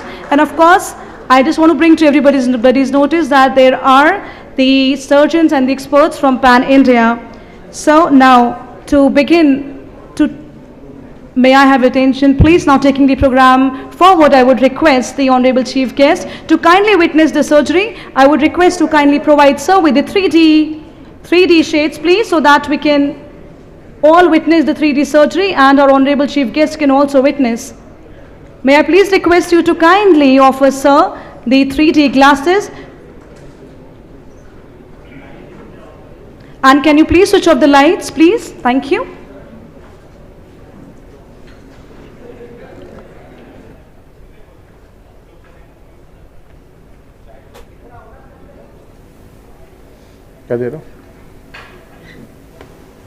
Next we have with us Dr. Naren Shetty, who is HOD Cataract and Refractive Surgery from Narayan Retyale. He's won a travel grant for ARVO and in 2015 and has won the best postgraduate scientific paper in the State Conference of Karnataka Ophthalmological Society in 2012. He's won the best paper award in APACRS in 2022. Today we have with him a patient who's a 64-year male being operated for the right eye cataract surgery. This is the biometry for this particular patient, and the IOL implantation is planned for 24 diopters. He is going to show us the MyLoop in the 3D. So I request all of you to put in your 3D glasses so that you can enjoy the surgery in 3 dimensions again. So thank you, Dr. Amrita, and very good evening, everybody in the audience there. This is Dr. Gaurav Luthra from Drishti Eye Institute, and we are good evening to the chief guest and all the dignitaries on the dais. We have with us Dr. Naren Shetty, who is one of the top surgeons, cataract surgeons from Narayan Netralaya in Bangalore, and we are going to show a 3D transmission on the Zeiss RTO system. He's going to start on this case immediately, and I'm handing over the mic to Dr. Naren Shetty to go ahead, please. Thank you, sir. Thank you for the opportunity. Thank you for inviting me over, and also thanks Zeiss for giving me this opportunity. So today, भैया सिर्फ light को देखने का, इधर उधर नहीं देखने का. दर्द है? Okay. Saline, please. Dr. Narayan, the Honorable Chief Guest, Governor of Uttarakhand is watching your surgery. Please explain the surgery. Oh yes, yes, definitely. Parakin, please. Parakin. Huh? Yeah. Side port, please.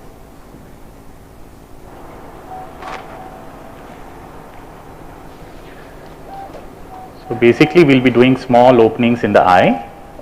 सिर्फ light को देखने का sir. Very nice. बहुत बहुत अच्छा. Parakin.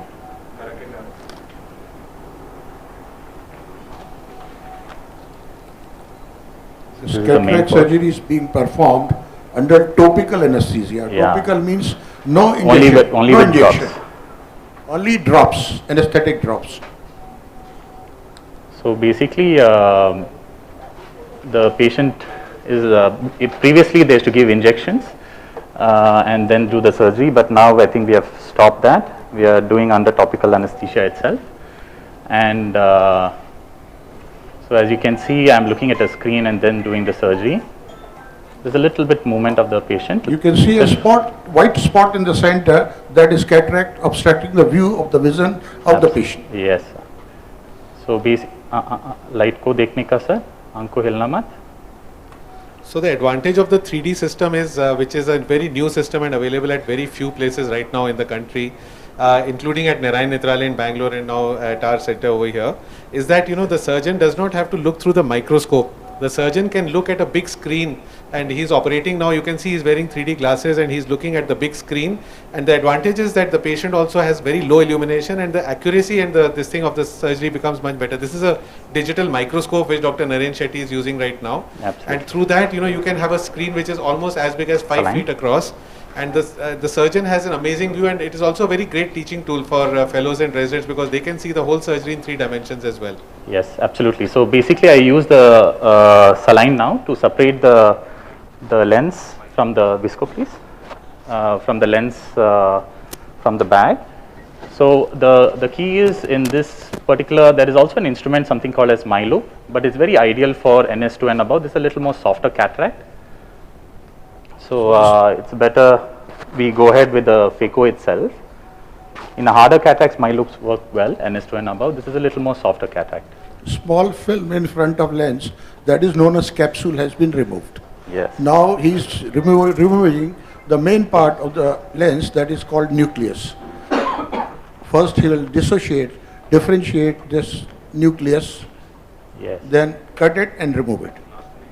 So if you see my main port also, I created extremely short and very limble. Size of incision is 2.2 millimeter. Yes. So what we are trying to do is, it's like a pizza. What we are trying to do is, we are trying to cut the pizza into quadrants and then separate it. Okay. So that's one. Very small strokes.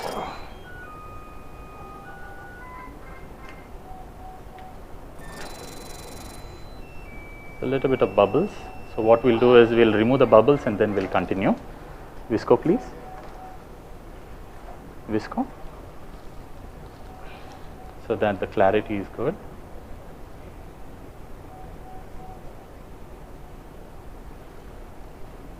I hope you can see. Is it visible there? Very well. So we are also using a very new advanced phacoemulsification system, and Dr. Naren can tell us a little bit about the Cotera, which is a Zeiss ultra modern new machine which has lots of new things in it. Yeah, absolutely. So Zeiss basically is a German company, and this is one of the latest and one of the best phaco machines in the market right now. So basically it has an advanced 4-pump with which it has absolutely fantastic control about the fluidics or how the things are going in. So you can see now I have chopped it into many quadrants like a pizza, and then we have to remove piece by piece.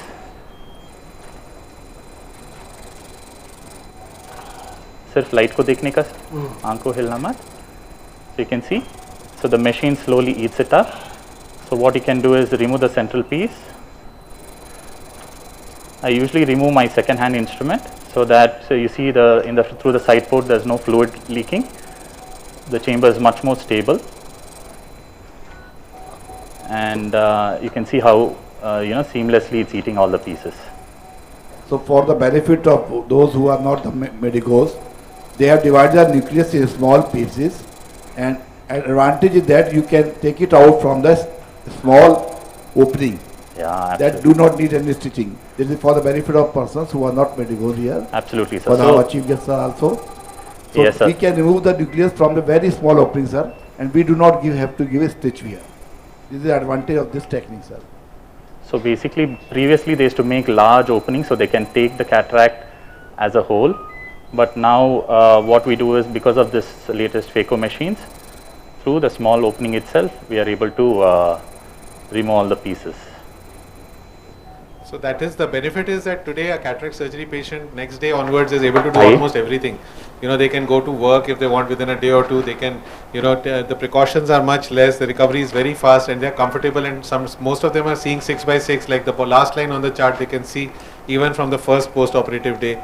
In fact, today we showcased also some laser-assisted surgeries, which are also making cataract surgery much safer and better. And so this is called bimanual. What we are trying to do is remove the left eye, please. Yeah. So basically, I'm trying to remove the rest of the leftover lens particles, which is called the cortex, and so that the bag is nice and clear. So you can see as I try to remove, the bag is becoming more and more clear. Light dekhiye, please.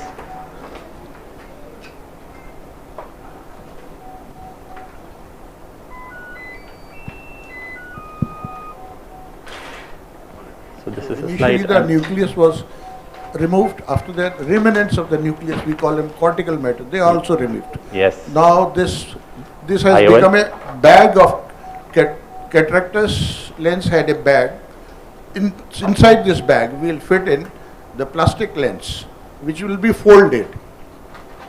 Let's see. So we are using a preloaded Lucia kind of a lens, which is a very new lens from Zeiss, and it's much more advanced from the previous version. And Dr. Naren is going to implant. He's going to tell us about it also. So this is 2.2. That's fine. That's fine. That's fine. Don't worry. So this lens is folded inside the injector. When it goes inside, it unfolded. So we can implant a 6 mm lens, optic size, from that 1.8 mm incision. So basically, the beauty about this is all the lenses actually in the future we're going to implant like this. These are called preloaded. That means there is no human contact of the lens. Directly the lens is implanted into the bag without, this prevents, you know, the infection rate and other things. So that way, you know, there's the chance of other complications or damaging the lens by the humans is not there. Narendra, you have done under the hydro? Yeah, only under hydro. So I don't put visco. So this one is generally my one step of removing the viscoelastic is lesser, and also what happens is also post-operative, you know, the visco remaining in the chamber is not there because I don't use anything, no viscoelastic at all. So in fact, IOP spikes are not there, you know, post-op. Absolutely. That's the other advantage. So I've been doing. in this surgery, we have not to give any stitch. It is without any stitch this surgery is done. This is the beauty of this phaco-emulsification. Yes, absolutely. And so now we're just closing the side ports and main ports with the help of saline, just water basically. So that way it's a self-sealing wound. So there's no sutures at all. So you can see there is a good overlap of the rexus and the surgery is done. So thank you for your time. Very good surgery, and congratulations. Very well. Thank you. Applause for the surgery. So Dr. Rohit Om Prakash is also here with me. Dr. Satanshu, I have with me Dr. Rohit Om Prakash also, who has just done another typical same surgery on the just before Dr. Naren Shetty, and I was going to ask him about his experience with he's also using the 3D system like Dr. Naren and like what we are using here in Drishti. I think it is a good. There are multifactorial advantages of this 3D system. You want to ask anything? Thank you so much, Dr. Gaurav Luthra and your entire team for such a wonderful live surgery. Can we have a huge round of applause for Dr. Gaurav Luthra and team out there?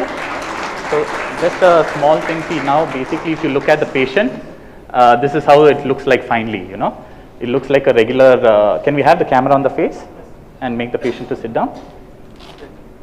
No, not required. Just make the patient to sit down. Can we see? Sit down here. Let it face the camera. Now we have to identify which eye surgery is done. So the patient cannot make out the patient has been operated. Yes. Absolutely. Otherwise, for 1 month. I think we should all clap for the patient also. Yeah, absolutely. Yeah, thank you so much. Thank you so much, the entire team. Thank you so much. Thank you, Rohit. Thank you, Narendra. Thank you, sir. Thank you for the. All right, thank you so much. So the Uttarakhand State Ophthalmic Society and the government Doon Medical College is really honored to have our eminent Honorable Governor Uttarakhand, Honorable Retired Lieutenant General Gurmeet Singh Ji, to have graced the conference with his benign presence. Taking the program ahead, may I now request our Honorable Chief Guest and the organizing committee members of UKSOH to kindly come forward for the lamp lighting ceremony. Can we all give a huge round of applause and welcome our honorable chief guest for the lamp lighting ceremony. To mark the official inauguration of the ceremony.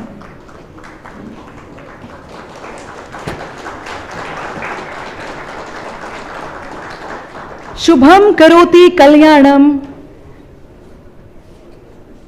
Shubham Karoti Kalyanam Arogyam Dhan Sampada Shatru Buddhi Vinashaya Deep Jyotir Namastute. Shubham Karoti Kalyanam Arogyam Dhan Sampada Shatru Buddhi Vinashaya Deep Jyotir Namastute.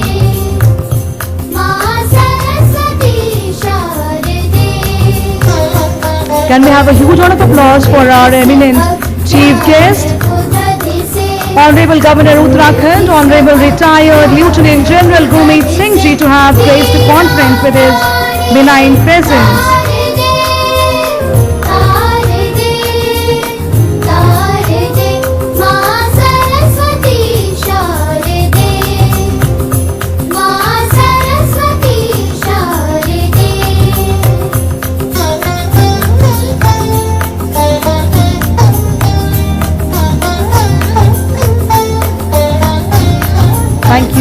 much our eminent guests for the day, our Honorable Governor Uttarakhand and the members of the organizing committee. Can we have a huge round of applause? May I request our Honorable Chief Guest now to kindly take his seat in the front row, sir, here. Thank you so much, and may I request all the organizing committee members also to kindly take your seats so that we can take the program ahead. Thank you so much. May I request the college students to perform the Saraswati Vanna. Kindly come forward to perform the Saraswati Vanna. May I request the members of the organizing committee and of course the Honorable Chief Guest is seated. May I request the college students to kindly perform the Saraswati Vandana. Thank you.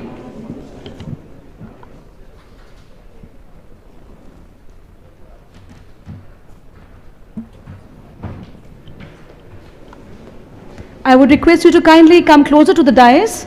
The students are requested to come closer to the podium.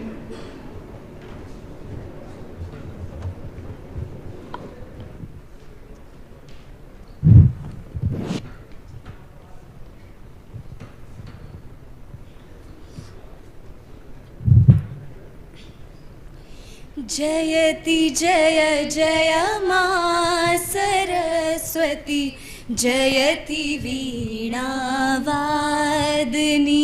मा जयति जय जय मा सरस्वती जयति वीणाधारिणी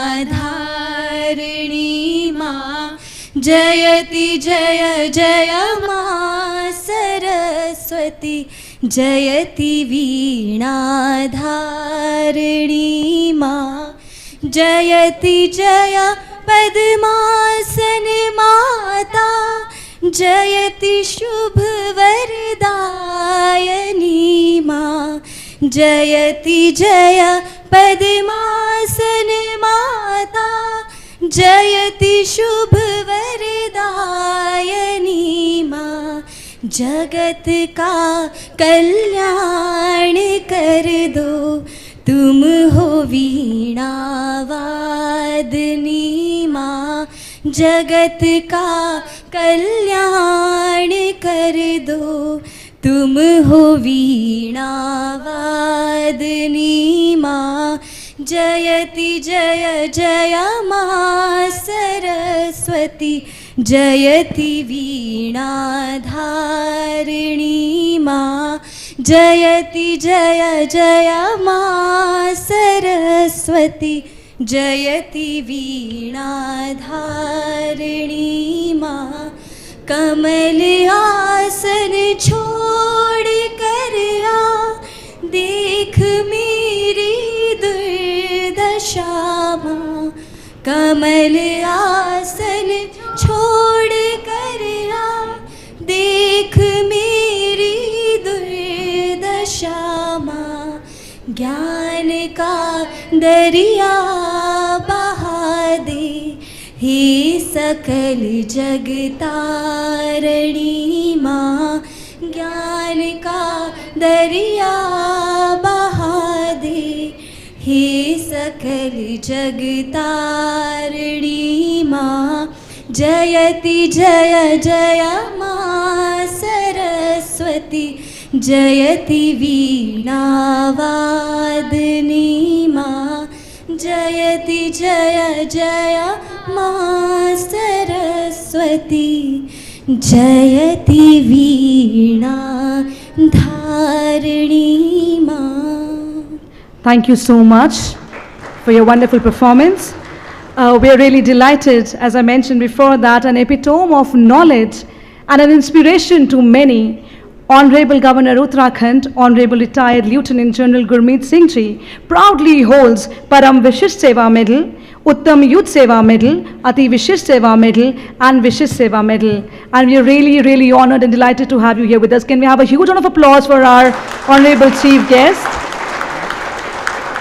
And now to take the program ahead for the formal welcome speech, may I now invite on the dais Dr. Y. Rizvi, who is the chairperson of the organizing committee. Can we have a huge round of applause for Dr. Y. Rizvi?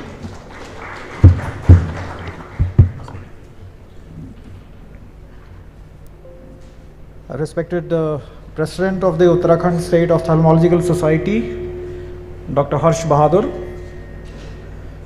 respected Principal and Dean, Government Doon Medical College, Dr. Ashutosh Sayana ji, guest faculty members of the conference, delegates, resident doctors, members of the press, ladies and gentlemen.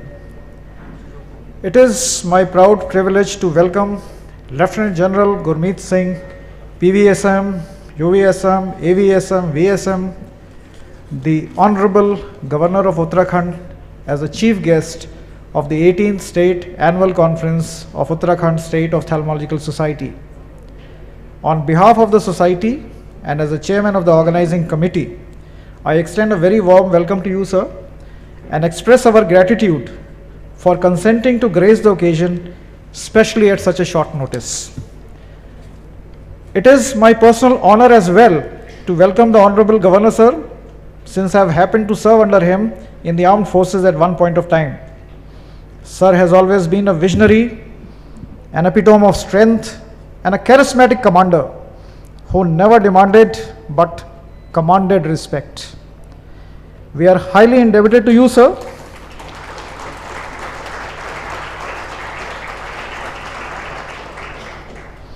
We are highly indebted to you, sir, for giving us an opportunity to showcase the activities of the Uttarakhand State Ophthalmic Society.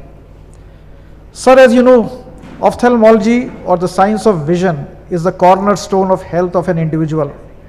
In changing times, its importance has been growing steadily as we tend to depend more and more on the quality of our vision. The term blindness has been replaced by terms like social blindness and economic blindness, where the visual handicap is quantified in social and economic terms. India, unfortunately, earns the dubious distinction of being home to nearly 1/5 of the blind population of the world. Against this background, ophthalmologists of the country are redefining and upgrading their skills to meet the high expectations of our population. Uttarakhand Ophthalmic Society had a humble beginning in the year 2004. Since then, the untiring efforts of its members and luminaries have brought the society to the very forefront of the ophthalmological scientific conclaves. It is heartening to note, sir, that the registration of our scientific conclave outnumber those from much larger states. This year itself, we have nearly 400 registrations from all the four corners of the country, which is not a mean task. We are particularly delighted to hold this conference within the precincts of Government Doon Medical College, a new medical institution that has in its short existence reached a very high standard of medical education. Conferences such as these provide a booster dose to the learning minds of our medical graduates and stretch their imagination beyond their academic curriculum. As a novel first, we have conducted a 3-dimensional live surgery program in this very hall.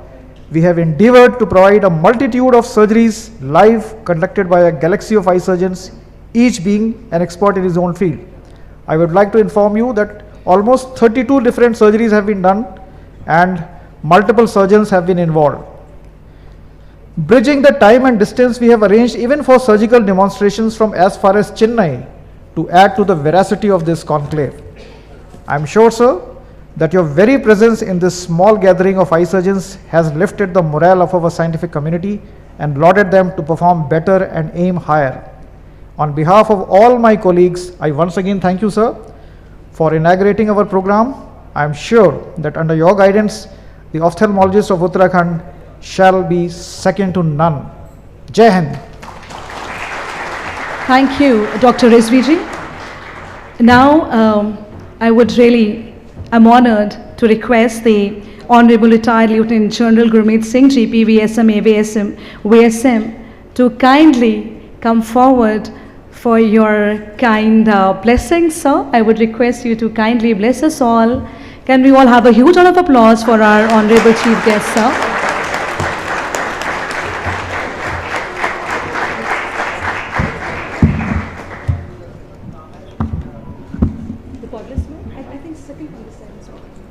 Cordless mic would be there.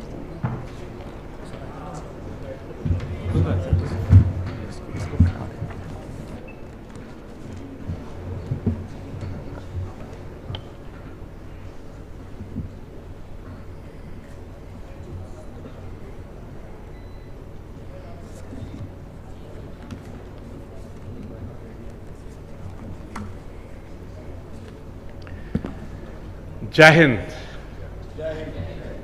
Today I'm feeling very elated.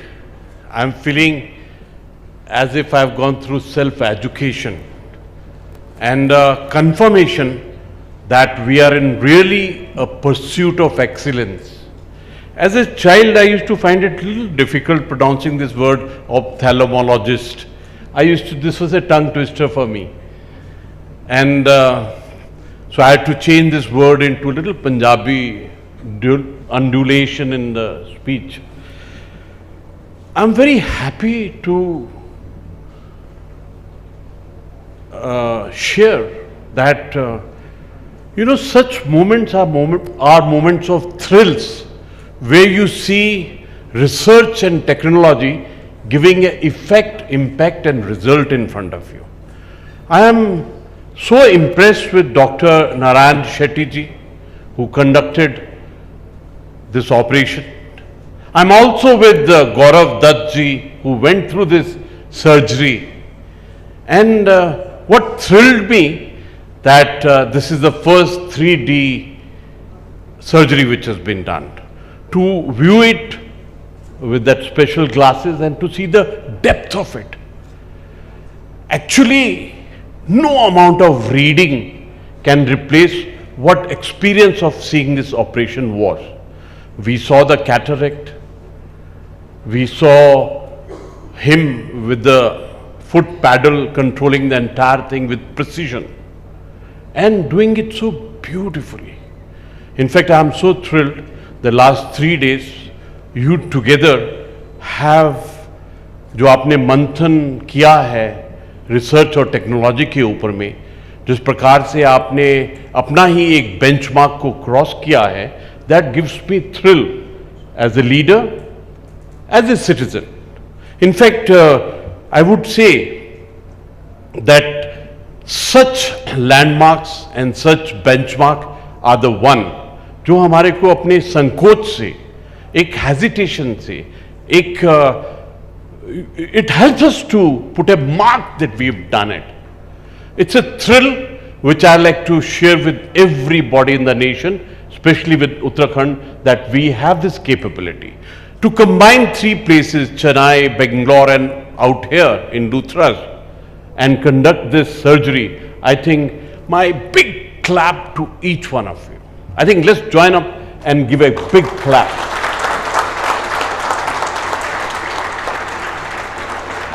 I would also like to compliment the faculty, delegates, all the people sitting in the clinicians, surgeons, residents and the future doctors. I think what you have seen, collectively we crossed a benchmark and now we got to go to the next threshold. I have been very fortunate in my life that I was the Adjutant General in Army Headquarters, where I was in charge to oversee Army Medical Corps, Army Dental Corps and Military Nursing Service. And I always took pride that we have the best doctors in the world. In fact, Research and Referral Hospital New Delhi has got the best of the shelf capability. And we always told our own self that we must get the best in the world and give it to them.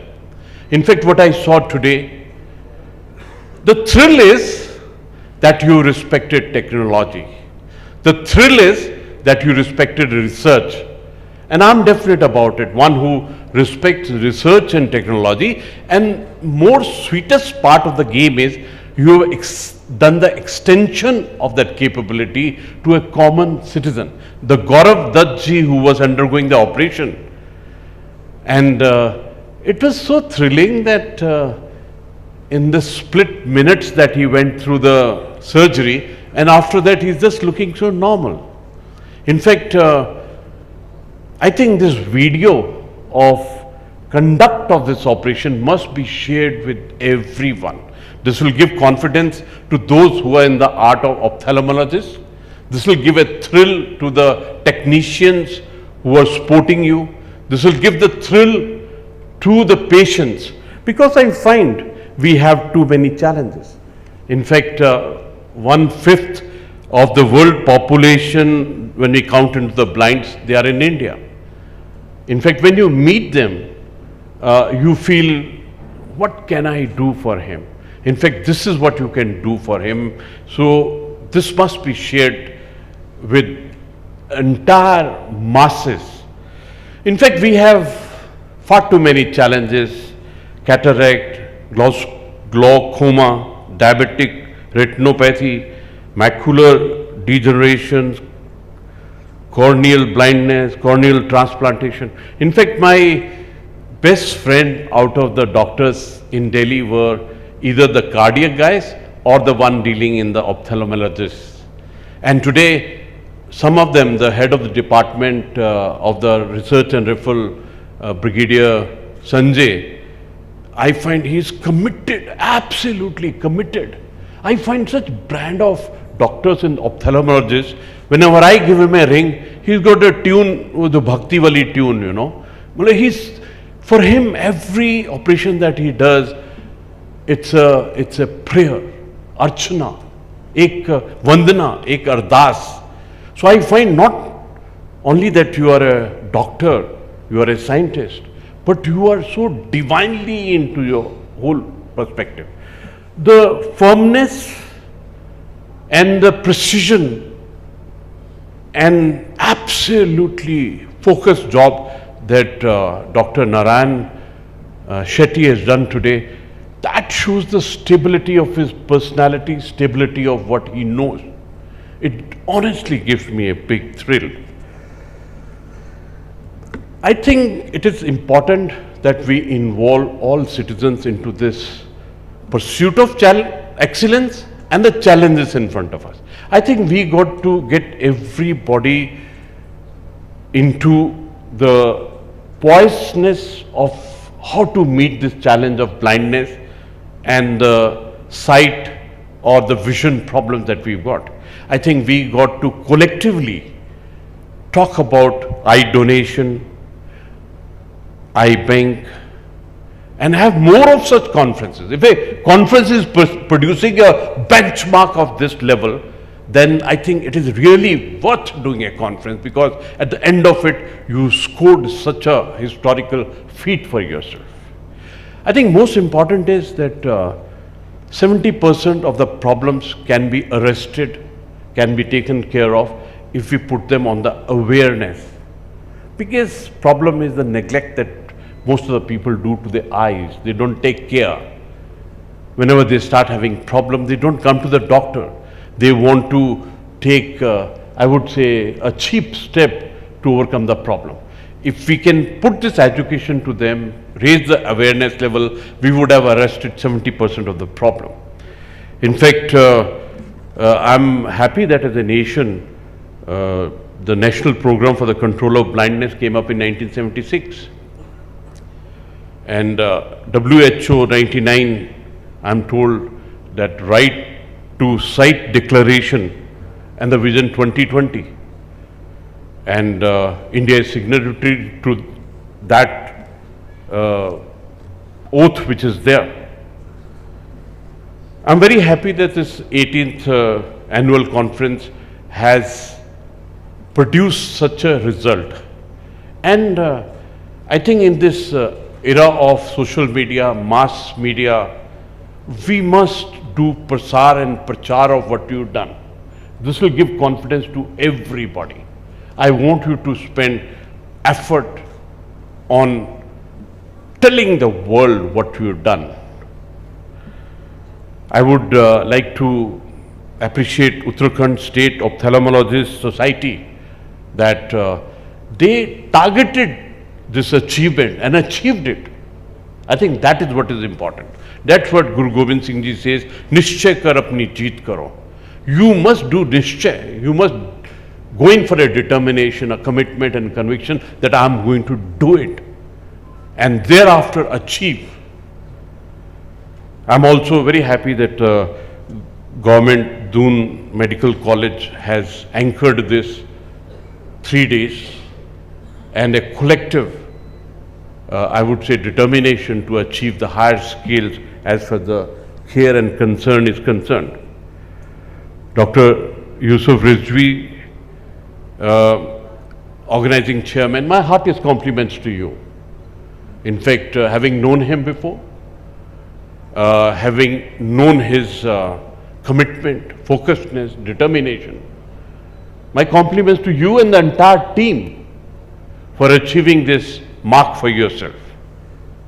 In the end, I would say that biggest challenge for us is the Indian, I always feel, is most of us, we don't know what is our self-worth. हमको खुद नहीं मालूम है कि हमारी सभ्यता, संस्कृति और इतिहास क्या है। ये ऑप्थेल्मोलॉजिस्ट के जो एरेना के अंदर में भारत की क्या इतिहास है, क्या सभ्यता है, क्या हिस्ट्री है। It is important to know your self-worth. It is important to have self-respect, self-reverence for what you are.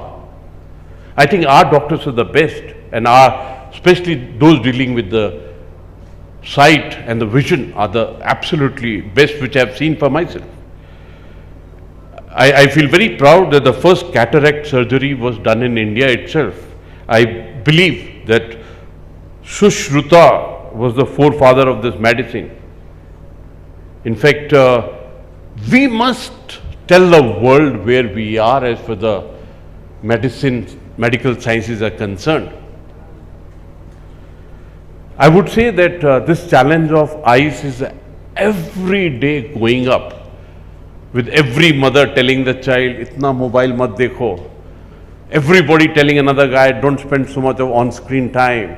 Computer, screens, all becoming a part of our life. I think this challenge is going to increase further. And on the corresponding side, you are achieving such benchmarks where you've done the 3D surgery. It really thrills.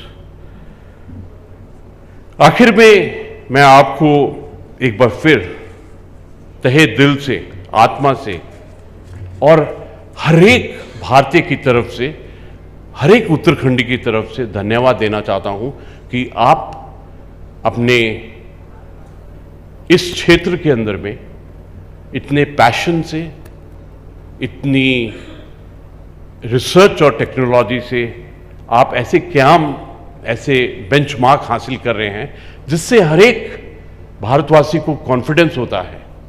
मैं तो भारतवासी नहीं कहूँगा कि हर एक world के, क्योंकि जहाँ पर भी आप जाएंगे वहाँ पर आपको भारत के ही डॉक्टर दिखाई देंगे।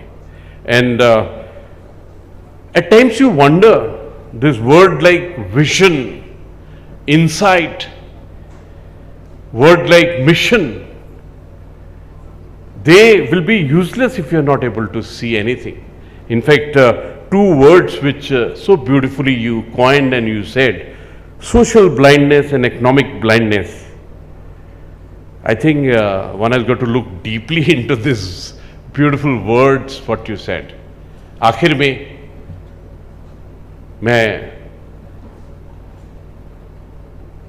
whoever the god of, I don't know who is the god of ophthalmologists, लेकिन मैं प्रभु से, वाहिगुरु से, शिव जी से ये प्रार्थना करूंगा, अर्चना करूंगा कि आपको to give you success in a big way so that you are able to serve the people, and which is the motto. Thank you so much. I have really enjoyed little time, little surgery, but big impact on my sight, that my doctors are the best in the world. Thank you. Jai Hind. Thank you so much, sir, for your motivational and benevolent words. Sir, may I request you to kindly take your seats. And actually, the Honorable Governor of Uttarakhand, sir, you are a symbol of gratitude. You are a symbol of humility, knowledge, dynamism, charisma, strong determination, and the list goes on. It's from you that we learn that gratitude is not only the greatest of virtues, but it is the parent of all. It is from you, sir, that we all learn to get better each day. And it is from you that we have learned that ocean is so deep and the sky is so high, and yet we have to reach the depths to touch the heights of the sky. We are so honored to have you here with us, sir. Can we all give once again, a huge round of applause for sir. May I now request the President of the UKSOS, Dr. Harsh Bahadur ji, to kindly present shawl to the Honorable Chief Guest, please. May I ask the students to kindly bring the shawl for our honorable chief guest. Can we all give a huge round of applause for our eminent honorable chief guest? And this is Dr. Harsh Bahadur ji, who is the president of UK SOS, presenting him the shawl.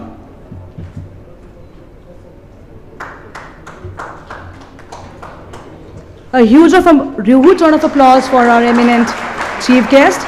May I request the chairman of the organizing committee, Dr. Rizvi ji, to kindly present the memento to our honorable chief guest. May I kindly request the students to kindly bring forward the memento for our honorable chief guest. May I request you all to kindly give a huge round of applause.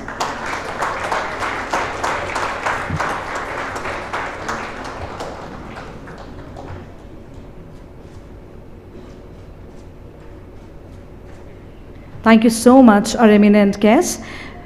Now we have reached the end of the program, and may I now request the Chief Advisor of the Organizing Committee, Dr. B.K. Oliji, for his vote of thanks.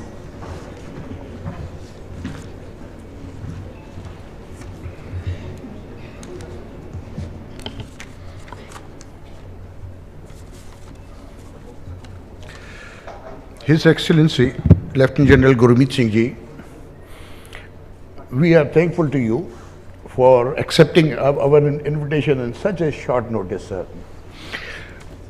You are welcome, and we are thankful to you. Professor Ashutosh Sayana, who happens to be our Director of Medical Education and Principal, and our patron of the conference as well. Thank you so much for sparing this venue for us. We are highly obliged. I am thankful to Professor Harsh Bahadur, Dr. Sudhanshu Mathur, to hand over this year's conference to Doon Medical College. We are thankful to you, sir. I am thankful to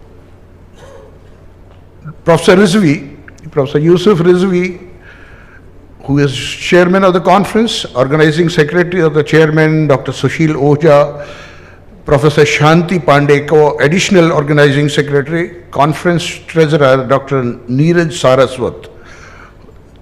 I think you won't believe 3-4 people in few days have done wonders. Our team comprising of our scientific chairman, Dr. Vinod Arora, who is here, he has invited all the faculties from all over India. Dr. Gaurav Luthra, you have already seen this surgery where at least 50 eye surgeons were present, 30 faculties from outside. There are so many surgeons. Some surgeons were operating at Chennai, and those 2-3 surgeries were transmitted from Chennai to this hall. And Dehradun itself, we had 3 operation theatres, including 1 3D operation theatre. So it's commendable job, Professor Rizvi, you have done, your team has done. Thanks to Dr. Gaurav for sparing Drishti Eye Center and closing his center for 2-3 days for preparation of this program. So this is a short, crisp program today. Very short, crisp program today, as the crisp surgery was, we have witnessed just a few minutes ago. Thank you so much. Thank you all. All are invited for dinner to the saffron leaf. This is the information being given by organizing secretary. Saffron leaf, GMS Road, today at 8 p.m. Thank you. Thank you so much. Thank you so much, sir. Before we conclude, I would really want to thank, of course, our honorable chief guest, and along with him the principal and dean, Government Doon Medical College, who is also the Director of Medical Education and Chief Patron of the conference, Dr. Ashutosh Sayana ji, the Chief Advisor of the conference, Dr. B.K. Oliji, Organizing Chairperson, Dr. Y. Rizvi ji, Chairman of UK SOS, Dr. Harsh Bahadur ji, Secretary of Uttarakhand State Ophthalmic Society, Dr. Sudhanshu Mathur ji, Chairman of the Scientific Committee, Dr. Vinod Arora ji, Organizing Secretary of the conference, Dr. Sushil Ojha ji, along with the entire team of the surgeons and the doctors, and of course the eminent delegates who have made it for this conference from Pan India. A huge round of applause for all of you to make this event a great success. On a concluding note, may I request all of you to kindly stand up for the national anthem, please.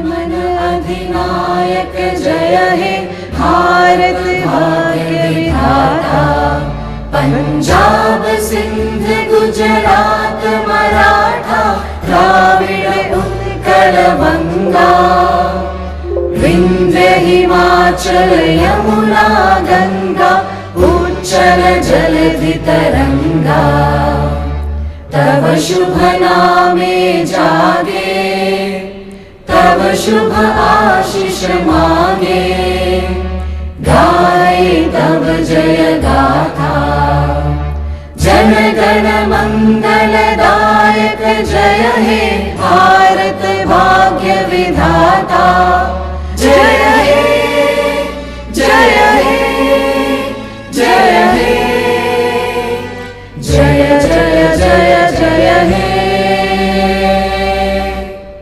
Thank you so much once again, Honorable Chief Guest. Can we have a huge round of applause for our Honorable Chief Guest? And thank you once again, sir, for making this event a great success. To all the team members, and thank you so much for having me, Dr. Kanchan Negi, the Research Development Expert, for becoming the Masters of Ceremonies for this eminent program. Thank you so much, sir.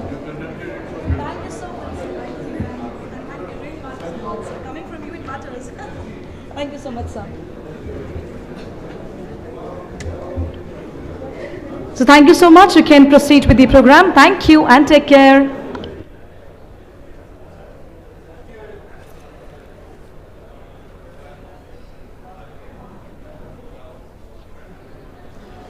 Welcome back. This is the next session. Can I request my team members to surgery. quickly go because we need to have attend the with us end of the program. Thank you. Dr. Varman, Medical Director, Uma Eye Clinic, Chennai, and he has a special interest in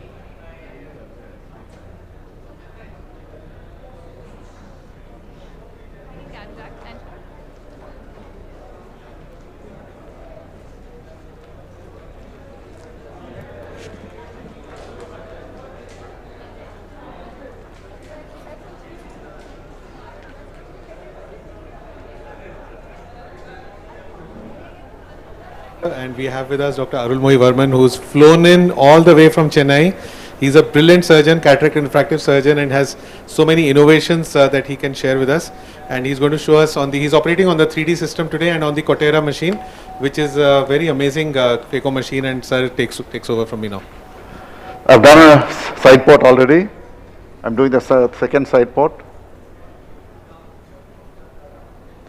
Now, the main incision, I like to make a very faint groove at the limbus and go from there on the cornea, dip in, and we have a nice incision there. So this is followed by viscoelastic. The surgery is being done with a 3D RTO of Zeiss. It's a fantastic system. Deepen the chamber fully. I like to put metacellulose on the cornea so that one need not keep on putting fluid.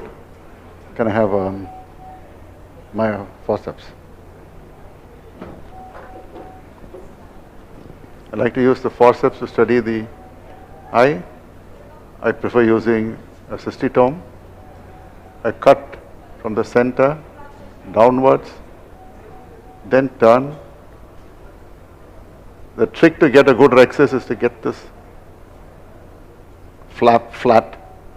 Don't let it bunch up. And then take it in a nice controlled circle.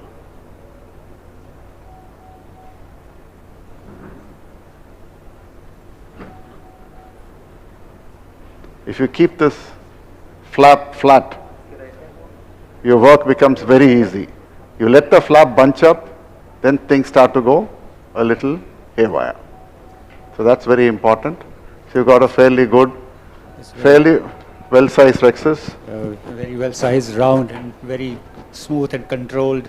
You know, Now, if you want a good hydrodissection, remember, let out some viscoelastic, shallow the chamber a little, go in the exact plane, lift up the capsule off from the anterior capsule off, and then inject in that exact plane.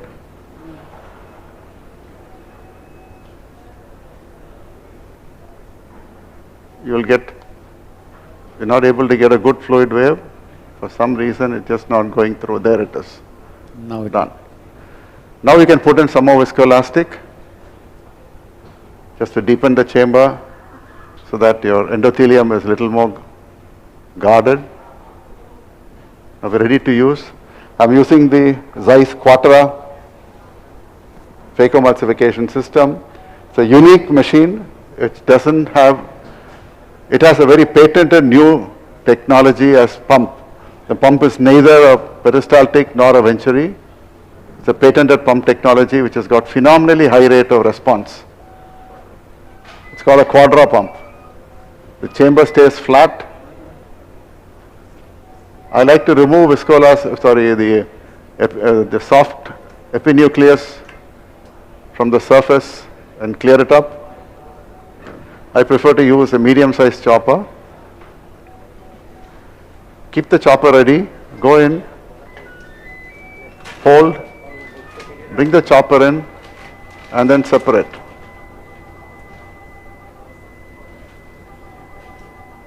You get the crack right down to the bottom. So that's important, it goes right down.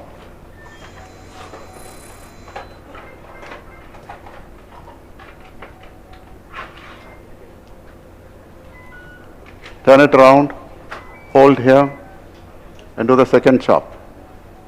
It's a fairly soft cataract. It's a young patient. So you may not get the chop that easily in this kind of cases. So make sure that the chop comes clear. Once the chop is done, a soft cataract like this will ideally fold over and come out. You need not do a third or fourth chop.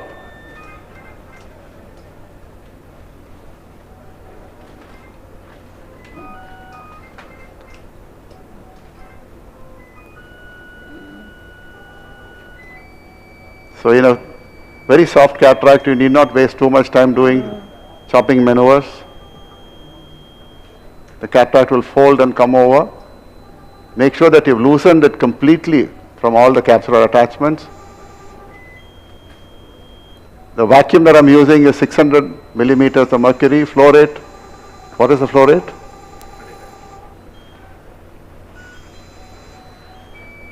Very minimal phaco energy.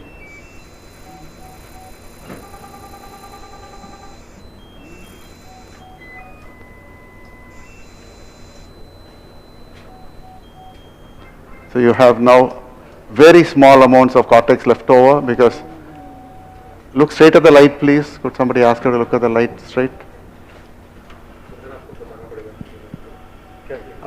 आइए coaxial.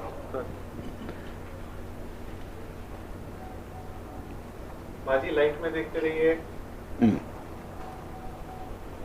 I prefer using coaxial आइए.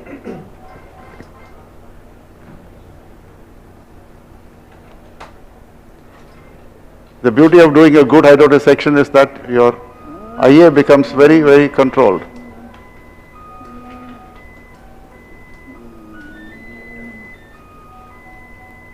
You have very little IA to do.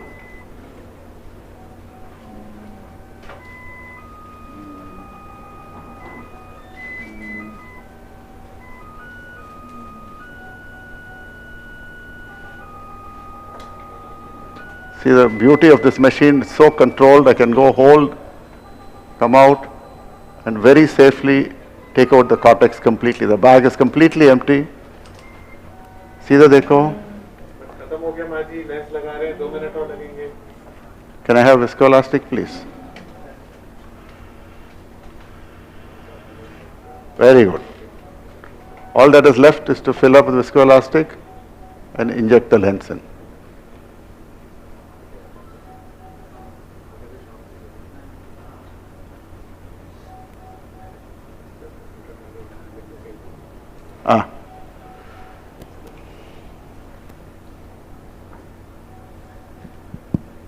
Dr. Arul, Dr. Bhalla here. Perfect rexes, sir. Thank you, sir. You don't need a femto. If you have, if you can make rexes like this, you don't need femto. सीधा देखो जी. That's it. If you, as I said, if you keep the rexes flat on the surface and turn around, you'll get a perfect rexis 10 times out of 10. Only when you let it bunch up that you land in trouble.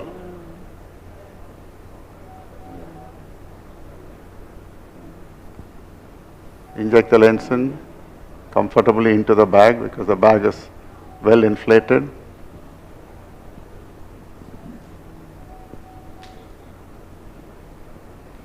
Perfect.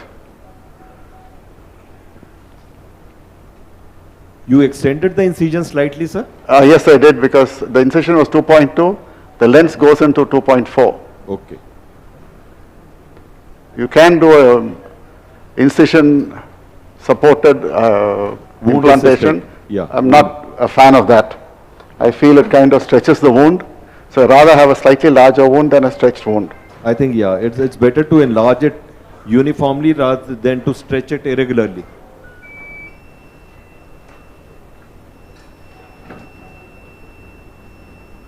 So,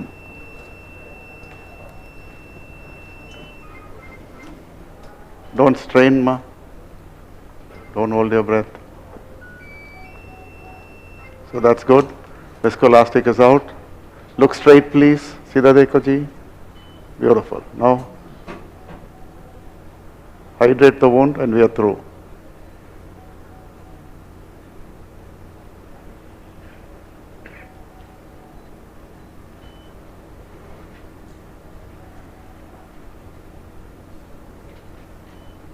That's it.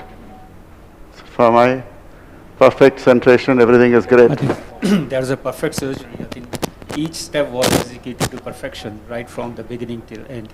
Do you like to constrict the pupil, sir, or you just? I don't. You don't? Okay. I don't.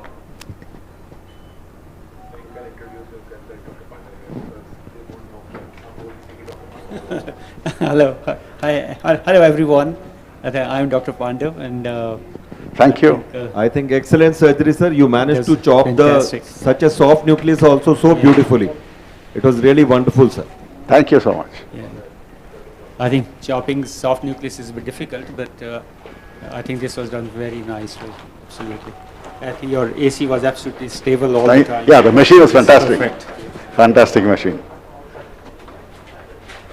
Thank you. This is.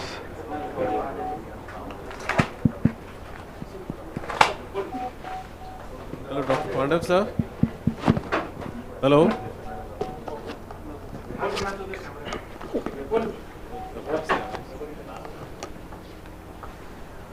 Can you hear me in the OT? Yes, yes, we can hear you. I'm Dr. Manav Deep Singh from Delhi. I just wanted to wish Dr. Pandav. Hello, yes. Good evening, sir. Is that Manavjeet? Yeah. Manavdeep? Yes, sir. Yes. How are you? Good Sir, to hear you. I'm in the audience. Oh, yes, waiting yeah. for your surgery, waiting to see you. Yeah, I think After one I'll be cataract. doing it very soon. One cataract only. Yeah, one more cataract and then I'll be there. So I'm just getting used to this OT, at the Saffron new Leaf system. Hotel. I It's think one the of the 3D faculty system hotels. is just fantastic. It's pretty close. Where are you staying? Huh? So it's just 10 minutes right So I'll be trying on a 3D 15. system But they'll have today. cars available to take you. I've got a car. Okay, okay, great. So there are a lot of people staying at Sarovar who will go with you. There are a lot of people at Sarovar who will go with you. Kumar is there. Lots of people are there. So I'll go to the hotel now. Go get some rest, sir. Thank you. Fantastic. Wonderful hospital. So, chale, thank you, thank you. Yeah, it's an old hospital, but yeah. Design beautiful. Thank Love you. your theatres. Thank you, sir. Now we have the last case for the evening for the 3D surgeries of ours. We still have 2 more surgeries left, but this will be the last 3D surgery that we have for the day. This will be done by Dr. Gaurav Luthra. The patient details is like that, it's a 67 years male, has both eye cataract and is planned for right eye cataract surgery. This is the IOL power calculation done by IOL Master 700, and the patient is planned for 80 Lisa toric. So the implanted IOL plan for the patient is around 18. So back to the OT to see the last 3D case for the day.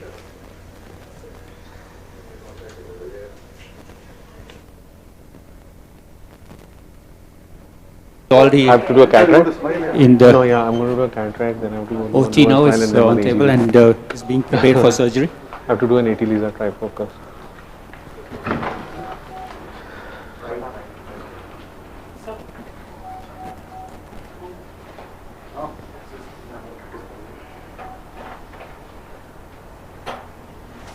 Stool को हटा लो।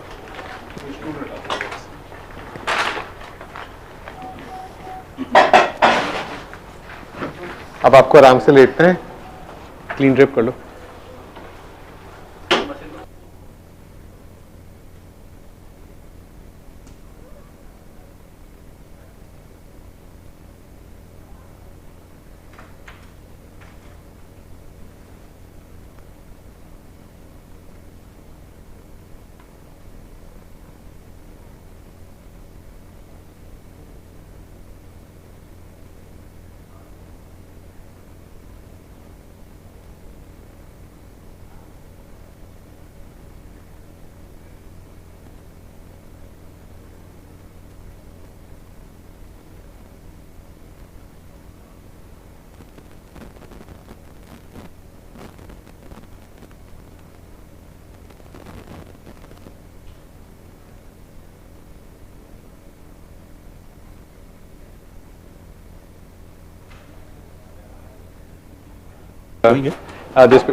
This patient is planned for 80 Lisa trifocal. It's a trifocal toric. Okay, so this patient is for a toric trifocal lens. Yes. Yeah, great.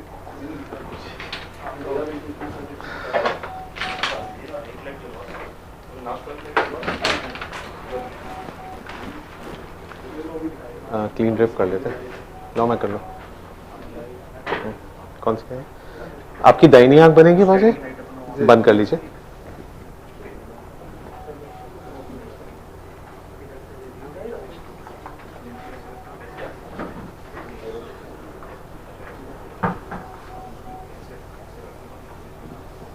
Sir का ना वो set जो ready करना होगा AGV के point of view से next वो भी रेडी कर लेना। सर का नेक्स्ट एजीवी है ना, इंदर भैया से बात कर लो। इधर ही करना है।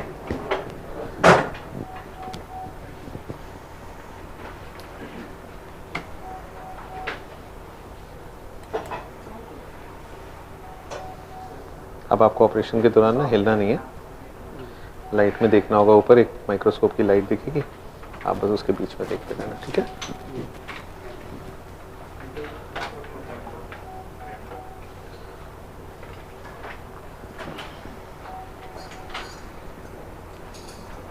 अब आप लगा लो।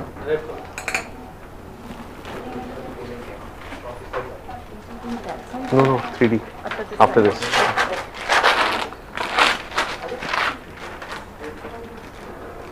Dr. Pandav sir, how did you like the 3D thing? आप भी तो वहाँ use कर रहे थे ना वो वाला Alcon वाला? We have the other one actually. You have the Alcon one? Yeah, we have the. Is there any difference between the two?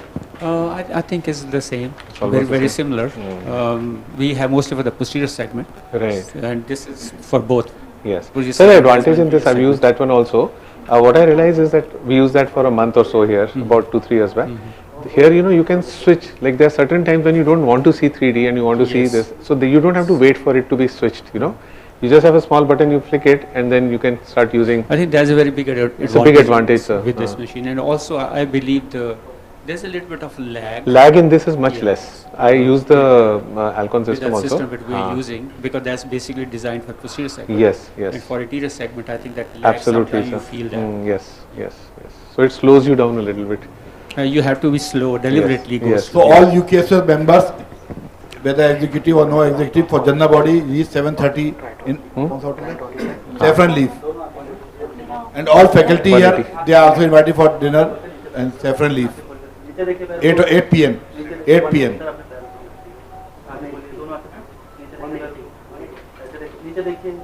इसको बेटे साफ कर लो, इसमें कुछ लगा हुआ है.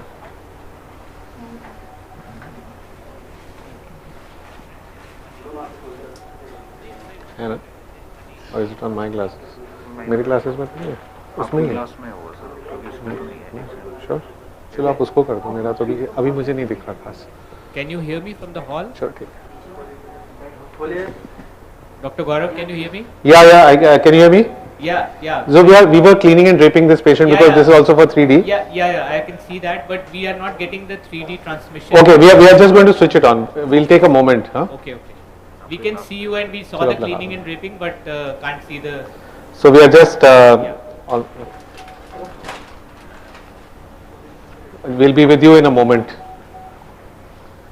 And after this, after me, Dr. Pandav is going to do the AGV, which is the most awaited. I think everybody's been talking that AGV hoga, you know. So yeah, you haven't seen, you have been doing a very perfectly bloodless surgery the whole day. No, sir, it's different, and so AGV is something you don't get to see. I mean, all those who are surgeons, they must see a little bit of blood at least towards the end. And there are residents too waiting to see that. Right. Thank you, sir.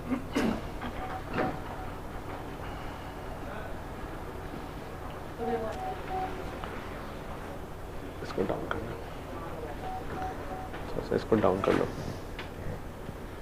बस 71 पे मैं कर लेता हूँ, ठीक है.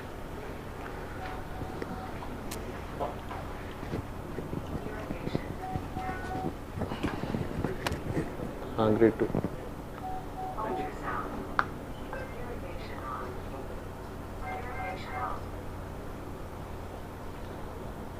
So do you have a view now?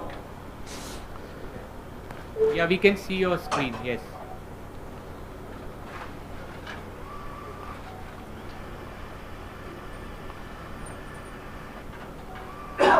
There's some snowing. Yeah, okay, better.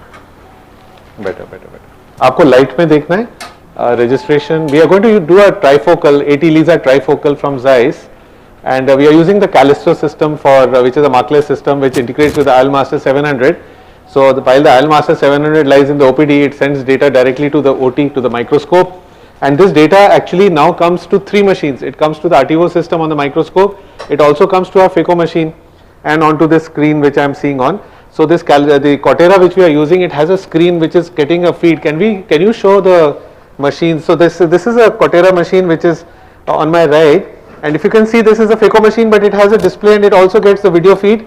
It gets the Callisto feed, and it has a full planning station for cataract surgery, and it has some amazing things like it has 4 pumps which are basically, that is why it is called Cortera, and these are have a response time of 200 milliseconds. So you almost never get a flat surge at all, and the chamber is so stable, and the cutting ability cornea. So is the registration done? So I don't know if you can see the overlay, but we have the Callisto overlay, which probably is not coming to you. Yes, we can see the overlay. You can see the overlay? Yeah. So as a habit, what I do is that I like to doubly show, I use another mark, based on what the Callisto is showing right now. Can you wash it please? So that later on, suppose end of surgery or something, for some reason the overlay is not working or whatever, it happened to me once. Ever since, I just do this as a safety check. So we are all set now, and light में देखते रहिए. So I use these calibrated side ports with my calibrated infusion irrigation aspiration system which I have devised myself, so that they are all 22 gauge. So all my instruments are 22 gauge which go in from the side port. So there is no leakage. When I am doing surgery, my wounds are well sealed, and even my chopper is calibrated to this. So the leaks are minimized. And this machine is amazing because I have been using it for 2 weeks now. It actually tells you how much fluid was wasted, how much was used, and I end up using just about 20-30 ml. So it is telling me to make my incision here. Your blades are really very... The money blades, which they have sponsored all the surgeries today, and all the surgeons have used it. Everybody has enjoyed it. They are effortless. They are better than diamond knives, and we've been using them all through today, and I've been using them for many years now, and I enjoy these blades. And here I would like to also acknowledge that all the consumables, disposables, gowns and everything, because our OT is 100% disposable, we don't have a cloth in the OT, is all supplied by, sponsored by Bioflex people from Haryana. You know, they are doing some amazing work, including all our powderless gloves and everything are made by them and sponsored by them, this for today. And I would like to acknowledge that. So doing the Rexes on the 3D system is a pleasure, because you know it kind of accentuates it, and also the advantage is that you can work at a very low light. And I am enjoying the OCT system because you know, it also become very useful for our posterior polar cataracts and for our ICL patients, and if you have a DMD you will immediately be able to see it. So is Dr. Neelam here? No. She could be seeing the 3D, she would enjoy it. ये कौन सा cannula दिया आपने? Hydro dissection नहीं है. So I like to do a fluid wave and then I rotate the nucleus just with my hydro dissection cannula itself. My assistant today, being my regular assistant, has made a mistake and given me a different cannula, which is a viscoelastic cannula, but that's okay. So we are now going to do a direct chop, and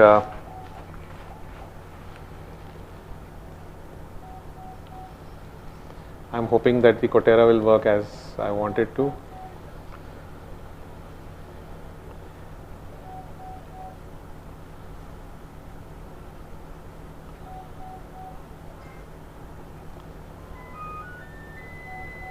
बस अब आप light में देखते रहिए.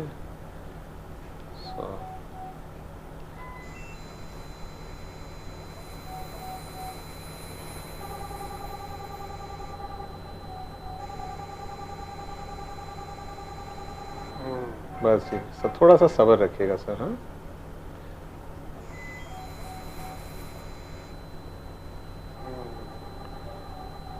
so the posterior plate is very important. It's a NS3 kind of a cataract. Lateral separation has to be good. I'm doing a central chop and making sure that my posterior plate is cracking most of the places. Can you wash the cornea? Can you wet the cornea, please? Bas Bauji. So the hold is amazing and the chamber stability is very good. Once it embeds, it just doesn't leave it till you have completed your crack. Unlike some of the machines where you kind of have to keep grabbing it again and again, you'll see that once it's embedded and holding it, I don't have to worry about. It's holding it really well. So my endonucleus is separated now. I like to do this endonucleus separation. I hope we are well centered.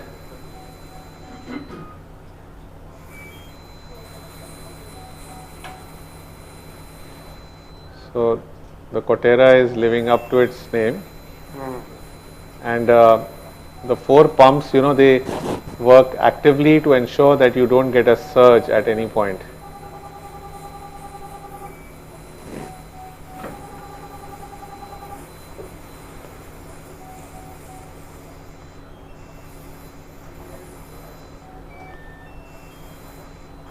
And the followability is amazing. You don't have to actually go after the pieces, they just come to you. So it's a very different pump from what all the other conventional machines use. And somehow it seems to work very well. I still haven't understood the science behind it, but whatever be the science, for us the benefit is of a very, very stable chamber. Gaurav, you did chopping with a chopper or with a dialer itself? Yeah, so my choppers are very, very small. Even for hard brown cataracts, I don't need a sharp or a big chopper. I am very uncomfortable using those very big choppers, and I usually, even for my hard brown black cataracts, I just use a chopper which is again designed specially for me, and it is a 22 gauge chopper which is flattened to block out my wound when it's inside. So there is no wound leak when I'm chopping. It blocks the side port. So great really. I'm Manav from Delhi. Gaurav. Yes sir. I can recognize your voice. Thank you so much for being with us for so late in the evening, sir.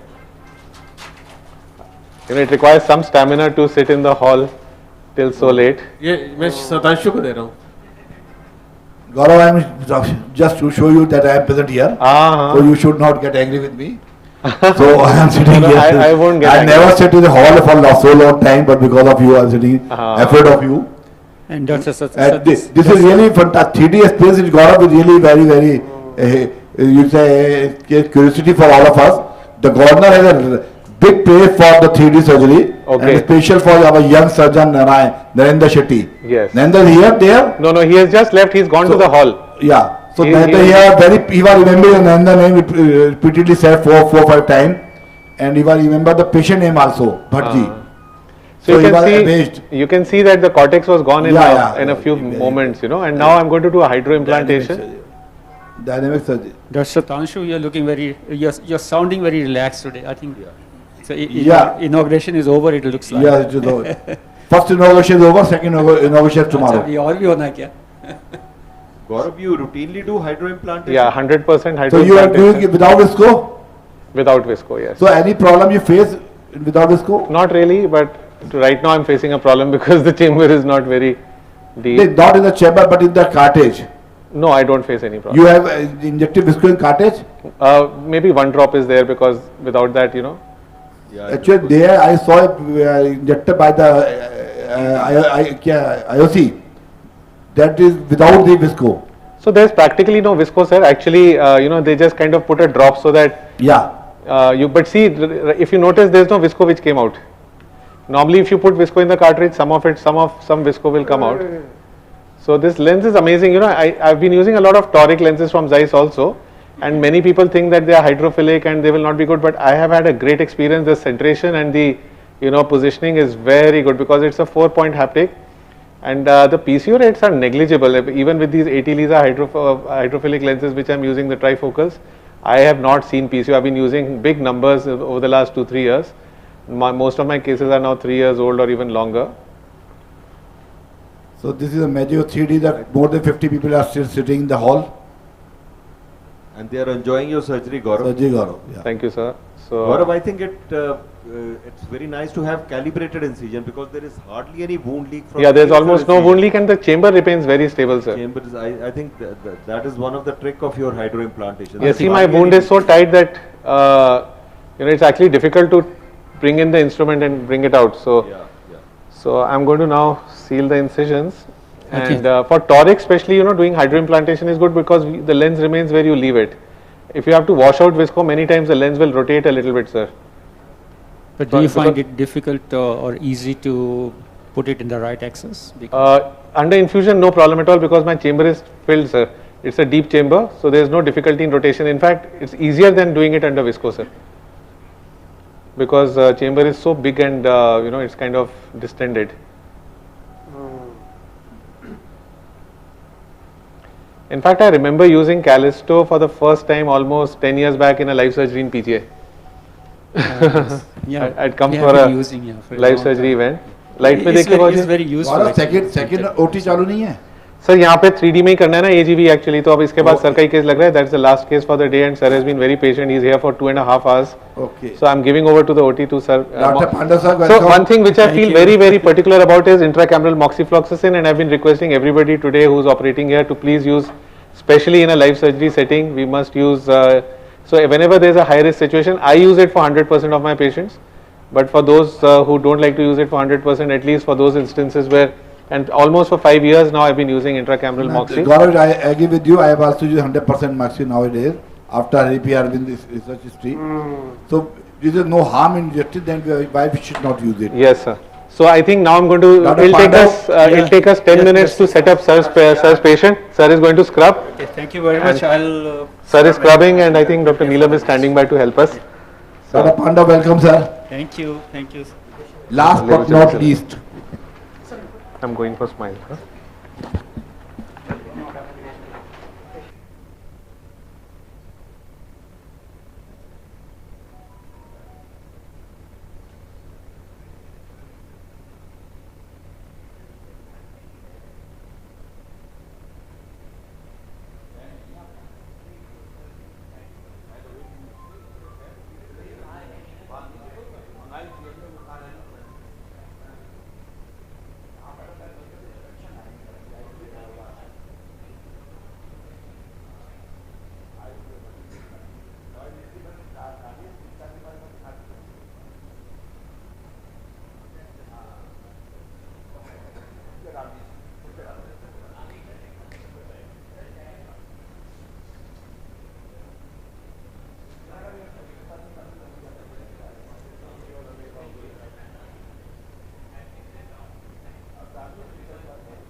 So now the next surgery is going to be smile. Dr. Gaurav Luthra will be operating on a 28 years old gentleman who came to us seeking for LVC, and he had no history of contact lens use and stable refraction. He's been accepting -3 spherical and -0.25 cylindrical at 170 degrees axis 6.6 in right eye, and -2.75 spherical and -0.5 cylindrical at 165 axis, improving to 6.6 in left eye. These are the pentacam maps I wanted to show, and there are no outliers or red flag signs in both eyes. And even bad maps appears normal, except for mild superior steepening in the right eye. Eye trace Shang analysis of both eyes did not show any significant internal and corneal aberrations, and OCT epithelial maps are pristine with 535 microns in right eye and 540 microns corneal thickness in the left eye, and both were pristine and normal. Over to Dr. Gaurav Luthra. Dr. Tulsi, am I audible, sir, in the hall? Am I audible? Yeah, very well. Great. So I don't know if you can see me, but I'm all set. We can see the. I'm all set. I have this young gentleman. Visible. Thank you so much. I have this young gentleman. I've kept everything ready for you. We have fed all the data. I'm not going to show you all the data because you must have seen it in the previous cases. I'm going to first make sure that the tear film is clear of all the debris. And so we've been doing smile for almost 5-6 years now, and I found that almost 60 to 70% of our volume is now smile, even though I still do a lot of contura, LASIK and surface ablations and trans PRK. But somehow smile has so much more peace of mind for the patient and the surgeon that now much of our practice has shifted to smile, because there is no flap and the recuperation is very fast. The precautions for the patient are almost minimal. From next day they can almost do everything. After 24 hours, they can actually go for drives, take a shower, and even go for a trek if they want to. Not that we encourage them. So first, most important thing here is that I'm drying off all the extra fluid from the conjunctiva. I hope you have the microscope feed, sir. Yeah, we have, but the centration is not okay. I mean, we are only seeing, it's slightly decentered superiorly. Okay, so I'll set it right for you. Okay, yeah, so important thing is that the tear film has to be very, very good. I mean, the tear film has to be clean. The cornea has to be wet, but the sclera has to be dry. The conjunctiva has to be relatively dry. So that's what I was doing so far. And now we are all set. So we are going to move this bed a little down, and the patient will be, the bed slides down so that we can dock the patient. आपको light में देखते रहना है और आपको छोटी सी green light दिखेगी. मेरी कुर्सी डाउन करो थोड़ी सी, बस. आपको ऊपर छोटी सी ग्रीन लाइट दिखेगी, वो ब्लिंक करती रहेगी. आपको उसके सेंटर में देखना है, हिलना नहीं है. मैं 20 तक का काउंटिंग करूंगा. 20 में से 10 तक आपको ग्रीन लाइट दिखेगी और 10 के बाद 20 तक ग्रीन लाइट ब्लर हो जाएगी. जब ग्रीन लाइट ब्लर हो जाएगी तो आपको रिलैक्स रहना है, बिल्कुल हिलना नहीं है और स्ट्रेट सेंटर में ही देखते रहना है. ठीक है, अब आप ग्रीन लाइट को देखते रहिए. मैं 20 तक काउंट कर रहा हूँ. You have to relax and not make any movements now. 1 2 3 4 5 6 7 8 9 10, and now the green light will become a little blurred. Remain relaxed, keep looking up, keep both eyes open. 11 12 13 14 15 16 17 18 19 20, and we are done. Very nice. So first step is over now. So this step is over, and now I'm going to do a dissection, and patients are very comfortable throughout, and the fixation is very good because they can see the green light, so they can fixate, and that's why the smile ablations are very well centered on the visual axis as compared to our lasers, which basically center onto the pupil, because it's pupil tracking that centers it, except for the topo-guided treatments. So I do a lot of topo-guided treatments as well with the Contura system and using Faucet's, but those are basically restricted to the high astigmatism and high aberrations. But for most of our myopes and with small cylinders of 1 or 2 diopters, this works really well. So I'm going to first dissect the deeper plane, and this is the deeper plane which has been dissected. And then I'm going to dissect the superficial plane, which is the cap. And I've created both the planes, and I've seen that they don't meet. So I've gone in 2 different planes and seen that they don't meet with each other. So I'm sure that the 2 planes are separate, and now I'll go to the superficial plane and dissect the cap. आप light को देखते रहिए please and relax. So patients are very comfortable, and I don't need to stabilize the globe. Somehow I've learned from day one that I don't touch the globe because it's painful to the patient. Only in extreme situations would I try to touch the conjunctiva. Even with my cataract surgery, I don't touch the globe or the conjunctiva at any point, so that patients under topical anesthesia are very comfortable. So now I've dissected the deeper plane, and you can see that the lenticule is almost separated completely. Sister, hydro expression karenge. So I have separated it almost completely, and you can see that the lenticule is attached only at one point. So I devised a technique of hydro explantation, just like SICS, where you do a hydro expression, and you can see here that I'll go inside and put a gush of fluid, and the lenticule, if it is fully dissected, will come out, and if it is not, most of it will come out and it becomes very easy. See, now I know where it is attached. So this is a technique which I devised with the hydro expression, and now I know where it is attached, and I just have to tug on it and the lenticule comes out. So this is the lenticule, and it's freely dissected, and now I just have to irrigate the pocket once to make sure. Many people, many surgeons don't like to do this particular step, but I feel that it just flushes out if there's any debris inside, and then just one stroke. And these patients are very comfortable right from day one. So there goes, the surgery is over and it's gone off very well. आपका बहुत अच्छा हो गया case. So any questions I'll be happy to answer before we move on to Dr. Pandav. Dr. Amrita, can you find out if Dr. Pandav is ready? Mesmerizing, I would say. I think your Gaurav, your technique of hydro removal of the lenticule is very nice. Thank you, thank you.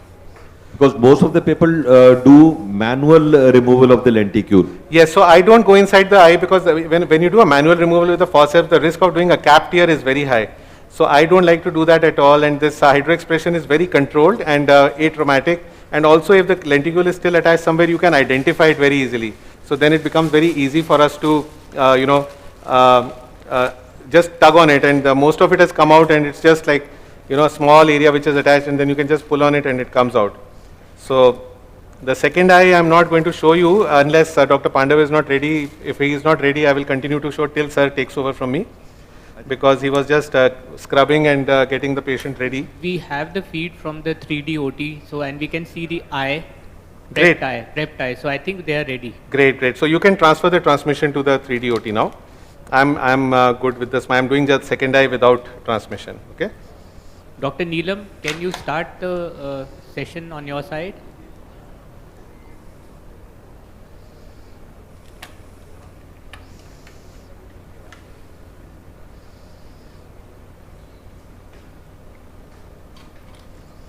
Were you comfortable? आप ठीक थे ना? बहुत अच्छा हो गया. अब हम second eye कर रहे हैं.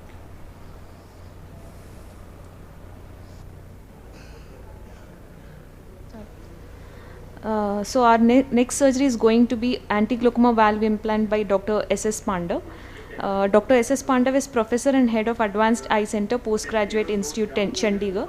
He did his glaucoma fellowship at Royal Perth Hospital in Australia and was visiting professor at Centre for Eye Research and University of Melbourne, Australia between 2014 and 16, and was past president in Chandigarh Ophthalmological Society and Glaucoma Society of India.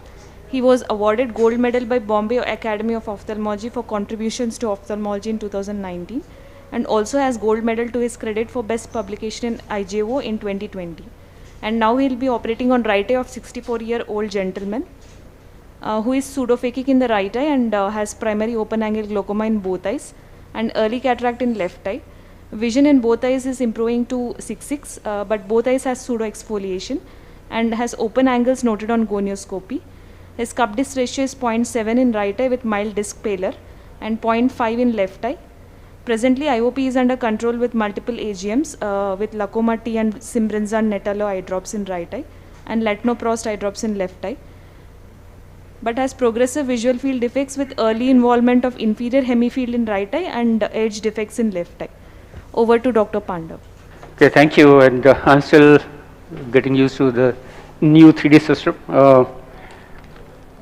All right, so can you see it clearly? Is the focus? Yes, sir. All right. Dr. Pandav, welcome, sir. Yeah, thank so you. You are also operating 3D. Yeah, I'm doing in 3D. Looking smart, all right. Sir. Glasses. Okay, thank you so much. All right. Dr. So, Neelam, there. Sir, yes, sir. Good Welcome evening, you, sir. everyone. Neelam. Good evening.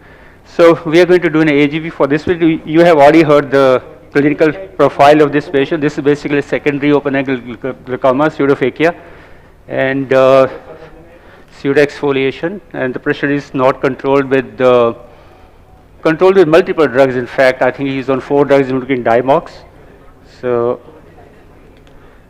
let me just adjust the head a little bit. Yeah, ऐसे रखना सिर अच्छा. बुधिराम जी ठीक हो? Good, बहुत बढ़िया. Okay, so what we'll do is we'll put the AGV in the superior temporal quadrant, and you can see the conjunctiva is very good, very nice. So if there's any scarring there, that we should be careful about, because that could create problem. So what I will do is, that the superior rectus muscle somewhere.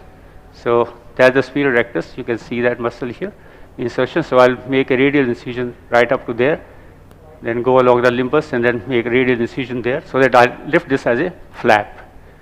And I'll try to take both conjunctiva and the tendons capsule together.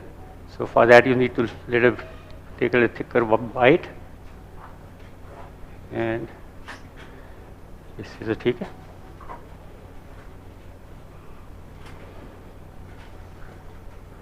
So you cut it in one go.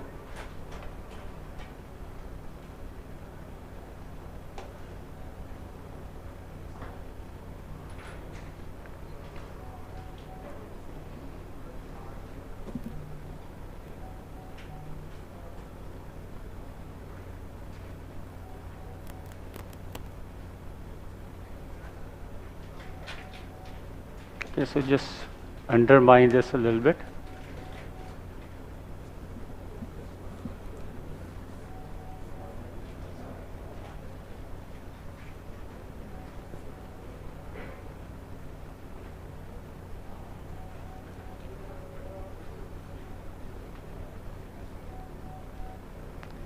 Just undermine it.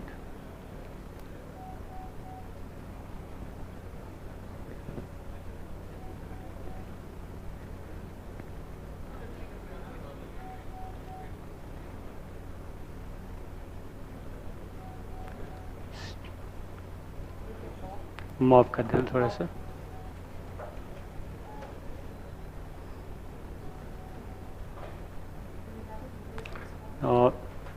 This is basically attachment. This is the intermuscular septum, lateral rectus, superior rectus. So in between you will have this septum there. So I have to open it up. So mop please. So you can see I have actually created a little window there in the septum there. Curved. Sir, I can see you are using tooth forceps. Don't you prefer Pierce Hoskin type forceps? I mean, grooved forceps. I think for AGV, because this is going to be, there is no filtration bleb is going to be formed here, so that's okay. For TRAV, definitely yes. So now I'll put that force. This is a curved tenotomy. I'm just putting it inside through that window I created, and just open it up. And once you open it up, you can see that shining sclera underneath. So I have opened up the tendons capsule and the tendon space. So that's what you need basically. So you can see here anterior to the attachment of the septum and posterior to the attachment of the septum, the character of the sclera is different. Anteriorly you have the epimuscular tissue and the blood vessels are there, but posteriorly it is white and devoid of much vessels. Can I have some cautery? So normally I use very less cautery, but here is kind of a bleeding a little bit. So I'll just cauterize these vessels.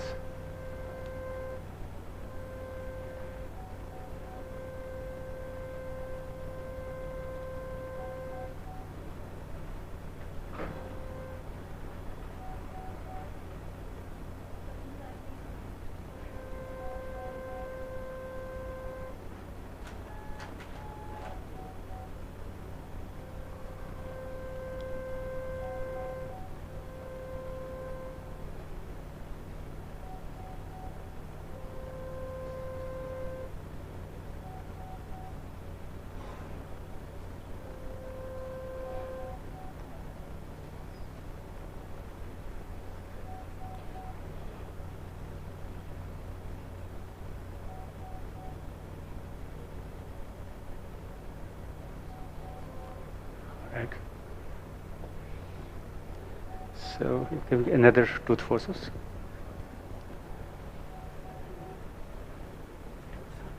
I just want, yeah. So I want to identify the muscles basically, So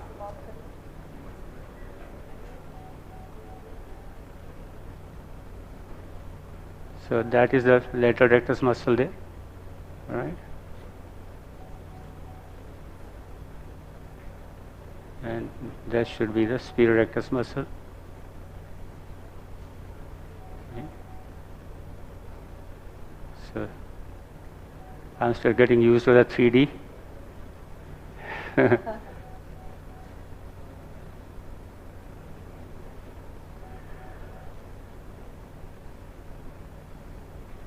It's much easier. Okay. All right. So that is the medial rectus, that the lateral rectus is kind of still bleeding from there. So if you are not able to get it cleanly, can you wash it and show me that it's bleeding?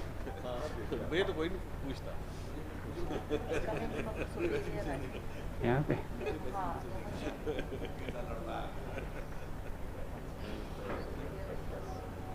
Yeah, okay. So wash करो.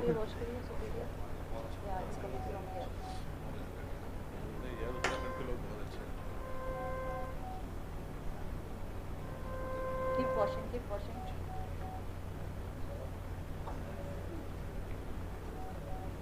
ठीक, छोड़ दो, छोड़ दो, leave it.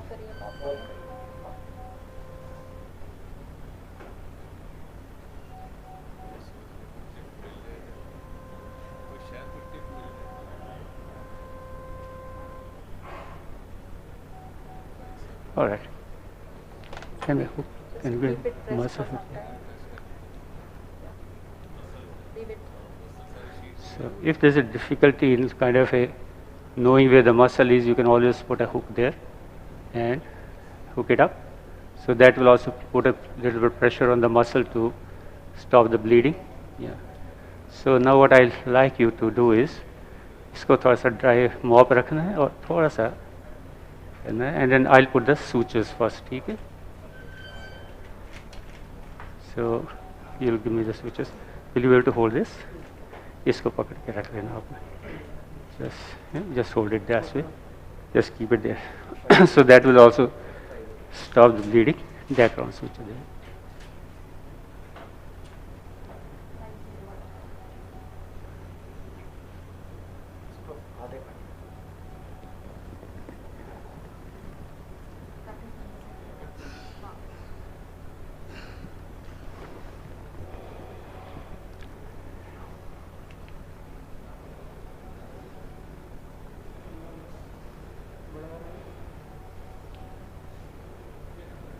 Now, I'd like to pre-place sutures.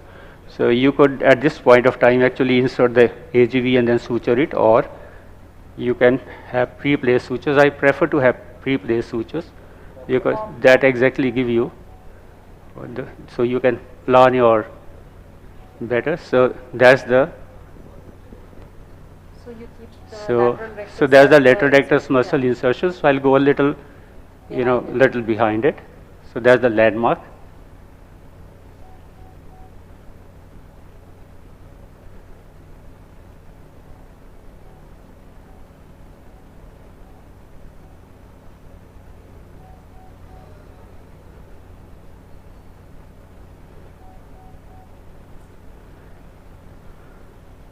So you're using 80 silk?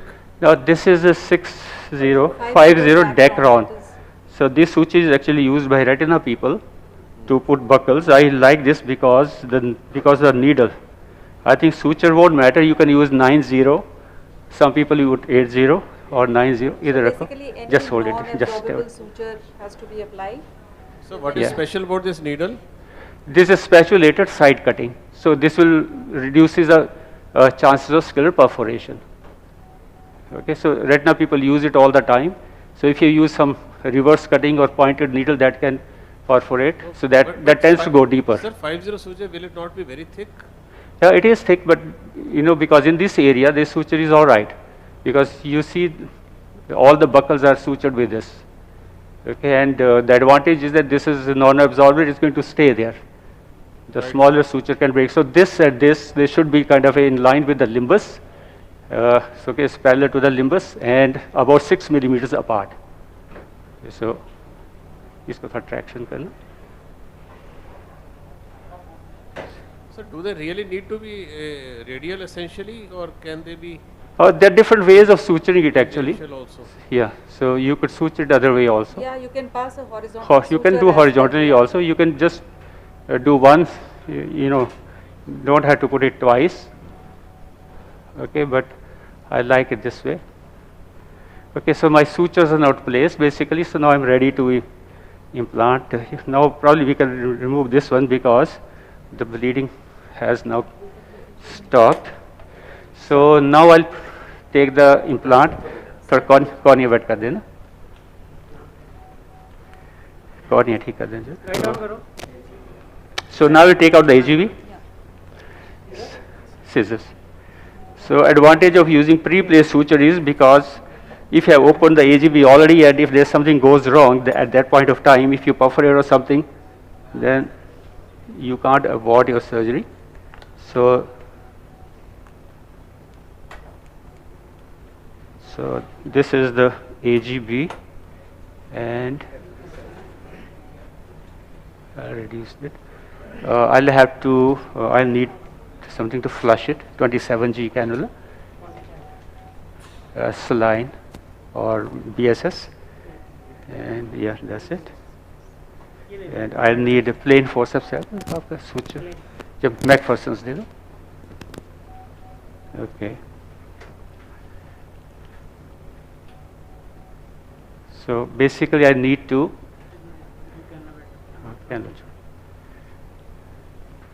Syringe बहुत बड़ी है, 2 cc पे चाहिए होता.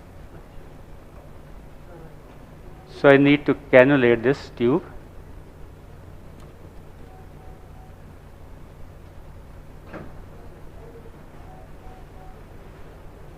And just flush it so that, yeah. So basically you want to check there's a free flow. And the prime is very important because if you don't do this step, then subsequently the initial opening pressure of this implant is quite high, so it will not open up and you will have high pressure.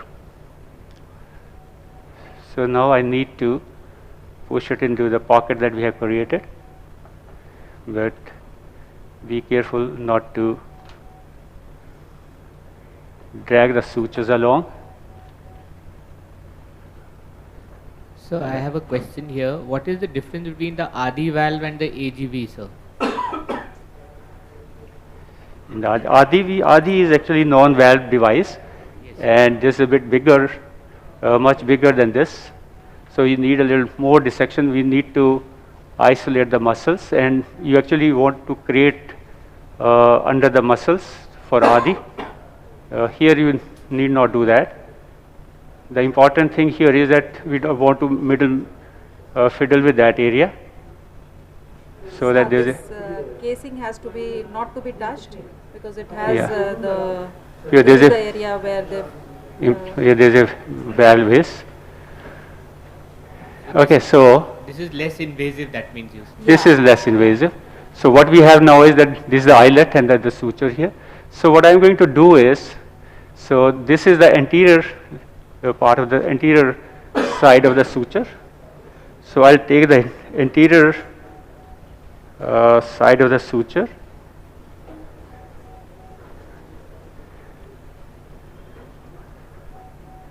It's quite long. And I'm going to thread it through the eyelet, so it goes in easily. So that's here. All right. So I'll tell you why I'm doing this.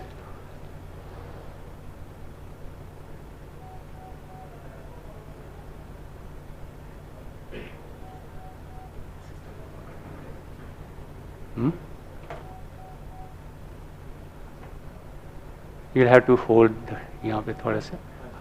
just stabilize it a little bit. All right, so there's a suture there. Here. I think glove is rotating. आपका थोड़ा सा rotate हो रहा है glove. छोड़ दोगे?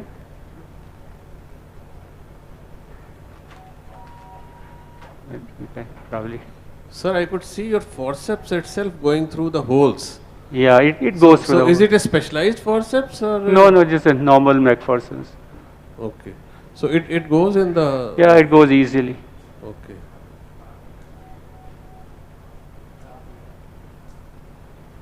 All right, so.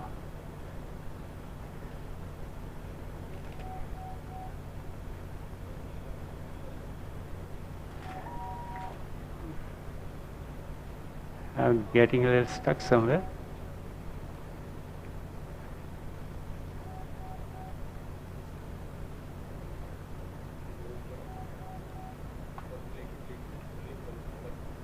इसको पकड़ लोगे यहाँ से मसल से थोड़ा सा. Just hold this tooth forceps. हाँ. ठीक है. Yeah, just hold it that way. Yeah, that's better.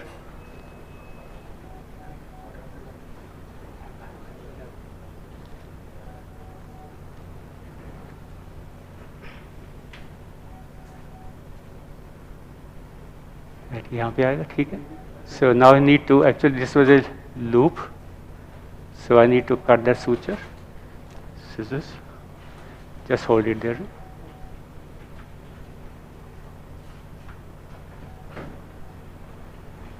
Needle holder.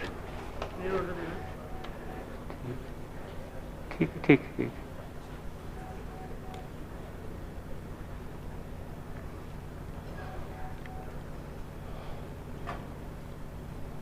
This has to come here.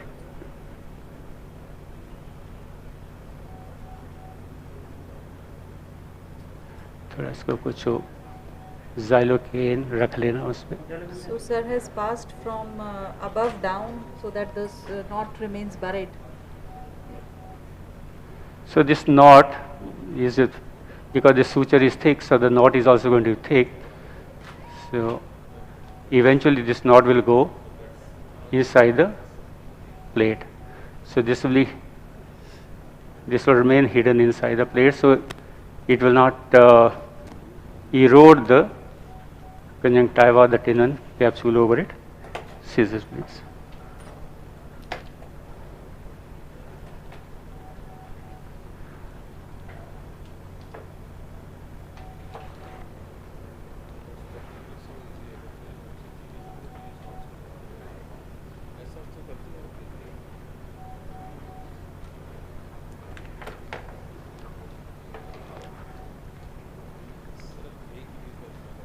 All right, so this side is done now.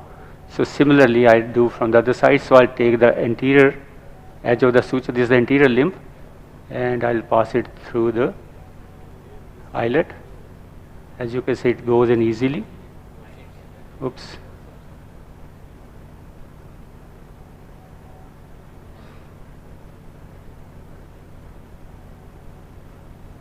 This is going in easily, and I can suture it there.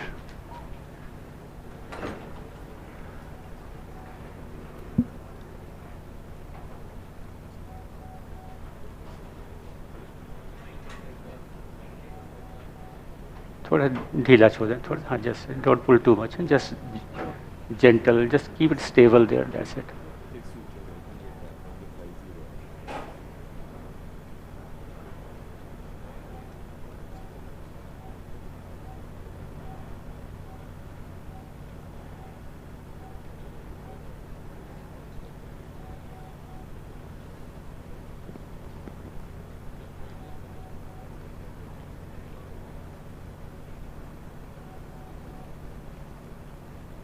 So always put a knot extra here. You don't want this knot to slip.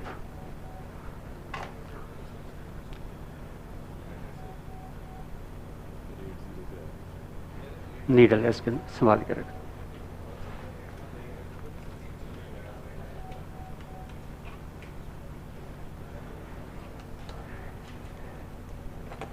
आप छोड़ दीजिए. Yeah. So now the plate is sutured. Okay, so that should be around 9-10 millimeters from the limbus. So a little behind the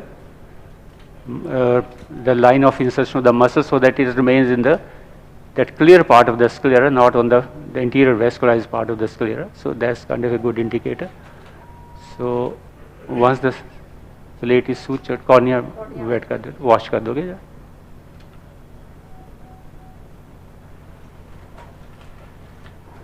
थोड़ा fluid देना खूब सारा, सिर सीधा कर लोगे थोड़ा सा.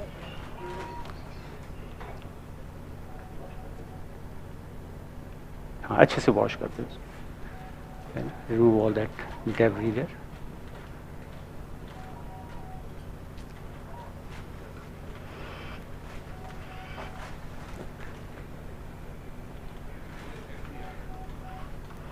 Just adjusting the microscope.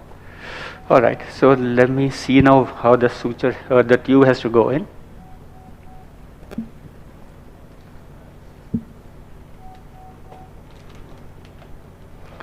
Well, I'll need a little cautery there.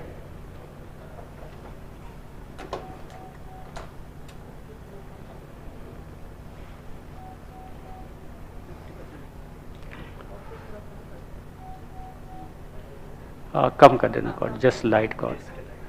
So I'll put the tube somewhere here and I'll bring it a little bit to 12 o'clock position. So I'll probably put it here.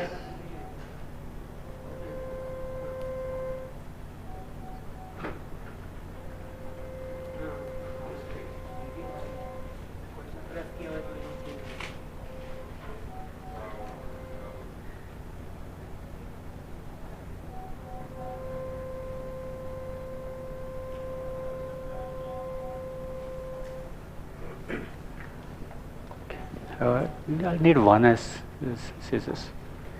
1S, I need to cut the tube with that.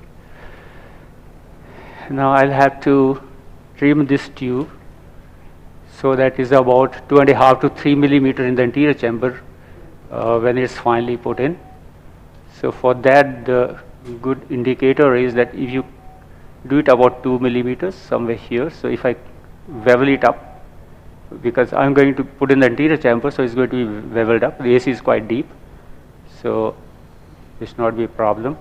So there are some people who are saying, actually I am also putting it in the AC only, but some people are saying in pseudophakic eyes it's better to put it in the sulcus. Sir, what is your opinion about it? It can be put either in the AC or in the sulcus, but here the AC is actually quite good, it's quite deep, so it's be much easier. And if I put in the sulcus here, this pupil is actually pseudo exfoliation hai. This is a rigid pupil, so I have to keep the tube much longer so that something visible in the pupillary area just at the edge, or I had to do an iridectomy so that the tube is not blocked because of the iris. Because this iris is actually very close to the lens, it's kind of sitting on the lens, so the space is more in front of the iris rather than the back of the iris. Sir, what about the risk of vitreous disturbance if you put it in the sulcus? Because it's a blind procedure, you are not able to It is a bit blind procedure, but usually this is not a problem. Yeah, unless it's a complicated. Yeah. All right. So I'll put the tube somewhere here actually, like this. Okay. So somewhere here I'll put it. So I'll take about 2 millimeters. Roughly somewhere here, and I'm going to bevel it up. All right, so that looks all right to me. Now I'll create a long needle track. इसको bend करना होगा कोई instrument, कोई पुराना कोई forceps दे दो, कोई खराब वाला, heavy वाला दे दो. हाँ, artery forceps.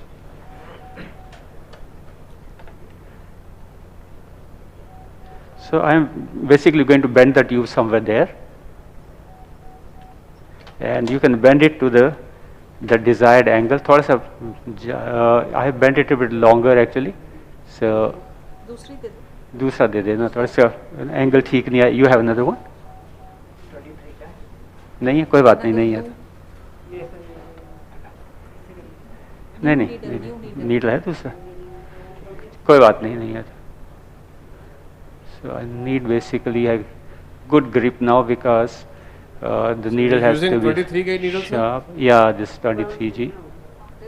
This is 23G needle. So what I do is kind of figure out where needle is going to enter, what should be the entry point. Entry point should be just anterior to the skull spur because it's not going, kind of a vertically down, is going to be a little horizontally.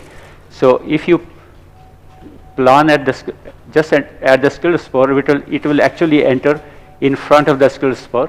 So you have to figure out where the skull spur is going to be. You have another one? Yeah, दे दो. ये तो same है, 23 है, ये blue नहीं है, ये 24 है, ये 23 चाहिए. कोई बात नहीं, इसी से कर लेते हैं, कोई बात. कॉर्निया बैठ कर दो.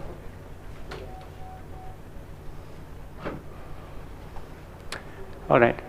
So this is about where is the entry point should be, somewhere in the skull spur. So if you kind of figure it out, somewhere here should be the skull spur, somewhere out. If you take you can see there's a bluish zone is starting here. So skull spur would be somewhere here. So somewhere here. So that should be the entry point. So from here I'll go 1 weaver length, posteriorly, which will be like about 3 millimeters. Okay, so that gives me about 3 millimeters tunnel. Okay, so I start from here and go intermuscularly.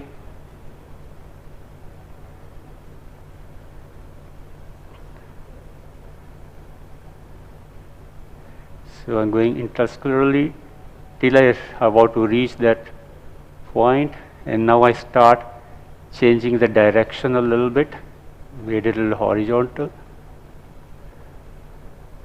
but still not entering the AC because I'm still not at that point. So now I'm somewhere near that point. So now I'll dip down a little bit and I'll go towards direct the needle toward the inferior angle,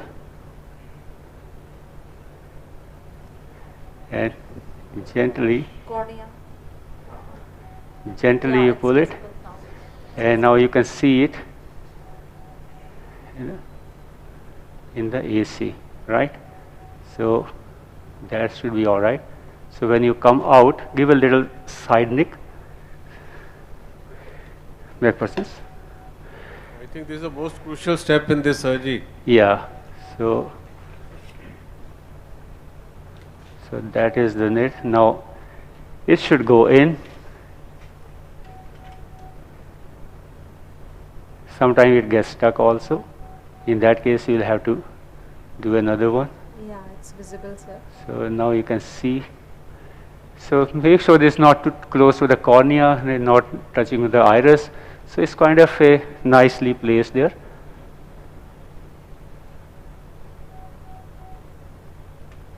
Right. So it's closer to the iris than to the cornea, but not really touching the iris. So that's actually a good position for the tube to be. Okay. So now what I can do is I'll just fix this part of the tube. I have taken a little curved course deliberately, so that if I had to kind of redo, if it didn't come off well and I had to relocate it, then I had little extra length available. So, but that extra length would mean that this could go more into anterior chamber later. So what I do is I'll just fix it with a vehicle suture here. 6 vehicle. Yeah. Cornea wet कर दो.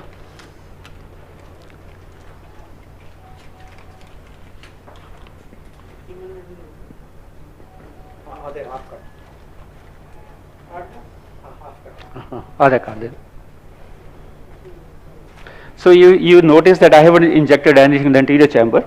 Usually I don't inject any viscoelastic or anything is not required because the needed track that you make is should be kind of in one go. You should not go back and forth. If you go back and forth, then you might create multiple tracks, and then it'll be very hard to push this tube through the track. Can you just hold this tissue a little bit? Sir, I also don't generally use anything in the AC, but I do, touch a very little amount of methyl cellulose to the tip of the tube when I am, trying to go inside. Yeah. You could do that. Actually, some people use a little bit of viscoelastic in the track, So I would do that if there was a difficulty in. Okay, it's all right. So if there was a difficulty in pushing it in, then I would do that.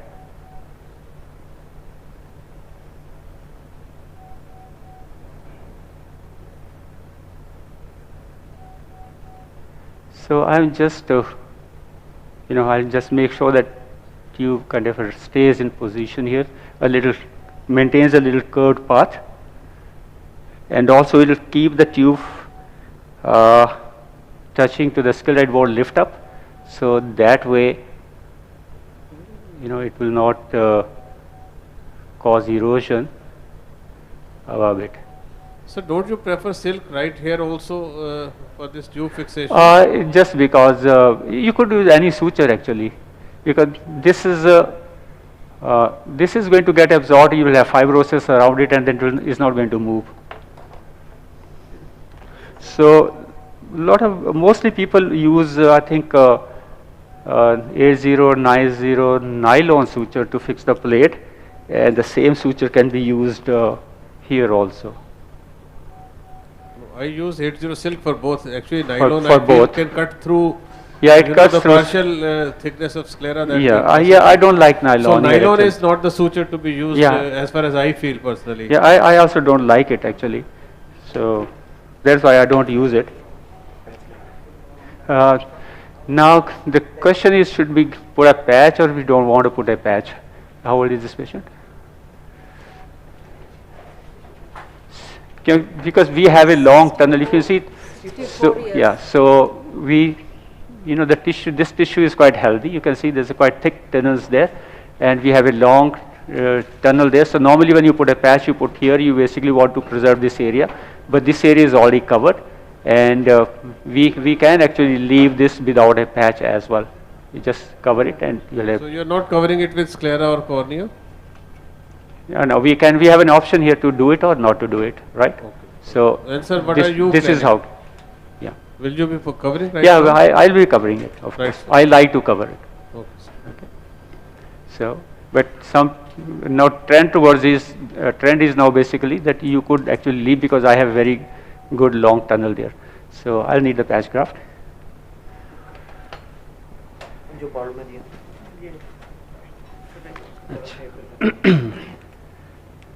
So this is a preserved sclera from eye bank. So I'll have to scrape it off a little bit. There's a blade there, and I have to I'll just scrape it off. So this is a bit thick sclera and has a little, that pigment there. So I want to get rid of this. है कुछ blade?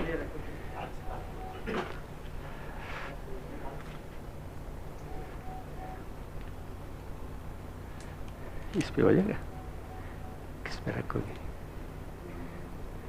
इसी पर रख लो ना, हाँ उल्टा करके रख लो इसको.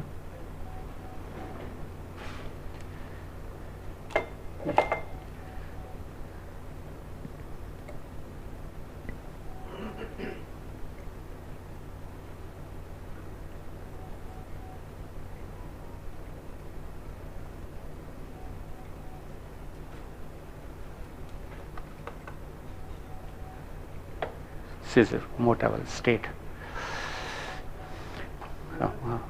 थिक scissor, ये तो बहुत बड़ा है. ये वाला ठीक, 10 आउट में वाला दे दो. हाँ, this is better.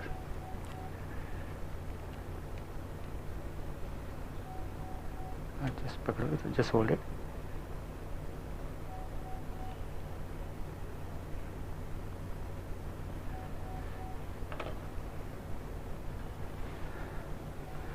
So I have reduced that flap to this one, which looks quite good to me now.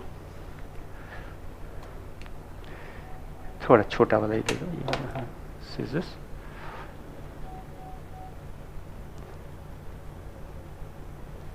So I'll refine it a little bit further.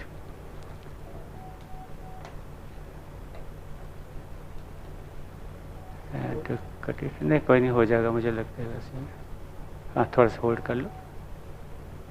Okay, yeah, just keep it there. Don't pull too much. Yeah, just. ठीक है.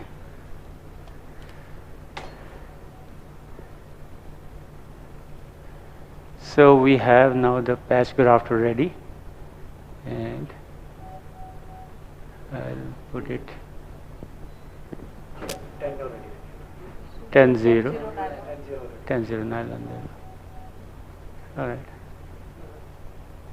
So I'll just cover this area here. So this is kind of an extra layer of protection for us.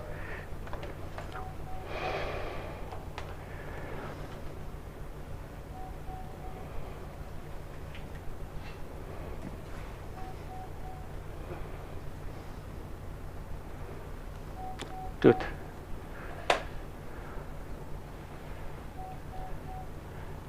दूसरा वाला दे दो, जब cup force of या fine tooth.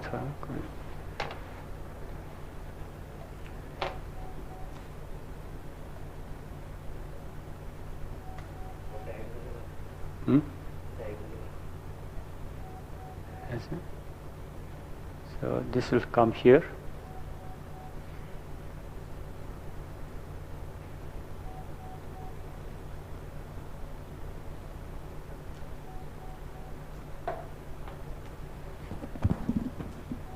So which suture you are using at this stage? This is 10-0 nylon.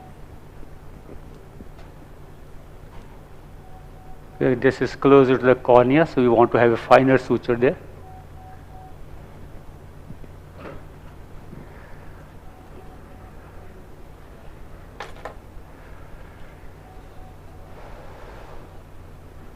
So don't you use anything for retraction of the globe, the corneal retraction sutures, or?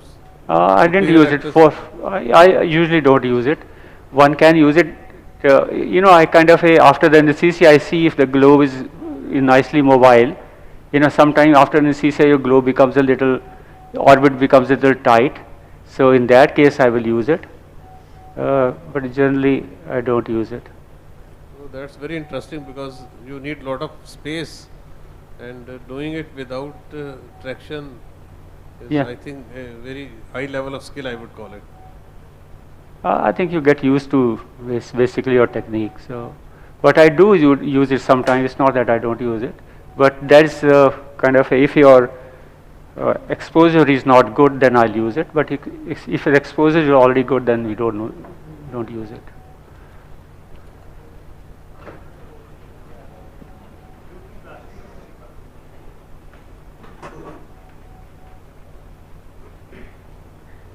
So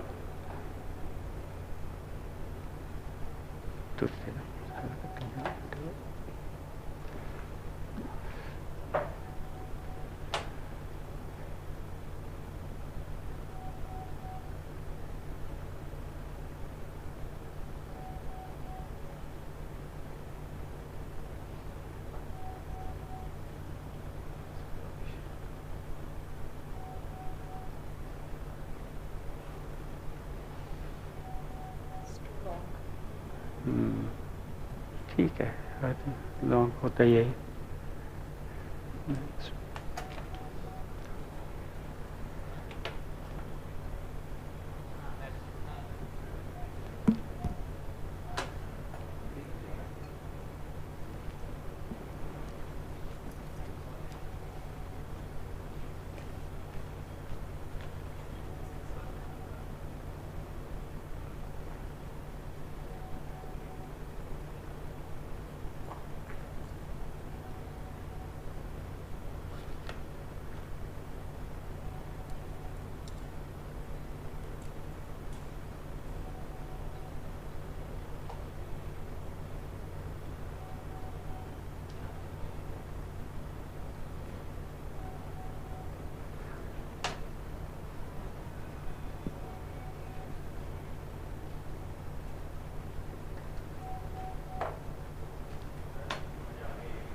So make sure this coming on symmetrically on the tube.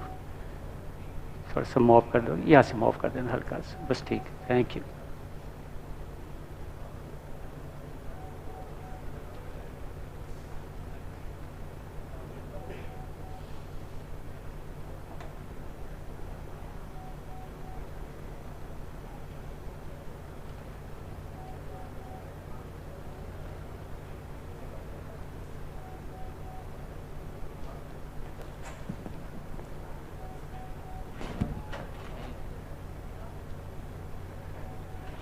I hope the field is centered well.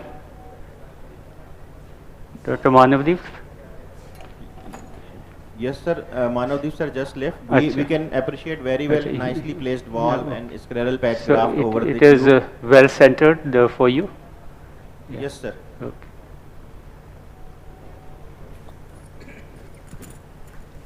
It is well centered, sir, and nicely in 3D we can appreciate the placement also.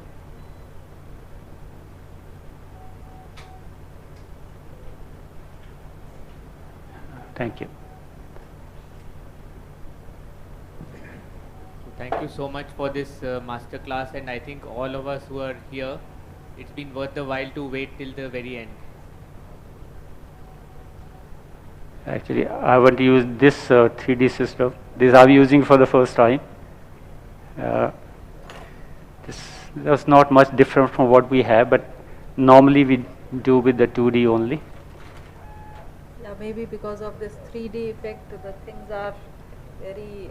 Even sir, as an audience, we felt like Dacron is passing nearby us. Huh? Tube, when you place the tube vertically, we can appreciate the tube is near to audience. Okay, all right. It was like, sir, 3D movie watching. It was nicely demonstrated, and everyone is now so much bound to the chair till the end to see this. I think first time in India. We just few steps away only now, but I think we'll have to put this suture, and then we are basically done. After that, we just have to close it. That AC is, if you notice, the AC has been well maintained throughout. We need not inject anything. That's the beauty of AGV actually, or these other tubes as well. But AGV particularly, the AC has always been like formed stable. We never lost it. So there is no IOP fluctuation happening here, which actually happens in trabeculectomy all the time, and even other procedures.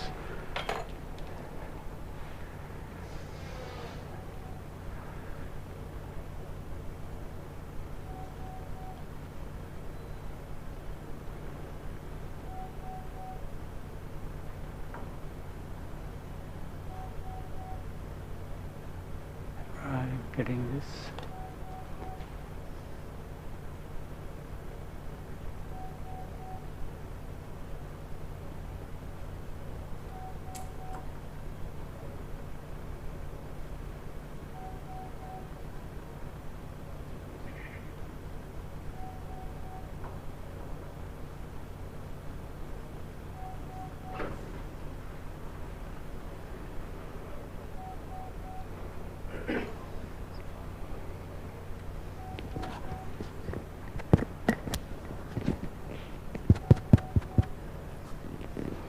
Take some pictures.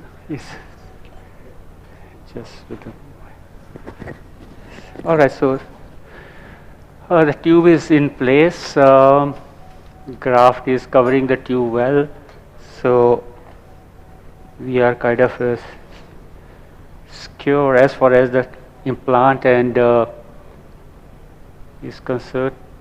Is quite okay. There is nice tissue over it.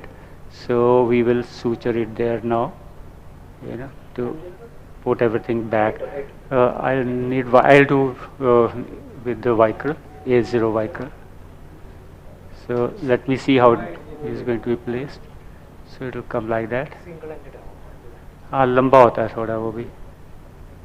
All right, so this should be. Thank you, Professor Pandau sir, for this master class on a 3D.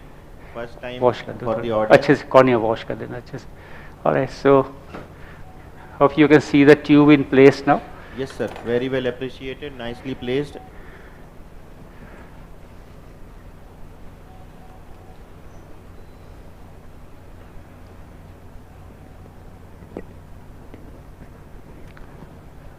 Make sure that it's not kind of sometimes that it gets, you know, rolled over, so it should not be rolled to on itself, otherwise it will not heal well.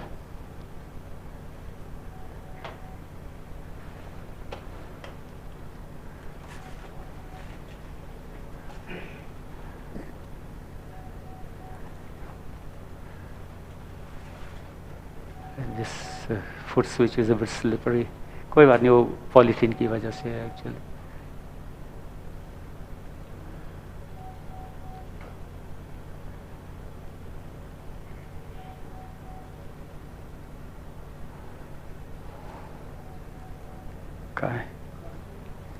नहीं कोई बात नहीं, बहुत लंबा आ गया.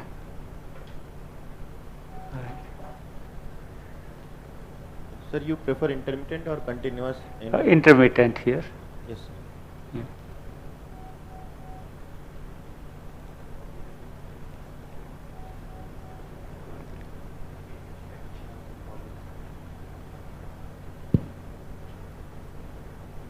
Actually, this 3D has a limited depth of focus. So when you are doing, you know, your suturing, so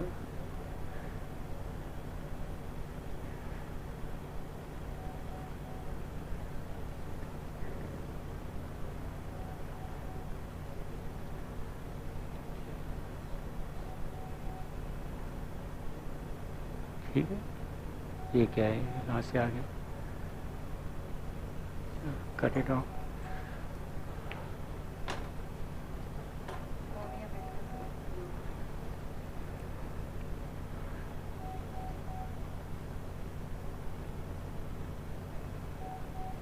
थोड़ा wash कर देना थोड़ा.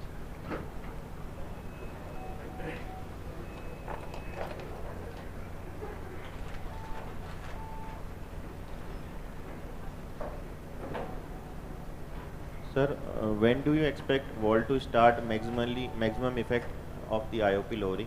Immediately, it has already started. Yes, sir.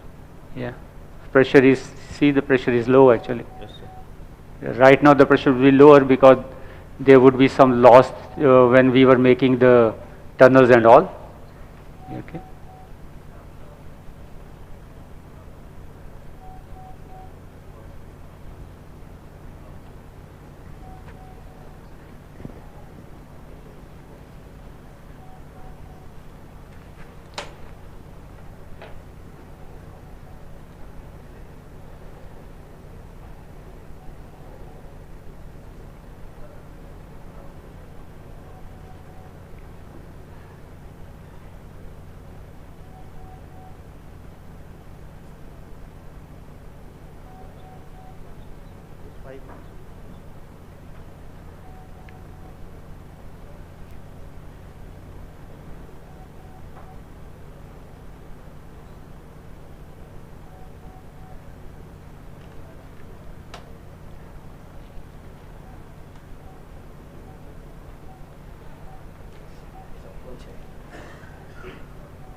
Very nice, sir. Uttarakhand Ophthalmic Society is very grateful for you for accepting the offer of live surgery बस एक in minute such थोड़ा a सा short notice.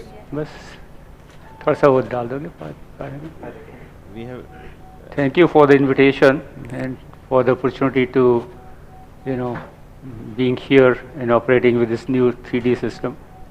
actually, sir, for your confirmation in a short notice, we are very grateful and audience have loved this surgery and they are very much enjoyed the live 3D view of the surgeon's view to the audience. So we were able to appreciate very nicely the placement, position and your track. When you were making track for the AGV, we can appreciate your partial thickness scleral flap also very well.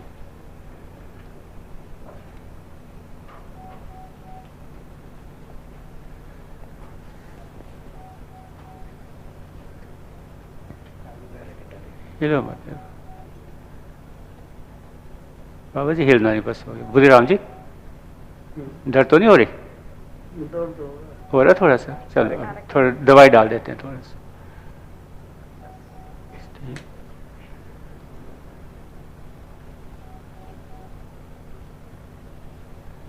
चलो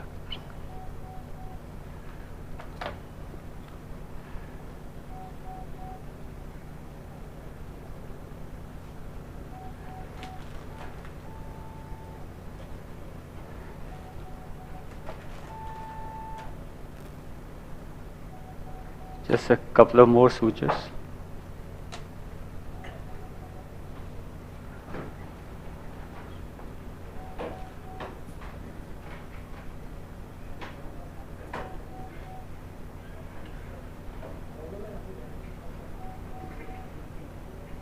So it's a delight to watch Professor Pandav sir's surgery always. They are so meticulous and the kind of tissue respect which sir has is amazing. It's like going back 10, 12 years back when me and Faisal were residents standing by sir's side. Every time, sir, I am honored to be your student. Every time I see your fine hand movements, and even suturing is so world class, we can very well enjoy and we can take it as a role model for any budding ophthalmic surgeons. This is so, conjunctival sutures are also equidistant and it is so nicely we can appreciate here even sitting in the hall. I think for AGV is not that critical, but for trabeculectomy it's very critical that you suture the conjunctiva very carefully. But in AGV also it should not retract. If it retracts, then you will have problem. Then there will be exposure and, you know. Yes, sir. And the complication related to exposure can happen. But here this is AGV and the tubes are a little forgiving in that sense, but TRAV is not. थोड़ा सा नीचे देखोगे बाबा जी? Hello sir. Thank you sir for your such a nice surgery. I have seen your previous surgery at AIM. So this is the last suture basically, and this is how the eye should look like at the end of the surgery. So I'm quite satisfied with how it is looking. The AC is nicely formed, the tube is in place, the tube is well covered with the graft as well as the conjunctiva and the tenons flap, and the conjunctiva is nicely sutured. So ये ले लो, इसमें वो है थोड़ा सा. हाँ. Yeah. This is I want to get rid of this. और सीधा करोगे बाबा जी? I think we have one more case lined up for this is the last case lined up for today. You have by it. Dr. Neelima. Okay, so should we shift the transmission to? Yes. Yeah. So this is how it looks like. Basically, you can see the cornea is nice, clear now, and the AC is well formed. Tube is in place, away from the cornea, not touching the iris, and everything is covered nicely. So thank you very much for watching it, because glaucoma surgery is a bit longish, takes time, lot of suturing is involved, and you also see some blood there which cataract surgeons are not used to, but I think at the end of the day it looks all right. Thank you very much. Thank you, everyone. Thank you, Professor Dr. Pandav sir, for accepting our invitation and demonstrating the master AGV surgery. Only few surgeons are capable of doing such a nice surgery, and you are the most accepted for any live surgery and most demanding to any of the societies. And considering the UttaraEyecon request, we are very grateful for you, sir. Thank you for the invitation, and let me tell you a secret. I think I don't do live surgery actually. This is probably the first time I'm doing it. So I never do live. I never do live surgeries. Live surgery. Yeah. It was really a delight to watch, sir. First time I did it. Thank you so much. Thank you, sir. Dr. Neelam and me always grateful for your teachings and learnings, and when seeing your surgery, we always take it as a role model or a benchmark for any surgeon. This is the benchmark every surgeon wants to achieve to perform any eye surgery. Thank you. Thank you, everyone. Now we have the last case for our session. What can more be better to end our session with even a little more teachings?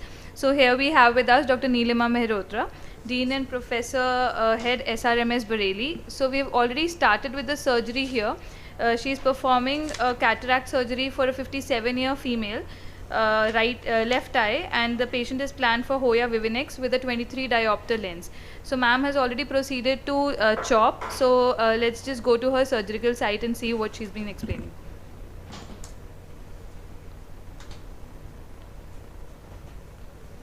So as you can see over here, I'm sorry for this last surgery.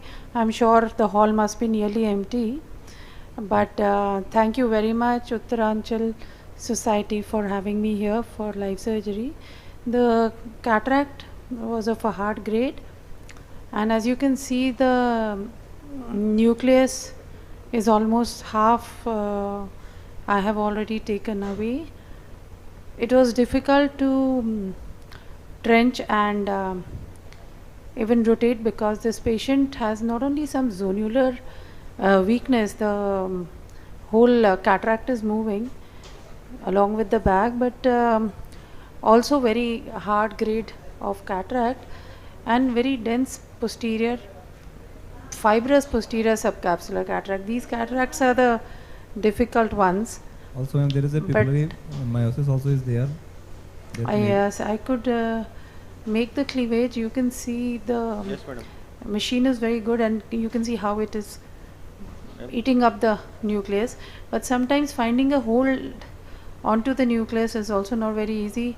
So one half I did remove by chopping, but now this cataract I'm trying to take out. I do not want to rotate too much. Madam, can you a little bit? So you can see I'm trying to get a hold. Okay, you can see the hardness of the cataract. Yes, madam. Very hard. Yes, but one should be very careful with posterior, fibrous posterior subcapsular. They are as bad as posterior polar cataracts. If you see the center, it's pretty white. That is because of posterior hardness. Also, this iris is little floppy and very. Sometimes you occasionally you do feel you do face a case of intraoperative floppy iris, but I am not trying to handle it. I'm just trying to complete Madam, you prefer Y instead of chopper? Or yeah, I have shifted to wide eyelid now because the last few last two quadrants I do not want to chop. I'm removing them. Ma'am, is it a non-dilating pupil, or I think using the T plus will be more better for the patient? Sorry? Is there a patient having the history of non-poor dilating pupil, or maybe using some dilator will be a beneficial? No, I think if it constricts, I will put in some phenocaine. But as far as possible, just now the pupillary size is adequate for managing. And you can see the last bit of the nucleus. I have brought it to the phaco-safe zone in the center. Yes, madam. The chamber is well formed. Yeah, yes, I make only one side port. It's a clear corneal incision. One issue is that patient gets a little uncooperative if iris pupil becomes small. Patient is under topical anesthesia. I'm on to epinucleus bigger. I'm now on to epinucleus removal.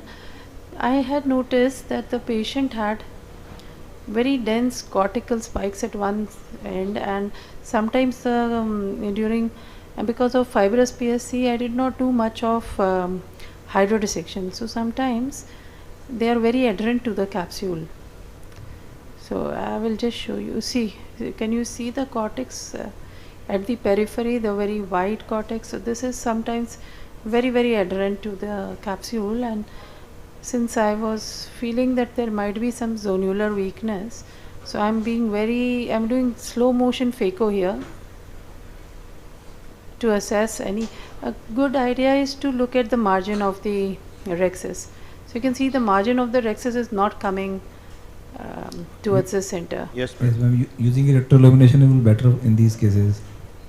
Sorry? Ma'am, using the fundus glow will guide for these patients. Yes. So you can see there is very dense PSC. So sometimes these patients do have post-op PCO also. The IOL I will be implanting is a very good something lens. About the choice of your IOL in this case? Yes, I'm implanting Hoya Vivinex. It's very good for not only wound stability, but one more characteristic is very low PCO rates. So in patients like this, where you think already there is a lot of cortical, almost fibrosis in the periphery, and you expect a lot of PCO, these lenses, Hoya Nanex and Hoya Vivinex. Vivinex is a yellow lens, and I'm using a lot of these lenses in my practice. They are preloaded lenses, very comfortable to use and very convenient to implant. I always use the how so many the cases you have seen, madam, epinucleus. PCO after Vivinex? Sorry? PCO rate, madam, after Vivinex. Have you seen any case of PCO?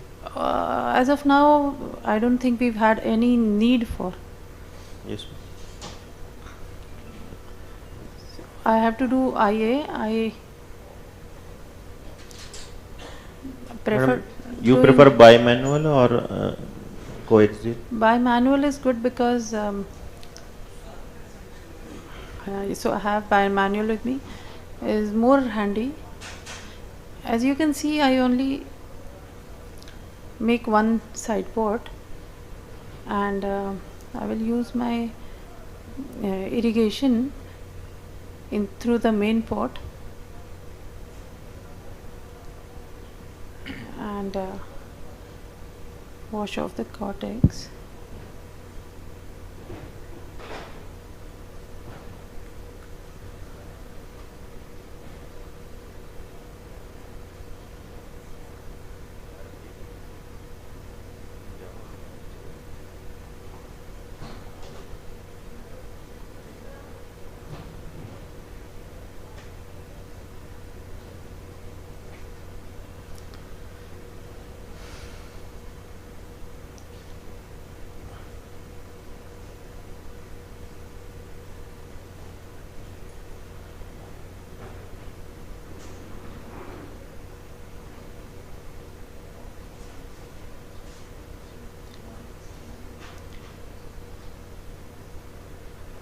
Almost done with the cortex. Ma'am, your axis is so much circular.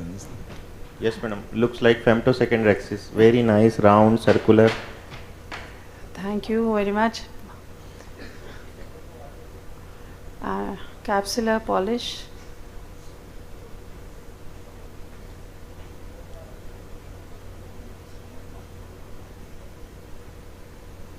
Rhexis should be of adequate size. After putting in the IOL, I also clean the underside of the anterior capsule, the rim of the anterior capsule. I'm putting in some Oculan again, because with small pupil, patient may find little pain, and some Phenocaine. Good evening, Dr. Nilima, Dr. Shanti Pandey. Hello. You are operating in a constricted pupil? Yes, the pupil came down, but now with phenocaine you can see. You are it using has enlarged. phenocaine? Yes. I don't use it unless it is really necessary.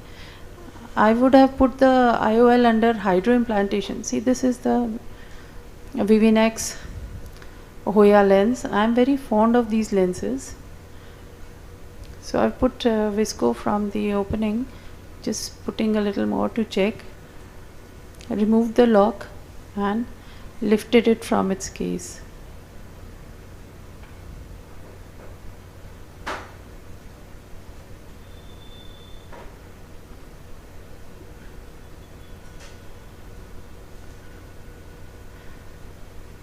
The cartridge is very smooth. It goes in very easily, and you can see this is a 2.2 phaco that I am doing here. The incision is 2.2 mm, and you can see the IOL I have implanted. It's good, controlled unfolding.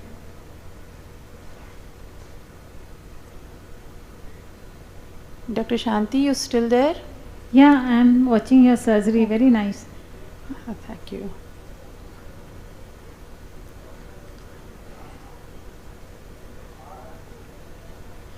So with hydroimplantation, too much of final wash is not needed, but here I have put an viscoelastic because the pupil was down, little cortex is left. Otherwise, you will like to implant in the hydro? Yes, otherwise I do hydroimplantation. You prefer that. What is the advantage of to implant in the hydro? There is any advantage of that? One advantage is that it cuts down on your OT time. Yeah. And second advantage, the actual advantage is that you know, you see the iris over here is quite floppy. Yeah, very floppy iris. Yes.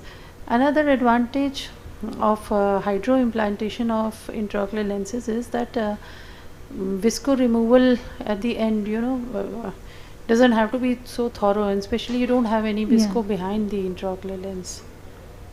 So this is the end of the surgery. Yeah, Dr. Nilima, it's really great to watching your surgery. It's very nice. Well done, Dr. Nilima. Thank you. Thank you so much. I will just hydrate the wounds, and this will be the end of the surgery.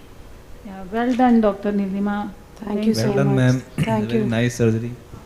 Thank you, ma'am. It was so nicely and difficult case, poorly dilated pupil and a hard nucleus. You managed beautifully, and also you were very careful during your epinucleus, and so much information you have given during surgery also. Thank you, madam, for accepting invitation to be a live surgeon in UttaraEyecon. Thank you, Dr. Sushil. What I want to stress over here is that hard cataract is not so difficult thing, but the important thing to remember is that if there is posterior polar or posterior subcapsular, dense posterior subcapsular, then one must be careful during right from hydrodissection to up to epinucleus removal and even cap back. Yes, madam. Yes, ma'am. Thank you so much for having me and for staying so late, and hope to see you all again tomorrow. Madam, we will be wait for you faculty dinner at Saffron Leaf. Please join us as you got free. Okay, thank you, thank you. Thank you, madam, and Nilima, for आपको आना है? coming. Even yesterday was Karwa Chauth. Then also you taken pain to do your surgery. Thank you, madam. Thank you, thank you. Thank you so much. This was the session from Drishti Eye Institute. Thank you, everyone. Dr. Nilima, आपको आना है dinner में अभी?